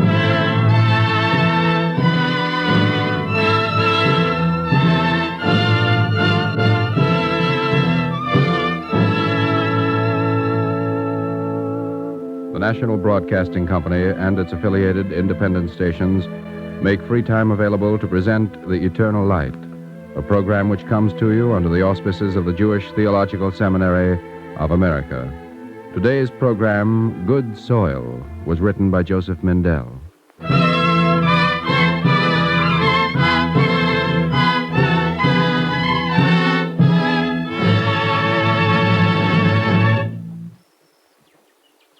It was midsummer when I went to see him.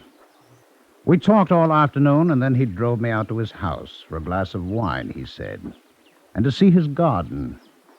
We talked again over the wine, and continued as he led me out the side door to the garden, whose neat rows I could see through the trees. An ordinary garden, much like my own, it seemed to me, until I came closer. Be careful, the ground's still wet from the rain. Well, these are gooseberries. Green and red. Have some. And there are blueberries and currants. The raspberries, 2 varieties, and the blackberries are at the end of the row. I'm afraid you're a little too late for the strawberries. Well, this is the most unusual garden I've ever seen. It is? Oh, people have flower gardens or vegetable gardens. Don't you think it's unusual? I've never thought of it. Maybe you're right. But you see, I like berries. I didn't know blueberries grew as big as those. Well, this is good soil. You also have to know how to grow them. Yes, you have to know how, but the soil is good.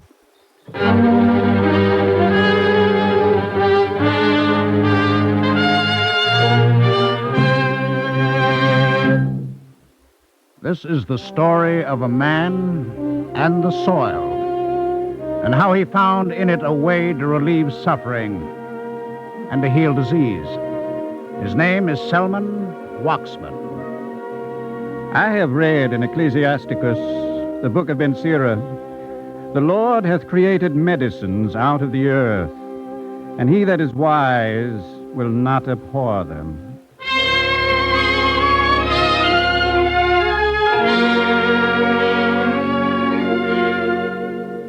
The day I went to see Selman Waxman at the College of Agriculture of Rutgers University, it had rained a little and then cleared.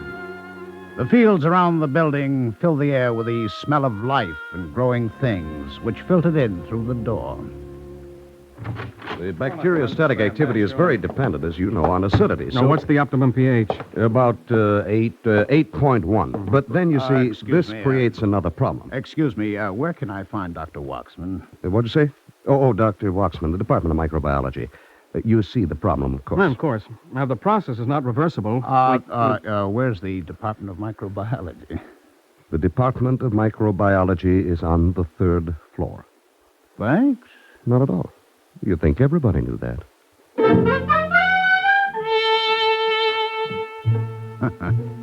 The doors in the long corridor were labeled soil chemistry, soil conservation, research laboratories, seminar room, library, soil physics, microbiology. Selman A. Waxman. Yes? I have an appointment with Dr. Waxman. He'll be free in a minute. Won't you sit down? If you don't mind, I look around. Robert Koch, Pasteur. I beg your pardon? I was just looking at the pictures on the wall. Oh. Von Liebig. Ehrlich and Metchnikov. Come in, please. I've been expecting you. Please, sit down. Thank you. Now, you want me to tell you about my work? Not exactly, Dr. Waxman. No? I want to know about you. I see. Young man, we'll look at test tubes and petri dishes. And we'll talk about the soil, about microbes and disease. Then you'll know about me. All right. Then tell me, what were you trying to do when you began? Dr. Watchman? Well, I was thinking, where is the beginning? Maybe in 1915, when I did my first research here at Rutgers as a graduate student in the College of Agriculture.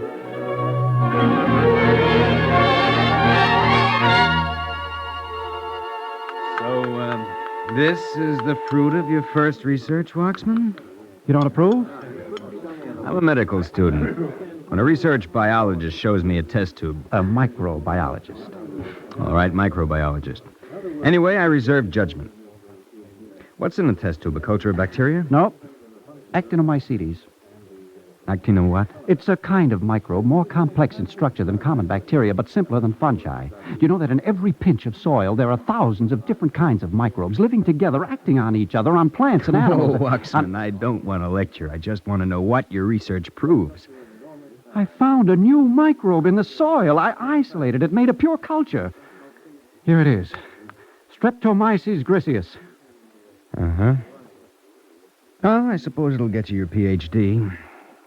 But aside from that, what good is it? What do you mean? It's a new fact. Another bit of knowledge for understanding nature, the processes of life. Don't you see? I suppose you don't.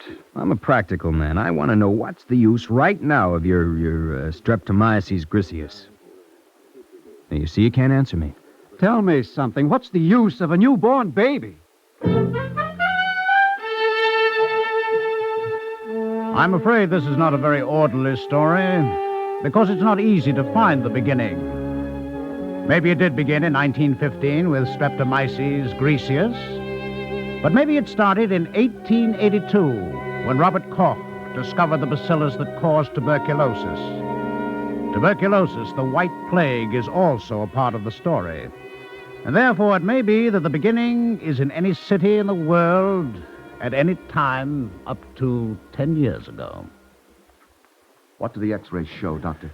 Step on the scale, please. You're losing weight. The X-rays, Doctor. They confirm my diagnosis. Well, I guess I knew that all along. All right, what do I do now? Crawl off to someplace to die? Now, you mustn't talk like that. We've caught the disease in its early stages. You're lucky. Am I? You need plenty of fresh air, sunshine, good food, and rest. Complete rest. You mean I can't work? I can't do that. I can only give you medical advice. I have a family to support, Doctor. You can't work with tuberculosis of the lungs. Sounds worse when you say it right out like that. Oh, I'm sorry. There's no easy way to face the fact. Doctor, can't you give me some medicine, sulfur, penicillin? The sulfur drugs and penicillin are not effective against the tuberculosis bacillus. There's no medicine I can give you. In 1932, through the National Research Council, Selman Waxman undertook an investigation. It is a known fact that the tubercle bacillus is destroyed rapidly in the soil. Why? What is there in the soil that can act to destroy disease germs? As a result of an investigation, it may be concluded that the destruction of tubercle bacilli in the soil is probably due to the influence of other microbes, antagonistic microbes.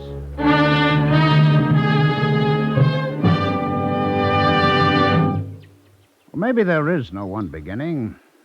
Maybe there are separate threads that draw together in one point at a certain time.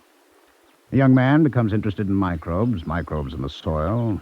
Tubercle bacilli cannot live in the soil. An idea grows. And from it comes healing and the miracle of... Miracle? I don't like the sound of the word. Well, maybe it's not the best word, Dr. Waxman, but... A man has to work mighty hard to earn a miracle. Then call them accidents. Lucky accidents, like the discovery of penicillin in 1928. It's true that Fleming wasn't looking for it, but He noticed the penicillin mold growing in Petri dish. It was no accident that he noticed and understood. Now, when we started our search here in 1939, we knew what we were looking for. A needle in the haystack. And you found it? Yes, through planning and hard work and the law of probability. But mainly hard work and careful attention to details and reliable procedures.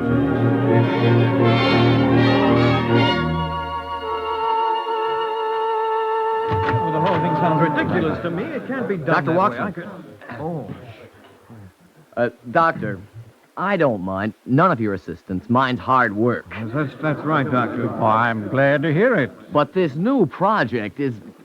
Yes, Nielsen? Well, it's... Well, what he means, sir, is that even if there are microbes in the soil antagonistic to the tubercle bacillus... Frau, I'm convinced there are microbes in the soil that can destroy the germs that are responsible for many diseases. Yes, sir, let's say it's true. But finding these microbes...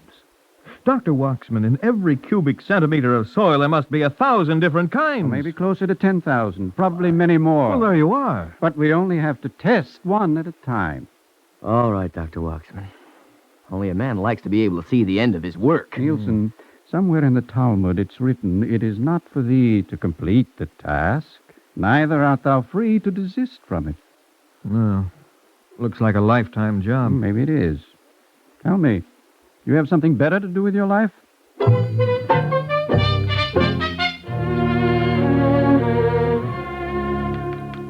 Hey, careful with those Petri dishes, Nielsen. Oh, it's only the colon bacillus. And Pasteurella tularensis, rabbit fever, and Haemophilus influenza, Oh, don't worry, Sproul.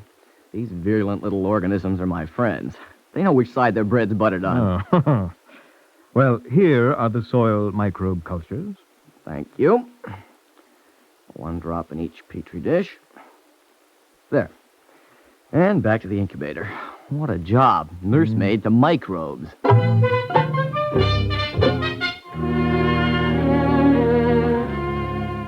Well, there's a healthy colony in each Petri dish. Good work, nursemaid. What did you say, Sproul? Oh, that's a private joke, sir. Look, sir. The soil microbe is destroying the disease-producing germs. Not all of them. The Staphylococci, some of the gram-negative organisms, good. Now, the question is how? Well, the microbes must be producing a chemical which they discharge into the culture medium, and this chemical destroys the disease-producing germs. Sounds reasonable, Dr. Watchman. We're ready for the next step. Isolate the chemical in pure form and test it in experimental animals.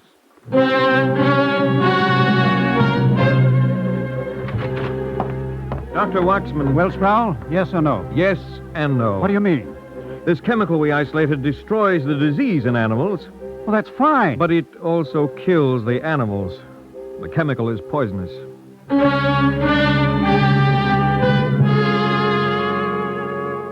There was no name for this kind of chemical until Selman Waxman invented it. Antibiotic, an antibacterial substance produced by a microbe that inhibits the growth of and even destroys other microbes. The first antibiotic, isolated in 1940, was actinomycin. It was very toxic. In 1942, Waxman and his group found streptothricin. It, too, was poisonous. A year later, after 10,000 different soil microbes had been isolated, tested, a third promising lead was discovered. This is the culture, Sproul? Yes, sir. Has a good earthy smell. What is it? Well, I'm not sure. What do you think, sir? It looks like my old friend Streptomyces griseus. Streptomyces griseus, the newborn baby, is now full grown. There was much to be done. Testing, verifying. One day, Dr. Waxman had a caller. I understand you're working on a new drug, Dr. Watchman. Something against TB? How did you know that? Oh, this kind of thing gets around, Be sir. better if it didn't. Well, my paper would like a statement from you about it. I'm sorry, I have nothing to say. Well, what about the tests at the Mayo Clinic? But how do Look, Dr. Waxman, your job is experimenting with microbes and germs. Mine is writing about them. Now, if you'd care to make a statement... I've told you I have nothing to say. This is big news, Doctor. The press is entitled to know. In time for the early edition, I suppose. And the public has a right to know if you have a cure for tuberculosis. But what if I haven't? What? It seems to be no secret from you that we have isolated a new antibiotic. Suppose it turns out to be ineffective or poisonous. Well, everybody makes mistakes, Dr. Watchman. For myself, I don't mind making mistakes, but I will not make them at the expense of others, at the risk of raising false hopes. You can tell your editor there will be no statements until the tests are completed.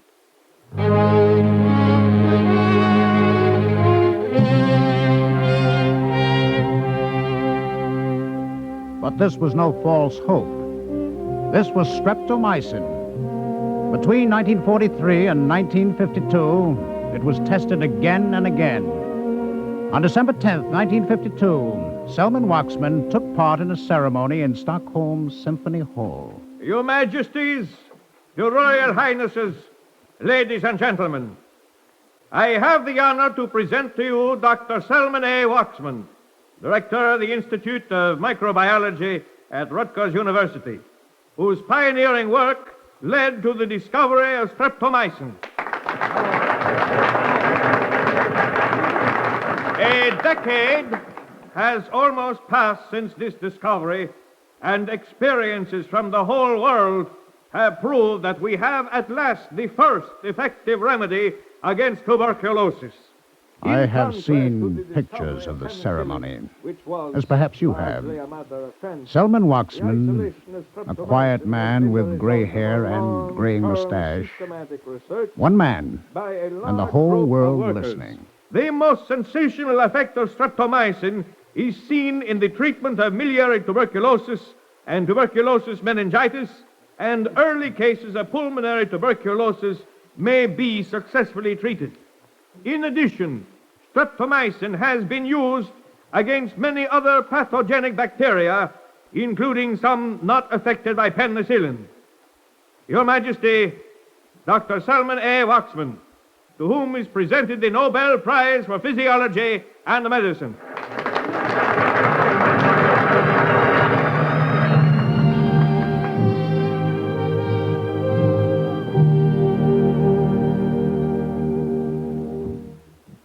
Dr. Waxman, I suppose you know the royalties from the manufacture of streptomycin are growing. Oh, yes, that's why I came to see you. I want to talk to the trustees of the university. Oh? Are you thinking of leaving Rutgers? Oh, no. I suppose you could. You're going to be a rich man, a millionaire. What would I do with all that money? I'm much too busy to be a millionaire. What's on your mind? I want to turn over the royalties to the university to establish an institute of microbiology. I see. Well, that's a very generous offer, Dr. Waxman. Maybe too generous. Maybe you'd better think it over a little more. I've thought about it. I've talked to my wife about it. When I came here a long time ago, the university gave me the opportunity to work. Unlimited opportunity. Do you think the trustees will accept? Accept? Yes, I think so. On one condition, that you keep some percentage for yourself. I don't need it. I have my salary. No, it wouldn't be right otherwise. Let's not quibble. If I keep a small percentage for myself, will the university take the rest? Dr. Waxman, you're an unusual man.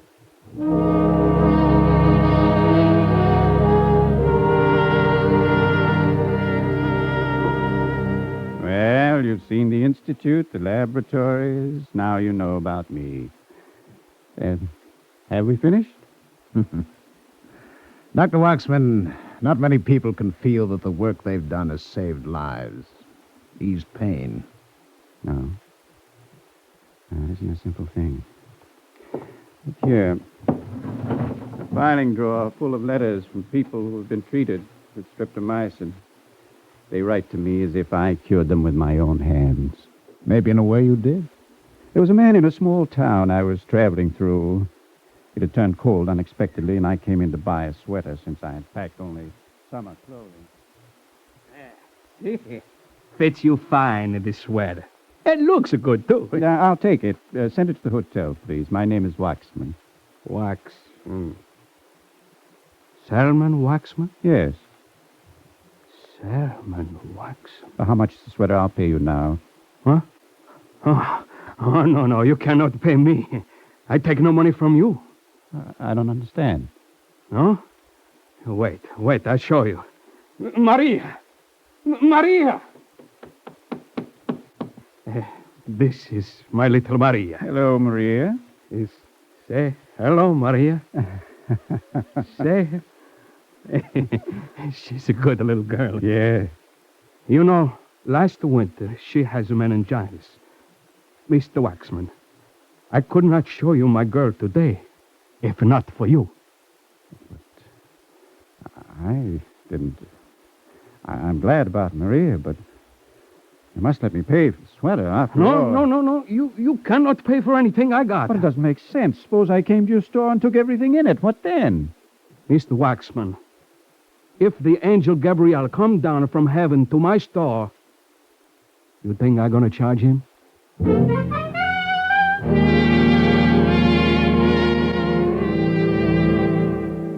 I can understand how he felt. Can you? There are other letters, too, from people whom streptomycin did not help. What ugly names I'm called. Here. Read them. It's not your fault, Dr. Watchman. Isn't it? If the credit is mine when streptomycin is successful, isn't the blame also mine? What did I want? Only to study the soil and the living things in it, and maybe learn a little about the processes of life. Well, we've finished now, haven't we? Yes, I think so. Well, then come home with me. We'll have a glass of wine, and I'll show you my garden.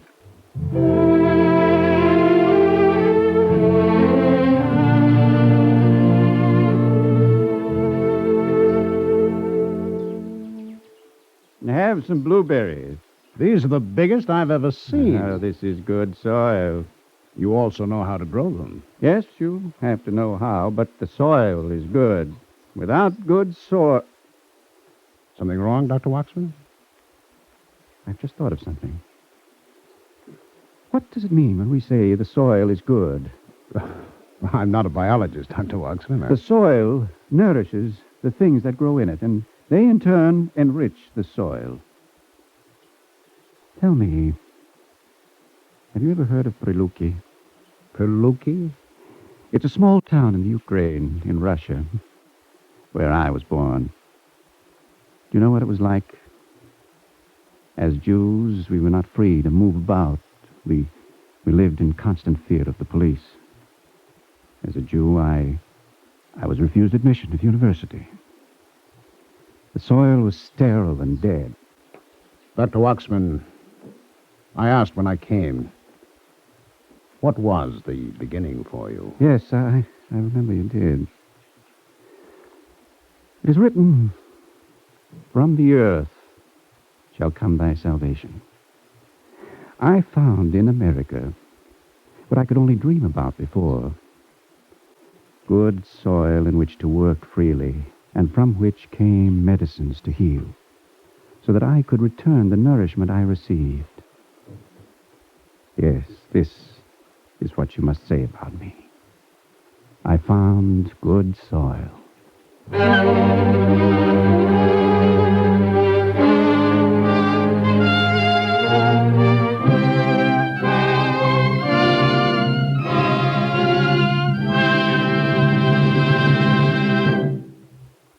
If you would like a copy of today's script, please send your name and address with 10 cents to cover the cost of postage and handling to the Jewish Theological Seminary of America, 3080 Broadway, New York 27, New York. And now we take great pleasure in presenting Dr. Lewis Webster Jones, president of Rutgers University. Dr. Jones. Like everyone at Rutgers, I am tremendously proud of the many honors that have been accorded Dr. Waxman, not the least of which is the tribute which this program represents. Dr. Waxman is one of the truly great creative personalities of our age. He is, of course, a distinguished member of our faculty and one of our graduates, as this broadcast has brought out so eloquently. In fact, he has spent most of his life on our campus. But I should like to tell you, too, that the immigrant boy who came to the United States from the Ukraine was one of the great number of young men who have been enabled to attend college through the aid of state university scholarships combined with outside work. Dr. Watchman earned part of his college education in a job that started as a washer of laboratory glassware. But from that job, Dr. Watchman received more than a monthly check, important as that was. He also received encouragement and inspiration from a distinguished faculty, and especially from Dr. Byron Halstead, a great teacher and scientist like Dr. Watchman himself. Most of all, I want you to know that this whole great pattern and tradition is not something in the past. It is part of the living present. Young men, better provided with brains than money, still come to Rutgers. Scholarships are still provided. Jobs are still available. And so long as men like Dr. Watchman and other great and inspiring teachers are a part of our universities, this important and heartwarming part of our American university tradition will grow and flourish. Again, for all the men and women who make up our State University of New Jersey, our thanks for this fine tribute to Dr. Watchman. Thank you, Dr. Jones.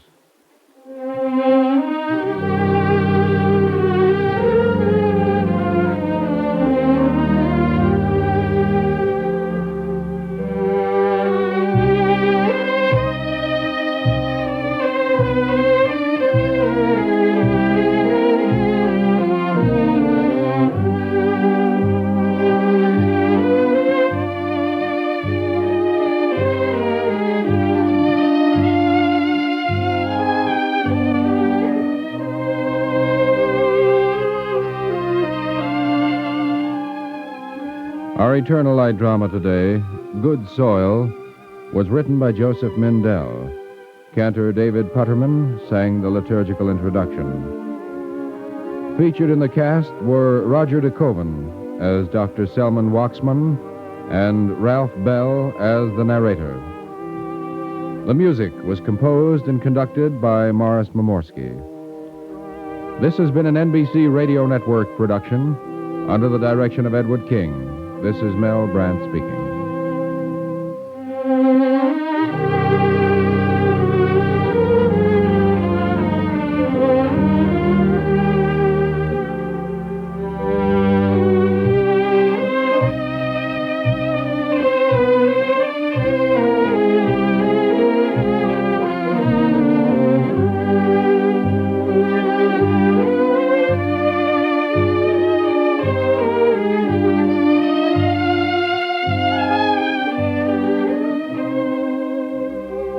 Free time to present the Eternal Light is made available by the National Broadcasting Company and its affiliated independent stations. This weekly program is presented under the auspices of the Jewish Theological Seminary of America.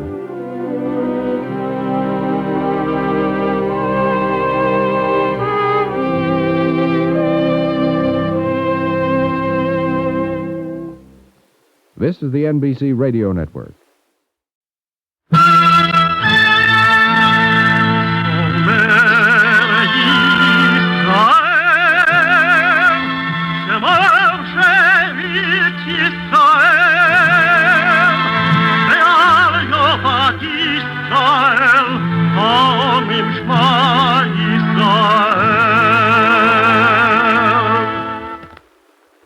And the Lord spake unto Moses, saying, Command the children of Israel that they bring unto thee pure oil olive, beaten for the light, to cause the lamps to burn continually in the tabernacle of the congregation. And it shall be a statute forever in your generations.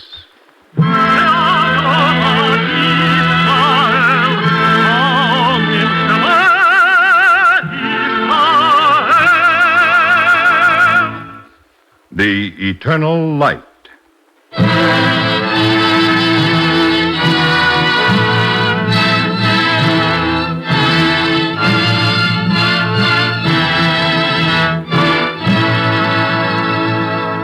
The National Broadcasting Company and its affiliated independent stations make free time available to present The Eternal Light, a program which comes to you under the auspices of the Jewish Theological Seminary of America. Today's program, Photographer in Buckskin, was written by Mark Siegel and is presented in observance of Thanksgiving.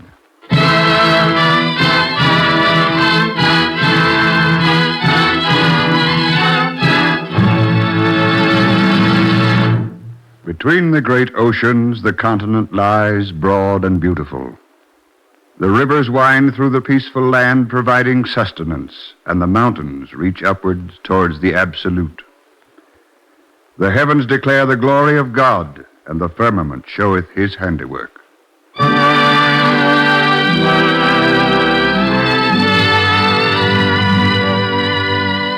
To this land they came, the sons of many nations, seeking a sign of his presence and the brisk air of freedom. For 200 years, slowly, painfully, they pushed across the continent. And as they stood before the wonders of his hands, first on the stormy seacoast fringe, then in the plains and mountains, in 1,000 places, men sensed with awe the presence of their Maker. In the year 1854, high on a hill crest in Utah, a gaunt figure in tattered buckskin stood beneath the open sky, and seeing the tiny Mormon settlement nestled in the valley below, lifted his head like so many before him, and offered up a prayer of thanksgiving. Blessed art thou, O Lord, who has kept us in life and preserved us unto this day. Yes, a prayer of thanksgiving. His name was Solomon Nunes Cavallo, son of a family of rabbis, teachers, and writers. And this is his story, an obscure but heroic chapter in the unfolding drama of America. I left New York on September 5th, 1853. My purpose to join Colonel John Charles Fremont in his expedition through the western wilderness. I reached St. Louis a few days behind schedule, and though it was midnight, repaired immediately to the home of Colonel Fremont. Ah, Mr. Cavallo, at last. My respects, Colonel Fremont, and my apologies. Transportation is not exactly modern in these parts. You'll revise your standards on that score in the next few months, Mr. Cavallo. But come in, come in. Thank you. We've been waiting up for you. Gentlemen, this is Mr. Solomon Cavallo, who is to be our official photographer. Mr. Cavallo, this is Mr. Egloffstein, our topographer. How do you do, sir? How do you do? And Mr. Fuller, our engineer. How do you do? Pleased to make your acquaintance. Have you been in the Plains country before, Mr. Cavallo? No, Mr. Egloffstein. This is my first trip west. Then I take it you have photographed the mountains of the east? No, I've lived all my life in the cities. You won't find the wilderness much like New York or Philadelphia. Well, I don't expect to. What Mr. Egloffstein is trying to say, Mr. Cavallo, is that you're free to withdraw from the expedition. Withdraw? Why should I withdraw? I'll be frank with you. When you agreed to serve as photographer to the expedition, I, too, had some qualms. As to my professional ability? Not at all. As to your ability to withstand the rigors of the journey. Well, then why did you invite me to join you, Colonel? Endurance is as much a matter of spirit as physique. I felt you were a man of spirit. Mm-hmm. And now? Obviously, I was right. I don't consider myself a bad judge of men, Mr. Cavallo. Well, I promise you, sir, you'll not regret your judgment. No, I don't think I will. Let's consider the matter settled. Good. Now then, to return to our business. You'll leave for Kansas tomorrow and set up camp. Mr. Egloffstein will be in charge. I'll join you within the week. Yes, sir. Mr. Cavallo, I hope you understand we meant no offense. Well, I understand, Mr. Egloffstein. And, if I may make a suggestion. Yes? Between now and tomorrow, get some buckskin clothes and moccasins. Top hats and broadcloth coats are not the best apparel for the western wilderness.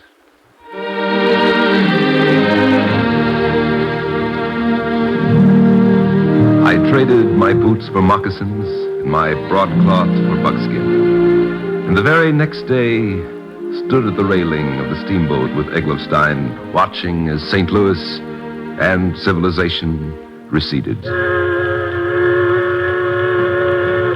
Don't look back, Cavallo. Look forward. I'm sorry, Egloffstein. You see, this is a new experience for me. You were thinking of home? But my wife and family, how did you know? When I was younger, I did too. Always. You've been into the wilderness before, haven't you? 3 times with Colonel Fremont. But never into the Rockies, and never in the winter. You sound almost afraid. Afraid? No, I'm not afraid. What is it like, Eggleston? The country? Beautiful, Cavallo. Wild, untamed. Ah, good. It'll make wonderful photographs. If the elements allow it. There, you said it again. Haven't you any confidence, Eggleston?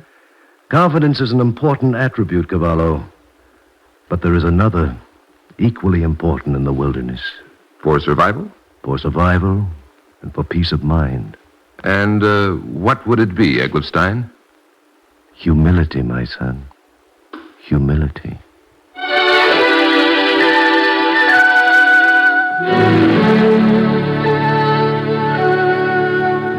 We set up camp at Westport, where final preparations were to be made while we awaited Colonel Fremont. Our party consisted of 22 people. 2 were Mexican guides, 10 were Delaware Indians.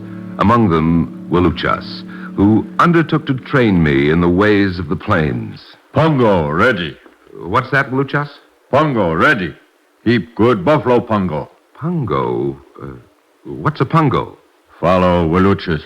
See. Pongo. You learn ride pongo. Good.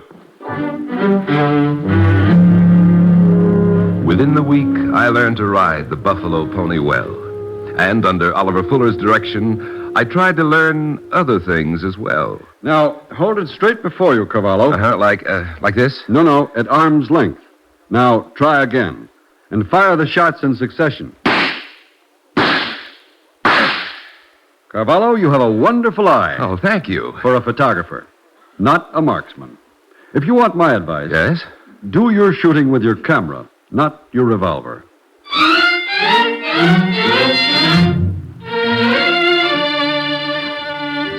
We stayed in camp at Westport several weeks longer than we'd planned to. Colonel Fremont had taken ill in St. Louis. It was early November before he rejoined us, and there was little time to waste. Mr. Fuller, is everything in readiness? Yes, Colonel. How many mules have you purchased? 50, sir. I've good stock, I hope. The best. Yeah, they'd better be. The entire expedition depends on them. I know it, sir. And Mr. Eggleston. Yes, Colonel? We've lost almost 2 months. Do you believe we can endure the crossing of the Rockies? It will be difficult, Colonel. I know it'll be difficult, Eggleston. I'm asking if you think we can get across. Yes, sir, I do. With one exception, we've all had experience in hardship. You refer to Mr. Cavallo? Yes, sir. Well, Cavallo, I give you your choice. We'll send excess baggage back to Independence tomorrow. If you wish, you may accompany it. I gave you my word, Colonel. You don't seem to understand. This may be a question of your life. I understand it very well, sir. I know Think it over. Let me know in the morning. It's not so simple a decision to make.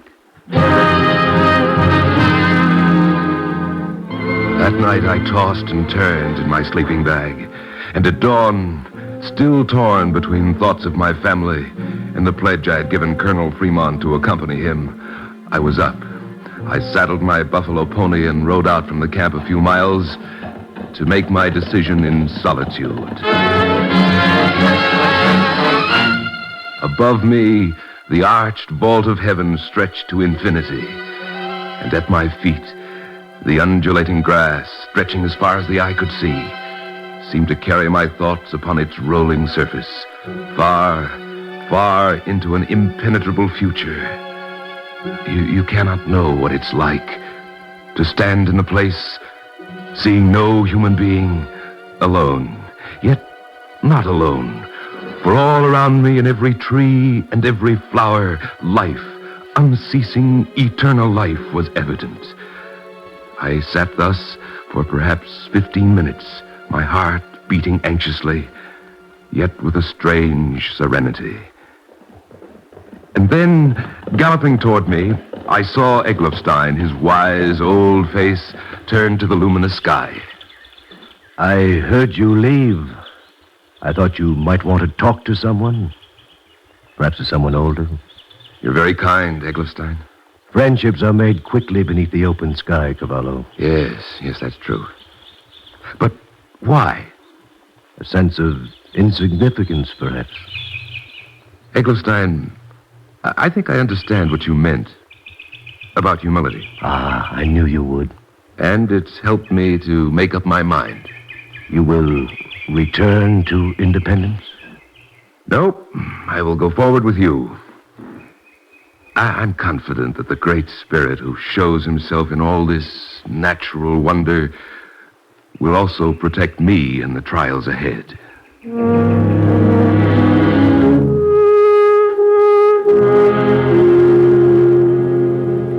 Carvalho, it's good to know you're staying with the party. Oh, I'm happy in the decision too, Colonel Fremont.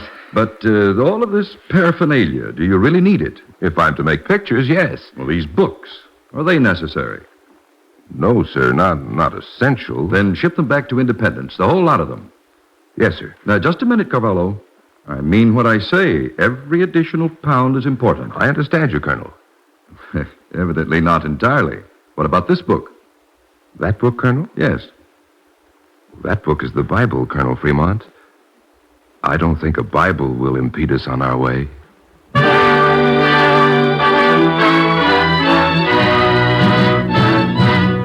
We started the long trek, the mule train stretching out before us toward the western horizon. From Westport to Smoky Hills, from Smoky Hills to Walnut Creek, up the Arkansas River, across the Great Divide.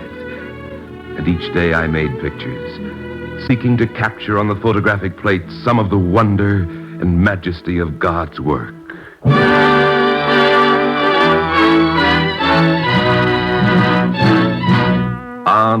On into the Huerfano Valley, through Sand Hill Pass, into the San Luis Valley, across the Rio Grande del Norte, into a country never before explored. Always, whatever the obstacles, I made pictures. In early December, we had our first snow. On the summits of the mountains, I stood waist-high in snow, photographing panoramas of the land. And in the valleys, we slogged along in the mud, down the side of one range, up the side of the next. The day it happened, we were making our way up a narrow ledge, high above a canyon. Oliver Fuller was with me. Careful, Carvalho. I'm right with you, Fuller. Yesterday's snow. Now this. Yeah, it'll be hard to keep our footing. More than hard, Carvalho. Dangerous. Fuller! Oliver Fuller! Coming, Colonel Fremont. Fuller, this is impossible. Can you turn this mule train around? Not on this trail, sir. It's too narrow. We can't stay here. The animals are getting restless. If one slips, we'll lose the entire mule train. I know it, Colonel. But we have no choice, sir. Then we'd better push on. I'll lead the way. Yes, sir. Waluchas, stay with the lead mule. Carvalho and Eggleston will take the middle. I'll bring up the rear. Good enough, but let us proceed with caution. Ready? Forward!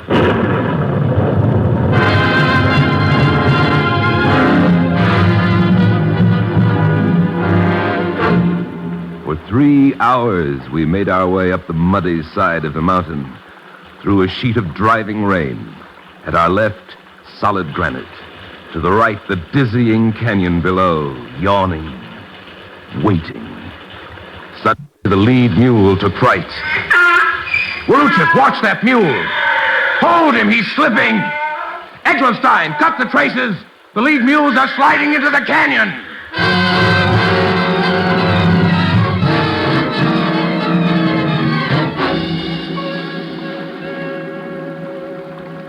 Cavallo, I congratulate you on your cool-headedness. Thank you, Colonel. But I cannot hide the seriousness of our situation from any of you. We've recovered some of our provisions, Colonel. Food for a few days, Fuller. That's really all that's left. We'll find game, Colonel. Game is scarce in these mountains, Eggleston, and you know it. Our Indians are good hunters, sir. Our ammunition is at the bottom of the canyon, Eggleston. I have some ammunition, Colonel. For a rifle? No, sir, in my revolver. A revolver isn't the best weapon for hunting, Cavallo. Gentlemen, we'd better face the facts. Colonel. Yes, Eggleston. There's no need to state the facts, sir. All of us recognize them. Yes, I suppose you're right. I ask only one thing of you. We're listening, Colonel. It's possible we'll not get out of these mountains alive. Yet, if we are to die... Yes? Let us die together, helping each other like men. Eat it, Cavallo. It will give you strength. I can't, Eggleston. You must. But eat it. It's not the first time a man has had to eat his own horse to stay alive. Lean on me, Fuller. It's no use, Cavallo. Oh, you can make it. You have to make it. Not with this frozen foot, Cavallo. Please, leave me. You'll lose the others. Fuller, get on my back. I can lose the others, but I cannot lose myself. For 5 weeks, we wandered in the snow-bound Rockies, slaughtering one pack animal after another and living on its flesh. When there were no more mules or horses, we dug for roots and pushed on westwards, always toward our only hope. Then one morning, Waluchas awakened Colonel Fremont with unusual haste. What is it, Waluchas? Oh, for the love of heaven, stop shaking me. Indians. Huh? Oh, what tribe? Utes. In war paint. Utes? Where? Standing in circle around camp. How many? As the fingers of 10 men. Waluchas is a good god. Carvalho, Egglofstein. What is it, Colonel? Waluchas says we're surrounded by Utes. Perhaps 100 braves. Utes. That's not good. They come. Yes, I see them, Waluchas. Everyone up. Let us stay together.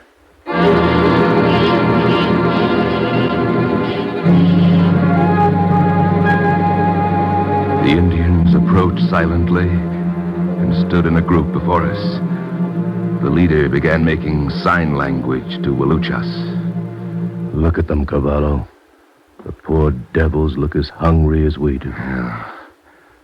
What is he saying to Waluchas, Eggleston? He seems angry. He's saying the white man does not belong in the mountains. Well, what will happen now, Eggleston? The worst, Cavallo. Unless we can convince them we're powerful. That we're powerful. That it would be unwise for them to hurt us. But Cavallo, where are you going? Waluchas. Waluchas, tell the chief we do not wish to hurt him or his people. I have told the chief. Tell the chief we have great magic. Chief asks what magic? Tell him to place his tomahawk in the snow at 100 paces, and I'll show him. Egglofstein, what does Carvalho think he's doing? I don't know, Colonel Fremont. Wait. He's taking his revolver from his holster. Waluchas, tell the chief I will make splinters in his tomahawk. I have told him. Chief say you have no bow and arrow. Tell him there will be a sound as of thunder. Waluchas understands. Waluchas has told him. Good. And now may the Lord be with me.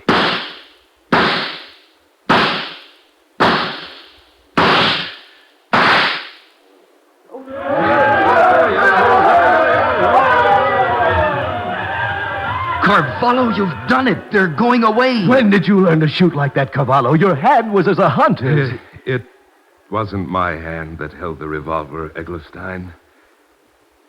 No, it was the hand of the one above.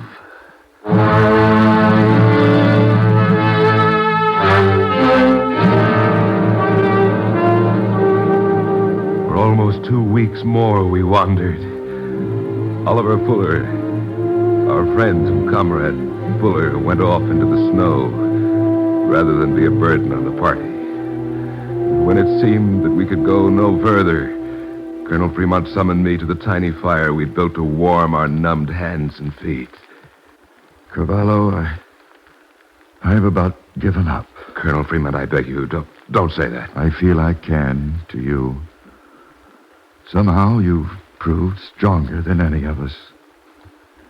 Cavallo, we have only one chance of getting out of these mountains. Only one hope. Well, I'm ready for whatever you wish of me, Colonel. By my reckoning, by what observations I've been able to make, and by Eglofstein's best guess, we're only a few days from the Mormon settlement of Parawan. Then let us push on. We don't know in which direction.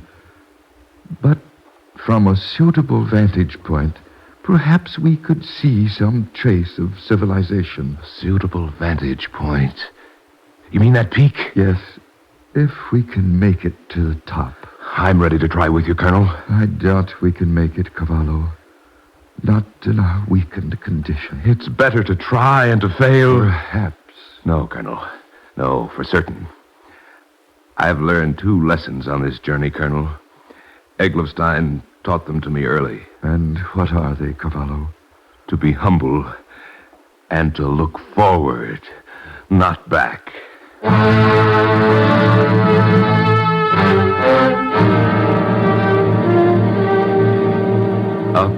Up through the glaring day and the black night, to our armpits in the snow, scratching for the prickles of cactus leaves to support our failing strength.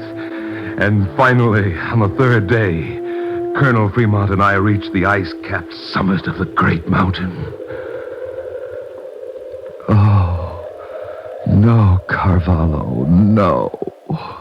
Before us lay not open country as we'd hoped, as we'd expected, but more snow-capped mountains stretching as far as our vision carried. We're lost now, Carvalho. Totally and finally lost. While we're alive, we're not lost. In the face of this, how can you remain so confident, man? Look at the face of the earth before you. Do you believe you can survive in this? It is the face of the earth that makes me know I'll survive, Colonel. I don't understand.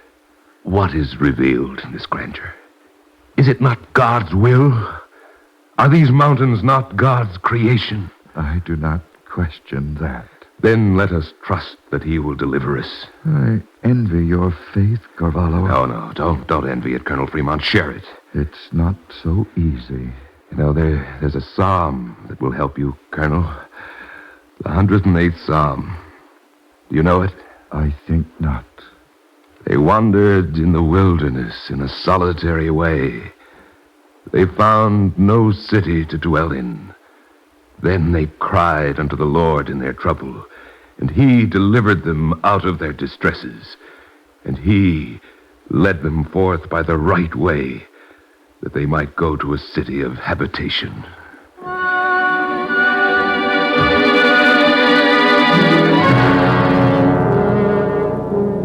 Soon after our return to camp, digging weakly for food, I felt something beneath the snow.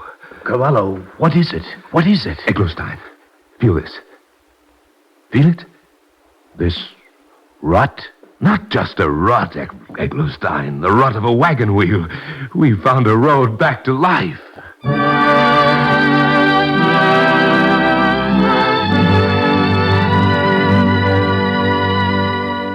3 days later, we stood on the crest of a hill in Utah, this time in sunshine.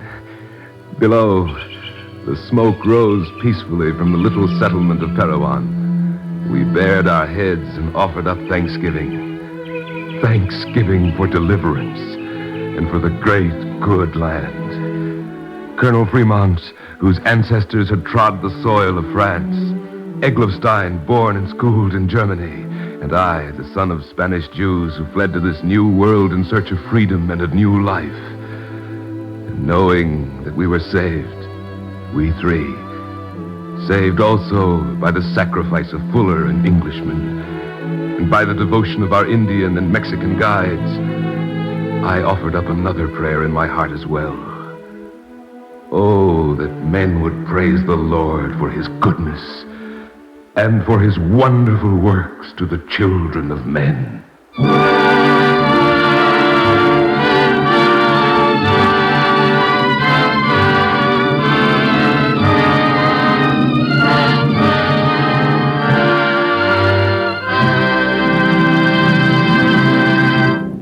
If you would like a copy of today's script, Please send your name and address with 10 cents to cover the costs of postage and handling to the Jewish Theological Seminary of America, 3080 Broadway, New York 27, New York.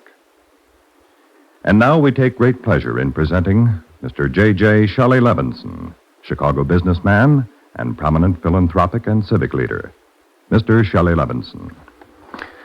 Hearing the message in today's Eternal Light program brings to mind that same message as expressed in another way by Abraham Lincoln.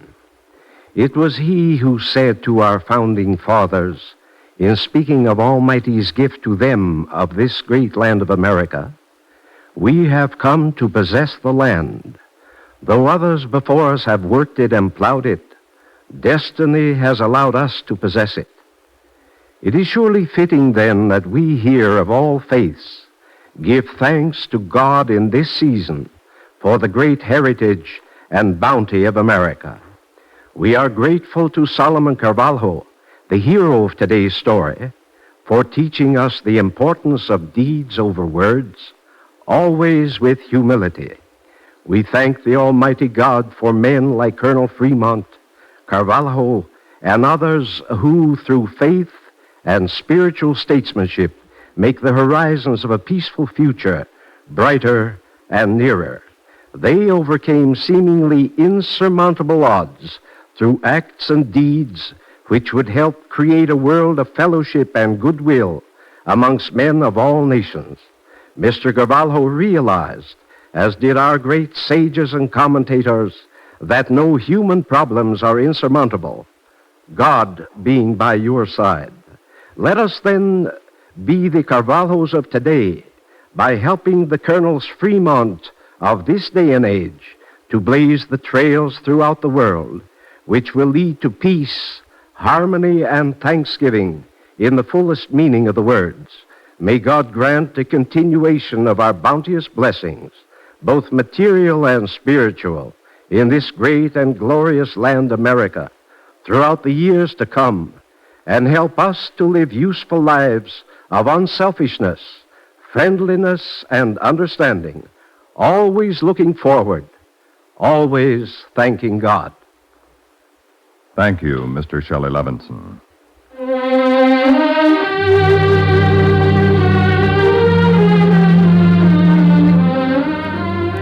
Our Eternal Light drama today, Photographer in Buckskin, was written by Mark Siegel and presented in observance of Thanksgiving. Cantor Putterman sang the liturgical introduction.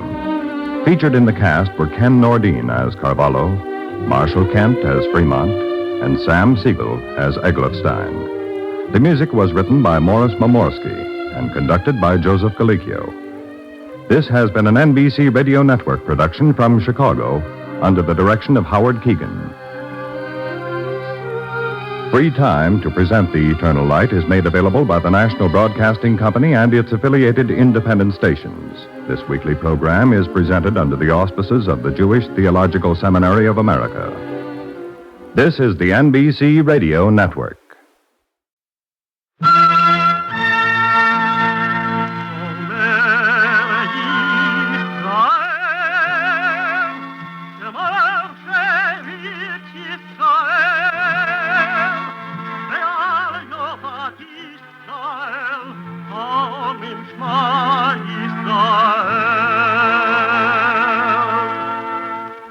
And the Lord spake unto Moses, saying, Command the children of Israel that they bring unto thee pure oil olive, beaten for the light, to cause the lamps to burn continually in the tabernacle of the congregation. And it shall be a statute forever in your generations.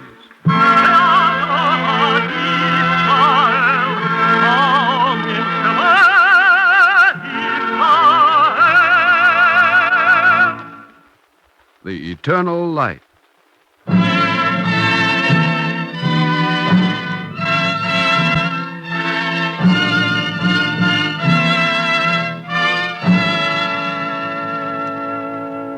The National Broadcasting Company and its affiliated independent stations make free time available to present The Eternal Light, a program which comes to you under the auspices of the Jewish Theological Seminary of America.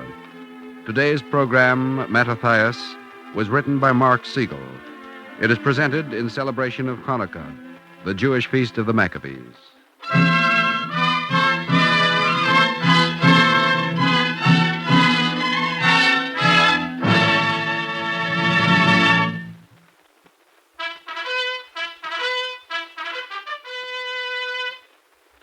There it is. The sound of attack.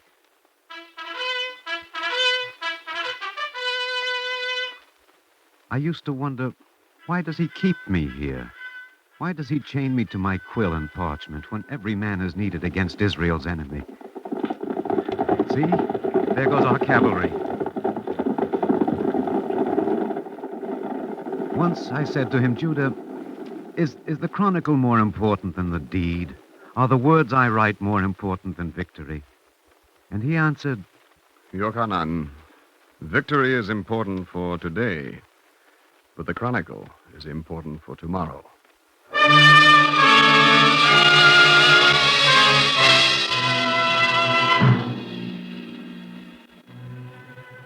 Thus it is that I, Yochanan, the eldest son of Mattathias, sit in a cave, and by the flickering candlelight urge my quill across the parchment, recording for generations yet to come the exploits of Judah and my brothers. Still, there is another part of the story I would tell, that part which comes before the battles and the military strategy. For if the chronicle is for tomorrow, the record of the victories of my brother Judah Maccabee is less important than the record of another struggle, the inner struggle of my father Mattathias.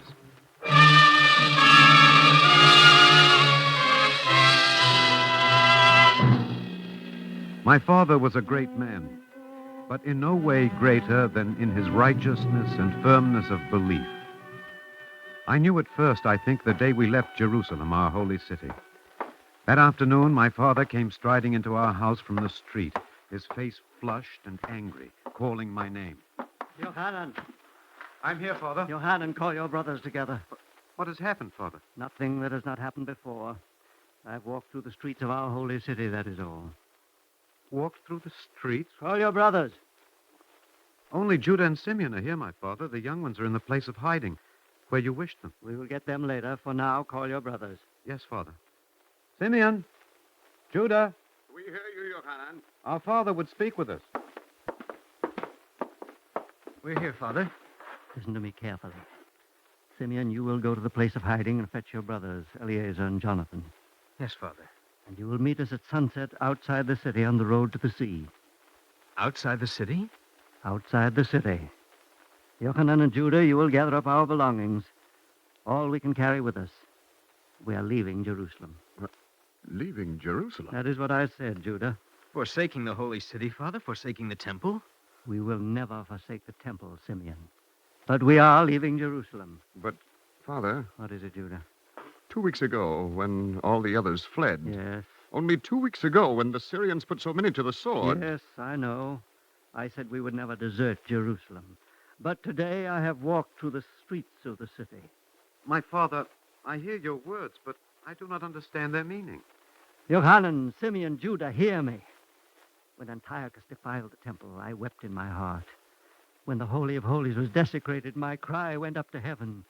But today I have walked through the streets of the city. You've said that, Father. And in the streets of our city there is an execration and a filth. In the streets of our city there are Jews who ape the ways of the Syrian and the Greek. It is detestable, Father, but is it not to preserve their lives? Is it not for safety? Simeon, my son, God commands us to preserve life, but not at the cost of our belief in him. But cannot a man believe one way, yet act another? Only in unimportant things, Simeon. Do you think it is only a minor compromise that these misguided ones are making? The ones who dress as the Syrians and Greeks, Father? The ones who have betrayed the core of their own belief, Simeon. What the Syrians ask of us is nothing less than the substitution of man and things made by man for the worship of the infinite God, the creator of heaven and earth. No, my sons, we shall not stay in Jerusalem. I can suffer a Jerusalem desecrated by the Syrians, but I cannot abide in a city of hollow men.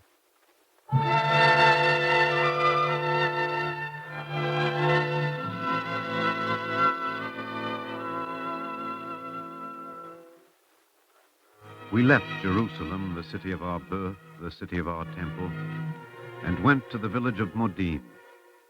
The soft winds blew across our vineyards, and the sun shone softly on our lovely village. There we grew up, we five. And in Modin, my father seemed content to till his fields and to worship the God of Abraham, forgetting the flow of evil in the world beyond. Hold the plow firmly, Judah. The furrow must be straight. I will, Father. Oh, it'll be a good crop with God's help. With God's help and our care. Father. Yes, Judah? I am troubled. Troubled, my son? What troubles you? Father, do you not care anymore what happens to our people? Care, Judah? I care with all my heart and with all my soul. Then how do we go on like this? Concerned only with the crops and seasons. Wondering only, will the harvest be good or the grapes sweet? Even in a time of crisis, Judah, life must be carried forward. When a storm is brewing. I see even greater storms brewing, Judah. Then why do we hide? Why do we not act? Hide, Judah. We do not hide. We go on living. It is an escape, Father. It is cowardly. Cowardly. Judah, you are young. You have much to learn. I say only that by doing nothing we invite disaster, Father. By doing nothing. Judah, do you think that heroism is to be found only in battle? It is not so. Is there heroism in plowing a field, Father? Sometimes there is greater heroism in plowing a field than in vanquishing an army. Believe me, my son, we need a courage greater than in battle now. The courage to go on preparing the field. In time, there will be a harvest.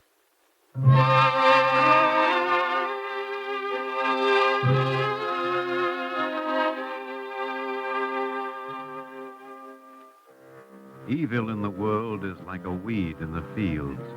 If it is not rooted out at its source, it will spread until it chokes off everywhere all of man's spiritual sustenance. And while we dwelt in Modin, trying to understand our father's self-restraint, the wicked root of evil was in Antioch, the capital of Syria. Now, therefore, I, Antiochus, king of Syria, ruler of nations, do proclaim that the lands under my hand shall be one, and the people one. From this day on, no Israelite may keep the Sabbath or observe the Jewish festivals. Forbidden books shall be burned. Prayer or study is forbidden. Circumcision is forbidden. The penalty shall be death.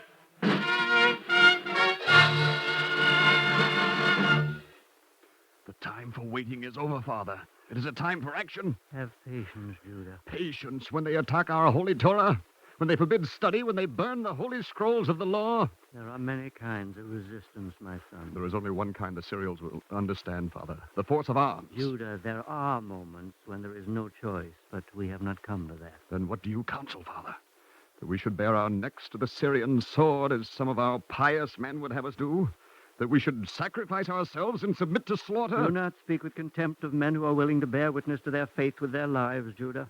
Forgive me, Father, but it is a senseless sacrifice. It takes its toll, Judah. Of our people?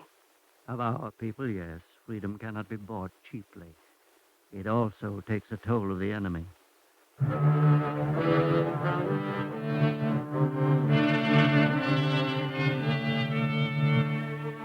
Judah and I and Simeon, we only half understood him. And our confusion was the greater, for from other men, my father Mattathias seemed to demand full resistance. It was almost as if he chose from each man that part of him which was the truth. Come in. Ah, Nathan Ben Yitzhak. What brings you here? Serious question, Mattathias. Well, in these times, all questions are serious, Nathan. And it must be met with discretion. Yes, with discretion. Mattathias, you are the elder of this village. Why do you endanger the security of our population? I? What have I done? You counsel resistance to Antiochus. I counsel only that we cleave to our ancient faith. After all, what does Antiochus require of us? The gesture of a bow, a token of conformity. Ah, Nathan, I had heard this of you, but I had not believed it. Well, times are changing, Mattathias. We must change with them. Some things cannot change, Nathan. Why should we not accept this new culture, Mattathias? Hellenism is not unworthy of us. It's art, it's literature. Its art and its literature are but a cover for the intentions of Antiochus. And what is so wrong with those intentions? To include our country in the empire, to help us prosper through trade with others. Nathan, you do not understand what is at stake. I came here in friendship, Mattathias, not to be reproved. Look below the surface. I look below the surface, and what I see is an unreasoning stubbornness, a refusal to move forward with history. History makes other demands of men than they should conform, Nathan. And what are those demands, Mattathias? That a man should seek the truth, and seek it without fear. But what has this to do with Antiochus, who seeks only a prosperous and orderly empire? Everything, Nathan, everything. Antiochus would command my conscience. Antiochus would have me take his truth as my own. He asks only loyalty. Cannot a king ask loyalty of his subject? He can ask that which is his due, Nathan, but he cannot impose his will as final and absolute. That is the realm of God. Ah, then it is as I thought. You counsel rebellion. I counsel only resistance. And disloyalty. I have a loyalty to Antiochus, Nathan, and I recognize it, but there is a higher loyalty to my own conscience and my God. There is a core of me which goes out to God, and this no man or human institution can command.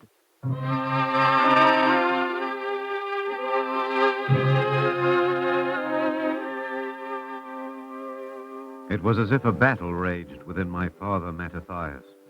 And yet at each step along the way, his decisions were firm, his faith unyielding.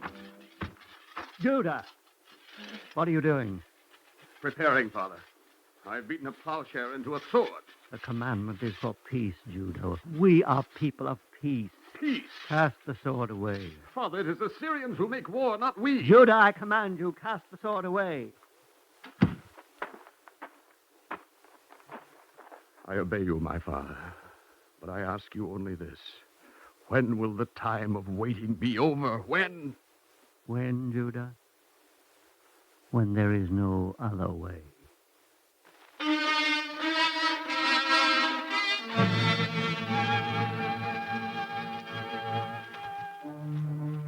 Throughout our land, our people held to the ways of their fathers, and the soil of resistance was prepared for the harvest of freedom. Antiochus, enraged and desperate, turned upon Jerusalem, desecrated the temple, and plunged all Israel into mourning. We clothed ourselves in sackcloth and ashes, and prayed to the God of our fathers. And on the third day following, the first soldiers came to Modin, and a procession made its way to the house of my father, Mattathias. Company! Halt! Open in the name of Antiochus the king. My door is open. Mattathias? I am he. The elder of this village? By the will of those who dwell in it. An unimportant detail. I am Apelles, the newly appointed governor of this district. I have heard your name. Oh, you have? Well, what in the name of Zeus are you wearing? Sackcloth, Apelles. Sackcloth and ashes. Is that a custom in Modin? It is a custom among my people when we are stricken with grief. Ah, Mattathias, there's the difficulty. You Jews, you have so many outlandish customs. Do they harm the state, Apelles? Come now, Mattathias, that has all been decided. Antiochus wants his kingdom to be one people. He wants unity among the nations. They say you are a wise one. Surely you can understand the need for unity. Apelles, I believe in unity. I believe all men are brothers. Good, good. But I also believe that no man is worthy of absolute loyalty. Careful, Mattathias. Syria cannot tolerate that kind of talk even from an old man. Then that is Syria's weakness. There! It begins with a custom and ends with treason. I ask only the freedom to worship my God, the creator of heaven and earth. Mattathias, Consider the consequences of your words. Give yourself time. I will be back.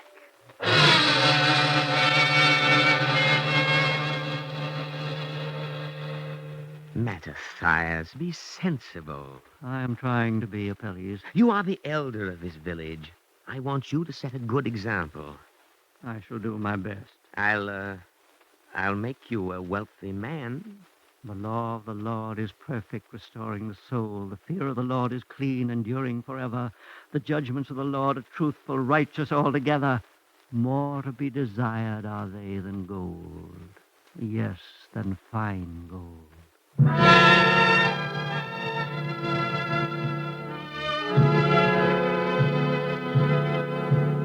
Mattathias, I am ready to confer an honor upon you.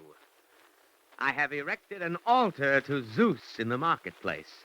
You will be the first to make a sacrifice upon it. Upon a pagan altar?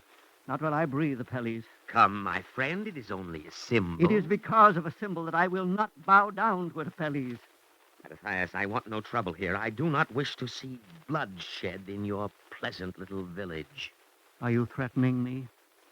I merely express a preference. You expect me to fear you more than I fear my God. Well, I have tried. You are as stubborn as the rest. If it is not you, it will be someone else. No Jew in Modin will sacrifice upon the altar of tyranny, Apelles, I tell you now. Who are you, old man, to defy the king when mighty nations bow before his edicts? I am a man, Apelles, a man with my own conscience and my own beliefs. Though all the nations that are under the king's dominion obey him, yet will I and my sons and my brethren walk in the covenant of my fathers.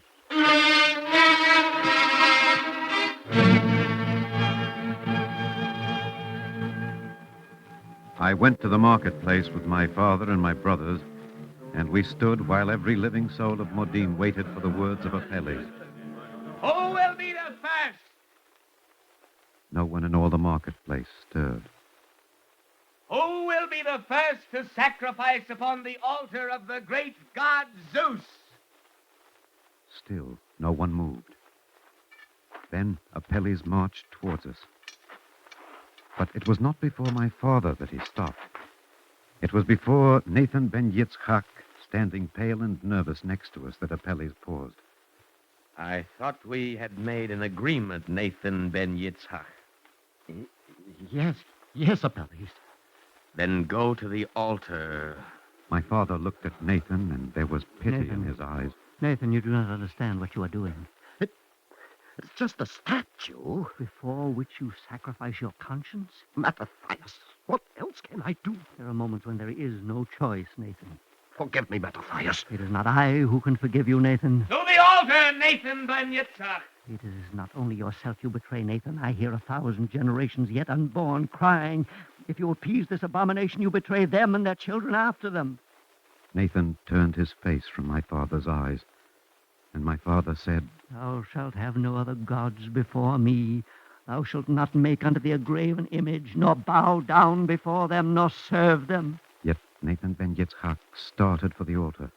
Nathan, my son, remember the commandment to worship another god is a capital sin. Still, Nathan walked towards the altar. I watched my father. His body began to tremble. And as Nathan reached the altar, my father, in one swift motion, took the knife that lay upon it and plunged it into Nathan ben Yitzchak's chest. Apelles, there is your sacrifice. The Syrian started, his sword drawn towards my father, but in a single lunge, Judah and Simeon were upon him. No!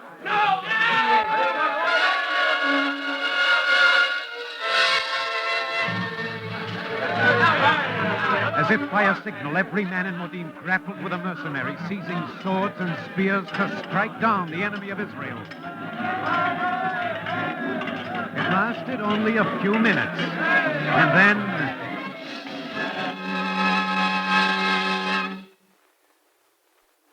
it was over. Our marketplace was strewn with dead, and over the corpses of the Syrian mercenaries, my father climbed to the synagogue steps.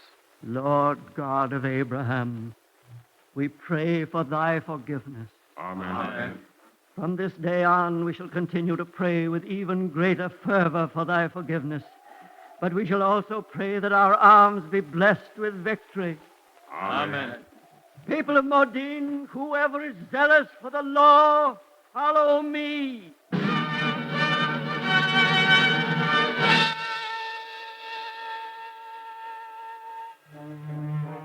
We fled to the mountains and to the caves. And throughout the land of Israel, the word of Mattathias, my father, rallied those who had not forgotten their covenant with God. From our hiding place under the leadership of Judah, my brother, him they first called the Maccabee, we scoured the countryside, harassing the king's troops. Free men, fighting for the first time in the world's history for the freedom to believe as we would and to worship the God of our fathers. But the life was arduous, and Mattathias, my father, old. Johann. I've not left your bedside, Father. Water, Johann. I have it here, my father. Judah, Simeon, where are they? All of us are here, Father. Good. Good. My sons, listen carefully. The breath of life will leave me soon. No, Father, do not say it. Yet it will. Simeon, you especially listen, for you shall be a judge among our people. Yes, Father. And Judah, you shall be the hammer of justice that carries our people to victory. So you too hear my words. I hear them, Father. The God of our fathers will deliver us. Yes, he will deliver us, though we be few and our enemies many. But he expects man to assert himself in the fulfillment of his will. My sons, be strong, be firm. Submit to tyranny no longer. Yet if you must die, die in pride and indignation. Rebuke the enemy, cleave to the law, and remember always that the law is not an end unto itself. It is a means to life and the dignity of the human spirit.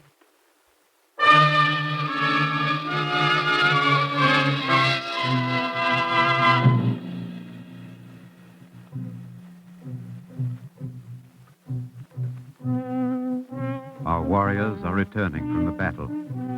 By their faces, I can tell. It is another victory. Yet, as Judah says, their victory is for today. And my chronicle, this chronicle, and the story of my father Mattathias, is for tomorrow. That men may take courage from it in all times and places, and battle in God's name against tyranny to keep bright the flame of freedom in the hearts and minds of men.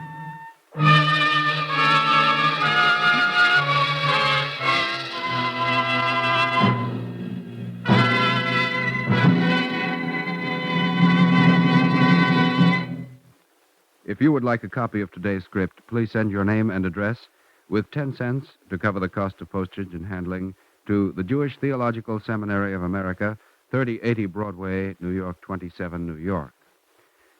And now we take great pleasure in presenting Mr. Rudolph Sonneborn, President of the Israel Bond Corporation and a national chairman of the United Jewish Appeal.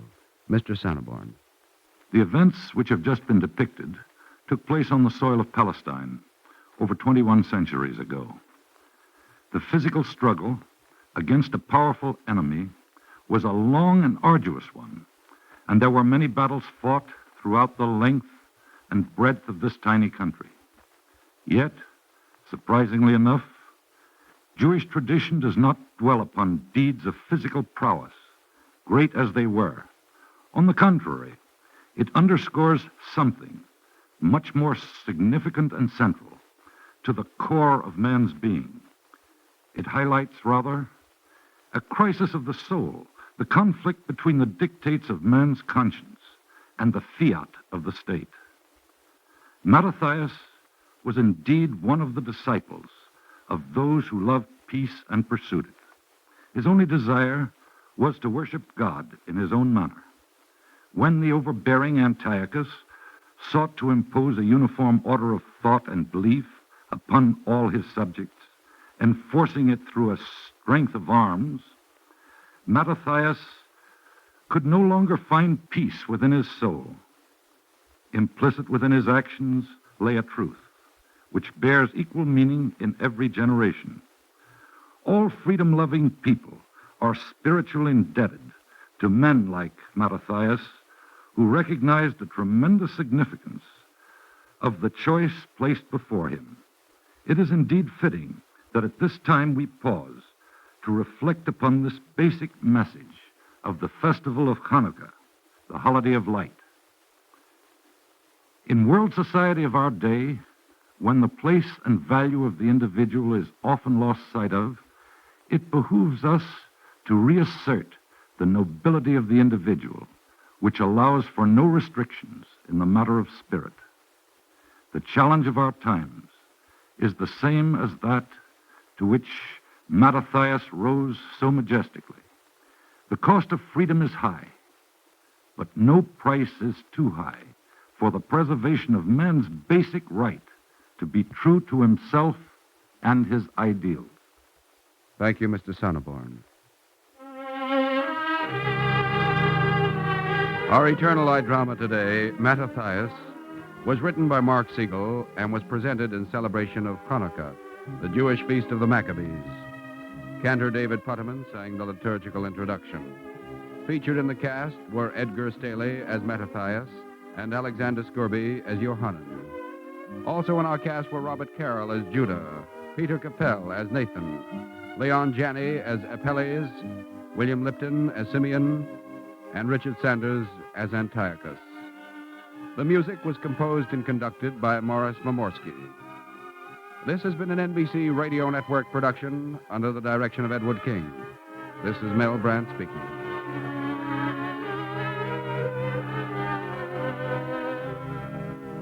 Free time to present The Eternal Light is made available by the National Broadcasting Company and its affiliated independent stations. This weekly program is presented under the auspices of the Jewish Theological Seminary of America.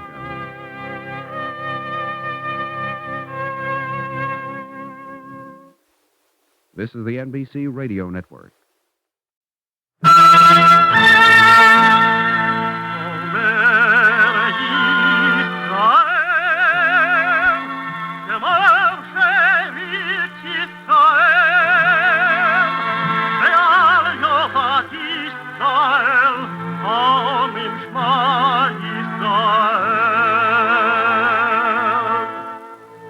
And the Lord spake unto Moses, saying, Command the children of Israel that they bring unto thee pure oil olive, beaten for the light, to cause the lamps to burn continually in the tabernacle of the congregation, and it shall be a statute forever in your generations.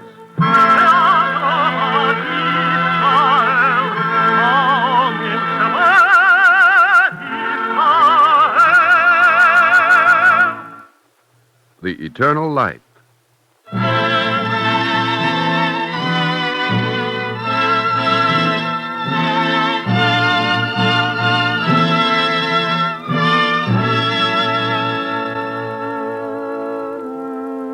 The National Broadcasting Company and its affiliated independent stations make free time available to present The Eternal Light, a program which comes to you under the auspices of the Jewish Theological Seminary of America.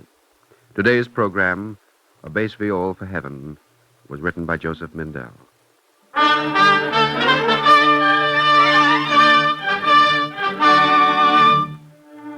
I'm going to tell you a story that happened in a place and in a time when there were still miracles. It could happen today, if only people believed in miracles.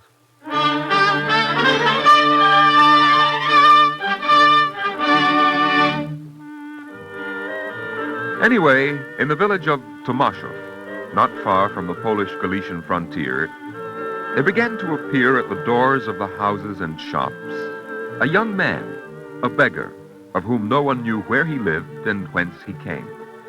He would stand in front of the door without a word, just stand, until the one who lived there, say Mayer, who ran the dry goods store, would say, Well, instead of smiling, why don't you say something? All right, here's a penny. No. No? What's the matter? It's not enough for you?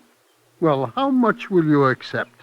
If you have a piece of bread... Take the penny and buy what you like. I don't want money.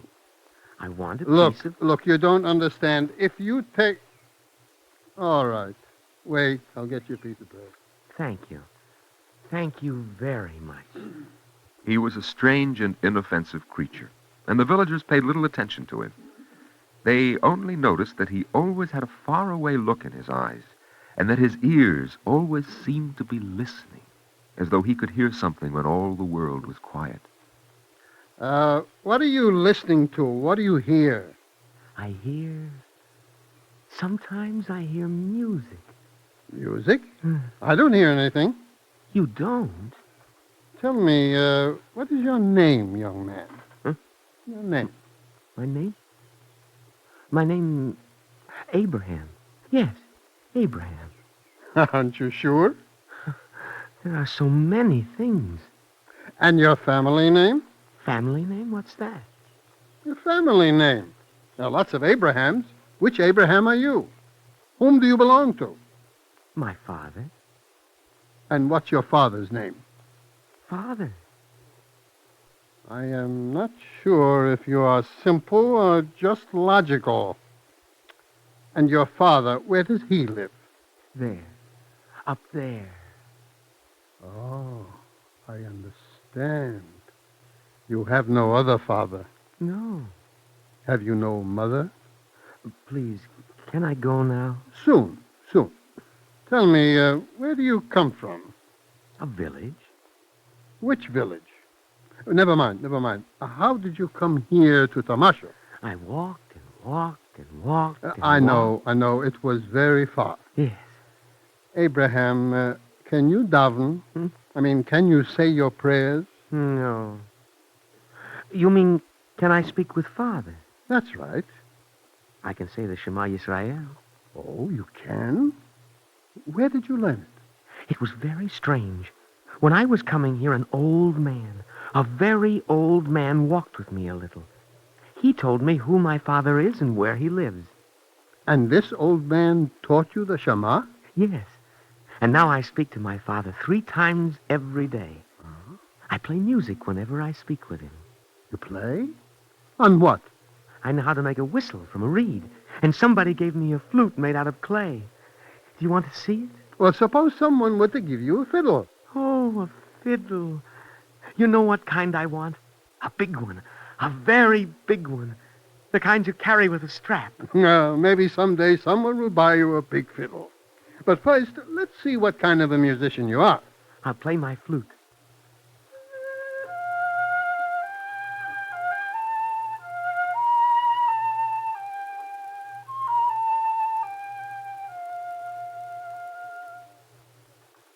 Very nice.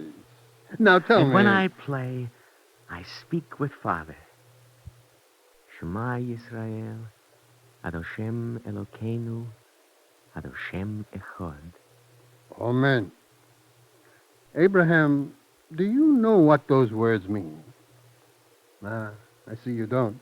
The old man who told me the words, he said that Father knows. Of course he knows. But I'll tell you, and then you will also know. Hear, O Israel, the Lord our God, the Lord is one. The old man said that Father was pleased, even if I didn't know the meaning of the words. You talk about the old man as if he was, I don't know. He was a good man. Well, how do you know? You don't know anything about him. This old man of yours might, for example, tell you to steal. Then I would steal. Suppose he told you to kill someone. Oh, no, he wouldn't say that. He was a good man. Still, if he told you. If he told me, I would do it. Wouldn't you be afraid of your father? Why should I be afraid? Because he would punish you. Now you're making fun of me. A father doesn't punish.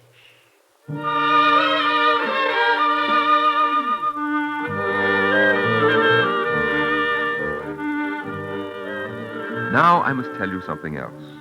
The community of Tomashov had an orchestra, 2 fiddles, a flute, a clarinet, a tambourine, and a bass viol. It was a melancholy little orchestra, but for Tomashev it was enough. Except that one stormy night, as the musicians were returning from a ball, the bass viol player lagged behind, fell in the freezing snow, and unfortunately never rose again. It was the very next evening that his widow, Bryna, came to the synagogue. Who will feed my 5 orphans? Brian, you're interrupting the services. Who will clothe my fatherless children? We sympathize with your loss, Bryna. Mayor, I can't give my children sympathy for supper. But you have no right to interrupt the service. Mayor, she has the right. But, Rabbi... Whoever has a claim on the congregation has the right. So what am I to do, Rabbi? I don't know. Bryna, this evening we'll call the musicians together and hold a meeting to see what can be done.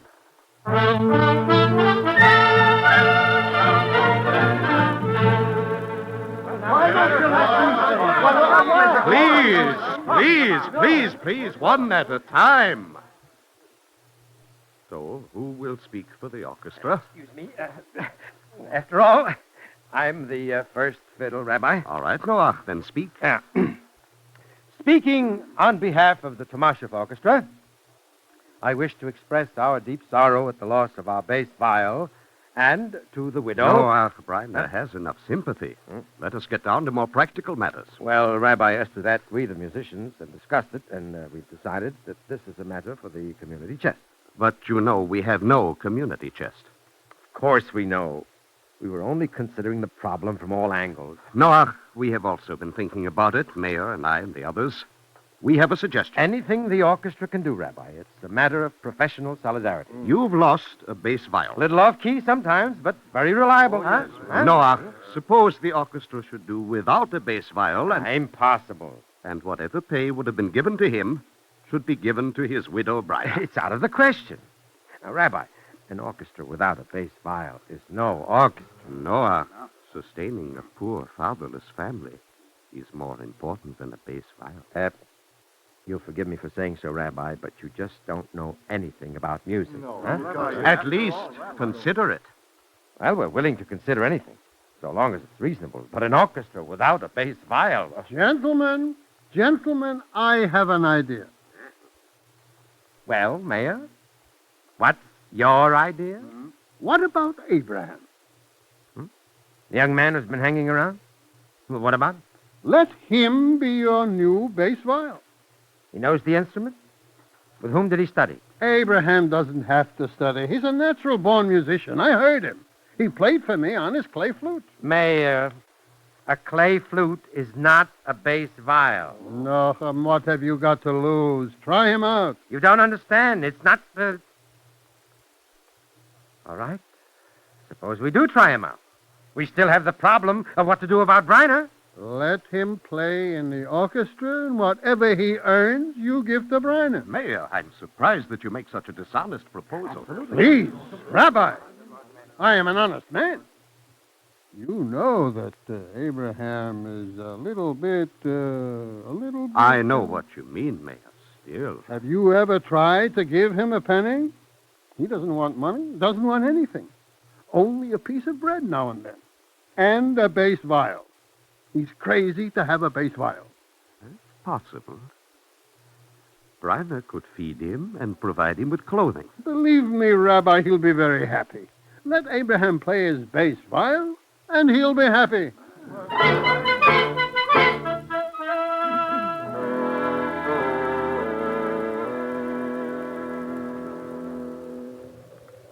Abraham, it's cold.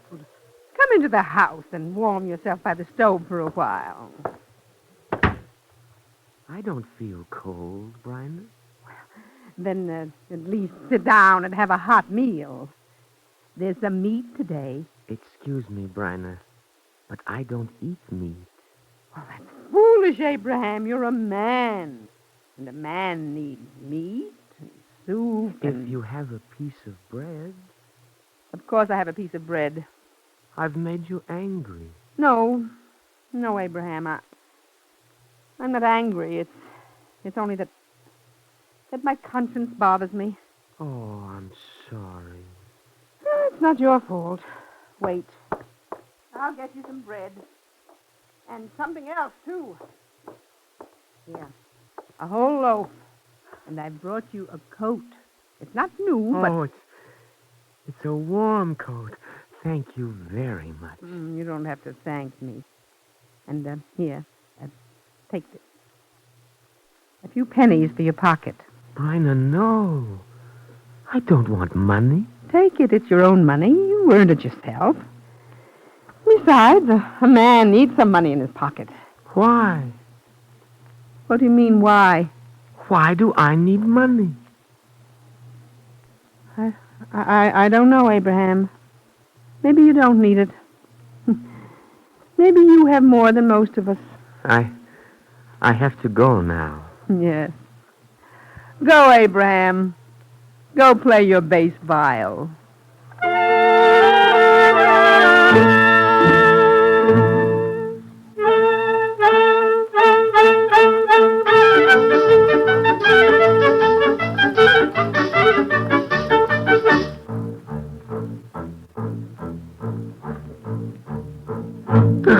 You took the bow out of my hand. It's the only way to make you stop.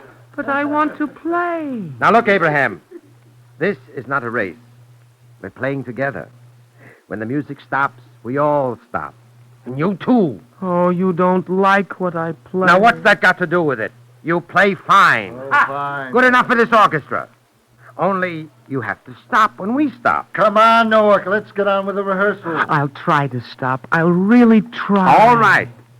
Now the last 12 bars again. Ready?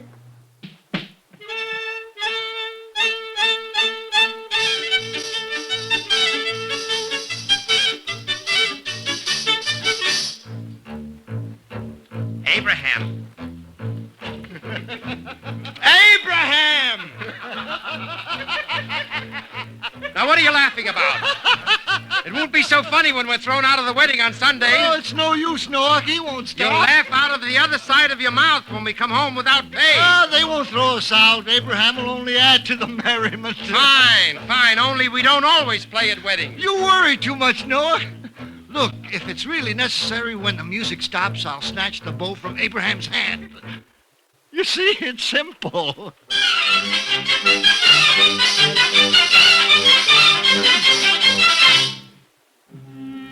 That's the way it was, and everyone was pleased.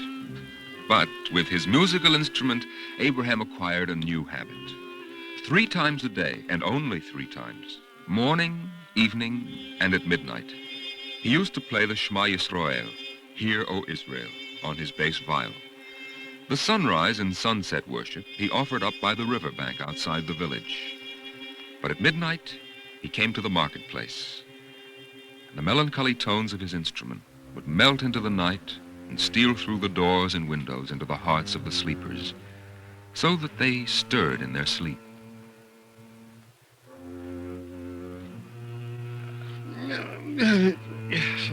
What's that? Go back to sleep, Mayor. Oh, it's Abraham out in the street. On such a night, the poor man. Oh, it's time. It's time.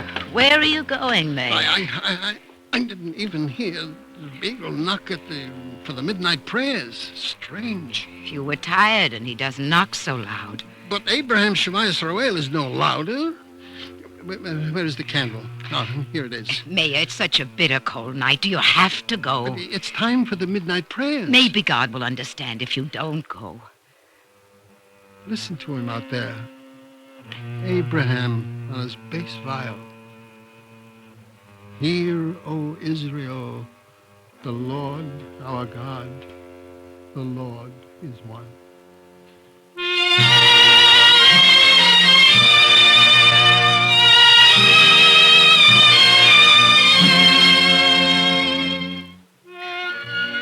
But where's the miracle I promised?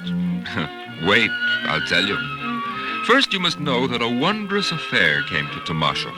Such an affair as might be expected only once in 100 years. And this was the manner of its coming. The president of the Lublin congregation and the rabbi of Krakow made a marriage alliance. That is, the daughter of one and the son of the other. Now, the question was, should Lublin come to Krakow or Krakow to Lublin? As you may imagine, this was quite a problem, until someone had an idea. Let the wedding be at a point exactly halfway between the two cities. And exactly halfway was, what do you think, the village of Tomashov. Speaking for the Rabbi of Krakow, we accept Tomashov. As to the arrangements, the Rabbi has many friends and relatives. The president of Lublin, in all likelihood, has as many, but who's counting? It will be an expensive wedding. The president of Lublin, excuse me, sent this barrel of gold coins. Good, good. Now, as to the music, we of the Krakow Orchestra will be there, of course. Of course, and so will the orchestra of Lublin. And, it goes without saying, the Tomashov Orchestra.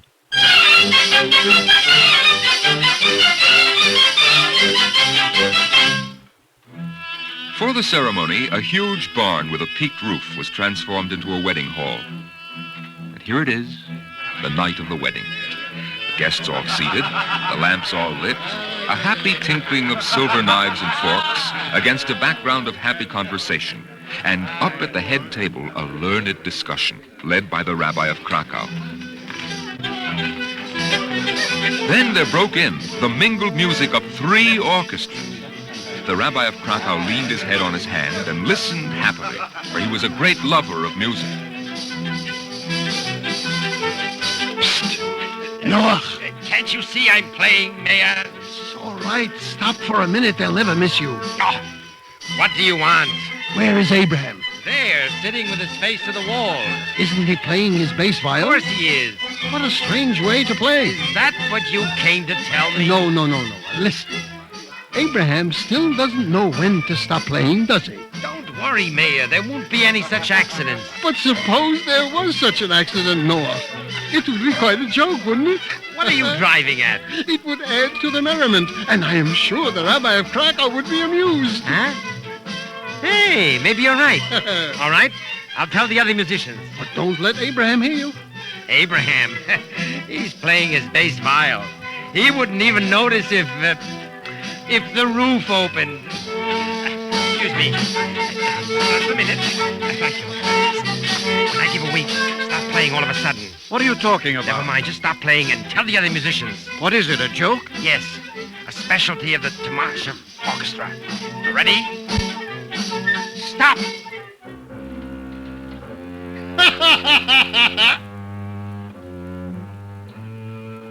The guests were ready to laugh. Their lips were twitching. But the Rabbi of Krakow was not laughing. Leaning his head on his hand, he closed his eyes and listened to Abraham. And the assembled guests listened with him. Suddenly, there was a disturbance at the door. No, not here. What is it? What's happening there? I'm sorry, Rabbi. It's an old man in beggar's clothes. You can't come in, old man. There'll be a separate banquet for the poor. Let him in. But, Rabbi... At my son's wedding, everyone is welcome. Let him in. Old man, I apologize for my servant. Please sit down. Rabbi of Krakow, why are you here? That's a strange question. This is my son's wedding. That is not why you were brought here. I don't understand, old man. Rabbi of Krakow, Abraham is playing for the midnight prayer. It will be granted you to hear and understand the midnight prayer of Abraham. I have been listening. And for your sake, the other guests will hear and understand. But none so well as you, who are a lover of music.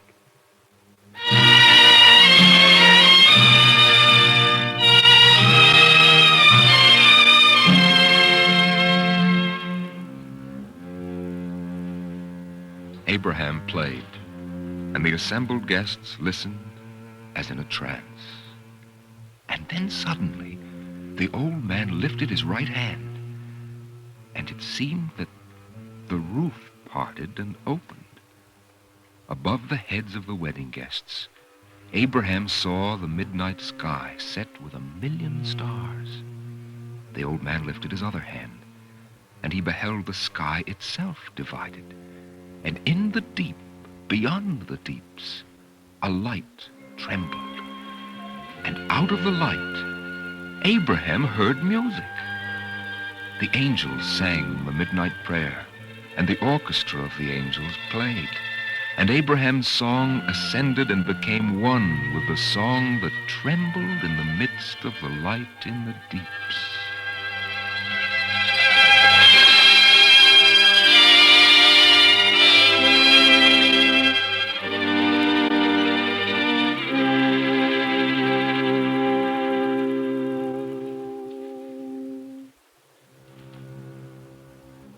And then the heavens closed. The stars appeared again. And then the roof slowly swung back, shutting out the heavens. And Abraham played his bass viol.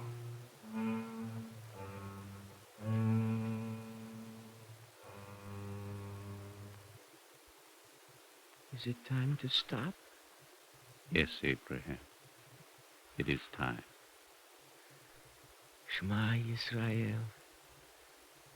Adoshem Elokeinu.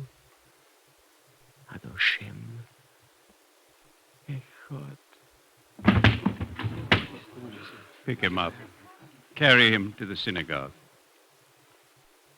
Rabbi of Krakow, you have heard the midnight prayer of Abraham. Abraham is... No, he did not die. Abraham was called to the orchestra of the hosts of the blessed. They needed a bass viol in heaven.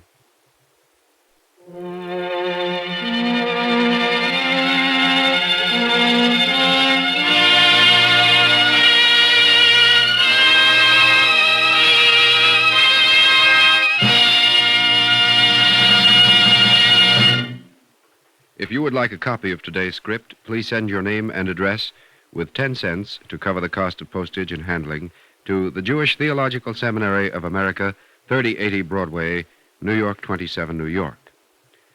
And now we take great pleasure in presenting Mr. Herman L. Wiseman, Chairman of the Commission on Law and Social Action of the American Jewish Congress.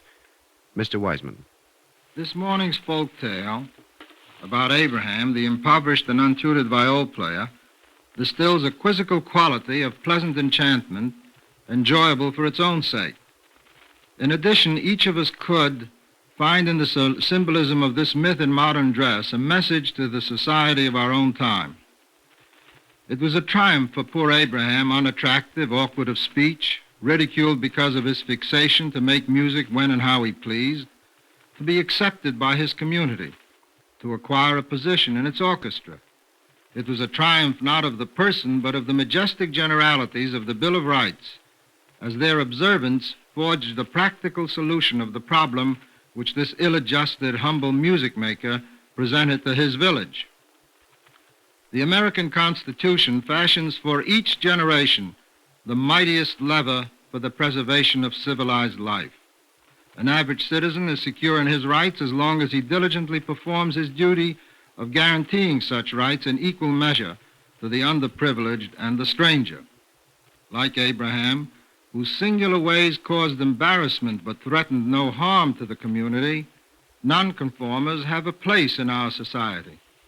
In the tension of our time, it is well to fix attention upon the words of the United States Supreme Court in a recent case. If there is any fixed star in our constitutional constellation, it is that no official, high or petty, can prescribe what shall be orthodox in politics, religion, or other matters of opinion, or force citizens to confess by word or act their faith therein.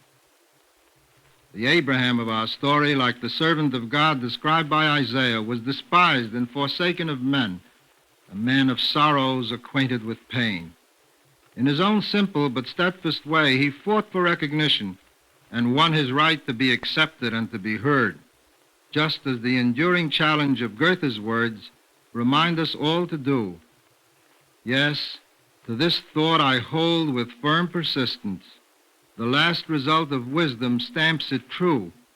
He only earns his freedom and existence, who daily conquers them anew. Thank you, Mr. Wiseman.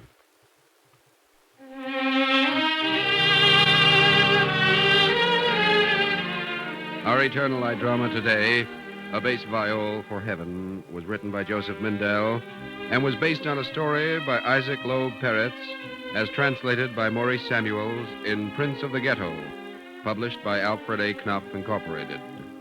Cantor David Putterman sang the liturgical introduction. Featured in the cast were Leon Janney as Abraham, Joseph DeSantis as Noah, Louis Soren as Mayor, Norman Rose as the narrator.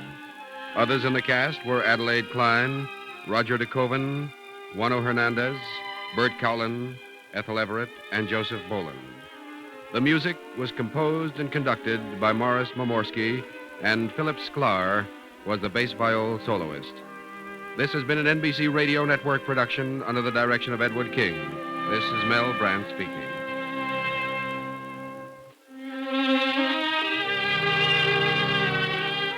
Free time to present The Eternal Light is made available by the National Broadcasting Company and its affiliated independent stations. This weekly program is presented under the auspices of the Jewish Theological Seminary of America.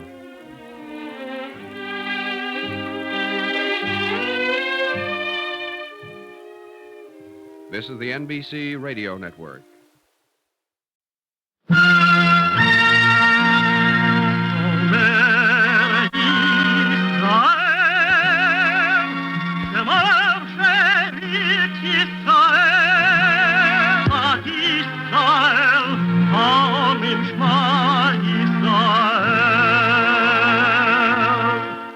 And the Lord spake unto Moses, saying, Command the children of Israel that they bring unto thee pure oil olive, beaten for the light, to cause the lamps to burn continually in the tabernacle of the congregation. And it shall be a statute forever in your generations.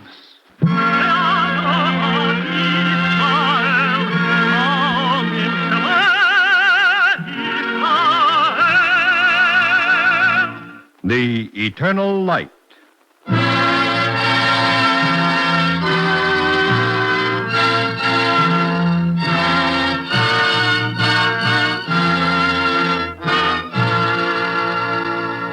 The National Broadcasting Company and its affiliated independent stations make free time available to present The Eternal Light, a program which comes to you under the auspices of the Jewish Theological Seminary of America. Today's program, The Tower, was written by Joseph Mindell and comes to you from Chicago.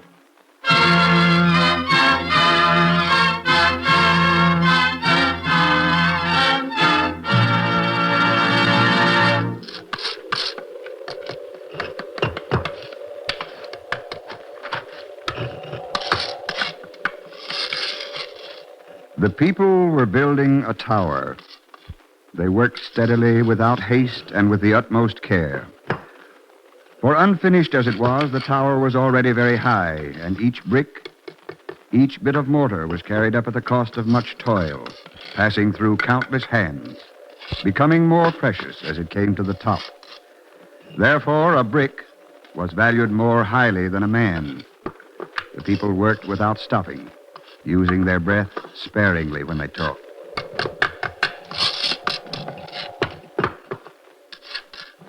Look, Ezra.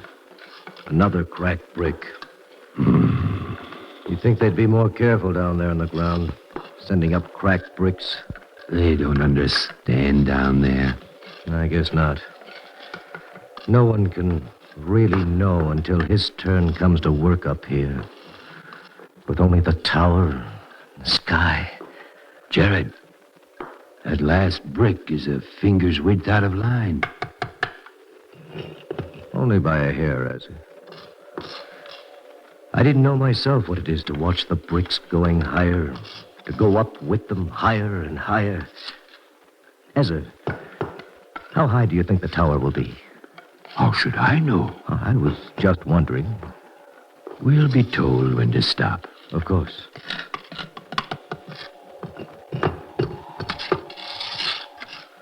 My time up here is almost over. So soon, Jared? It went quickly. Next week I go down.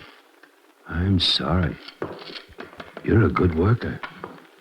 I'll miss the tower.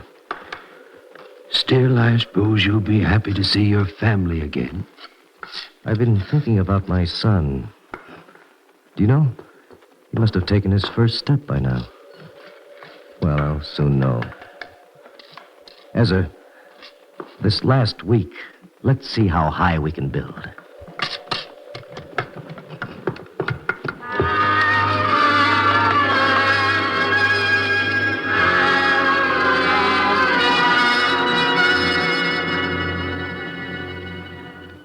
You're home from the tower, Jared. Do you know how high I built Zilla?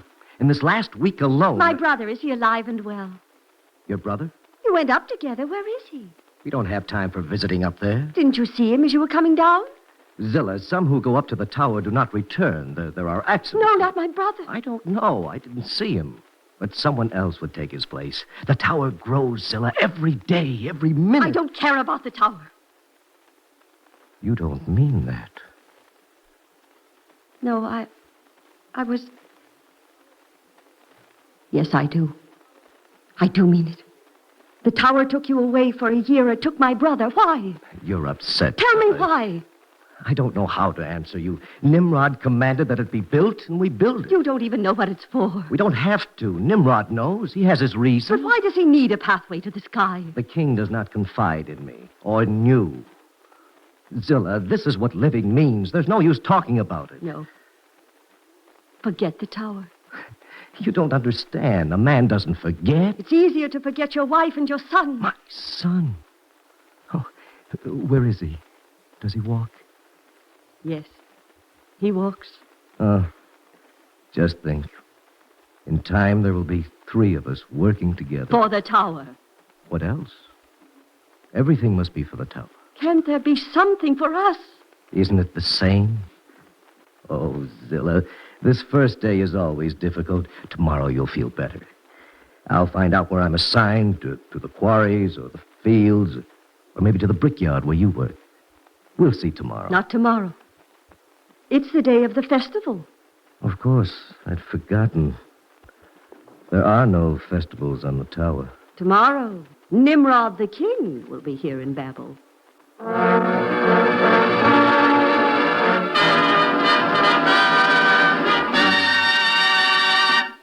Hail, Nimrod, king of all the earth! Hail, Nimrod! Hail, Nimrod, whom the gods love! Hail, Nimrod! Hail, Nimrod, who causeth the sun to climb to the zenith! Nimrod the king sat on his golden throne, and on either side were the images of the gods in wood and stone and precious metal. In the great square before him stood the tens of thousands in silence, waiting for the sun to reach its highest point. Hail, Nimrod, to whom the peoples of the earth bow down! Bow down, all ye living! All bowed down except one who remained standing, tall above a sea of bent backs. And Jared, who knelt on the ground beside him, tugged urgently at his cloak. Kneel down, whoever you are. No. You'll make us all conspicuous. Are you trying to hide? I don't know what you're talking about. Please, kneel down or move away. There is one standing. Now it's too late. Who dares to stand before me? Before Nimrod, ruler of the earth? Answer me. I am Abraham. You are a speck of dust before me, on your knees. No. I kneel only before God.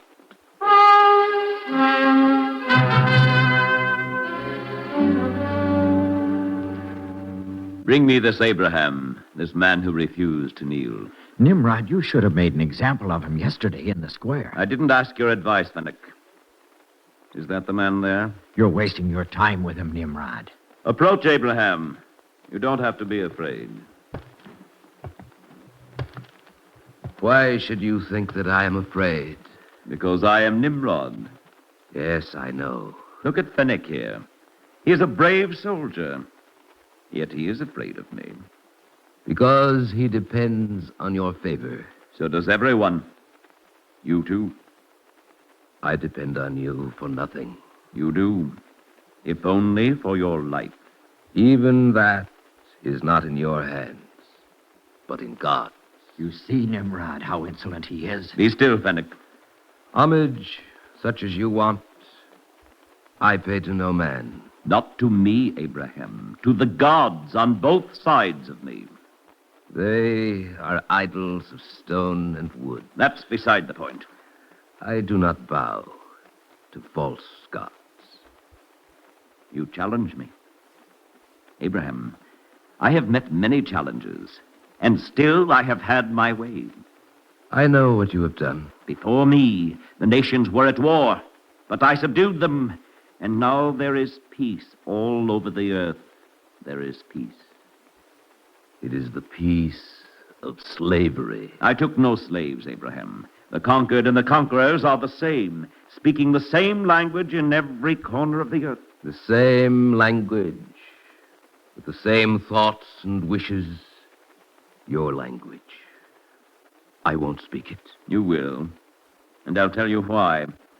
Only when you share the sameness can you also enjoy the peace. That's not the kind of peace I want. It doesn't matter to me what you want. I'm a man, not a cow at peace in my master's stall. I'm a man like my brothers, and yet not the same. I have the right to be different. No, Abraham, that I cannot permit. Not even to one man. Therefore you will do as I say. But I can wait. Fennec, lock him up here. Let the gods talk to him overnight.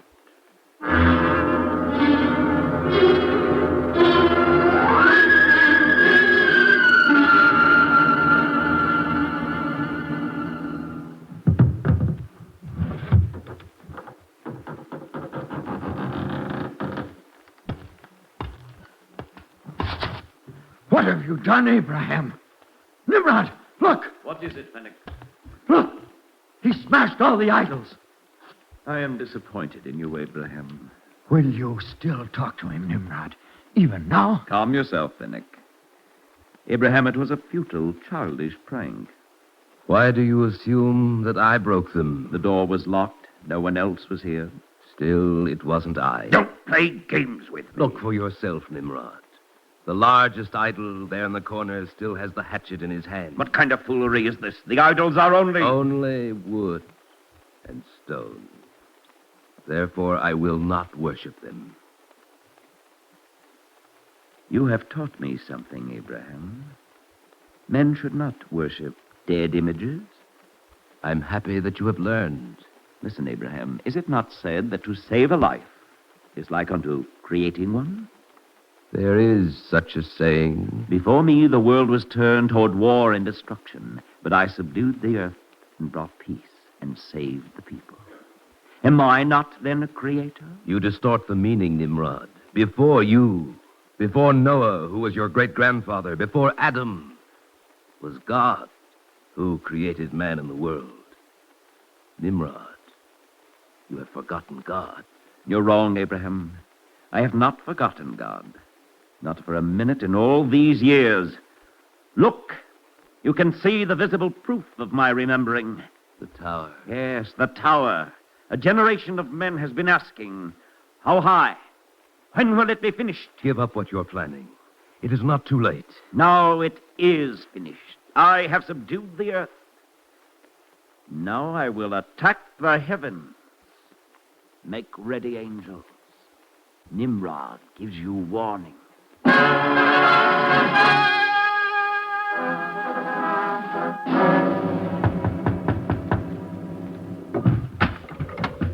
What do you want? Will you give me shelter for the night? You're the man in the square. I tried to warn you before the soldiers took you away. I am Abraham.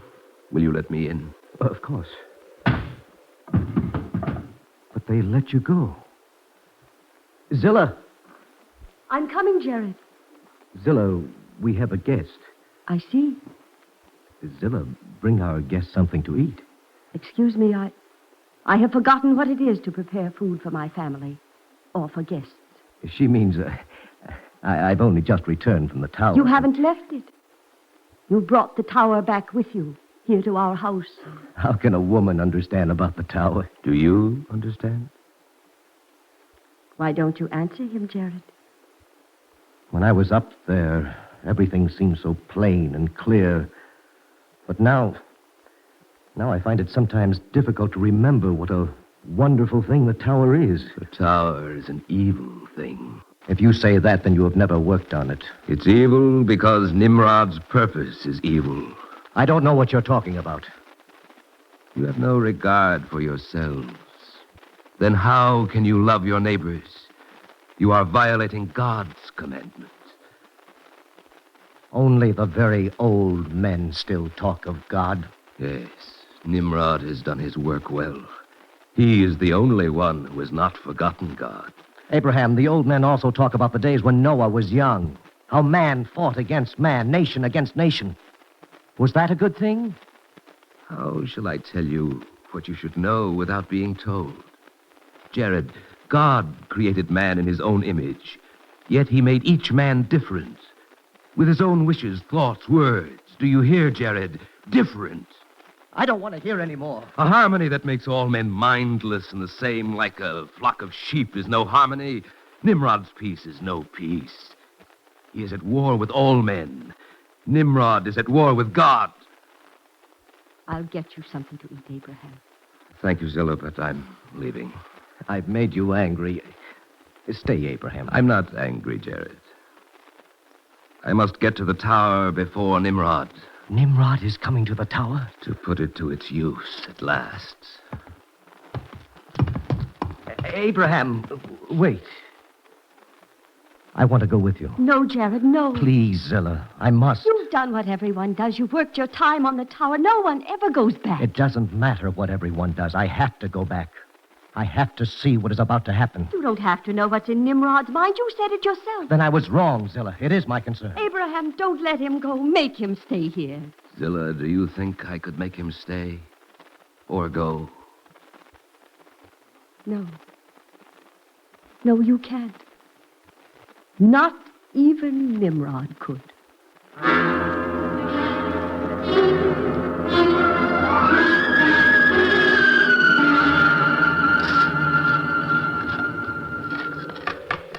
How much further to the top of the tower, Jared? There's still far to go. Be careful, Abraham. Not too close to the edge. It'd be easy for a man to slip and fall. It happens sometimes. What do the men do then? The men who are working? Do? They continue to work. What else can they do? They could grieve. Why do you stop, Jared? I don't know why I came with you, Abraham. Well, go back if you like. I can't. You know I can't. I'm glad, Jared. Come. We must reach the top of the tower before Nimrod.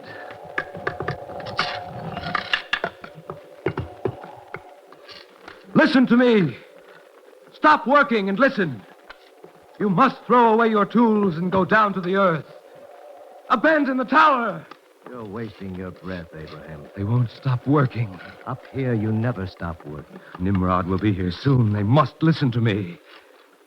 Jared, they know you. Talk to them. It's no use. You must have a friend here, someone you've worked with. Yes. Ezra. Ezra, where are you? Who's calling me? It's Jared. Stop working for a minute, Ezra. If you're Jared, you ought to know better than that. Of course I'm Jared. Then you're acting very strangely. That second brick is out of line.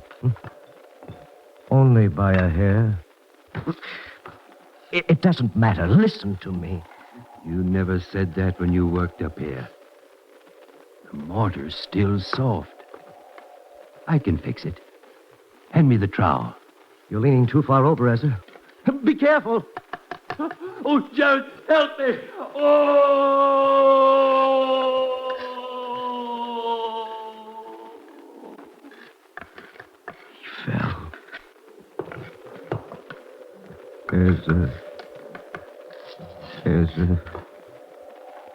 There are tears in your eyes, Jared. He was my friend, Abraham. Ezra was my friend. You were standing beside him. You might have saved him. But I see what you have in your hand, Jared. The brick. You saved the brick that Ezra was holding. No! What have I done, Abraham? What have I done? You have valued a brick of the tower more highly than a man. You have done what Nimrod wanted.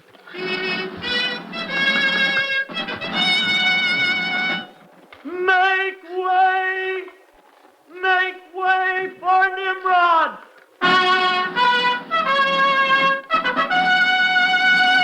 Have the men stop work. Put down your tools. The tower is completed. Archers, are you ready? Aye, Nimrod. Then aim your arrows upward. No! Don't interfere again, Abraham. Put down your bows. Think what you're doing. They will not listen to you, Abraham. I have led my people in peace. Now they will follow me in war. Nimrod doesn't tell you what he planned. It is no longer a secret. I have built a tower to the sky and given warning to the heavens. There is war between me and God. I speak to each single man. If you follow a wicked man, then you yourself do wickedness. Archers, you have heard my command. Listen to me. For what Nimrod commands, you will suffer as well as he. God is far away, but I am here. Do as you are ordered. Let loose the arrows!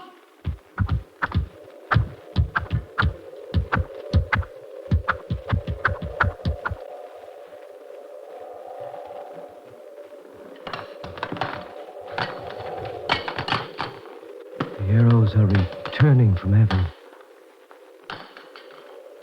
They're covered with blood.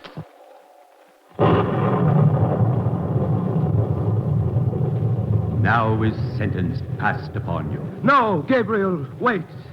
You have done what you could, Abraham, to save the people. They refuse to be saved. You have finished. Not yet. They would not listen. But now I plead with heaven. Abraham, stand aside, lest the fire and thunder fall on you as well. I will not move. There was a promise made after the waters of the flood subsided from the earth. Stand aside. I remind heaven of that promise, and I will say the words. I will not again curse the ground for man's sake. Neither shall there any more be a flood to destroy the earth. The promise is not forgotten. Then shall it be evaded and destruction come, not by the waters of the flood, but by fire? Abraham, no other voice would hold my hand. You shall be the judge. Is this a generation of righteous men? They were led into evil by an evil man. They have surrendered that which makes them men, become things cast out of the same mold, unthinking images of men. Do you therefore excuse them? No, I cannot excuse them. Then stand aside and let the sentence be executed. Shall not justice be done? Is there to be justice and only justice? That is how God rules the world. Then there can be no world. Gabriel, they are men and they will sin. If there is only justice, how will they live? That is not the concern of the angel. It concerns men, and therefore it is God's concern. The stench of evil fills heaven. Stand aside, Abraham. Even the patience of angels has a limit. I am not talking to the angels, but to God.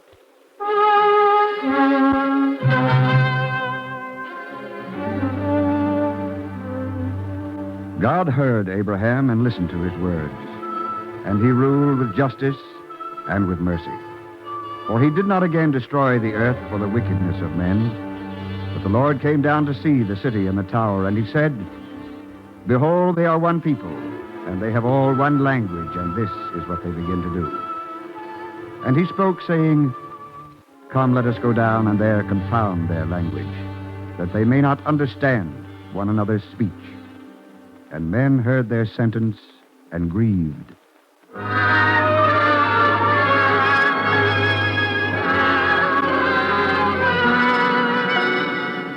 Yet why should they grieve? For though there have been, and there may be again, those like Nimrod, who have conquered the whole earth, yet never again will the nations and the peoples live in the sterile identity of sameness. But it will be a world of living difference.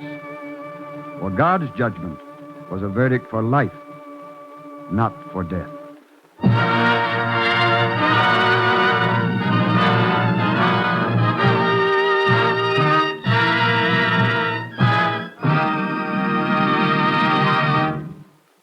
If you would like a copy of today's script, please send your name and address with 10 cents to cover the cost of postage and handling to the Jewish Theological Seminary of America, 3080 Broadway, New York 27, New York.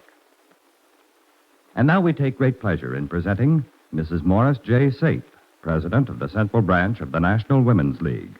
Mrs. Sape. The conflict of personalities just depicted highlights the fact that men of power have often tried to subject the whole earth to their will and to make war even against God. This rule by tyrants results in reigns of ruthless cruelty and the abandonment of all moral and spiritual values. King Nimrod was one example of the kind of tyrant who tries to put himself in the place of God, to make all existence swear fealty to his own personal rule. He attempts to make his will, rather than God's, supreme. Nimrod is so blindly engaged in the building of his tower, that grandiose symbol of power, that all human values are forgotten. It is for an Abraham to reveal to him his foolishness by pointing out, "You have valued a brick of the tower more highly than a man." Fortunately for us, we have been blessed by men such as Abraham, who, even though he be a solitary figure and often a persecuted one, will always proclaim the inevitable truth that God is God and that man is not God, whether he rules the world, the city, or his own heart. Tyrants have always failed to recognize that even though they have achieved great power, they are still subject to a higher law which demands, even of them, devotion and obedience. The Nimrods remain as scars on the face of history, and the Abrahams ultimately triumph. We, living in the 20th century, are particularly able to understand the meaning of this story. It is because we, in our generation, have seen the Nimrods again arise, the men who try to establish themselves as rulers of the earth over the minds and souls of all human beings. In their wake, they leave war, cruelty, and destruction. They have been and always will be combated and vanquished by the ideas of truth and justice, which are embodied in our great religious tradition. Thank you, Mrs. Sape.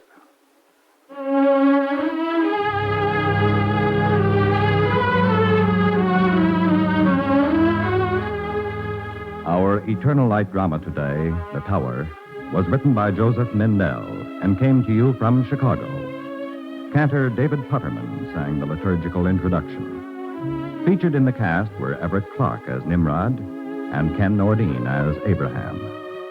The music was written by Morris Momorsky and conducted by Joseph Galicchio. This has been an NBC Radio Network production under the direction of Howard Keegan. Free time to present The Eternal Light is made available by the National Broadcasting Company and its affiliated stations. This weekly program is presented under the auspices of the Jewish Theological Seminary of America. This is NBC, the National Broadcasting Company.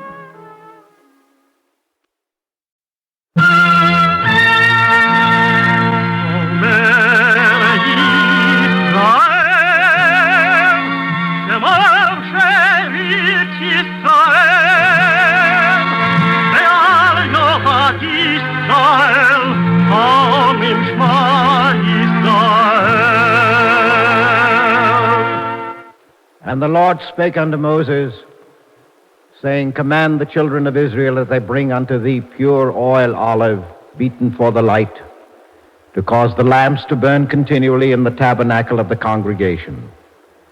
And it shall be a statute forever in your generations.